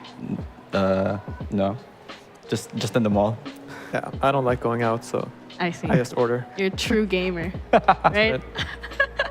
All right, so are you guys ready to see what we have next for Blacklist and Bleed? What are your predictions considering how the first game just went?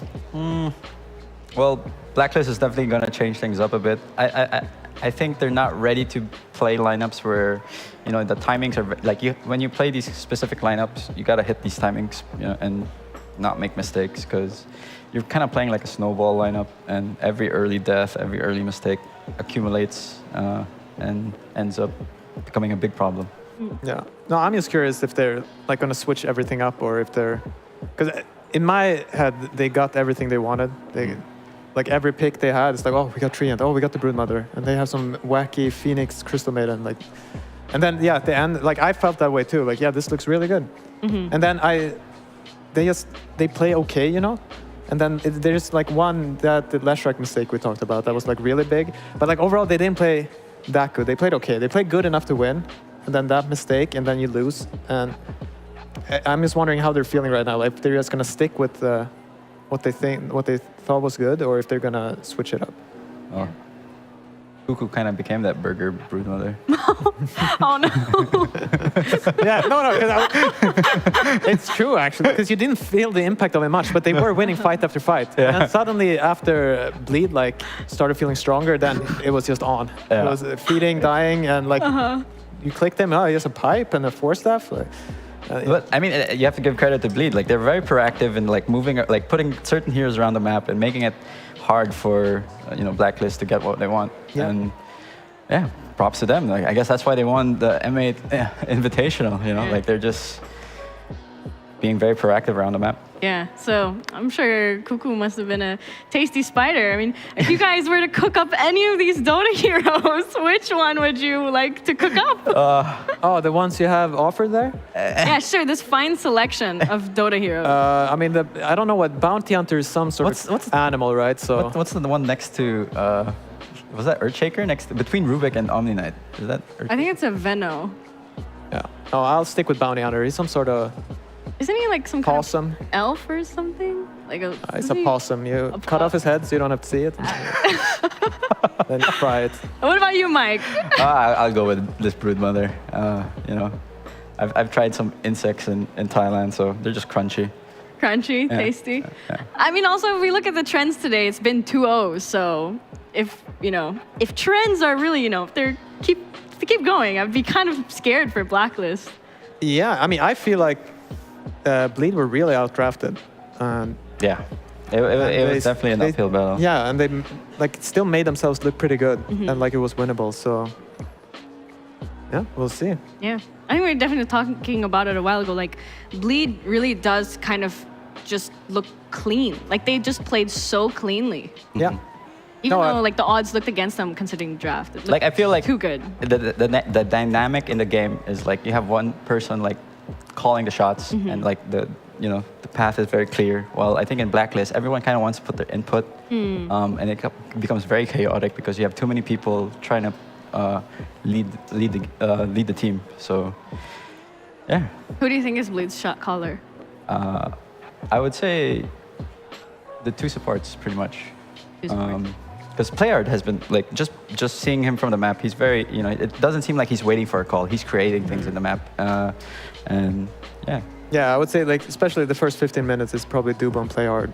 Like I've never played with Jackie, so I don't know, but I'm guessing like later on in the game he'll take over once he he'll he's speak ready. up a bit more. Yeah, that's usually how it is in like from all the teams I've also been in. It's like supports are in charge of like early to mid, and then once the cores are more comfortable to start making plays, they'll take over. But still, it's like the captain is like the one, like this is the game plan. I mean, especially if you have to do like, if you're doing like weird, crazy plays, like 5-man TPs, or it's like, if we have to go Roche now, then usually it would be, I mean, it can be any person, but usually the captain is. Yeah. Right. whoever's drafting. So I think we got our draft ready. Let's go and see what they're serving us. We got bans already: Treant, Ember, Bat, and Mirana. So Lina was banned first phase last game, and now Bleed gets it. Yeah, I mean, and you can also see here that Blacklist, they banned Treant first. So that first pick Treant was also like, they don't want Bleed to have it. So. But I think every game that we've seen today with Lina on it has just been an easy win. I wouldn't say easy, but you know, It's a been a convincing win. Yeah. How many Linas were there? I think there's I've only been seen two. one. Yeah, there was one the first series and then Yeah. one the second series. If Okay. I'm correct. Yeah. Furion. Okay. So Scam played this earlier on as carry, but I don't know if. I mean, I'm sure Raven can play it, but it's also a Cuckoo hero. Oh yeah, Cuckoo likes that, man. He likes Furion. Also one of the better heroes in terms of team fight because you can get it so fast and connect easily wherever the team is. I mean, I guess the theory here is that, you kind of TP in on the Lina or something.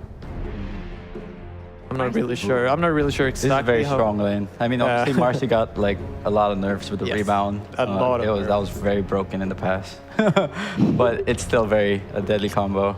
Yeah, I mean, this is what was it Execration that played us? Yeah. Or was it Execration? Yeah, it was Execration. Yeah. No, you give life to Lina, you make her run even faster. The sidekick Lina is. And as you said, in the lane, it's it's one of the strongest. Yeah, it's quite an easy combo. I mean, the thing though now is rebound is slower, right? No, it's just insanely short range. The cast range, it's like half. Yeah. The first level is half from 800 or 750 to 400. I think it's 350. You jump so short. I look like an asshole every time I play that hero now.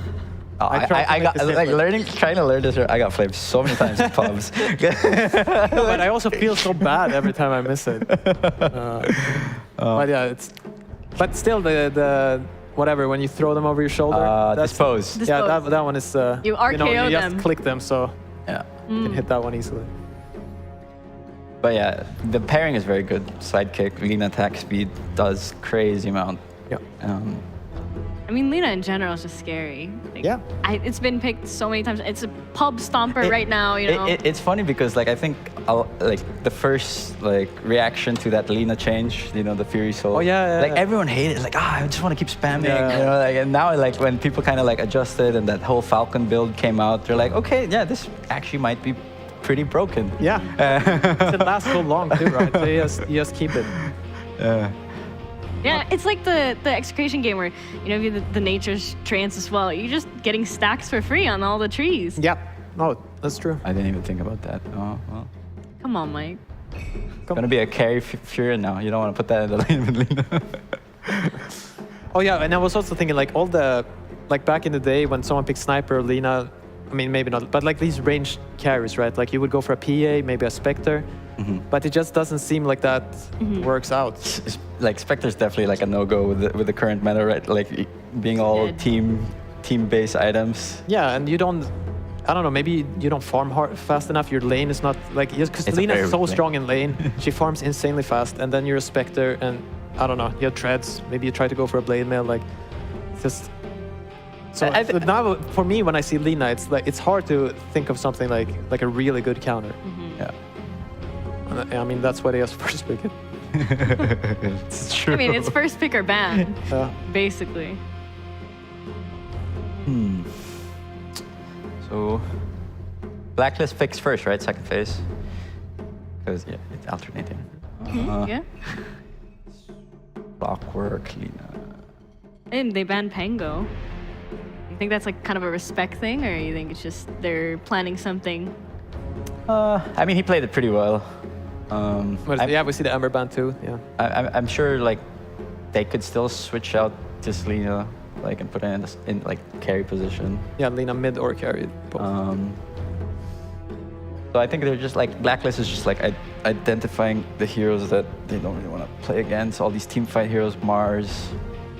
Yeah. I mean, for me, it's just now, if any team is gonna try to get some team fight, some team fight-ish hero. These, I mean, they had Phoenix last game. That's probably not this game. But Darkseer is not good either. Enigma, I don't know. Yeah, a lot of heroes kind of like fell off. Yeah. Like you don't really want to pick these heroes just because like there's just so much better options. There's a couple Darkseer bans today, though. Why is that? I don't know. I didn't catch those bans. So. No, I mean, if you look at a lot of like offlane Dota streamers now, they play.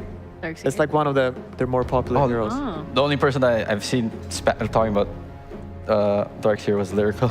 He's been saying like he's gonna go on stream play Darkseer. Like that's. No, I mean I've caught up. Like Saberlight plays it a lot. Yeah. And who else is it that streams? Someone else, but they're like. It's I don't know. It's just strong. They have just the punch. He has the a little hoodwink. Yeah. Little rat action. It's my favorite. Is it? It's really fun. It's like those moments where you can just instantly blow up someone, and I think there's gonna be Timps, and I think he wants to have fun. Yeah, he didn't really have much fun playing Snap Rider. Have you started? No, he had like Snapfire. it's like that from Rick and Morty, that toast joke. Like he has one job, blink in and try to kill the egg. No, that's not gonna be much fun. Okay, they pick Puck because I was wondering. Oh no, okay, no, it's for because Tuskar versus Lina. It's like the lane is not that good, but it's one of those heroes where you want to close the gap. Yeah, you can kind of catch her and you deal a lot of damage. But I don't know if you have Clockwork and a Furion and then you pick Tusk. Yeah, it just doesn't look right. I mean, Tusk is good escape too. Like, you know, if you have Tusk with Blink, you just save people your snowball. Yeah, no, I mean, I'm thinking of like the Desolator Tusk. Oh, you think of like Core. One Punch Man. Oh yeah, One Punch Man. But yeah, probably not with Clockwork and Hoodwink. Yeah. Kind of like the Centaur pick. How does that work out versus? Because I'm guessing this is just offlane, right? Yeah. And I'm assuming Lina is carry. I guess if you can get to your Ring of Health and then, like if you could get to a decent Vanguard timing, it's like Lina can't really harass you, right? Yeah. She doesn't go Morbid Mask. But who would you pair up with the Lina, the Chen or the Marcy? Because I think you have to put Marcy. I feel like they have more because kill the Chen, like potential. I feel like Centaur would be really happy if it was Chen. Yeah. Because what's the build now? Is it you still go the 2 Ring of Protection because you already have so much HP regen, you have 0 armor. That sounds right. And then if you can like somehow get the ring and then secure your Vanguard, you're pretty much free farming the lane. And it's also this like if Hoodwink like sneaks around and then he bushwhacks you on Lina, like you're a Shen there, you don't do anything. Like sorry, you're bro. swinging Like, your stuff. Yeah. I'm doing what I'm doing. I mean the way Shen works out, right, is like if you get your creeps, like you instantly get a lightning creep, and then you find the Ice Ogre, then yeah, he will be good, but it still can't protect the Lina, like if she gets jumped on. Unless, like the only way I see her living is like she already has like 7 Fury stacks, and then she can weasel her way out of it. Yeah. But yeah, I'm curious how it works out. Like, if you get to the Vanguard fast enough, because if I'm a Lina, I don't want to hit the Centaur with like 3 points in his... retaliate. Yeah. So you should both probably just be farming, and you should be able to get the tower. Might be good. I mean, it's a cool idea. Hoodwink might spend some time in the jungle just stacking all game. He's just gonna be annoying in the trees, hitting this Lina. I think like, as soon as he's got Vanguard, then he could do that. But then true. The Lina lane is like the first 3 levels, Lina's pretty weak. And she needs that bodyguard to ensure. Yeah. No, I actually really like this Centaur pick. Yeah. Who do you think could be the last pick on Bleed? Well, like what will round out this draft? I mean, I'm guessing they assume it's a Furion carry, right? I want to talk offlane, right? Like, oh, really? I wouldn't. Okay. So if it's with so we're assuming Marcy's with Lina top, Chen. I mean, I'm thinking like an Underlord or something. Just some really fat guy, AoE spell for 3 and they do need a frontliner, like in a way, because Lina doesn't want to be frontline, Puck doesn't want to be frontline. Beastmaster maybe. Yeah, it's probably okay. But it's also just I can dig the Underlord pick. Oh, nice. Nice blocker. Yeah. Pretty good against Furion, nighttime, ulti. Easy to catch Hoodwink. Against the Centaur, it's also kind of like if you don't coil the target, you can always just stampede out. They can reset. But I mean, at least they have the coil, so yeah. Otherwise, you just run away. I mean, for me, Furion is supposed to be good versus Night Stalker lane, but like I feel every time I play versus a Night Stalker, he has pulse creeps back. He has like 8 HP regen base. And you get like 1 or 2 bracers, you're just like, I'm fine. Yeah. It's hard to shut down that hero. Exactly. unless you have some insane lane. I mean, Night Stalker, all you have to do is just play with timings. You know, you get your shard, you play with your ult every time it's nighttime. You know. Yeah. It's really strong. I can't imagine. I mean, you could like go crazy here. Is Naga banned? You just go Naga last pick. You put the Fury on mid. What is Blacklist? They have Carl mid. I mean, that would be the crazy play. Because then I think you have like really strong lanes. And they don't really counter Naga this game. Yeah, they're pretty bad. Okay, let's go for Kunkka. But again, I mean... Yeah, I think it's a good lane for Kunkka versus Puck. So I think Carl wants to redeem himself. Sorry, guys. I mean, the thing is, he played pretty good, right? But it's just a few mistakes that were... I mean, that one particular mistake was really... Yeah, so it was that one at bottom where he was farming that camp. Oh yeah, in this early game, right? Yeah, that was a 10 minutes. Weird death. You should assume that they have a defensive ward, like in that area. Yeah. And the top. Wait, so Dubu is there 5? Yeah. So that's Chen and Lina. It might be. I mean, we don't know for sure. You can swap it up. Oh, yeah, like it doesn't mean like 5 you're playing top all the time. You want to play in the favorable lane. Right. And I would prefer Marcy with Lina just because Lina needs that body like that. Yeah. The bodyguard. But they could just play Shen Lina too. But yeah, Waving his I wand. think it's better with the Marcy. Yeah. Because Chen can do like secure the Night Stalker lane. I mean, you can steal the treants too. It's not bad. But this Puck versus Kunkka, how do you think that's gonna go? Who's It'd be Kunkka favored. It's typically Kunkka favored lane. Yeah, I mean, it can be really bad for Puck. Low armor if you get like Tidebringer a couple times, and I'm sure Carl is very used to this matchup. Yeah, no, I mean, I've seen Puck survive. Like, you go for like a really early chainmail for Witchblade, but if you get hit by a couple of splashes too much, it can be like this. Like Kunkka level 7, you're like just hitting level 6. And I think Playhard's gonna just make his life also very miserable. He's a very proactive roamer. Yeah. So yeah. All right. I think bleed 2-0. Wait, let's see what our casters have to say. Will it be a 2-0? And what do you guys think, Avo and Richie, about the Puck Kunkka matchup?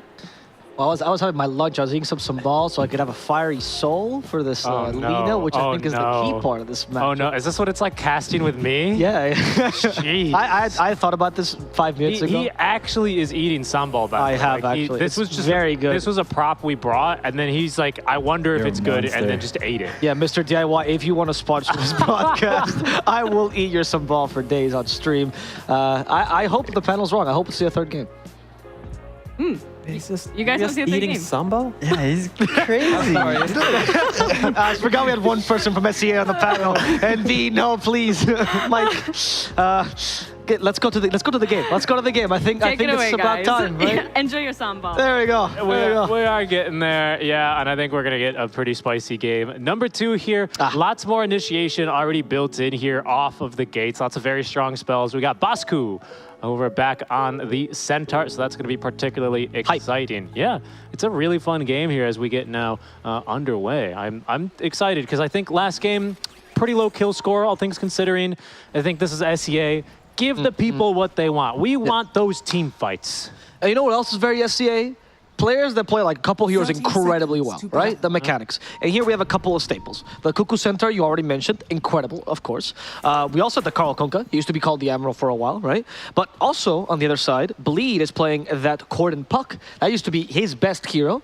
Playing a little bit less now because Puck is not that valuable. And the Masaros Night Stalker, which would be a dominant hero for him together with a DK, on top of your favorite, the Dubu Chen. Yeah. I'm a big fan of the Dubu Chen, and I'm also eager where they're going to run it, how they're going to lane it, as that's what the panel closed on here. Looks like they'll get these runes fairly easily. They've even got AU on his lovely little Clockwork Kunkka set as well, which is absolutely adorable. This is a really mean safe lane, though, that Blacklist Rivalry are running, isn't it? This Clockwork and this NP. You know, I think it was Ninja Boogie talking about how, you know, the Linas, your range heroes, want themselves a bodyguard to just feel at ease and harass from range. Sure. There's almost no better hero to do that in the game than this Furion. The Furion? Yeah, they just drop it. It's down bottom for Raven. Right, Wait, to act as the bodyguard? Well, the Clockwork's going to act as a bodyguard for him. Oh, for him. Yeah, okay, yes. Yes, I completely agree. I think Clock is fantastic for this matchup. You also eliminate one of the heroes that usually bothers Clock, right? Which is the Fury, for similar ideas. I think Clockwork is a hero that's always fun to see in competitive. I'm glad he's coming back a little bit. And I think what Ninja Boogie was talking about, where people now swap lanes very easily, no matter what, has helped Clock come back. Whether it's a 4 or a 5, kind of unclear, doesn't really matter. As in the top lane, Tim's... Oh, actually gets saved by a little Centaur stomp. He's going to be fine, but a lot of damage going his way. Yeah, lots of damage. He's very eager to engage in these trades, right? He's bought out fairly heavily and invested in the Blightstone. Yeah. So he really wants to get a lot of damage done in these early levels before the Marcy gets a little crazy anime mode with rebound. So just squeezing all the efficiency out. You know, your HP is a resource. You have to leverage it in lanes to give the biggest advantage to your core. I'm surprised by the fact that he went for pushback level 1 as opposed to the Acorn shot, right? That's usually the harassment spell in lane. What do you think of... Why do you think he went for the stun instead? Honestly, I'm not really sure. I'm not a big Hoodwink player, but it could be for this instant. I don't think Bosku can quite catch up here, though. Who, by the way, went for the double Ring of Protection build on the Centaur. Yeah, it's a good idea probably against the Marcy plus Lina, right? And Lina's, at least as a carry, they always try to max the fire soul as soon as possible, so you're mostly going to be physical damage against the Centaur. That plus the Retaliate could be a way to deal with Lina. Yeah. Speaking of coping with things... Oh, go ahead. Can I ask you, are you a Lina believer? You think it's possible? Shinobi said earlier, he has 5 tickets for anyone who can beat Lina in this DPC. Is it possible to beat this hero right now? Should you just ban it? Honestly, I'm still on the SVG, train on that one. His thinking is, give it a week, and, everyone will start figuring this hero out in pubs, and it'll eventually trickle its way into scrims, and that's finally when we'll see it here in officials. But these things, they take time. I do think there are Lina solutions and answers out there. I think there always is. Leshrac, that was the big question. Oh, what do we do against this Lesh? At CI, Tundra showed us all it could be done. I just think it requires a little bit of a different approach, but these things, they just take time. No, that's true. I'd like to agree with Avery on that one. Okay.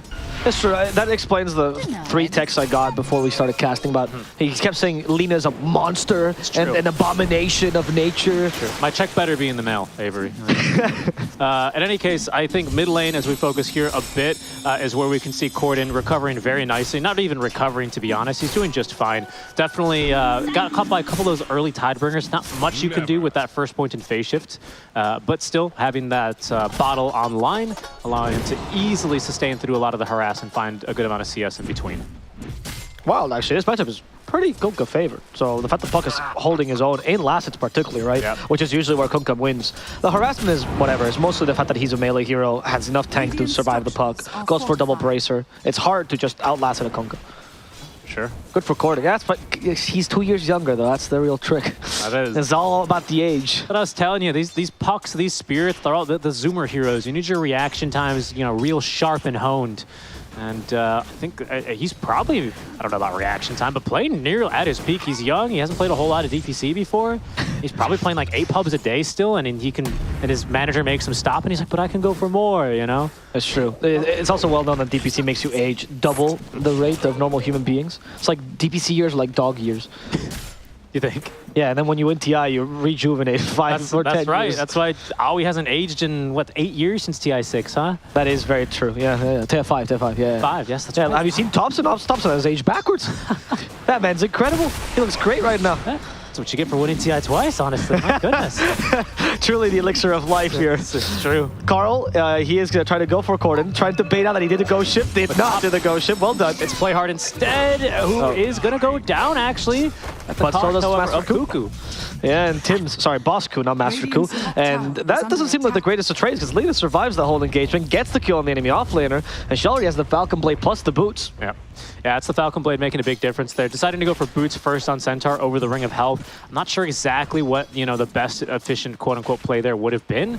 But given that he does have this extra armor, he went for the 1-1-1 build. I don't know, I thought I would have seen the Ring of Health a bit earlier, but he's going to get that online now, and it'll be substantially tanker versus, against the Lina.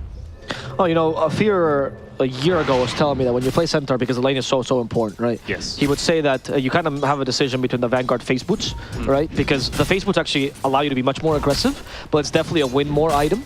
and it can ruin your lane if you get it at the wrong timing. But Vanguard might be a little bit too passive. So I think Bosco had that option. Ring of Protection acts a little bit as that phase boots, right? With the boots. That's right. Because it gives you the armor you need to go against Lina. And I think that's what Cuckoo was thinking about. Yeah, for sure. I also have like to think about, well, if the phase boots are a little bit more to do about the instant turn rate and the phase movement as well. For sure. Get more aggressive, whereas the Vanguard, it's a little bit more of a sit back and wait kind of item. Yeah, it's go against the tower and the enemy team leads and you go, okay, well, they left, I'll take the tower solo, but that's it. Well, now with the one death, it does seem like perhaps Vanguard's could be the better choice, as you can see. And that Ring of Health being put to very good use with all that HP regen that he's clocking. Lina, though, also sitting very comfortable here, is going to go first for this Maelstrom build after the Falcon Blade. It's good juke there from Bosco. This is some serious damage. They may have a kill here. That readout was ridiculous, though. I shouldn't have been that far. Okay. Anyway, they go for the... for Play Hard now. And in fact, thanks to Raven, they get the kill on Jackie. Surprises Alina. It seemed like Play Hard was the bodyguard, but he was actually the protected one all along. Now they're going to kill him, too. They got rid of the Lina first. Play Hard goes second. One more hit from Tims is going to be the Bushwhack instead. You can't go into the trees against a squirrel. They will chase you for your nuts. That was really, really nicely done by Blacklist Rivalry. I quite enjoyed that sequence of events, kind of just backing away, letting Cuckoo like, hey, he's low, he's overextending, throw the stun TP behind in the fog in the trees. That was really, really clean. And in fact, they've even managed to time this with the minute 5 wagon. This is huge because he was, I wouldn't say losing the lane, but he certainly wasn't doing typical Centaur things, which is exactly this. He wouldn't have been doing this without that sequence of events. Now the tower is his. It's approaching level 6 already, and Lina's been given the boot very swiftly. Really, really big turn there. Or the hoof here, right? The hoof, indeed. Raven, though, was... I also love this gank. Like, not only does he gank to get the kill on Lina, which is already big in itself, but he stays top in the right moment, which is taking the tier 1 tower, the usual swap of the lanes, right, between the carry and the offlaner. Right. And this is what the panel was talking about earlier, about how Raven's becoming a more active carry these days than the hyper carry used to be known for. Exactly. I think part of that is the meta sort of conditions that these days in this meta. But it is really cool to see him on a completely different hero style. That being so good at it. Yeah, and being so good at it, right? Kind of having those natural timings. I remember back in the day, I remember like Eastern Europe, 2 years ago, we would be, I mean, this is another just great rotation on in, right? The meta was being set by like guys who said like Dahawk, who were like the only ones that were really playing this style. Go back to Stockholm Major, he's TPing in all the time, and now it finds its way here. Pretty main stage, of course, with plenty of buffs to NP along the way. Gordon, certain. They're trying to catch this puck, and they will with a torrent. Damage, however, is not very high just yet, and he's not near any trees. They try to bushwhack him early. It was very difficult.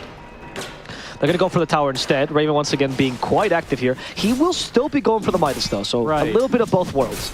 Just a bit. I don't mind that so much. I guess if you are going to be fighting and going quite aggressively, then you still farm like crazy on the hero just by simply pressing R. But you're not, he hasn't really just sat back in the jungle farming camps with his treants there as he gets the last hit on that tower and earns the ping from Tims. Quick smoke. You could see like he's basically got no time. That they did smoke under ward, so this is unlikely to catch anyone. If they catch Chen, I think they'd be happy. Even if they just kill his creeps, they will. Dubu. And they will get him with a boat like this. Torrent as well. Goodbye to poor Dubu. At least they didn't kill his creeps. Dubu was the player that famously talked about... For top, where they have the kill oil snapped and the Laguna Blade there used for a kill onto Bosco, who was pushing pretty aggressively near a tier 2 tower. Well done. Dubu was the player that famously started talking about the idea that the creeps on Chen are more important than the hero itself because it's so hard to recover them, right? So when there's an option to either save the Hill Troll Priest right now or the Chen, he'll choose the Priest every time. He's not worth that much gold anyway, he's only level 4. And that Priest is pretty bonkers. Again, we're still living in a mechanism era as far as how strong this item is. And that is what, I think it's a 10 or a 15% heal buff to all heals received in a very generous AoE. It's 1200 radius, which is the same as like a Vlad's. So almost a full screen, right? And that's huge for Mechanism and Hand of God. Easily could turn some team fights right in their tracks, especially against these heroes that have like, normally they're the ones that like the long fights because of Ghost Chip and all these powerful spells. But that's all of a sudden is not the case anymore. Carl may find himself out of spells really quickly. Nice jump there, though. This is the most Carl play. This is the 50-50s we're talking about, where he gets away with it. That was very clever. Either he picks it up, spams the voice lines, and sends Corden packing without any bottle, or he gets caught by a Dream Coil and is Laguna bladed and dies, and then he still spams the voice lines. Exactly. The voice lines is like, you know how Meeple players have it in their mind how to do the blink poof just by heart? Carl has the voice lines just by heart. Yeah. But a flashy player, and happy to see him, of course, back in Div 1 here over for the side of Blacklist Rivalry. Another Div 1 player that I like to talk about, particularly for his build this game is... Oh, actually, wait. They're going to try to go for Corden. No? Seems like they expected the Bushwhack to connect, but okay, that was a bit too fast on that one. Masaros. He can't fly over Mars Arena, but he sure can fly over those cogs. Doesn't choose to, though. Just wants to kill AU instead, and he'll be able to save himself from Raven. In fact, the counter initiation is still available because we have Playhard nearby with a pretty high-level rebound, and the Stampede will out Raven to run away. Now the counter initiation is good from Blacklist Rivalry instead. Going for Playhard first. It's difficult to kill off Masaros, but Playhard will fall at least the compensation here, and they don't lose their carry. Okay. And you can really see, like, this is a deceptively global lineup from just about everyone, right? Not quite global, but incredibly mobile at night here for Masaros anytime he activates that Dark Ascension. The Hand of God as Dubu continues farming up towards his mechanism. But even actually Blacklist Rivalry with a bit of, you know, global utility of their own on that Stampede really does turn that one right in his tracks. Bosco doing a good job of holding on to that one until it could really make a difference. And that'll net them the final Tier 1 tower. So it's 11 minutes in, Blacklist Rivalry already with all 3 Tier 1s. So they're looking to really, up the pace as they immediately smoke underneath their Tier 1 tower. Yeah, they know that Blade is once again trying to hunt down Cuckoo. It's happened like 2-3 times. Once it was successful, and there 2 it's not going to be, and especially now if they can connect with him. There is no Stampede, however. Yeah. But there is a hook shot, and there's a sharpshooter as well. That could be enough to Lena. They catch her with a hook shot first. Sharpshooter's being charged on top of that Bushwhack and an NP to boot. That's going to be a dead Jackie. Okay, you know, Tsunami, your tickets, they might not be going to Liam Major, but you're going to have to buy it for them regardless. I think this Clockwork Hero's got a lot to do with, of course, how good this Lena can actually be, because of course, Clockwork, one of the better counters to the Lena. Urspurt's up there when he's a little bit better, but right now it's the Clockwork or the Tusk, actually. Both very strong against her in different roles. I think Clock is the top, though. I'd agree, and it's for this very weak stage of the game, right? That's something that Avery was saying earlier. He's saying, you've got to shut down this hero early, and then she basically just does that. She's just a quite squishy hero that stands there and dies when you can get on top of her. That is definitely the cue, though, for Bleed to go for themselves for a couple of Force Staffs, a couple more mobility items, this mechanism. Like, that's when you know, you're like, yes, we have Alina, we have to protect her. We're back to 4-staff gaming again, right? Yes, definitely. It's the meta when you have range carries, I guess, is the best way to save them. And you do have some good 4-staff players here. I think Marcy is fine with it. I guess Chen, maybe not the best. I mean, it's the Omega, it's the Ultra 4-staff game. I think we might actually even see 3 or, well, I don't know. Chen, Marcy, I don't know. Stalker, because you've got this NP talent as well to contend with later on in the game. You have Cogs and you've got, you know, 4-staffing away from a Centaur. Like, there's just so many good options here. Yeah, but you just have really bad boards. I agree. I think Marcy is fine, but I think the rest are... Chen would rather buy almost anything else. Yeah. Oh, okay. This is the play that Carl made last game, but this time Carl is protecting Cuckoo. Will this work out? It seems like they're trying to catch the puck, but the puck is just back now. Ooh, they hit him with a hook stomp, though. And the damage is not high enough. There we go. Corden just died to Carl's Typebringer towards the end. Cuckoo tries to DP in the middle of this. Cuckoo is making it out alive. Jackie's now fighting, though, against Carl head-on with the help of AU, though. They'll be able to finish off Jackie. And this team fight's looking pretty decent for Blacklist Rivalry, even if they lost their carry. Masaro still hunting down the enemy Kunkka. Really wants Carl, but AU is ready to die for his core. And that's exactly what he'll do, as the X marks the spot, sends Masaros back, and the Kunkka TP's back home. Okay, and that is why I really like this armlet build here this game that Masaros has gone for. I wanted to ask you about that, Yeah, actually. it allows him to become this kind of pseudo-core when the Lina is... You know, you just fill in perfectly what the Lina needs, right? You need a tanky hero that's going to get in their face and kind of break their kind of fight structure. You could see he was just running around. He did not care about that run buff. Almost actually picked up the kill on the Centaur as he TP'd away. If he was just, had that time for one extra auto attack. But Puck having some serious problems in the fight. They used the nuke damage on her. Lina does not want to be anywhere near that fight, so she's off farming away. Someone needs to be here to fight. Chen, not that guy. Marcy also, not that gal. Like, someone needs to be up there, and it's him. It's a really good itemization here with the armlet. That's the item that allows him to do that. That's why I also like that he's going for the BKB right afterwards, right? I mean, Shard is also incredible, and they both fulfill similar roles. But like you said, if you go for Blink Dagger, not only will the really popular NP Shard eventually cancel that, but on top of that, you can't fulfill that role as effectively because Blink gives you no stats. Yeah. That's why Force Staff, not that crazy. Like, as a replacement for that Blink instead. Yeah, I think it gives you a lot of utility this game. That's why I kind of brought it up earlier. And again, I just think it's a really good Force Staff game. Force Staff even breaks trees, so it can act as a dispel against the Bushwhack if someone's caught by it. I mean, a little bit of a wild play. I mean, it's not the Why is Night Stalker Force Staffing himself through the tree instead of Quelling Blading? You know, it, he Force Staffs himself on top of the NP or the Kunkka when he's got the Crippling Fear on. Like, it's good. These aren't crazy ideas, I think. But we'll see what he decides on. BKB first. Clockwork's worst enemy, Creeps. Oh, never mind. No. Wrath of Nature's cleared the zoo. Dubu. Oh my god. Crying a little bit. They can't play hard as well. Dubu doesn't... They can't really do much, honestly. They even commit the Ghost Ship, play hard dead. But at least the Wild Wing and the Warpine Raider will survive. Yeah, well, unfortunately, who's not going to survive is Corden, as Raven is going to find him and pick him off on the other side of the map. Wow. No Orchid on Raven either, it was just a Bushwhack. Yeah, no Orchid. They're going to actually be able to connect the kill. They've really got his number. Blacklist Rivalry coming out swinging here.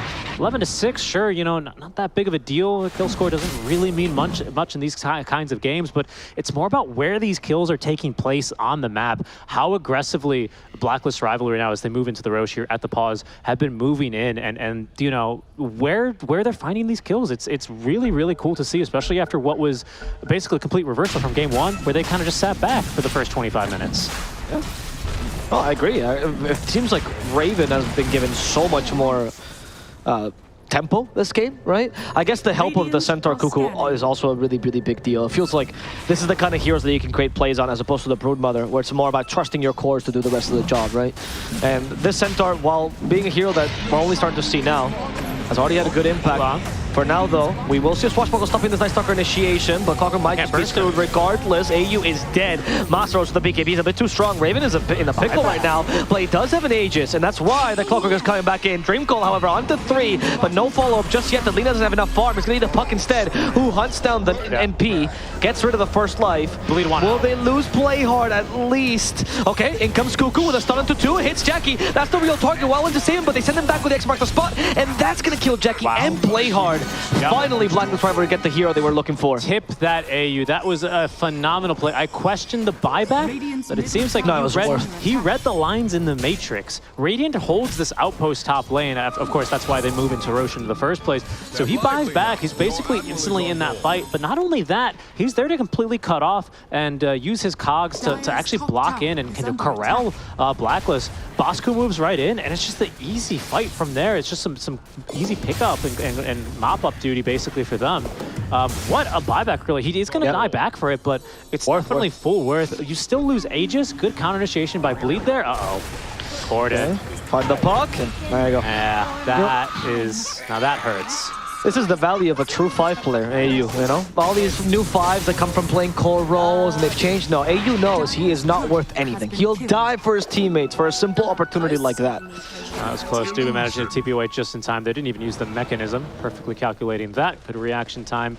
But agreed, and we've seen this a couple times actually from both teams this series. It's supports just flinging themselves, in the case of Marcy, quite literally at the hands of her enemies. Just play hard, they take me instead, like making sure that the cores stay alive, that they get their items. It does feel like in my opinion, it seems like it's a pretty good patch to be playing an offlaner. So many of these early items like Hood, Vanguard, Mechanism even, like we saw last game, feel really good early, just because maybe you'd say they're slightly overtuned, but they're just the flavors of the month for now. And the faster you get them, like it just gives your team a reason to team fight. You pair that with a skill build, like the Centaurs, you know, or like just his skills in general, and you're just a team fight machine. No matter who you have on your team, you just want to go. What Blacklist Rivalry have really done nicely with this draft is they've really buffed this early push, right? Bleed are respecting it, and they should, even though they've claimed Aegis. You've got the push and the map control that the NP gives you with the team fight of the Ghost Ship to back you up. It's really good. I think that point you make about the skill build and the Centaurs, Masaros. It's bat versus squirrel, and neither. They're both afraid of each other. You know what they say, you know, they're more afraid of you than you are of them, right? That's very true, although you are terrified of bats, so they must... And more importantly, squirrels. You never know what they're thinking because you can't read their thoughts. Especially when Brian is attacking them and taking their tails away. I was gonna ask though about the Centaur build because you made a really good point. It seems like these self-sufficient offlaners, which come with everything, like the Centaurs, the Mags, are kind of coming back in. These, like, sure, it's great to have an Earthshaker that can get a blink deck and completely change a team fight, but if you can just bring auras and have a home stop, you're good to go. You're just relevant in the fight, right? I mean, Yes. sure, in no special team fight ability needed. Yeah. You'll struggle a little bit, of course, like on some heroes, like he's got no mana, he can hoof stomp like 3 times and then he gets tired, I guess. Not really Right, because why does hoof stomp, why is it magical? Not really sure how that works out, but you know, in any case. Lifting my feet costs mana. Yes, exactly. Here they go, though, for another bit of a fight, and this is not a fight that Bleed want to take. Yeah, that's why they leave Dubu to die. Oh, hookshot. The hookshot also catches a second support. It's going to be 2 supports dead. Wow. It's a small kill. It does give you a little bit more space. Maybe a tier 2. Oh, no, tier 2's already been taken. Maybe an outpost. But at least you don't get jacked. Mid. They might look for mid. They have a wagon here. It's a Blacklist Rivalry. Yeah, line's being drawn on the map here. And look who's drawing it. It's Raven. He's saying, hey, sweep the map. I'll meet you there. TP's down bottom, I believe, with the TP scroll. Now there's going to be the TP on in naturally. He's just going to get to siege in. If his team found someone, Okay, Kuku tried, but the BKB was quick by Masaros, and now Kuku might be in trouble himself as he's helped with the ghost ship and the pipe. The Rum might just be able to save his life here. Masaros is still trying to hunt him though. He has the flying vision, but he can't get too close to Kuku just yet because there are heroes near him. And it's Masaros who himself is trying to not die to the Kunkka. They now annoy Call a little bit, forces BKB. Interesting. Maybe a little bit early BKB as Masaros hunts down the supports instead. Very low on mana though, has no voids, gets sent back with the cogs. Even less mana now for poor Masaros. No shard yet either. And instead, they will find Raven, who was left behind. Someone come help you carry. He's been left on daycare, but he's just gonna try to TP, make it back home alone, and it's gonna be fast enough. That was really close though. And I think the thing that Blacklist Rivalry have learned out from that fight is Lena's starting to do some real damage. This is seemingly, she's kind of recovered from her tough early game. Blacklist Rivalry, they did a phenomenal job of getting on top of her early and keeping her down for a while. But yet again, she still rises like the continuous Star Wars, you know, media that's going to come out for the next 10 years. It's just, no matter how bad it starts, they're just going to keep coming. And it's going to be the same like for this Lena for about a week or so until someone figures her out. But she's really strong right now. She has some ridiculous damage. She has a BKB as well that didn't get forced in that last engagement and almost killed the Centaur, seemingly 100-0 in the duration of that Void Slow. It was really strong. That's a difficulty. Like, you can stop her early, but she just rises back from the ashes, right? That's why she's a fire hero. She's actually the only hero in Dota themed after a Phoenix. I don't know if you knew this. I did know that. Yeah. They should consider adding one into the game, though, considering how how much mythology that they appear in. That'd be pretty cool. No, I think it'd be stupid. I like my egg carriers instead. But I think that Lena has been an issue in these DPC, and the Clockwork doesn't seem to be the solution to it. We'll see what they can come up with, but Clockwork alone is not enough. Yeah. But maybe Cuckoo can show us the power of the Centaur card. I don't know. Maybe that's the thing, right? Yeah. That's how you beat her range. That's the biggest issue, right? She just has longer range than everyone else, except Techies. Tell you what, food 1, we've got a Mama cart. Food 2, we've got a Centaur food truck cart. Yes, we actually have a special animation for the Centaur card, but only if teams pick it and play it. Yes, absolutely. I don't think we're going to see it this game, Boss, because we've got much more important items. So Corden, he feels like he's got to cut waves, and they are just going to miss him there. That was a little too close for comfort, likely, but he will make it out alive. He got caught the last time he tried to do that behind the mid-tier 1 tower, so he makes it out alive this time around, and that's money enough and time enough for Jackie to then get his BOTs online. Okay. Now with BOTs, you start going for the serious items, for the big boy items, right? It's the Silver Edge, the Satanic, right? Oh, I'm sorry, I misspoke. I saw he had the BOTs in the quick buy. It's actually the full Gleipnir, apologies. Oh, sorry. In the meantime, though, they are going to kill Dubu. Okay, it's Gleipnir, so he decided to go for the big boy items even earlier. Yeah, seriously. Dubu's not a big deal, but now with Satanic, I think Satanic is a turning point where MP starts to just flounder against Alina. Maybe you could consider a Scotty this game, though. He's a much better Scotty buyer and would reduce her regen in addition to being very strong against ranged heroes. Right. Yeah, I wonder how that's going to work out. I guess for now, though, the MP still feels pretty decent. He still has this Midas bonus gold that he's like kind of clocking. He's also got his Gleipnir, the BKB, and the bonus attacks from this Midas to pair the Lina. Yeah. So they're fairly even here in terms of, I would say items and pickups. But Lina just is way I mean, she's just the hero of the month for now. So it feels like I've got to give her the advantage despite being down 8K. Seems like if they can be the bodyguards, if they can let Jackie stand and deliver in these fights, Carl go their way. Carl's wild. It was literally solo against 4. Just trying to force a reaction or something. Yeah, because they were about to connect, but Carl came in really early. Enemy team is a little bit scared. Now it might be the chance for Tims to initiate. He has a hook shot ready. Gonna go for the Lina. Okay, and they caught her. And the damage is high enough. The MP for now is still beating her. They root out Masaros. Activates the BKB to get rid of the root, but it's still difficult for him to fight this. He will just barely get away. That Gleipnir already doing work for the MP. Yeah, Corden holding them back as well, but that now leaves them without coil. See now, Masaros just, wow. I think he just pushed now. Desperate for farm here on Masaros, doing whatever he can. He'll kill one courier at least and likely go back to cut a wave, but looks like Blacklist know what's up here and they'll try and intercept him. Well, the double creep is also helping out actually. The Centaur annoying Raven, and now Raven has to kill the Centaur. It's a matter of pride. Oh, he's given up. Okay, he's rethought his priorities.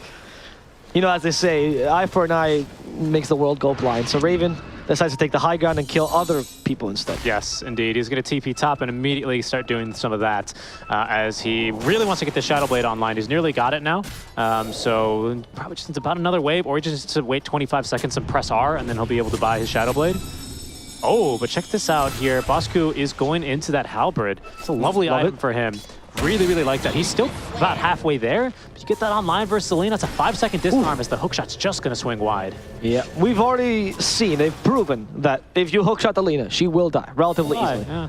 So, especially with the burst and the follow-through that you have, hookshot connects and Raven's already TPing in. There's a sharpshooter being channeled. Like, it's immense damage. Cuckoo was, sorry, make that Dubu, pardon me, was right next to him, hit him with, granted, a level 1 Hand of God and the mechanism, and they still had more than ample damage to take down the Lina. The problem, Richie, is no Force Staffs. Like, I mean, they have bad Force Staff heroes. I really think, like, Force Staff does make this significantly more difficult, but you're right, they just aren't Force Staff carriers. Yep. Jackie, okay. Carl, once again, he's leading the fray, and Cuckoo will try to replace him. Here comes the stomp. Good BKB by the Lina. Jackie continues to hit. The Ghost Shifter trying to save Cuckoo from a bit of damage. And Carl takes the lead, killing off Dubu. Now going for Corden next as Jackie has to run away from this Clockwork, who only has one thing in mind. That's Jackie's head. Luckily, Jackie is fast enough. And they did stop the Hoodwink as well in the beginning of the fight. That was kind of a rough fight. Would have gone much better, but Raven had just picked up a 26-minute DD rune. You can see it's only halfway through. Yeah. Blacklist are going to try and turn this into a Roche now from here, and it'll be looking pretty good. The outpost there in the Dire jungle is theirs. Do you shard the Kunkka? Yeah, right? Yeah, and I think the Tidal Wave might be a huge difference maker. What are you thinking? What's the strength here? Is it good against the Night Stalker? Good against Lina. The Lina. Oh, you cogs her into the Tidal Wave, and either she activates BKB in the beginning when she's already out of position, or she's done. And yeah. Yeah, kind of like how the Tiny Toss backs last game from Playhard kind of kept throwing the Lush out of position. Yeah, I could actually, now that you mentioned it, I could really see that working. I like that note. Because it does seem like maybe it's not so much about the Clockwork eventually getting into the face of the Lina. It's about displacing her from the rest of the fight. Exactly. Right? It's about getting rid of the bodyguards. And poor Marcy, she hasn't really really been able to scale. Poor Dubu, man. Yeah, honestly. Gonna lose his Centaur. Unfortunately, he can't even make it into the enemy jungle. Raven just cannot beat these Centaurs. They're just faster than him every single time. They get away from him. It doesn't mind much. Oh, maybe... Centaur killing his brother. Oh, hold on. BKBs? BKB in the bottom. No. Sorry, it's a replay. It's a replay. You hear the items and you get scared as a caster. We're sorry about that. That was a great replay, Richie. There we go. They put it on again. We appreciate production for being such kind people to us who are not very smart. That was a good kill on Tims, honestly. I think that actually stopped them from completely being destroyed, that team fight. I think Masaros has the right idea in mind of hunting down the Hoodwink. However, it just can't save your Lina by doing that, or it can't save the rest of your team fight by doing that. Yeah, no, it ain't, unfortunately. And again, I think that team fight's better for Bleed with the good DD rune, fortuitous DD rune there for Blacklist. They get a couple pickoffs, man advantage, and they head straight into the pit with it. I've been sieging up towards the high ground. They've got themselves the AC online for the Kunkka, so Raven's really getting up there in his attack speed. It has a Silver Edge for the break. There's also a full Heaven's Halberd here. These are some really major items that Blacklist are pushing. Yep. Love the Heaven's Halberd. That's my selling point. Yeah. I like the pickup. And normally I know you ask me the questions, but is this their timing? Do you think they've got to finish within this Aegis? I don't know, Richie. Do you think it's their time? Oh, geez. Answering the question with a question. I've been countered. I don't know. Perhaps so. it's really been hard to tell because it's been Jackie that's been getting jumped every single time, and without Force Staffs, he just never gets to do anything in these fights, seemingly. So, I don't know. Maybe instead of Gleipnir, I mean, it's so hard because the Lina build feels like you skip an item and all of a sudden you have no damage, you know? True. But maybe like a Hurricane Pike would have been in order. But again, it's not an item you love building either on the carry Lina. It's really hard. And they go for one last initiation on the Lina. And look at Kuku go. Thanks to that Bushwhack, she is dead. Jackie's gone. Play hard as well. Masters is now alone fighting versus 5. There's no way he can survive this. He's even been slowed. Masters BKB about to run out. The hook shot misses though. The acorn shot will hit, but he's already far away enough. And Blacklist Rivalry, they want objectives. GG, Dubu. That's it. You know, you kill the Lina. Tsunami, you need to pay 5 first-class tickets for these guys to go to Lima. We'll see. I mean, if Blacklist Rivalry are able to keep it up, perhaps they'll be able to get their own tickets here, right? No. Tsunami has to pay for them regardless. We've already decided this. That comes out of his rate for the day. There it is. Congratulations. Everyone taking a quick refreshment here after what was, 30 minutes, but you could say basically from the get-go. Carl is demonstrating visible emotion while everyone else is just impassible. Because Carl understands how great it is to beat a Lina. Because he's been a Lina player. He knows how disgusting it is. It's very true. Yeah. And that's also Corden getting beaten on one of his kind of signature heroes, isn't it? Yes. On that puck panel. And we also spoke about how that is rather Kunkka favored matchup. And to be honest, he got out of lanes fine, but his mid game felt impossible. Felt like, unfortunately, he was kind of just dropping coils in an effort to get his team out of hard situations. And that's what really impressed me about Blacklist, is because it was Blacklist forcing these time after time. It felt like basically what I think they took down the tier 1 bottom 12 minutes into the game or thereabouts.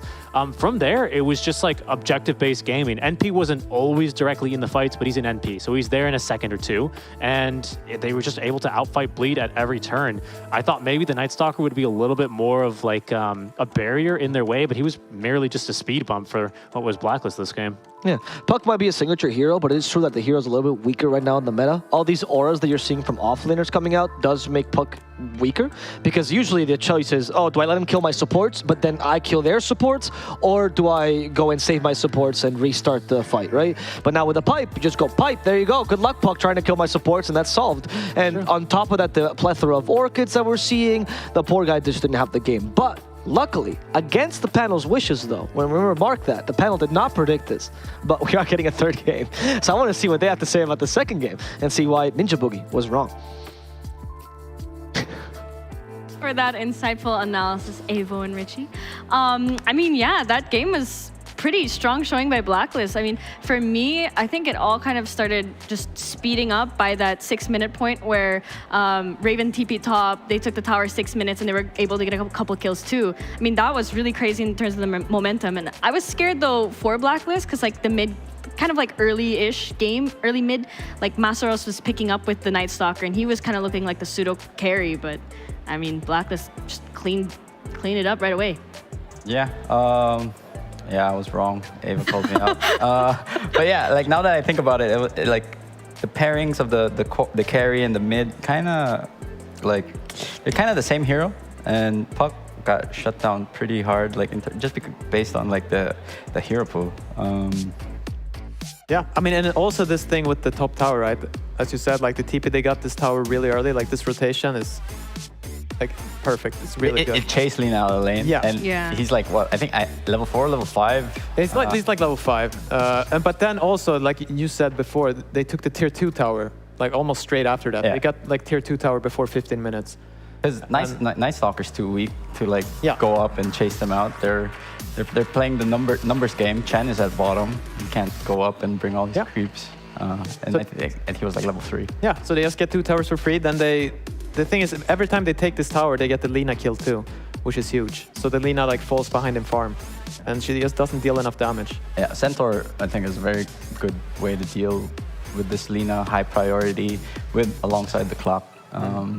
It's very hard for Lina to play, especially when your mid doesn't really create like the chaos. Yeah. Like like Pango the last game. Like if you swapped out the Pango with the Puck, and I think they could have had an easier game this time around, but both Puck and Pango, Lina are both very scared getting jumped. Yeah. And I mean, he actually did okay-ish in the lane, but then he has never found space on the map. Like this game, probably the Lina should have let him farm top, and Lina should have farmed around the Ancients. But I mean, it looked kind of hard for him. The only one having a good time, as you said, was Night Stalker. But as Mike said, like when we were watching the draft, like the Stampede was like that was like the MVP. Raven was the MVP, but the MVP spell was Stampede. You just hear it. Like, you look where Kuko is. He's like in the tree somewhere, and he's just stampeding, and people are running away. And it's like, I think this is the second game I've seen Marcy play. It's very unreliable to like think that the Marcy stun will hit, will connect. And aside from that, they only had coil. And then you saw in the last fight, just before the game, and they tried to like set up with the Lina going Shadow Blade. Oh, there's a sentry. So Marcy's not really that great of an initiator that she once was. We were talking about it during the game, though. We were, quite impressed with Corden's performance in the mid lane, though. I mean, he wasn't completely, dropping the ball on the puck versus Kunkka.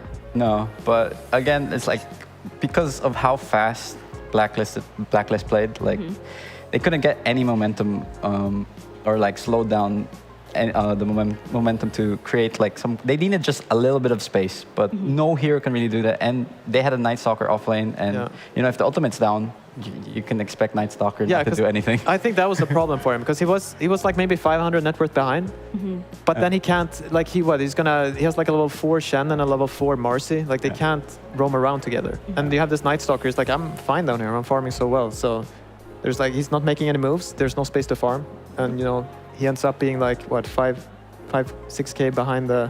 He was just feeding basically. It was hard. Sad but true. But this is the first time we've seen Lina lose today, and this is also the first game, the first series, which is going to go to 3 games. So that's one for the books of SCA DPC. So we'll be right back after this short break, and we'll see who takes the win of this series.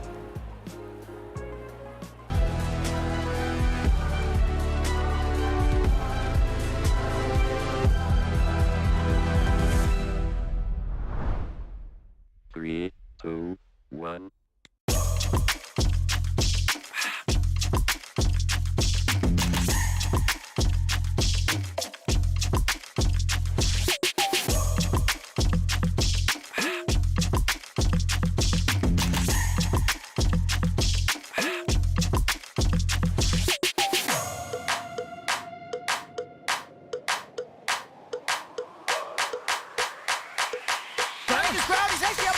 For a decent amount of time. Have to take out like the flame cloak. That's get a lot of damage, but here comes the Black Hole.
Oh man, those shrimps look really good.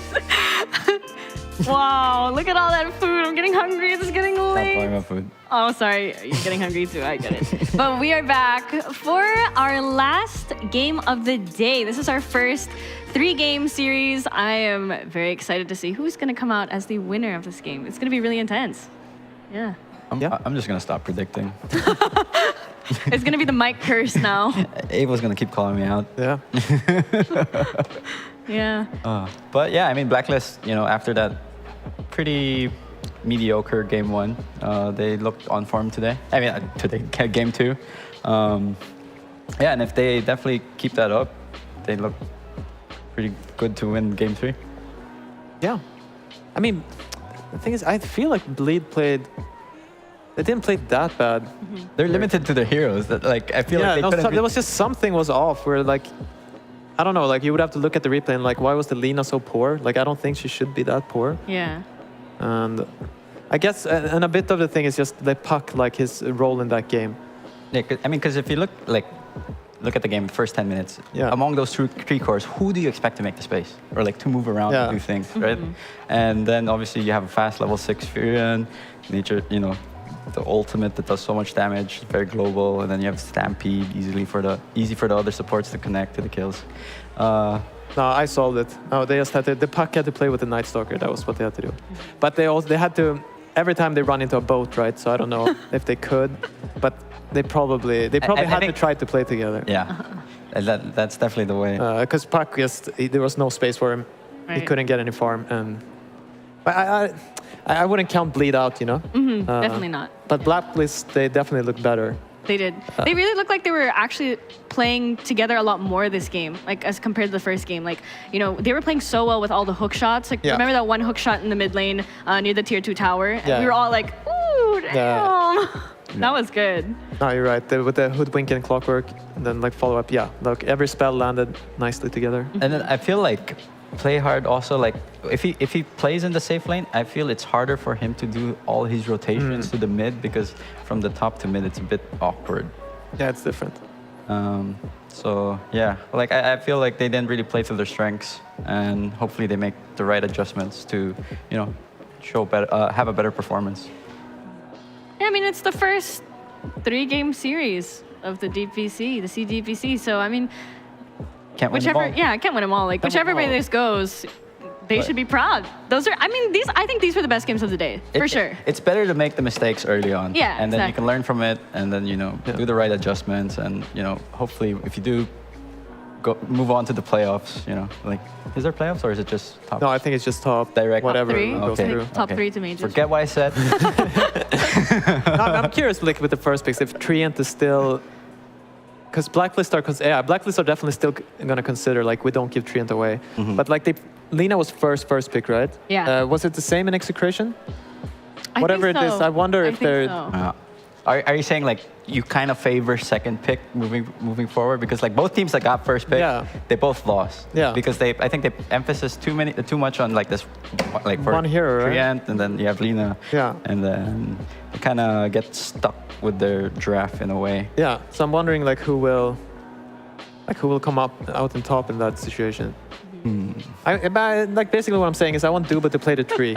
I want to let the tree through. Like, what's so scary? Show me. Yeah, because we didn't really, like, see much from AU. And, I mean, we did see that lead sheet pretty, you know, healing a lot.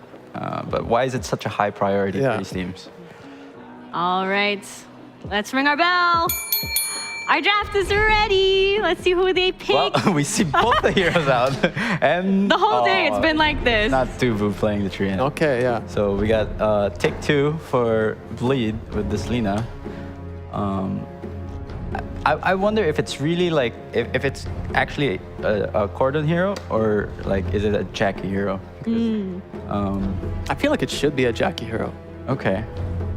But I mean, as we said earlier, well, like, before anything started, we don't know anything about was it Cordon? Yeah, Cordon. Yeah. So, but if he's a, like, up and coming mid player, he can definitely play Lina. Yeah. And as we see, like, they banned Ember Spirit every game, so he can play Ember Spirit too. And Phoenix seems to also be, like, a high ban. I mean, this game is just because, like, this is the same old story, right, as game 1. And they responded with Phoenix. But I don't really understand. Like, they think Phoenix is good versus Treant. Okay, so this is Blacklist go-to counter to this Lina.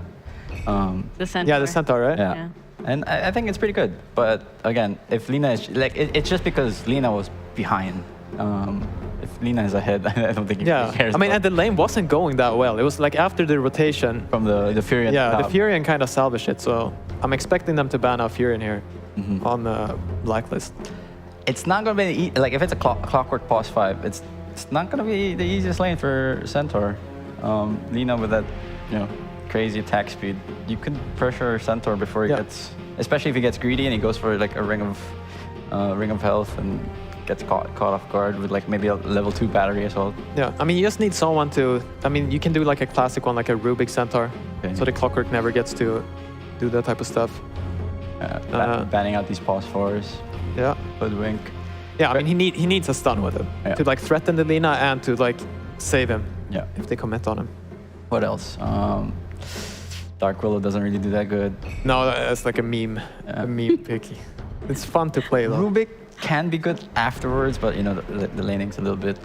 He did get that buff 3 damage. So. Yeah, I mean he has good stats and stuff. He's fine. It's just right then you do have 2 more core picks, so it could be okay, but you could be lacking a bit of damage if you're Rubik, Treant, and Centaur. I think it should be okay though. What are you looking for in the 4 right now? For bleed or for black? Because they both. What's essential? In the 4? No, that's what we talked about. Yes, preferably a range here, I think, but someone with a stun to either set up the hoof stomp or like if the Clockwork tries to go on him, you stun him. I'm wondering if the Treant could work with Centaur. But I mean, I'm guessing... It could, but it's like 2 melees against the clock. You could get like both of them in and then like... Yeah, I mean, and I'm always underestimating Lina. Like, it's ridiculous. Even like, I think just when she hits level 3, like she just attacks so fast. There's the So Rubik. much damage. Rubik. Oh, they stole it, right? Yeah.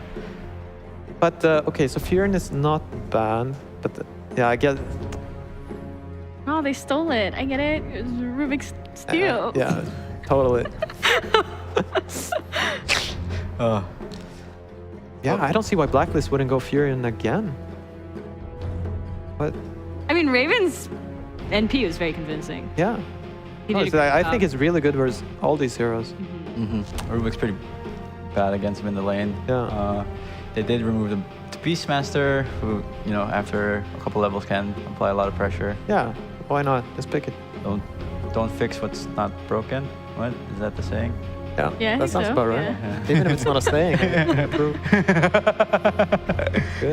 Good word. But yeah, no hoodwink around and like.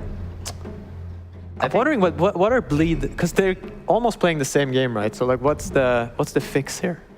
I guess they didn't like the Night Stalker maybe. And I think you want to put Cordon on a different hero if you're planning to. Yeah. Like I don't like this. Like two cores that don't want to get touched and then.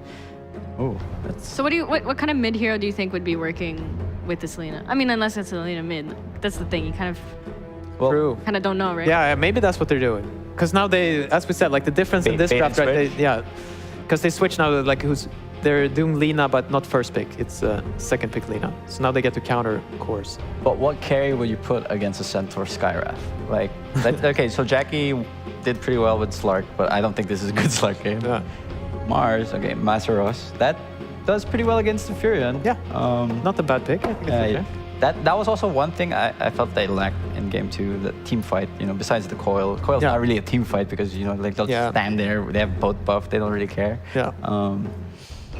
So yeah, now they have a much stronger clash-oriented spell. Yeah, and it's also just as the coil. It's like it's just nice for a Centaur. You can't run away. Yeah. You're stuck. Skyrim. And you also like when you're a treant, just chilling in your trees, you're feeling safe. And suddenly everything Spear. disappears. And now it's dual time. Step into the ring. Yeah. No, more like Yu-Gi-Oh, you know? Yeah, I mean, well, you also have the Skywrath ulti with the Treant ulti. I mean, that's basically free kills, no? I mean, you're not. I mean, and the Blink ulti. Centaur Stomp, it's okay. Yeah. I mean, yeah. No, I don't And the mind. Sprout. I would have preferred. I guess they stole the Rubik, hoodwing his band. Because now if they play the Lina carry right with Clockwork, the Centaur could get run down. Yeah, I like that ban Kunkka. Just because Blacklist is picking first, you want to kind of ban the heroes that kind of go 50-50 with all matchups. And obviously Carl played a pretty good well. Yeah, might as well. Yeah. Let's get rid of it. Yeah, because now, okay, we don't know much about Cordon, but his signature heroes so far, they're Pango. all, yeah, exactly. And Ember. Ember Apparently. definitely not seen, but definitely a signature. They're all banned out. So. Viper, that's a bit Why? Like, is it? I'm just gonna assume that it's one of his go-to heroes, or maybe they're planning to pick a hero that relies on that, passive. Yeah. Because I think this is the first time I've seen a Viper ban. Storm. I guess Viper, it's just a gross hero. You just I mean, it is. deal with that. Especially now. They already have kind of 3 greenish heroes, so they have a 4th. And now it's like what Viper Bloodstone is like all the rage, right? Oh, is and that Razor Bloodstone is all the rage. I mean, the worst one is he just goes Axe and Manta style, and then the illusions can farm, cut waves, and farm everything. Wait, how does? Oh. Because you get it's like 100 damage a second on his corrosive skin. Oh, okay, yeah. I have that's nasty. Played Viper. Oh, tiny. That was one thing that I was thinking Carl might pick, but I mean, Bleed should try at least to make his life tough in the lane, because it's already one of these games. Like if you fall behind a bit with Tiny, you're gonna blink in, and then they have so many stuns, you just get lifted and they kill you. And then at best you trade 1 for 1, and it's not nice when you're a mid hero. Okay. EV. Okay, I want to see Corden. Yeah, okay. I was gonna say they could do Mars mid, but I do want to see what Corden can bring to the table with this Primal Beast. This can be very frustrating when you're a carry Furion. Like a lot of tree cutters. You're getting rotated on instead of you. Like if Corden comes up there, he can even at level 4. I think it was in some TI games, like the Primal would just start roaming. Like he used level 4, level 5, he just started running to the sidelines. And you basically one-shot people with your charge. Because they're like level 3, they don't know what's coming for them. I mean, you hear the onslaught from Miles. Yeah, but you don't even have boots. I know, nothing to do. Painful. Because later on, they have like a decent amount of stuns for him. And like this tree and slow is annoying, they have overgrowth, Tiny is pretty good. But early on, there's no stopping him. Yeah, I mean, this is also the first time we're seeing Primal Beast today, I'm pretty sure. So, I mean, it's going to be interesting to see how that fares against everything else that we've seen. Everything else is basically, we've seen the same thing, like the Trant, the Lina, the Clockwork. So, yeah. I mean, how do you guys think it's going to do? I think it's going to be good. Bleed definitely looks like their draft is more well-rounded. They got proper team fight. They have lockdown. So it's going to be a fun match to watch. Yeah. Fun much. Fun much. It is much fun. Yeah, very much fun. All right. Avo and Richie, what do you guys think about this Primal Beast? Go, give me all your thoughts. Yeah, I told you, right? The Sunball is not bad. It's nice. I'm glad you tried it. Primal Beast? Primal Beast. Yeah, first time it's picked. I see Lina here for Bleed, and honestly, guys, I don't know. Pi, what do you do to stop this Lina? I thought that the center would do better in lane, but I don't really know. Like you have to keep killing her. Like don't let her get spiral out of control in her farm. And do they have the tools to gank her? Like maybe. I'm not sure. They still have besides the Clockwork, they still have that same formula. Yeah. So see how it goes. We'll see how they spiral out of control. Avo and Richie, come and show us this game right now. Go for it. Absolutely. I mean, I'm excited here personally. First Primal Beast game as well of the day, like we brought up. It was that 24th pick. Did get actually banned in the last series in that final banning stage. So we'll see now what Bleed have in mind with it here and how they intend to use it to open up this game for them. We were talking about how it's, in my opinion, a good patch to be an offlaner because you can really dictate a lot of the pace off of that first item. So I'm really eager to see what he's going to choose here. Yeah, I can't wait to see what's happening in game so we can see what the boss is cooking for this game. Corden is mid, pardon me. Yeah, Corden is mid on the Primal Beast. Sorry, yeah, I'm kind of interested as well. I thought with the offlaner comment we could talk about Centaur as well because I think last game he was super impactful. Cuckoo, one of his best heroes. I think this game he once again does a tough job. Perhaps tougher. They've replaced the Clockwork for the Tiny, but I do feel like Tiny is harder to execute, especially as a mid laner. Because that play hard play of I'm going to go in, sack myself, it's fine, guys, don't worry. Carl can't quite do that as well. Or not as effectively because you're losing your one of your biggest cores. Yeah, it's also 2 games in a row, right, for the Raven NP. He's already kind of on this gotta go fast mode. They've kind of given themselves a somewhat similar draft, some more high nuke damage, some decent setup, and some more repositioning here, although they have kind of changed the cast. I think it's similar, like an overture, right, basically to last game. The push is still looking really good. Lanes are also strong. So I wonder if Blacklist are going to look to go and try and go for a similar timing, or if the the Primal and Mars maybe duo time in here is going to maybe force a little bit of a later game situation where the Lina can have a bit more of an impact. Right, exactly. And we can also see that the strength of the MP Lina match, because I think you can really tell that Blacklist Rivalry believes that MP to some degree deals with Lina. But we've seen in late game situations, not really the case. So what other tools, what other things do they see? It's not just the gotta go fast, right? The positioning was really well utilized last game. Perhaps we can see more of how Raven can deal with this nuisance of a hero. Because once again, she's the crux of the question. That's actually what I was pretty curious to ask Pi, especially because he plays a lot of support, of course, still in the region. And so I figure he knows what to pick as a support to deal with this hero for the first 20 minutes. Clockwork. It's good enough, right? Enables your team to kill her. After that, a core simply needs to step up and do the job. She just gets way too strong. So I'm really curious as to how this solution will work, and if NP's solution is simply just out-farm her and then be stronger than her in those first 25-30 minutes of the game. I mean, that is usually, when you ask two different positions, that's what you get, right? Yeah. The support will be like, if you make this rotation at 15 minutes, we put wards here, we can stop her farm, and Carrier's like, if I just have more gold. Yeah.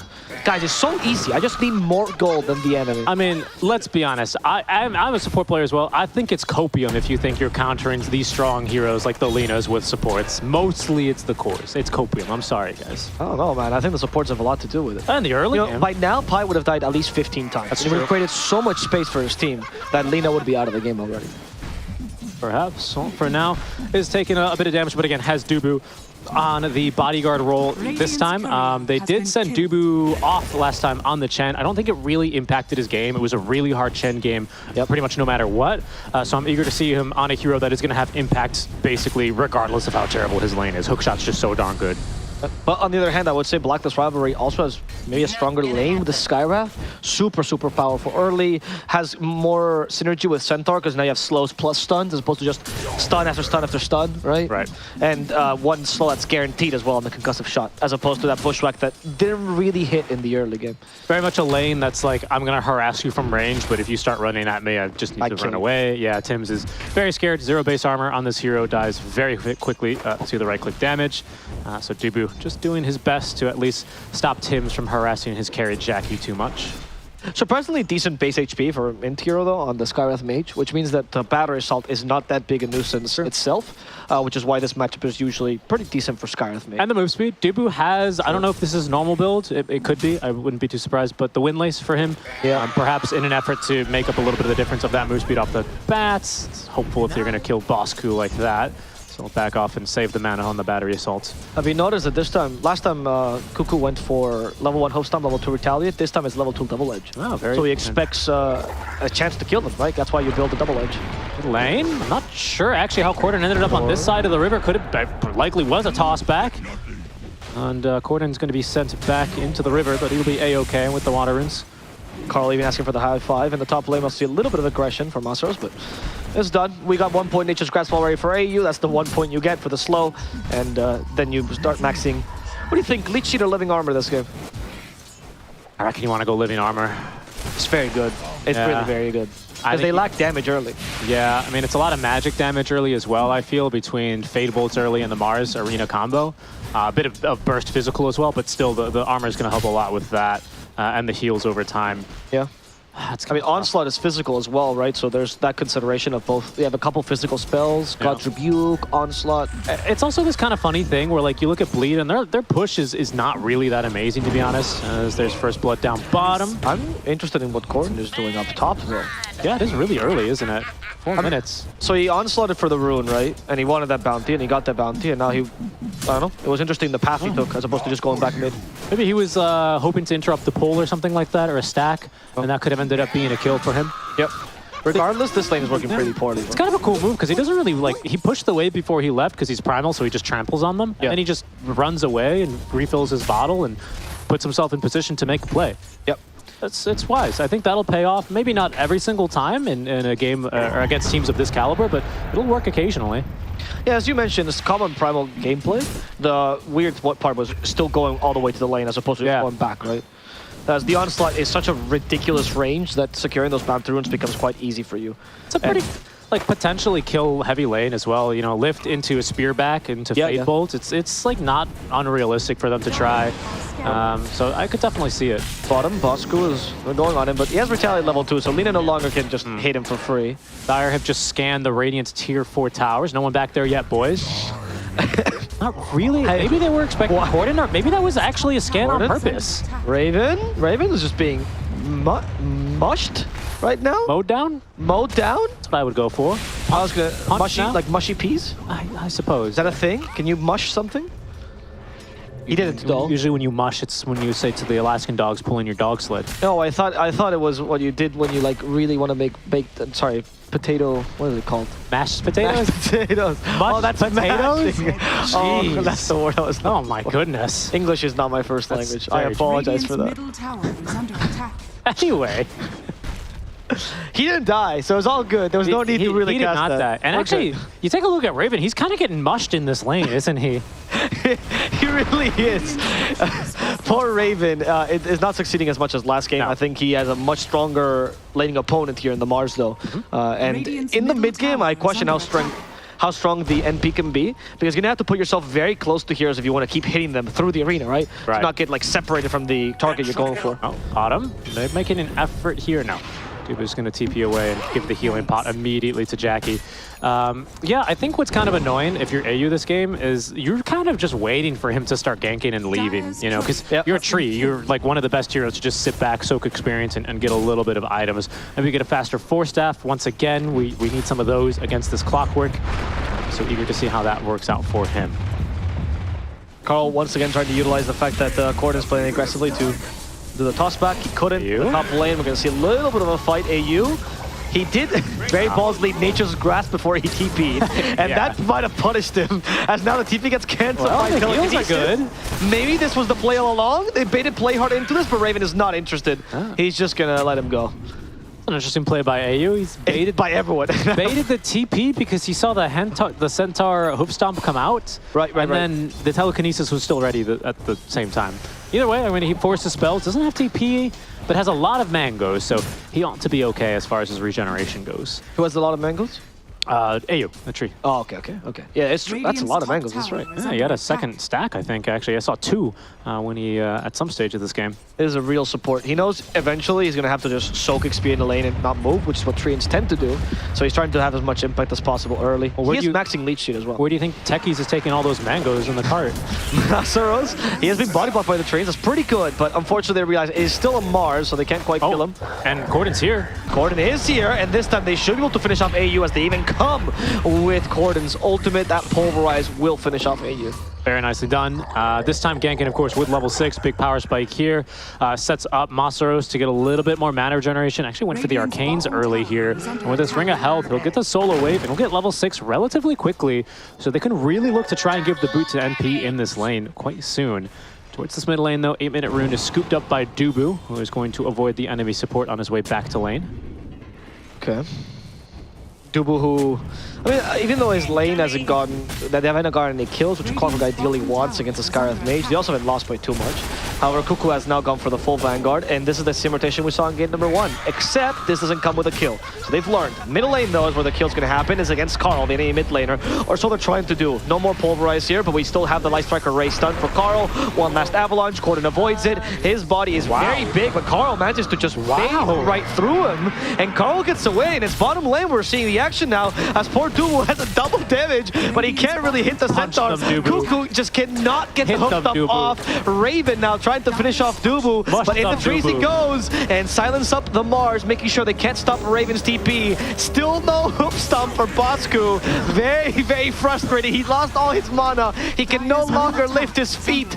This man has had a real struggle bus of a fight here. Yeah, that was a pretty interesting experience all around, as I would say. They tried to get the kill mid lane with the right clicks, but with the bonus armor from Living Armor, they actually didn't get him. Yes. That's level 2 Living Armor for you, so 1-2-2 build right now on the tree as he continues to just soak experience in the top lane. As we expected. But bottom is where there's the first arena, actually. It's the TP out from Masaros, which doesn't actually find anything. It's just a lot to do about nothing, really, down there. And Cuckoo, he's giving up on trying to stun people. He's just trying to appear threatening now, and he wants the tower to hit him. He'll finally get that to happen.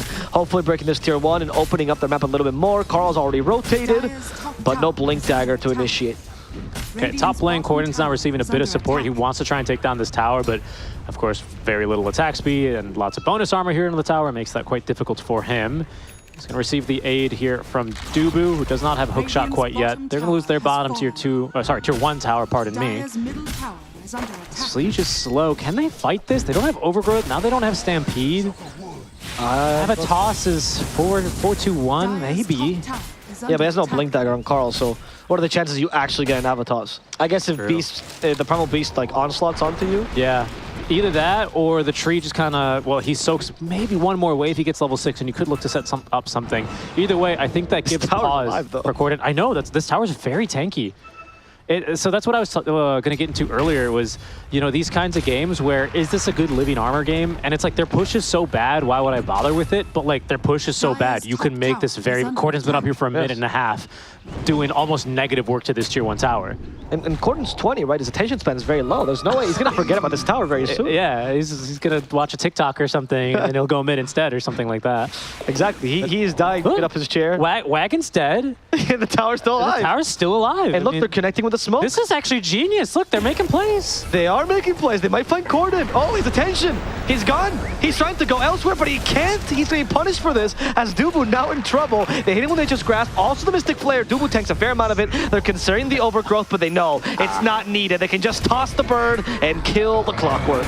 Okay, there's another Stampede down bottom once again, as this time they will pen him in. Masaros aided with the Laguna Blade out from Jackie. They pick up the kill onto Bosku. I'm getting a feeling of deja vu, Richie. I feel this is the exact same thing happened last game with Cuckoo. It's kind of weird. Like his team ganked stop and he's like, let's go push bottom, force their TPs once again. Yeah. This gives space to your NP. I don't know what to say. I think there's like a play to be made there, and there's an excuse if you manage to Stampede away and still waste the arena. But it's almost like him and Carl have like changed bodies or something. From the first game. Yeah, right. Like that's something you'd see Carl kind of, okay, I'm going to force the play. It's true. He took the outpost last game. Yeah. He's like, Carl, outposts are mine from now on, okay? That's exactly right. I am taking the criticism, not you. Well, for now, yeah, there goes Corden. Right back to that 2-1 tower, top lane. It still has that Oh, HP no, going. Oh, they're coming to kill him. He's getting frustrated, Corden. Oh, no. The emotion's getting the better of him. He's trying to onslaught, but he's been Overgrowth. Just use all his spells, but unfortunately, he's going to go down. The tower fell. Oh, okay, the tower fell, though. Corden accomplished his goal. He can sleep easy tonight. That is not worth it. Another Stampede down bottom. Kuki was doing the same thing again. He's going to die. No, he has support. He also has these Seeds of Serenity with the Verdurous Dale. Verdurous Dale. The Vegetable Dale cannot be stopped, and Centaur will live. They're getting it done. I have never heard this word before in my entire life. I had to Google it. Sunspan had to teach it to me. Really? Sunspan? Yeah. He took out his dictionary. He's like, Abo, have you ever heard the Verdurous Dale? Verdurous, I don't know. Do you actually? He asked me. Do you know the active name for Seeds of Serenity? Yeah. Well, when you actually meet Sunspan, that's what anytime you ask him a question, he goes, me first. And then I'm from nowhere. It's like, did you know the Verdurous Dale was actually coined by? Jesus. It's very difficult to have a conversation with those two people. I think Cuckoo's gonna chill for now. He wants Blink Dagger first. He was desperately farming his Blink. I think Corden's got to chill as well. He's had a bit of a frustrating game too. I think it's understandable why he says, I'm going to do this thing, and he just kind of keeps I get it. banging his head against the wall there, unfortunately. But now finally we're going to get to see some action here as both teams, they're gearing up for a smoke. There's a Blink Dagger on this Tiny, however. I want to say balls here in the Blacklist Rivalry court as far as the initiation. Yes, but will Bleed be the one to throw balls to the wall and go against the Centaur? We're going to have to find out. Masaros with Blink as well on this Mars. This is a difficult tower to dive, especially with a Centaur. One of the better heroes of counter-initiating. And oh my god, wait, Blacklist. There's a wraparound? They're going for another wraparound here, but they might try and jump Cuckoo soon because he already used the Hooded Defiance. Careful though. No, but Carl wants Rubik here. Okay, they discover the smoke. Maybe Corden's a better target, but he's a little bit too tanky. Carl gets away. Tims, though, is going to TP in the middle of this. He did silence him, but the Pulverize, not in time. The silence saved him, and now Masaros is forced to use the Arena of Blood, walking out of his own arena. He doesn't use this offensively, just wants to get away. AU now help with the Stampede. Bosco goes going here for Masaros. We couldn't get the overgrowth off. Unfortunately, the pulverize now used on Bosku as they've killed Masaru. And they will finish off Carl in the middle of this fight. Corden now getting the revenge he was looking for. Onslaught in 5 seconds. We have Battery Soul on top of this. Tims cannot save his offlaner at this rate, but he does get a nice Mystic Flare into Dubu, so at least he gets a kill for this. And they silence the Primal Beast. He couldn't get the trample off. He's going to try to auto-attack Bosku, but Bosku gets the Primal. There's the Hoof Stomp away. Now Raven might just die for this. Bosku's coming back, but he knows he can't save his teammate. He might just die as a result. And Corden is thinking about it. Goes for the Onslaught. On top of that, the Pulverize, but the Hood is saving him. They can't get the Hoof Stomp off in time. Corden will decide to TP. He knows when enough is enough. Bosku will not die today. I feel like game 1 and 2, we saw some really strict and disciplined Dota. And game 3, it's like, I don't know what's going on, but it's like just all over the place. I think Blacklist Rivalry thinks they've queued into a pub. And they're not really sure. It's like, oh guys, why is this team so good? I could say the same about Bleed though. I mean, that's the thing. And you know, I'm not complaining. It's fun to watch. Yeah. You know, that was a fight where teams were behind each other's Tier 1 towers for 30 seconds in that 90-second fight at 15 minutes into the game, and both Tier 1 towers are still up. Yeah. Probably much to the annoyance of Corden. Poor Corden is actually having a fit right now. He's talking to his teammates. Guys, not done. We're fighting more. Dubu? He's been found. Okay, a little bit more damage. We don't have enough mana for Mystic Flare, though. But we do have enough mana for a toss. No, however, that's not enough damage. No Avalanche Talon. He just saves him. Dude was thinking about the hook shot. He thought about doing that offensively. You saw the animation, Richie. I like Dubu. He was the only one that I've seen play a little bit more safely this game. Yeah. And now he's done. He knows what he has to do. Well, I guess not. Well, I think for him, of course, his thought process was, if I counter-initiate here, is my Mars in position to go? Like, he's thinking about the play. Yes, exactly. Like, genuinely, like, he's, like, that high level. Like, he's like, I may be dead here. Can I do something with my stun? Is Masaros nearby? And Masaros, of course, says, no, it wasn't. Don't go in. Yeah. And they back away. And they're like, Cordy, where are you? Masaros is down bottom, though?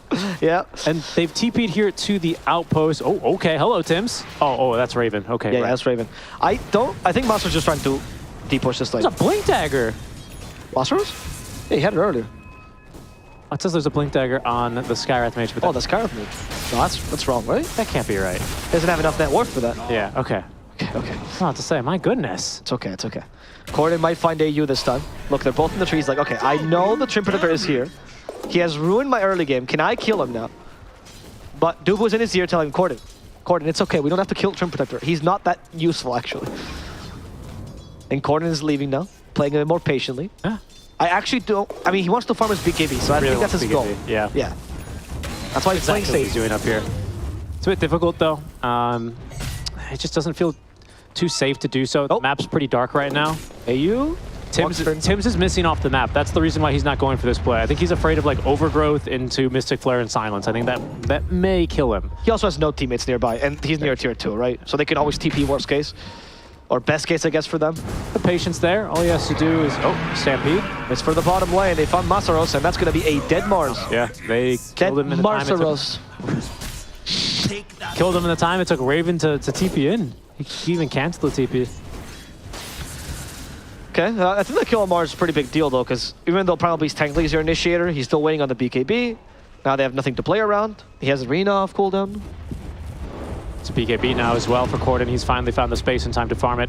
That's why he wanted this tier 1 tower so bad, is because this is kind of the space he needs to farm this item. They can kill him here if they jump him from Fog. It's not completely a super safe lane, which is why he had to play so patiently. He didn't know if the Tiny was going to blink out of a toss him back to the Skywrath Mage, who would silence him and kill him. Like, they're very easy and realistic kill avenues onto him, which is why it does take him a little while. But he's got the item online now, and he's going to be very eager to charge right at some people and then hit them with that Pulverize.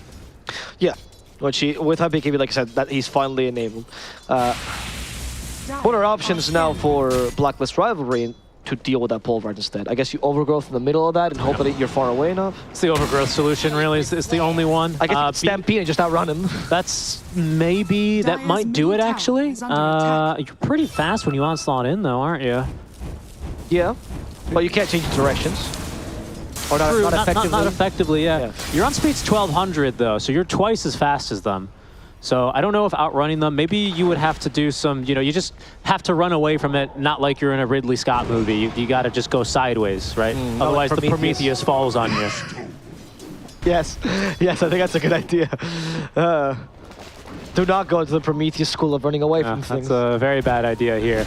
But a fight's a good idea for Bleed anyway, is what they think. They're maybe kind of baiting Jackie as the rest of the team is going to smoke behind him. I think maybe thinking that surely there must be something up there besides a Trim Protector who's been living in this top lane rent-free. But AU actually TP's middle. They're ready to fight themselves because they have an overgrowth here. He tries to de-ward, but he is a Trim Protector, so this is taking forever. This is painful. So Bosku comes and helps him. Nice steal there on the Nature's Grasp. Pretty annoying spell to steal. Yeah. Especially when you can't really tell whose is whose. That's a very good point. Yeah. Does Rubik have a green thing for it? I actually have no idea. I imagine he might, but I can't be certain. Well, oh, no, it doesn't look like it. We can see his now. It'd be funny if he just glowed green, but it was the same green hue. It just glowed. I guess so. It's also annoying because the Rubik cast point is very fast. So and that's usually one of the issues. It looks like Treants, he's got some Immortal for it by the looks of things. I think his is glowing. It's got some After Effects or something like that. So they should be able to tell them apart, actually. But still, it does cause confusion for the first couple seconds in a fight when you first get it cast. We'll see if that ends up playing into anything. Likely not, because they have Stampede, which is going to just allow them to run to do it anyway. To me, they're both green, so I really cannot tell it. It's one of the hardest colors to actually differentiate from other colors. Did you know that? Green specifically. Very similar to red and brown. Yes. For you, they're all the same, basically, right? They are all the same. It's a conspiracy. Okay. We're finally seeing some 4-stats, by the way, Richie, which has been the name of the game for a while. They are coming out on Blacklist, though. It's going to be Skywrath Mage first. See a smoke as well. well. Rubik has one too, actually. Blink Pipe on Bosku, and he is right in the firing line right now for the smoke. But no, actually, Bleed Esports are going to take the long way around because they see a Trim Protector. They want to chop him down. Yeah, middle though. We're going to lose Dubu in the process. It's going to be 5 for 5, it seems like. Of course, Gordon's the one to initiate on this pesky Trim Protector, and he'll die the Laguna way. Carl has Blink Dagger in 4 seconds, but Carl's kind of alone here. Finally, the reinforcements are here with a Stampede. Goes for Rubik first, Avatos, plus a Concussive Shot. Playhard takes that quite nicely. And Blacklist Rivalry are rethinking their options. They realize going any further would be a death sentence. Yeah. Yeah, right. I'm wondering which team is a little bit more uncomfortable the longer that this game plays out, because you can see they're both like very eager for kills. Once again, very similar to game one. It's another low kill game where anytime enemies use one seemingly small spell or item, the others just make a complete, dive towards them. I would make a bold. I go out on a limb and say the team without Lina might be in the more pickle as the later this goes. So that's what I'm thinking, right? But Raven, he seems fairly comfortable. He's been TPing in and canceling TPs to these solo hero pickoffs in case he's needed. But he's just been content farming away. Lina's keeping very good pace. Okay, they blocked that spear, which allows the Skywrath to survive and counterattack. Now they're going for Playhard, who's still stuck inside the arena. Avalanche to keep him there, but now it's Carl who's in trouble, and they steal the Mystic Flare to guarantee that kill. Nice combo. In fact, the original Mystic Flare user goes down as well, allowing Bleed to maybe secure a Roshan here. That's something. That's the opening they were looking for. They got the kill at the Trinity before, but it just wasn't enough. They couldn't siege a tier 2 tower after that because Blacklist immediately TP'd in heroes to defend. So this is slightly risky, but with the 2 kills and the proximity of that fight, you move straight into Roche. Jackie's got plenty of damage here and the 7 Fiery Soul stacks, and now an Aegis here. As Bleed are going to be looking to set a little bit more of an aggressive tempo. Now it's looking quite scary for Blacklist. Yeah, I'd say so. Not only is Lina with an Aegis, of course, scary, but she's also reaching her timings now, right? Like, this is the perfect moment of an Aegis on this hero. And she's just about even, if you, depending on what your opinions are on Midas, maybe ahead of actually this NP in terms of net worth. I would say ahead. Like 200 gold is enough to say that Midas is not worth the full 2,000. And you can see, just by that swing here, the last couple minutes, the Roches, the couple of pickoffs, as Bleed will take just a little bit of a kill lead here. And I think most importantly, begin to move around the map with some degree of confidence, a little bit of wind in their sails here. Still not going to be diving under too many towers. They still have to basically stop at every single tower and hit it for probably 30 seconds before it goes down, thanks to the max living armor. But they will not shy away from fights from here on out, for the next 5 minutes anyway. Cuckoo is going now for the Heaven's Halberd, so we're going to have the same intimidation as last game. Maybe this helps deal with Alina a little bit more. We'll see. What other options? I mean, we talked about how this combo is similar with a Tiny plus Centaur, as a Clockwork plus Centaur. How does Tiny itemize to make sure this combo works out? It's a good point, because I feel like a lot of the times I've ended up seeing like a little bit of counter synergy where they both kind of blink in on the same target and accidentally toss back the Centaur or something like that. because I don't think Tiny really wants to change up his build. That being said, Carl is seemingly going to later transition into this Ag Scepter because BKB first, of course, after this Blink Dagger and Echo Saber. But the Echo Saber, of course, is the item that allows you to actually do a little bit of damage there in the tree volley. I'm starting to see that item get picked up a little bit more.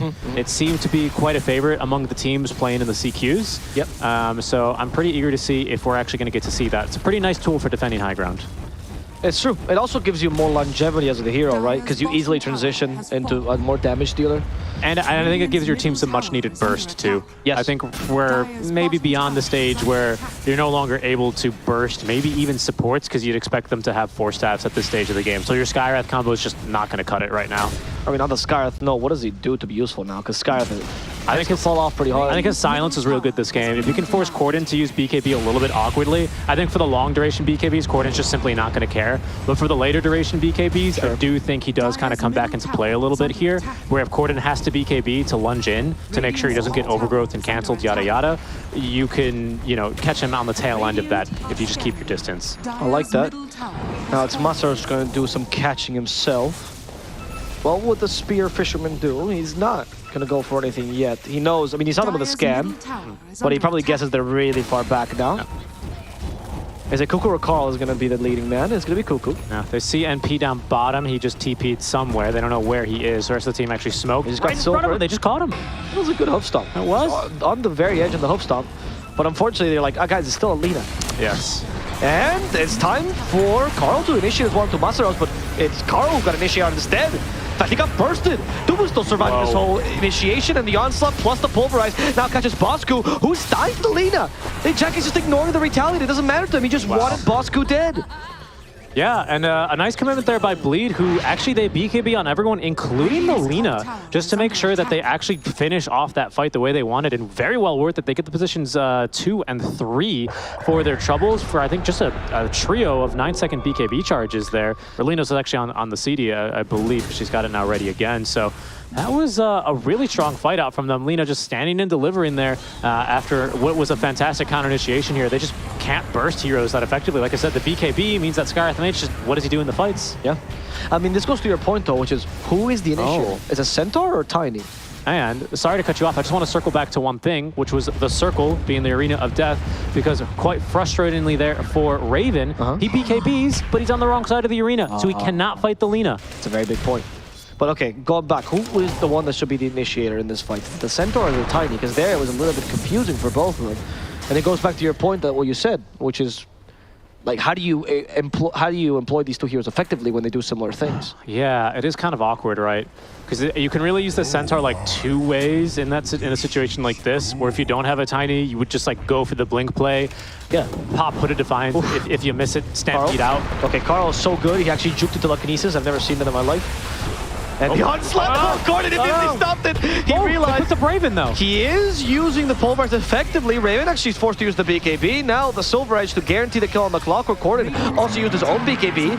But the Stampede allows them to catch up to the Rubik. Not the best of objectives, only 2 supports. A lot of resources used here for Blacklist Rivalry. Yes, only for 2 supports, as you say. And that's Aegis reclaimed as well, actually. Blacklist, of course, would have timed that. So they're actually going to go sweeping across the map here for another smoke.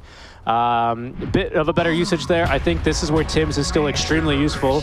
Masaros has BKB though, so it's really frustrating. They got a little bit of a better initiation. They could seriously threaten his life here. Maybe they still will. Cancel the TP with the overgrowth. Oh my god, the damage! Okay, Raven, he's got himself that Silver Edge. I forgot about that. I saw him break the clockwork last time in that last little skirmish, but that casual crit now, and he's doing some real damage here.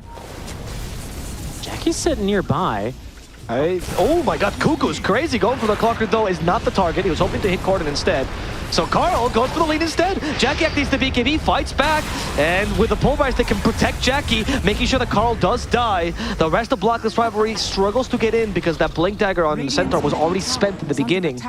Okay, so I think actually that was a really cool fight. It didn't really go according to plan, unfortunately, for Blacklist because Bleed were hiding too many heroes in the trees. Yeah. But I actually think that's what they want to do. They want to send either the Tiny or the Centaur in first, and then when the Lina shows, like you bait her. You need to, because she was hiding in that fight, I think for good reason. Still gets off the BKB in time, but you're starting to really whittle down this BKB duration, and that's I think where once again your supports actually come into play a little bit more.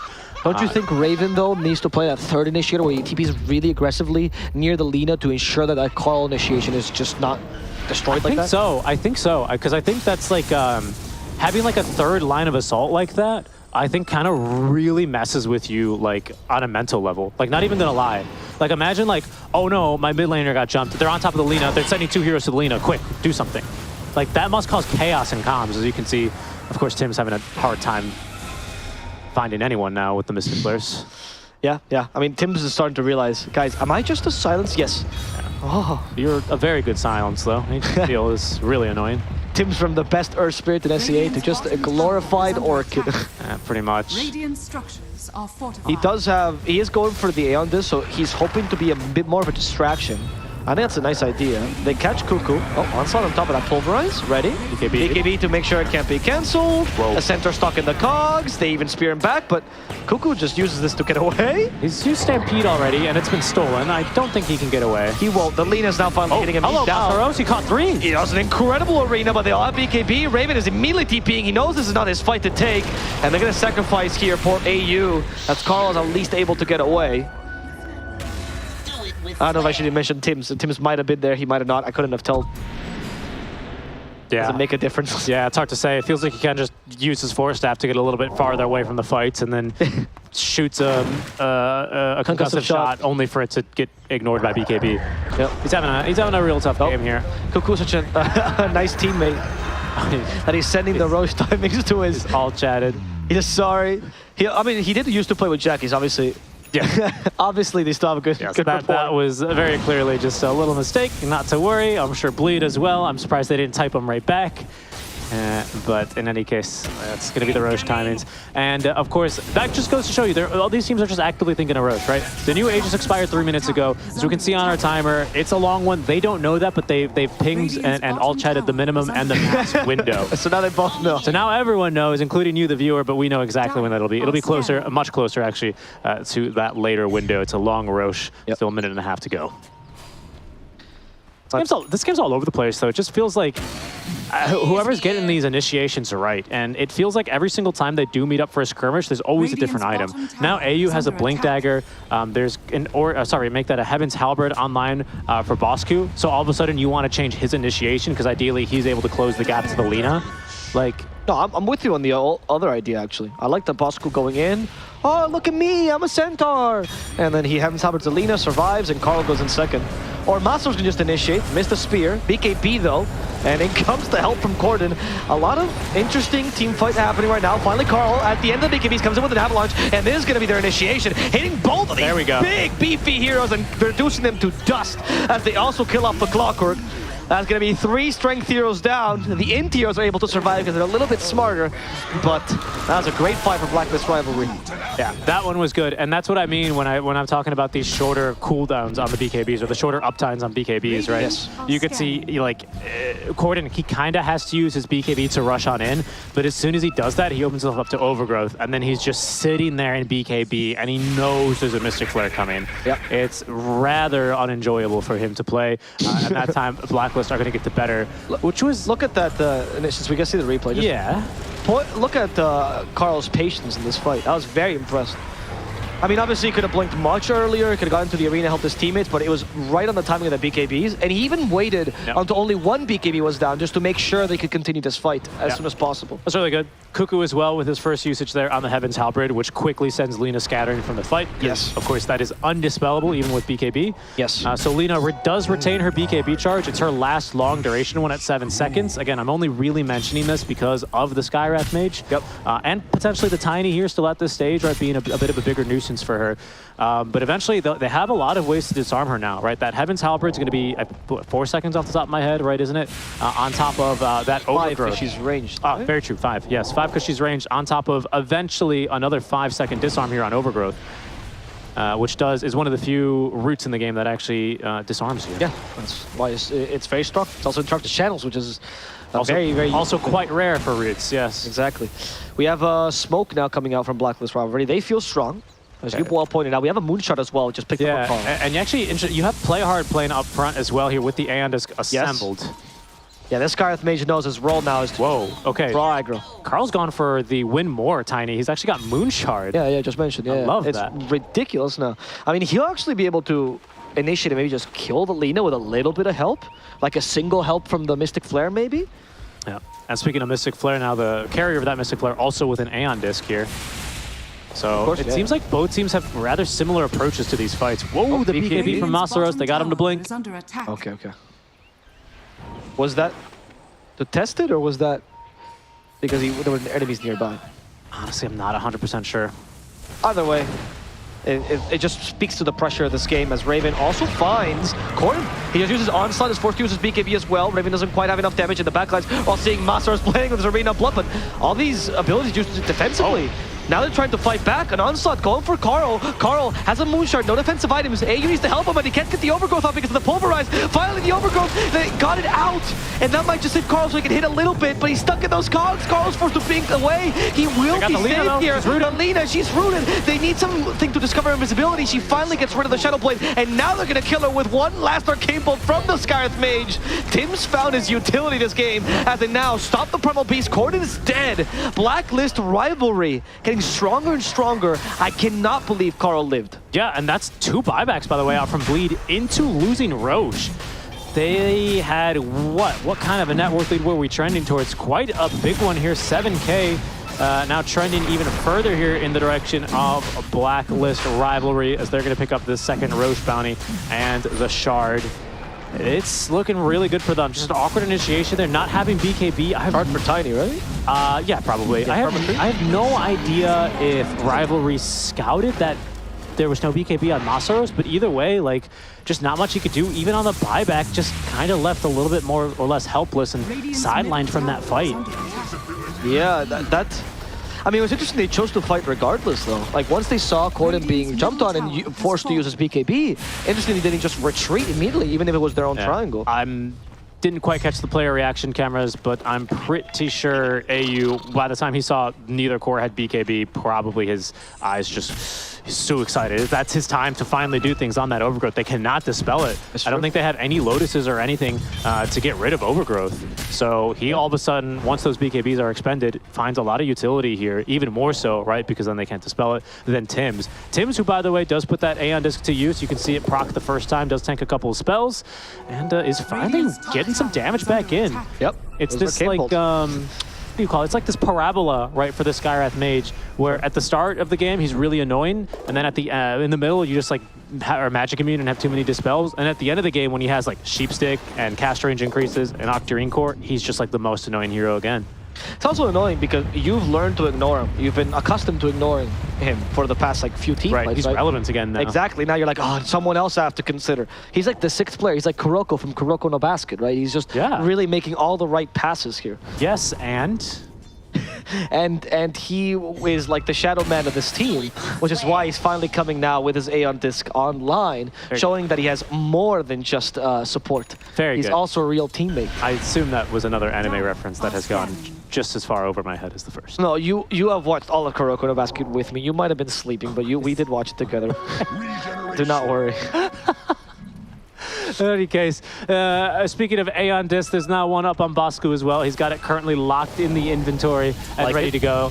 It's just Aeon Disc gaming here for now. The fight's, you know, again, resting on a precipice here, really, really finely on the balance. Yeah. The first game was 4-step gaming. Now we're down to Aeon Disc gaming, right? But it's all been about the save, Richie. Every game is just about how much save can we get for our 2 ranged carries, NP and Lina particularly. Yeah, and I can't wonder if Playhard wants to consider the Ag Shard as well here on the Rubik. That's a really good idea, actually. He's buying it. He's got the 4-staff already, and he also stole the Overgrowth. Would like to see him. Yeah, he did steal Overgrowth. Good scout. He's only got that for not too much longer though, so he'll have to be quick if he wants to put that to use. It's a bit scary though, of course, when this NP does have Aegis. Oh, hello. And we hear a Stampede in the top lane trying to catch this Mars, and they will get him. Good effort. Good effort. He even stood in the middle of his arena, where you can't really tell if he's in or out.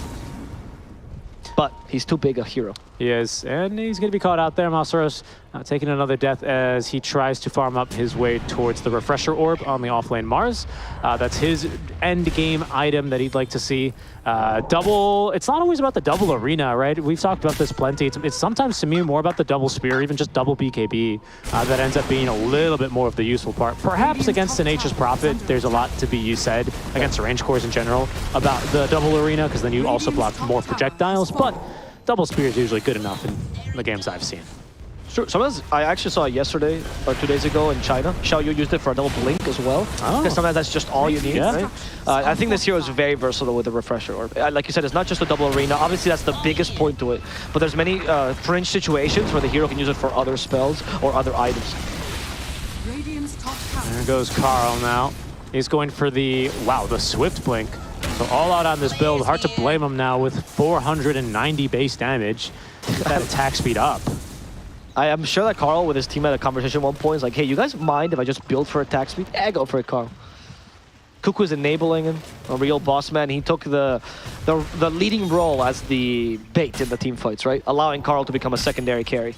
And it's very much like a dual core now, isn't it? Yes. I feel like this is quite a wise idea to keep the Tiny relevant past the 35 and now here as we pass the 40-minute mark as in these fights. Otherwise, it's just like be careful for the mid Tiny. He might toss you away. That's the biggest threat. I agree. Let's focus on this NP because he's the damage and the big threat. No, this Tiny hits fast. He hits hard, and he's very tanky here. Nearly 40 armor with a Satanic.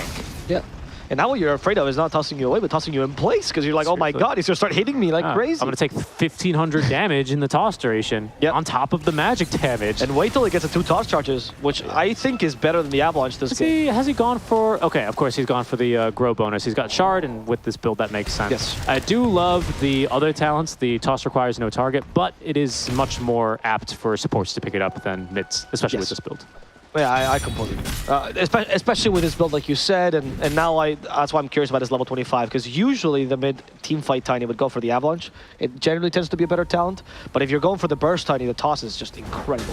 Just to break the Courier, he does not, which means Corden will get his Lotus Orb. I think that is, yeah, it is a Lotus Orb. Seeds of Fortune. You know, earlier on in the day, Cap and SVG were doing a bit of trivia with each other about how Magic Amp does amplify Drow's multi-shot, stuff like that. In a similar vein, although it's not quite the same. Sound like Sun's face should speak like him. Yes. Trivia time! Trivia time. This Kion Sange is also really good on Primal for the exact same reason. It's Spell Amp, which amps your magic damage, but it's also a multiplier of your physical damage, which the Sange is really good for on a strength hero. So it kind of does like double duty here, this kind of item. So it's a good build up here on the Primal. Yeah. The build that we were seeing a lot in the TI Primal was obviously that blink into the Ags, right? But that's phased out. I think there's more diversity these days on Primal Beasts.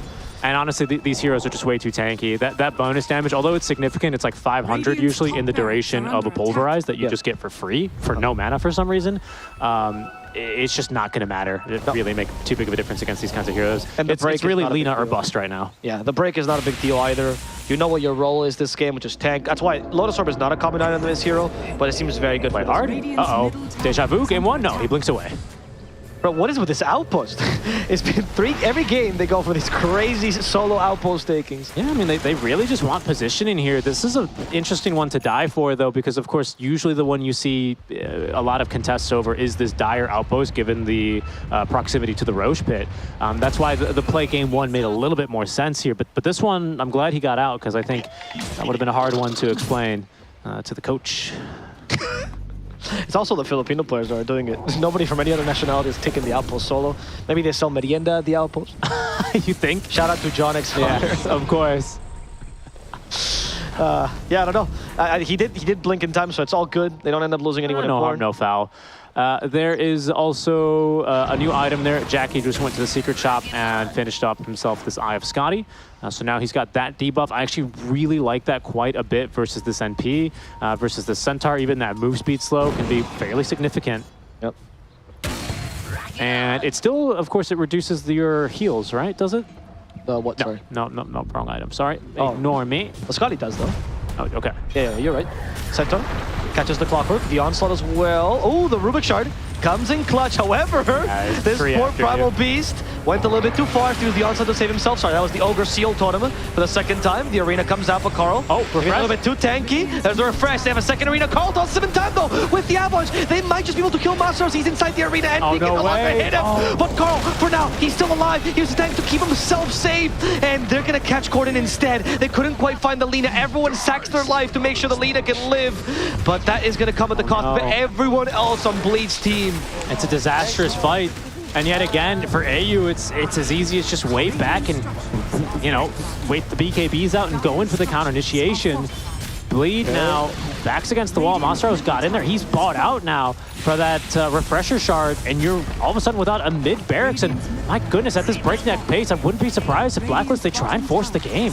Yeah, this Tiny's absurd. They have to do something here. The hook shot, but the Centaur's a hard hero to kill, even with a Silver Edge. Just don't have enough damage to kill off Cuckoo. He has the Heaven's Halberd, he has the Aeon Disc. They know it's only going to trigger Aeon Disc at best, and that's exactly what's going to happen.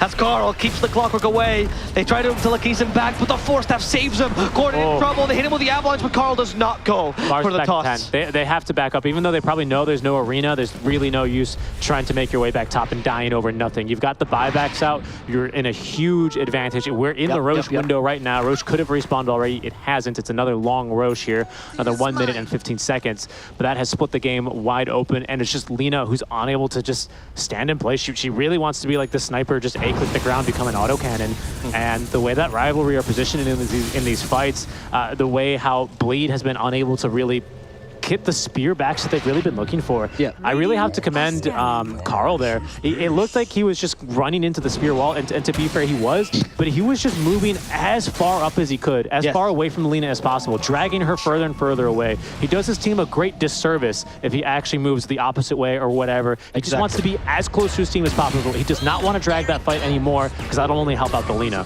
And they used the Satanic to hit the Mars just barely, right? Getting the toss off in the right time. Like, Carl was playing that perfectly. And Cuckoo's another problem, because usually Lina, like you said, A-click the ground, you hit the first objective that comes to you. If that's Centaur, it seems like it's no longer a killable target. I mean, he's so tanky. Overwhelming Blink, this pipe of insights. And Lina's in an awkward position right now. Cuckoo just ran up to her. And look, Cuckoo is actually playing in front of 5 heroes. Yeah, they have to punish he literally is playing in front of 5 heroes. Okay, Boss Coup will finally die. They BKB. They didn't think he was actually that alone. Nope. Like, they couldn't believe that play. Yeah, they were just a bit too far away, really, for Blacklist to do anything but watch, and that's huge, Avo. Roche is up. Yep. I mean, they've got Outpost still. They've got a tier 2 top, so it's... They have 2 arenas almost there. 10 seconds until the double arena. Pretty big. Pot lane, though, is going to start being shoved in here by Carl, and of course, you have the Rat threat. Megas is available for the taking. Tier 3 top tower is already taken down. Yep. So it's just these 2 lanes of barracks. And with the AC, and of course, having the summons, NP is going to really rat through these things rather quickly, and he can do so with ease, because he's got that removed teleportation cooldown at level 25. That's very true. Will Blacklist Rivalry decide to rival them with even this Roche? Jackie is hitting like a machine gun. This is dangerous. Okay, that's the buyback. Quickly. Decision made from Bleed. 100% they discussed that. If he buys back, we get out. Yes. That was very clean, very well disciplined. They didn't even send another auto attack. They heard the sound cue and they got the heck out of dodge. Jackie not leaving anything to risk, although he does have a lot of money in the bank. We'll see what he purchases. But for now, that'll allow Blacklist Rivalry to move into the pit. Maybe they're going to try. There is a hook shot, but Dubu, oh wow. Look at Raven with the micro. He knows exactly where this Clockwork is and he's blocking him off with the Treants. That was incredible. What a play. Actually, what a play. And also, I love the decision that they waited a little bit to buy back just for the Roche to be low enough that they could actually take it so quickly. Very well calculated by Blacklist Rivalry. What did that Roche come with, by the way? Did you see? I believe it had a refresher shard on it, if I'm not mistaken. Indeed, it does. It's currently sitting on Bosku. Okay. It's Roche number 3 here. So that's what, double Stampede? Double Heaven's Halberd? Well, Heaven's Halberd is not... Honestly, it's pretty good. Terrible thing, yeah. Okay, he's passed it to someone else, though, and I assume it's the NP. No, it's not. Double Overgrowth, yes, 100%. Yeah. All right. A lot weighing on AU's shoulders right now. Finally, Swiftblink completed on Carl. Carl, is he going to go for a 50-50 play? I think it's just a sub-50 play. He's gonna get killed. That's way too quick, Carl. Aegis. That Sage is gone, but he might have initiated with this. Montrose is forced to use the arena here to stop Raven. Raven moving between in and out of the arena, trying to kill off Alina. Now going for the Mars instead. Master's finally down. There's no arena 2 this time. And the Ogre Seal Totem does not save Gordon. Alina might be surviving, but she's out of mana. She's low on HP. She can't fight back. Her team is dead. Her heart's already broken. She might have survived, but can she even defend this? Not against the Tiny. I think that's it, man. I think 3 that's dead with this amount of auto attack damage. There's just no way. First game to go the distance, and it's come down to this, but Masaros looking to make the difference. BKB active, but Ravens, he's got too much. GG, well played. They even catch a Jackie. One last kill to earn them this win. And it seems like Bleed can indeed bleed as they lose against Blacklist Rivalry. The first win for Blacklist, the first match for both teams, and now the 2 new orgs coming into SCA. Blacklist becomes the victor. Blacklist Rivalry becomes the victor. Yeah. Shout outs to them. They played a phenomenal series. The excitement is so high that they lagged their own cameras. That's how strong it was. Yeah, and they're feeling good. Look, they genuinely are excited. That's the most. Tim smiled. That's the most excited we've seen a team today. I think. I think moving in with a brand new sponsor, playing against the other new organization in the scene, you gotta show your guys, your fans, your biggest supporters, why they chose the right one. Yes, and you come from M88 where you didn't do particularly well. Granted, not the biggest tournament, but still important. Shows results. Bleed wins that, and now you beat the victor of M88. Congratulations! It's a huge step forward for Blacklist Rivalry. For sure, especially considering the proximity of that tournament just 3 days ago and the kind of optics and the kind of questions that's naturally going to raise. I think this was definitely a bit of a crazier start to the game. I think games 1 and 2 were pretty, by the by, but game 3 was certainly a bit of a wild one for both teams. But a fun series nonetheless, and of course Blacklist Rivalry is going to take the victory here in game 3. And of course the most exciting storyline, which is Lina can in fact lose. That is possible. This hero isn't that broken. You just need to figure out how to deal with her. And apparently Blacklist, they have her number. But now I want to know what the analysts think about this plan that they executed. I can't wait to hear from our lovely panel. Thank you so much for that, Evo and Richie. I mean, that game was, I don't know, for me it was kind of like, at the start it was like despair for Bleed, and then it became hopeful, and then it kind of became despair again. So, I don't know, what do you guys think about it? Yeah, I mean, it was kind of like a roller coaster. A lot of the rotations for Cordon failed, especially the first time at top. Level 5 almost got that Furion kill. He would have had a pretty good game if he secured that. And then, slowly turn around. And I think for me, the biggest turning point was that one fight where Furion had double damage and just destroyed them at top. It was after the first Roshan somewhere. Yeah. I mean, the early game for Corden was like, he was fighting. He tried to do things. He was fighting living armor, basically, by himself. And then the entire team would show up. Yeah. But later on, it's as you guys said, they got farm back, and then the other guys out-farmed them, and it just seemed hard for Bleed to get together and get a fight going. Because to me, it seemed at one point in this game, Lina was almost top net worth. I mean, Furion's always going to beat you out, but she was never with the team when they took the fight. And because she kept opting to go for this Glipnir. It made her tanky, but maybe there was like a 1 fight or 2 fights where... Yeah, but you can see this, like they're actually like committing, and you'll see Lina come into you'll see Lina come into frame here in a second. Yep. But everything's already used. Just too late. Yep, goodbye. And then he's like, oh shit. Bye bye. DD Furion, I'm out, guys. Later. And there was one fight earlier that looked similar to this, where the team the team takes a fight and then they lose, and then Lina shows up. And they actually never managed to take a fight where Lina and Mars fight together. Because if Lina has this arena, she's just free. Like they don't have enough damage to annoy her, because the Furion doesn't want to step into that. But yeah. I mean, I'm also like, the item build for Carl was very good. Like he became so tanky that they had to use so much resources. Just like 2 Mars ulti, and Lina had to commit.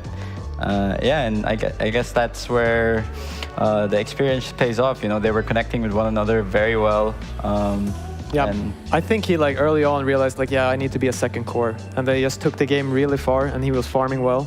And at the end you can see Lina is farmed, but Blacklist, they have 2 carries basically. They have Tiny and Furion, and then it's Lina versus the world, and she's strong but not that strong.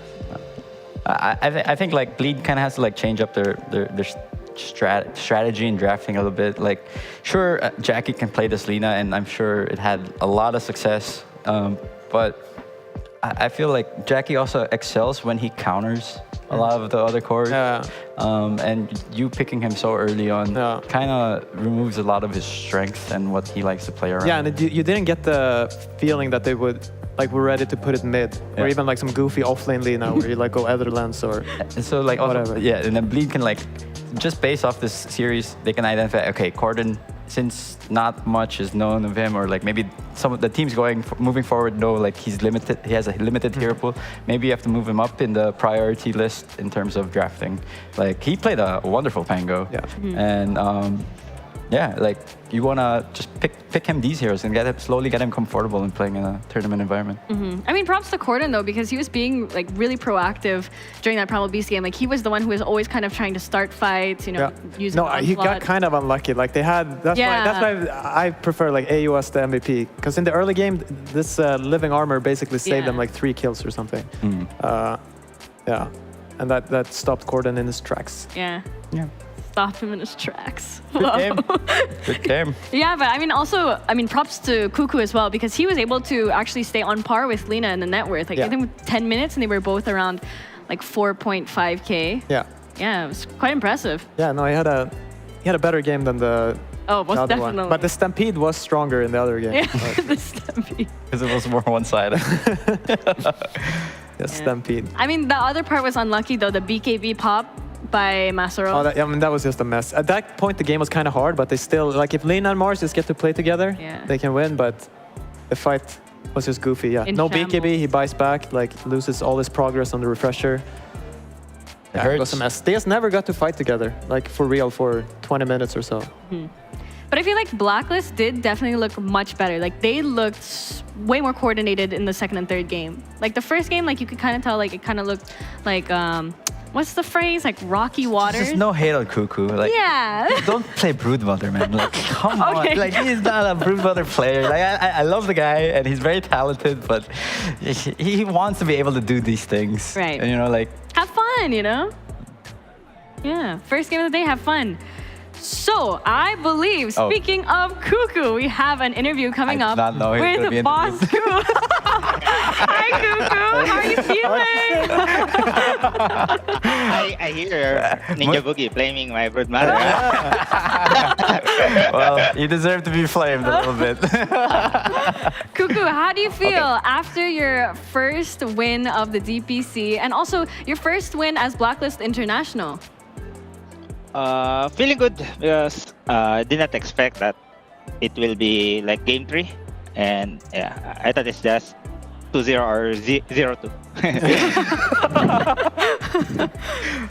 Oh man, love the confidence. Also, do you like who is currently doing the drafting on your team? Are you doing the drafting, or do you guys have a coach with you? It's like we don't have coach. Oh. I'm doing the draft. Oh wow. Big brain. Big brain. Yeah. I mean, I have one question about the centaur pick versus Lina. Like, did you invent this in this series, or is this something you thought about before and you scrimmed? It's actually like famous right now, on scrims. Yeah. Okay. So they just fell into the trap, or what? Oh, maybe. Yeah. I'm so distracted with the this. last tournament, we got destroyed by Bleed, so maybe they got baited. Yeah. Okay. Okay. Yeah. How's the morale there? Is everyone super hyped and happy? I think they are super happy because they skipped this interview. That's the #1 thing Pinoy's try to dodge. Avoid interviews. No, but I mean, he has to know we specifically called out for him. That is true. We did want you. Yeah. So Cuckoo, so you're doing the drafting, right? But who's the captain? Is it you or Tim's? Because I think Tim's, then AU. Okay. They are the mastermind. I'm doing the draft. Okay, so they're basically like doing the shot calls in game, and then you're the. They just don't want to be blamed for the drafting, huh? Yes, sir. Yes, sir. Sir Mike. Okay, one last question for me. So who do you think is the strongest team right now in C? aside from you? Actually, Bleed Esports Ah. It's like the Okay. feeling is like they are always like sticking and no one getting pick up. So I think they are really strong. Okay. So yeah, I think it will Bleed. Okay. Pi, you got any more? I'm good. Well, Cuckoo. Thank you so much for your time with us. This was a very great interview. I hope Thank you. you enjoyed it as well. Take care. Thank you. Thank you so much. Bye-bye. Well, yeah, that's Boss Koo, the big old man, the big old centaur. Yeah. Tanking it up. I just like how like Yeah, he heard you Someone else- flaming him, man. someone else is the captain and he's not doing the draft pick. It kind of like for me it goes hand in hand. You are right about the blame. Like it does take, like it's not that hard to draft. Yeah. But when you're losing, it's harder. Yeah, and some people like they can take it more. Yeah. And some others like it affects them more like in a. But you know, win and lose as a team. That's Exactly. And then, Win together, lose together. yeah. Win, everyone's happy. Lose, blame Kuko, I guess. All right, well, we are currently sold out. It's closing time. So, this is kind of the end of our show now. Yeah. The food's sold out. No more Zeus, Wak Zeus. Do you know what a Wak Zeus is? I know what a walk is. I don't know what a walk is. A wok? I don't even know if I'm saying that right. This burger, Broodmother hamburger? Yeah. Is that a Wok Zeus? No, I mean, it says Wak Zeus right there. Okay. Well, I'll take your word. You take my word? All right, but let's go see what the day's results is. We had 3 series today. 2 of them not so long, and 1 of them kind of long. But we had Execration take the first game against Talon. Geek Slate take the second game against Fnatic, and Blacklist ended off with a good old 2-1. Yeah. Yeah, convincing, semi-convincing, And pretty convincing. and you know, he said he felt Bleed was the strongest team right Yeah, now. so indirectly, right, what he's saying is they are the strongest. no. Right, because they beat He actually, like, really dodged your question. No, there. that was a very professional answer. Yeah. No wonder he's doing all these interviews. Yeah. I see. Let's go on see the standings of today. We haven't seen everyone from Division 1 play, so it's just these 3 teams. But so far, at I like the top, that spice level. yeah, spicy is hot. Execration is in first with Geek Slate, followed by Blacklist. Chef I mean, recommends. yeah, I mean, they're also basically in the same place, right? They all just have one. Yeah, but Execration winning that convincingly, Oh, that's yeah. extra spice. That's extra hot. Almost like so hot, cooked up by Corden Ramsay from our last game. All right, let's see our broadcast schedule when our next games are. They are coming up this Wednesday, actually. So around same times, that would be 1 p.m., 4 p.m., and 7 p.m. Yeah. And we had SMG versus Execration, Bleed versus Fnatic, and Boom versus Talon. So. Let's go Execration. Hey, yo. But yeah, so excited to see those games. Those will be quite exciting. I mean, we saw all of those teams today except for SMG and Boom. Yep. And speaking of SMG, No comment. 2 teams that, pretty close to home. This is the kicked booth. Yeah. We have expert commentary. when Expert, it comes. in depth. In depth, Yeah. So, I mean, that'll be quite exciting for Wednesday. Yeah. Not looking forward to it. But You can do it. I believe in you. You got it. But yeah, so, I mean, that's pretty much it for today. Just a bunch of exciting games of Dota. Yeah. So glad to watch more and more Dota. Finally, the DPC season is back. yeah. Yeah. Good too. What was you guys' favorite series of the day? I guess this. Yeah. Because it was like more in back and forth. You know, Execration was very stompy, so you didn't really get to enjoy it as much. And then the Fnatic game was like, I feel like that was a lot of sloppiness in the game too. Like a lot of mediocre plays here and there. And then, the last series, game 1 was nice just to see like the way Bleed was thinking that was a very nice game to watch, like in the strategic. I mean, I liked to watch Execration. Yes, they just looked so smooth. Maybe the opposition, like they kind of crumbled, but it just looked nice. Especially like they're stomping them. They're Slark Radiance. Everything is working out. It was nice to watch. I'm a Bob fan. That interview was I like the interview. That was a good interview. I like what Adam said though about the Bob thing. You know, when he said the Bob was His big rebound guy. was so good. Like, at least I'm handsome. Hey, at least I'm handsome. But yeah, I mean, that's basically it for the CDPC today. Thank you guys all so much for watching. I hope you enjoyed, and stay tuned for our next broadcast, which is this Wednesday. So be there or be square. Yeah, we'll catch you guys later. See ya.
Three, two, one.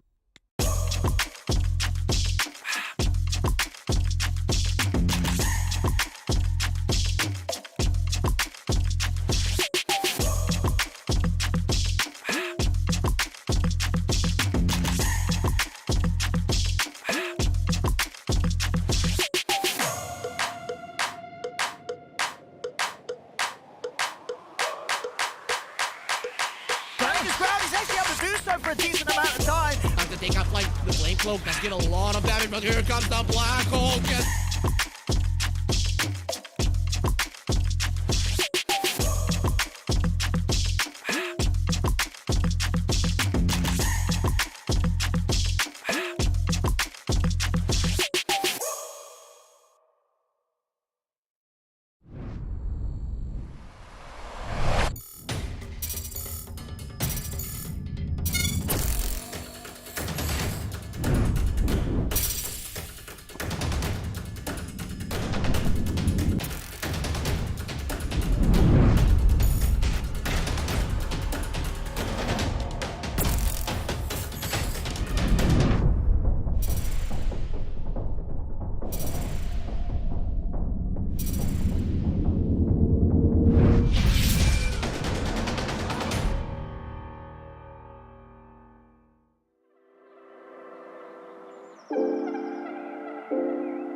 Bye.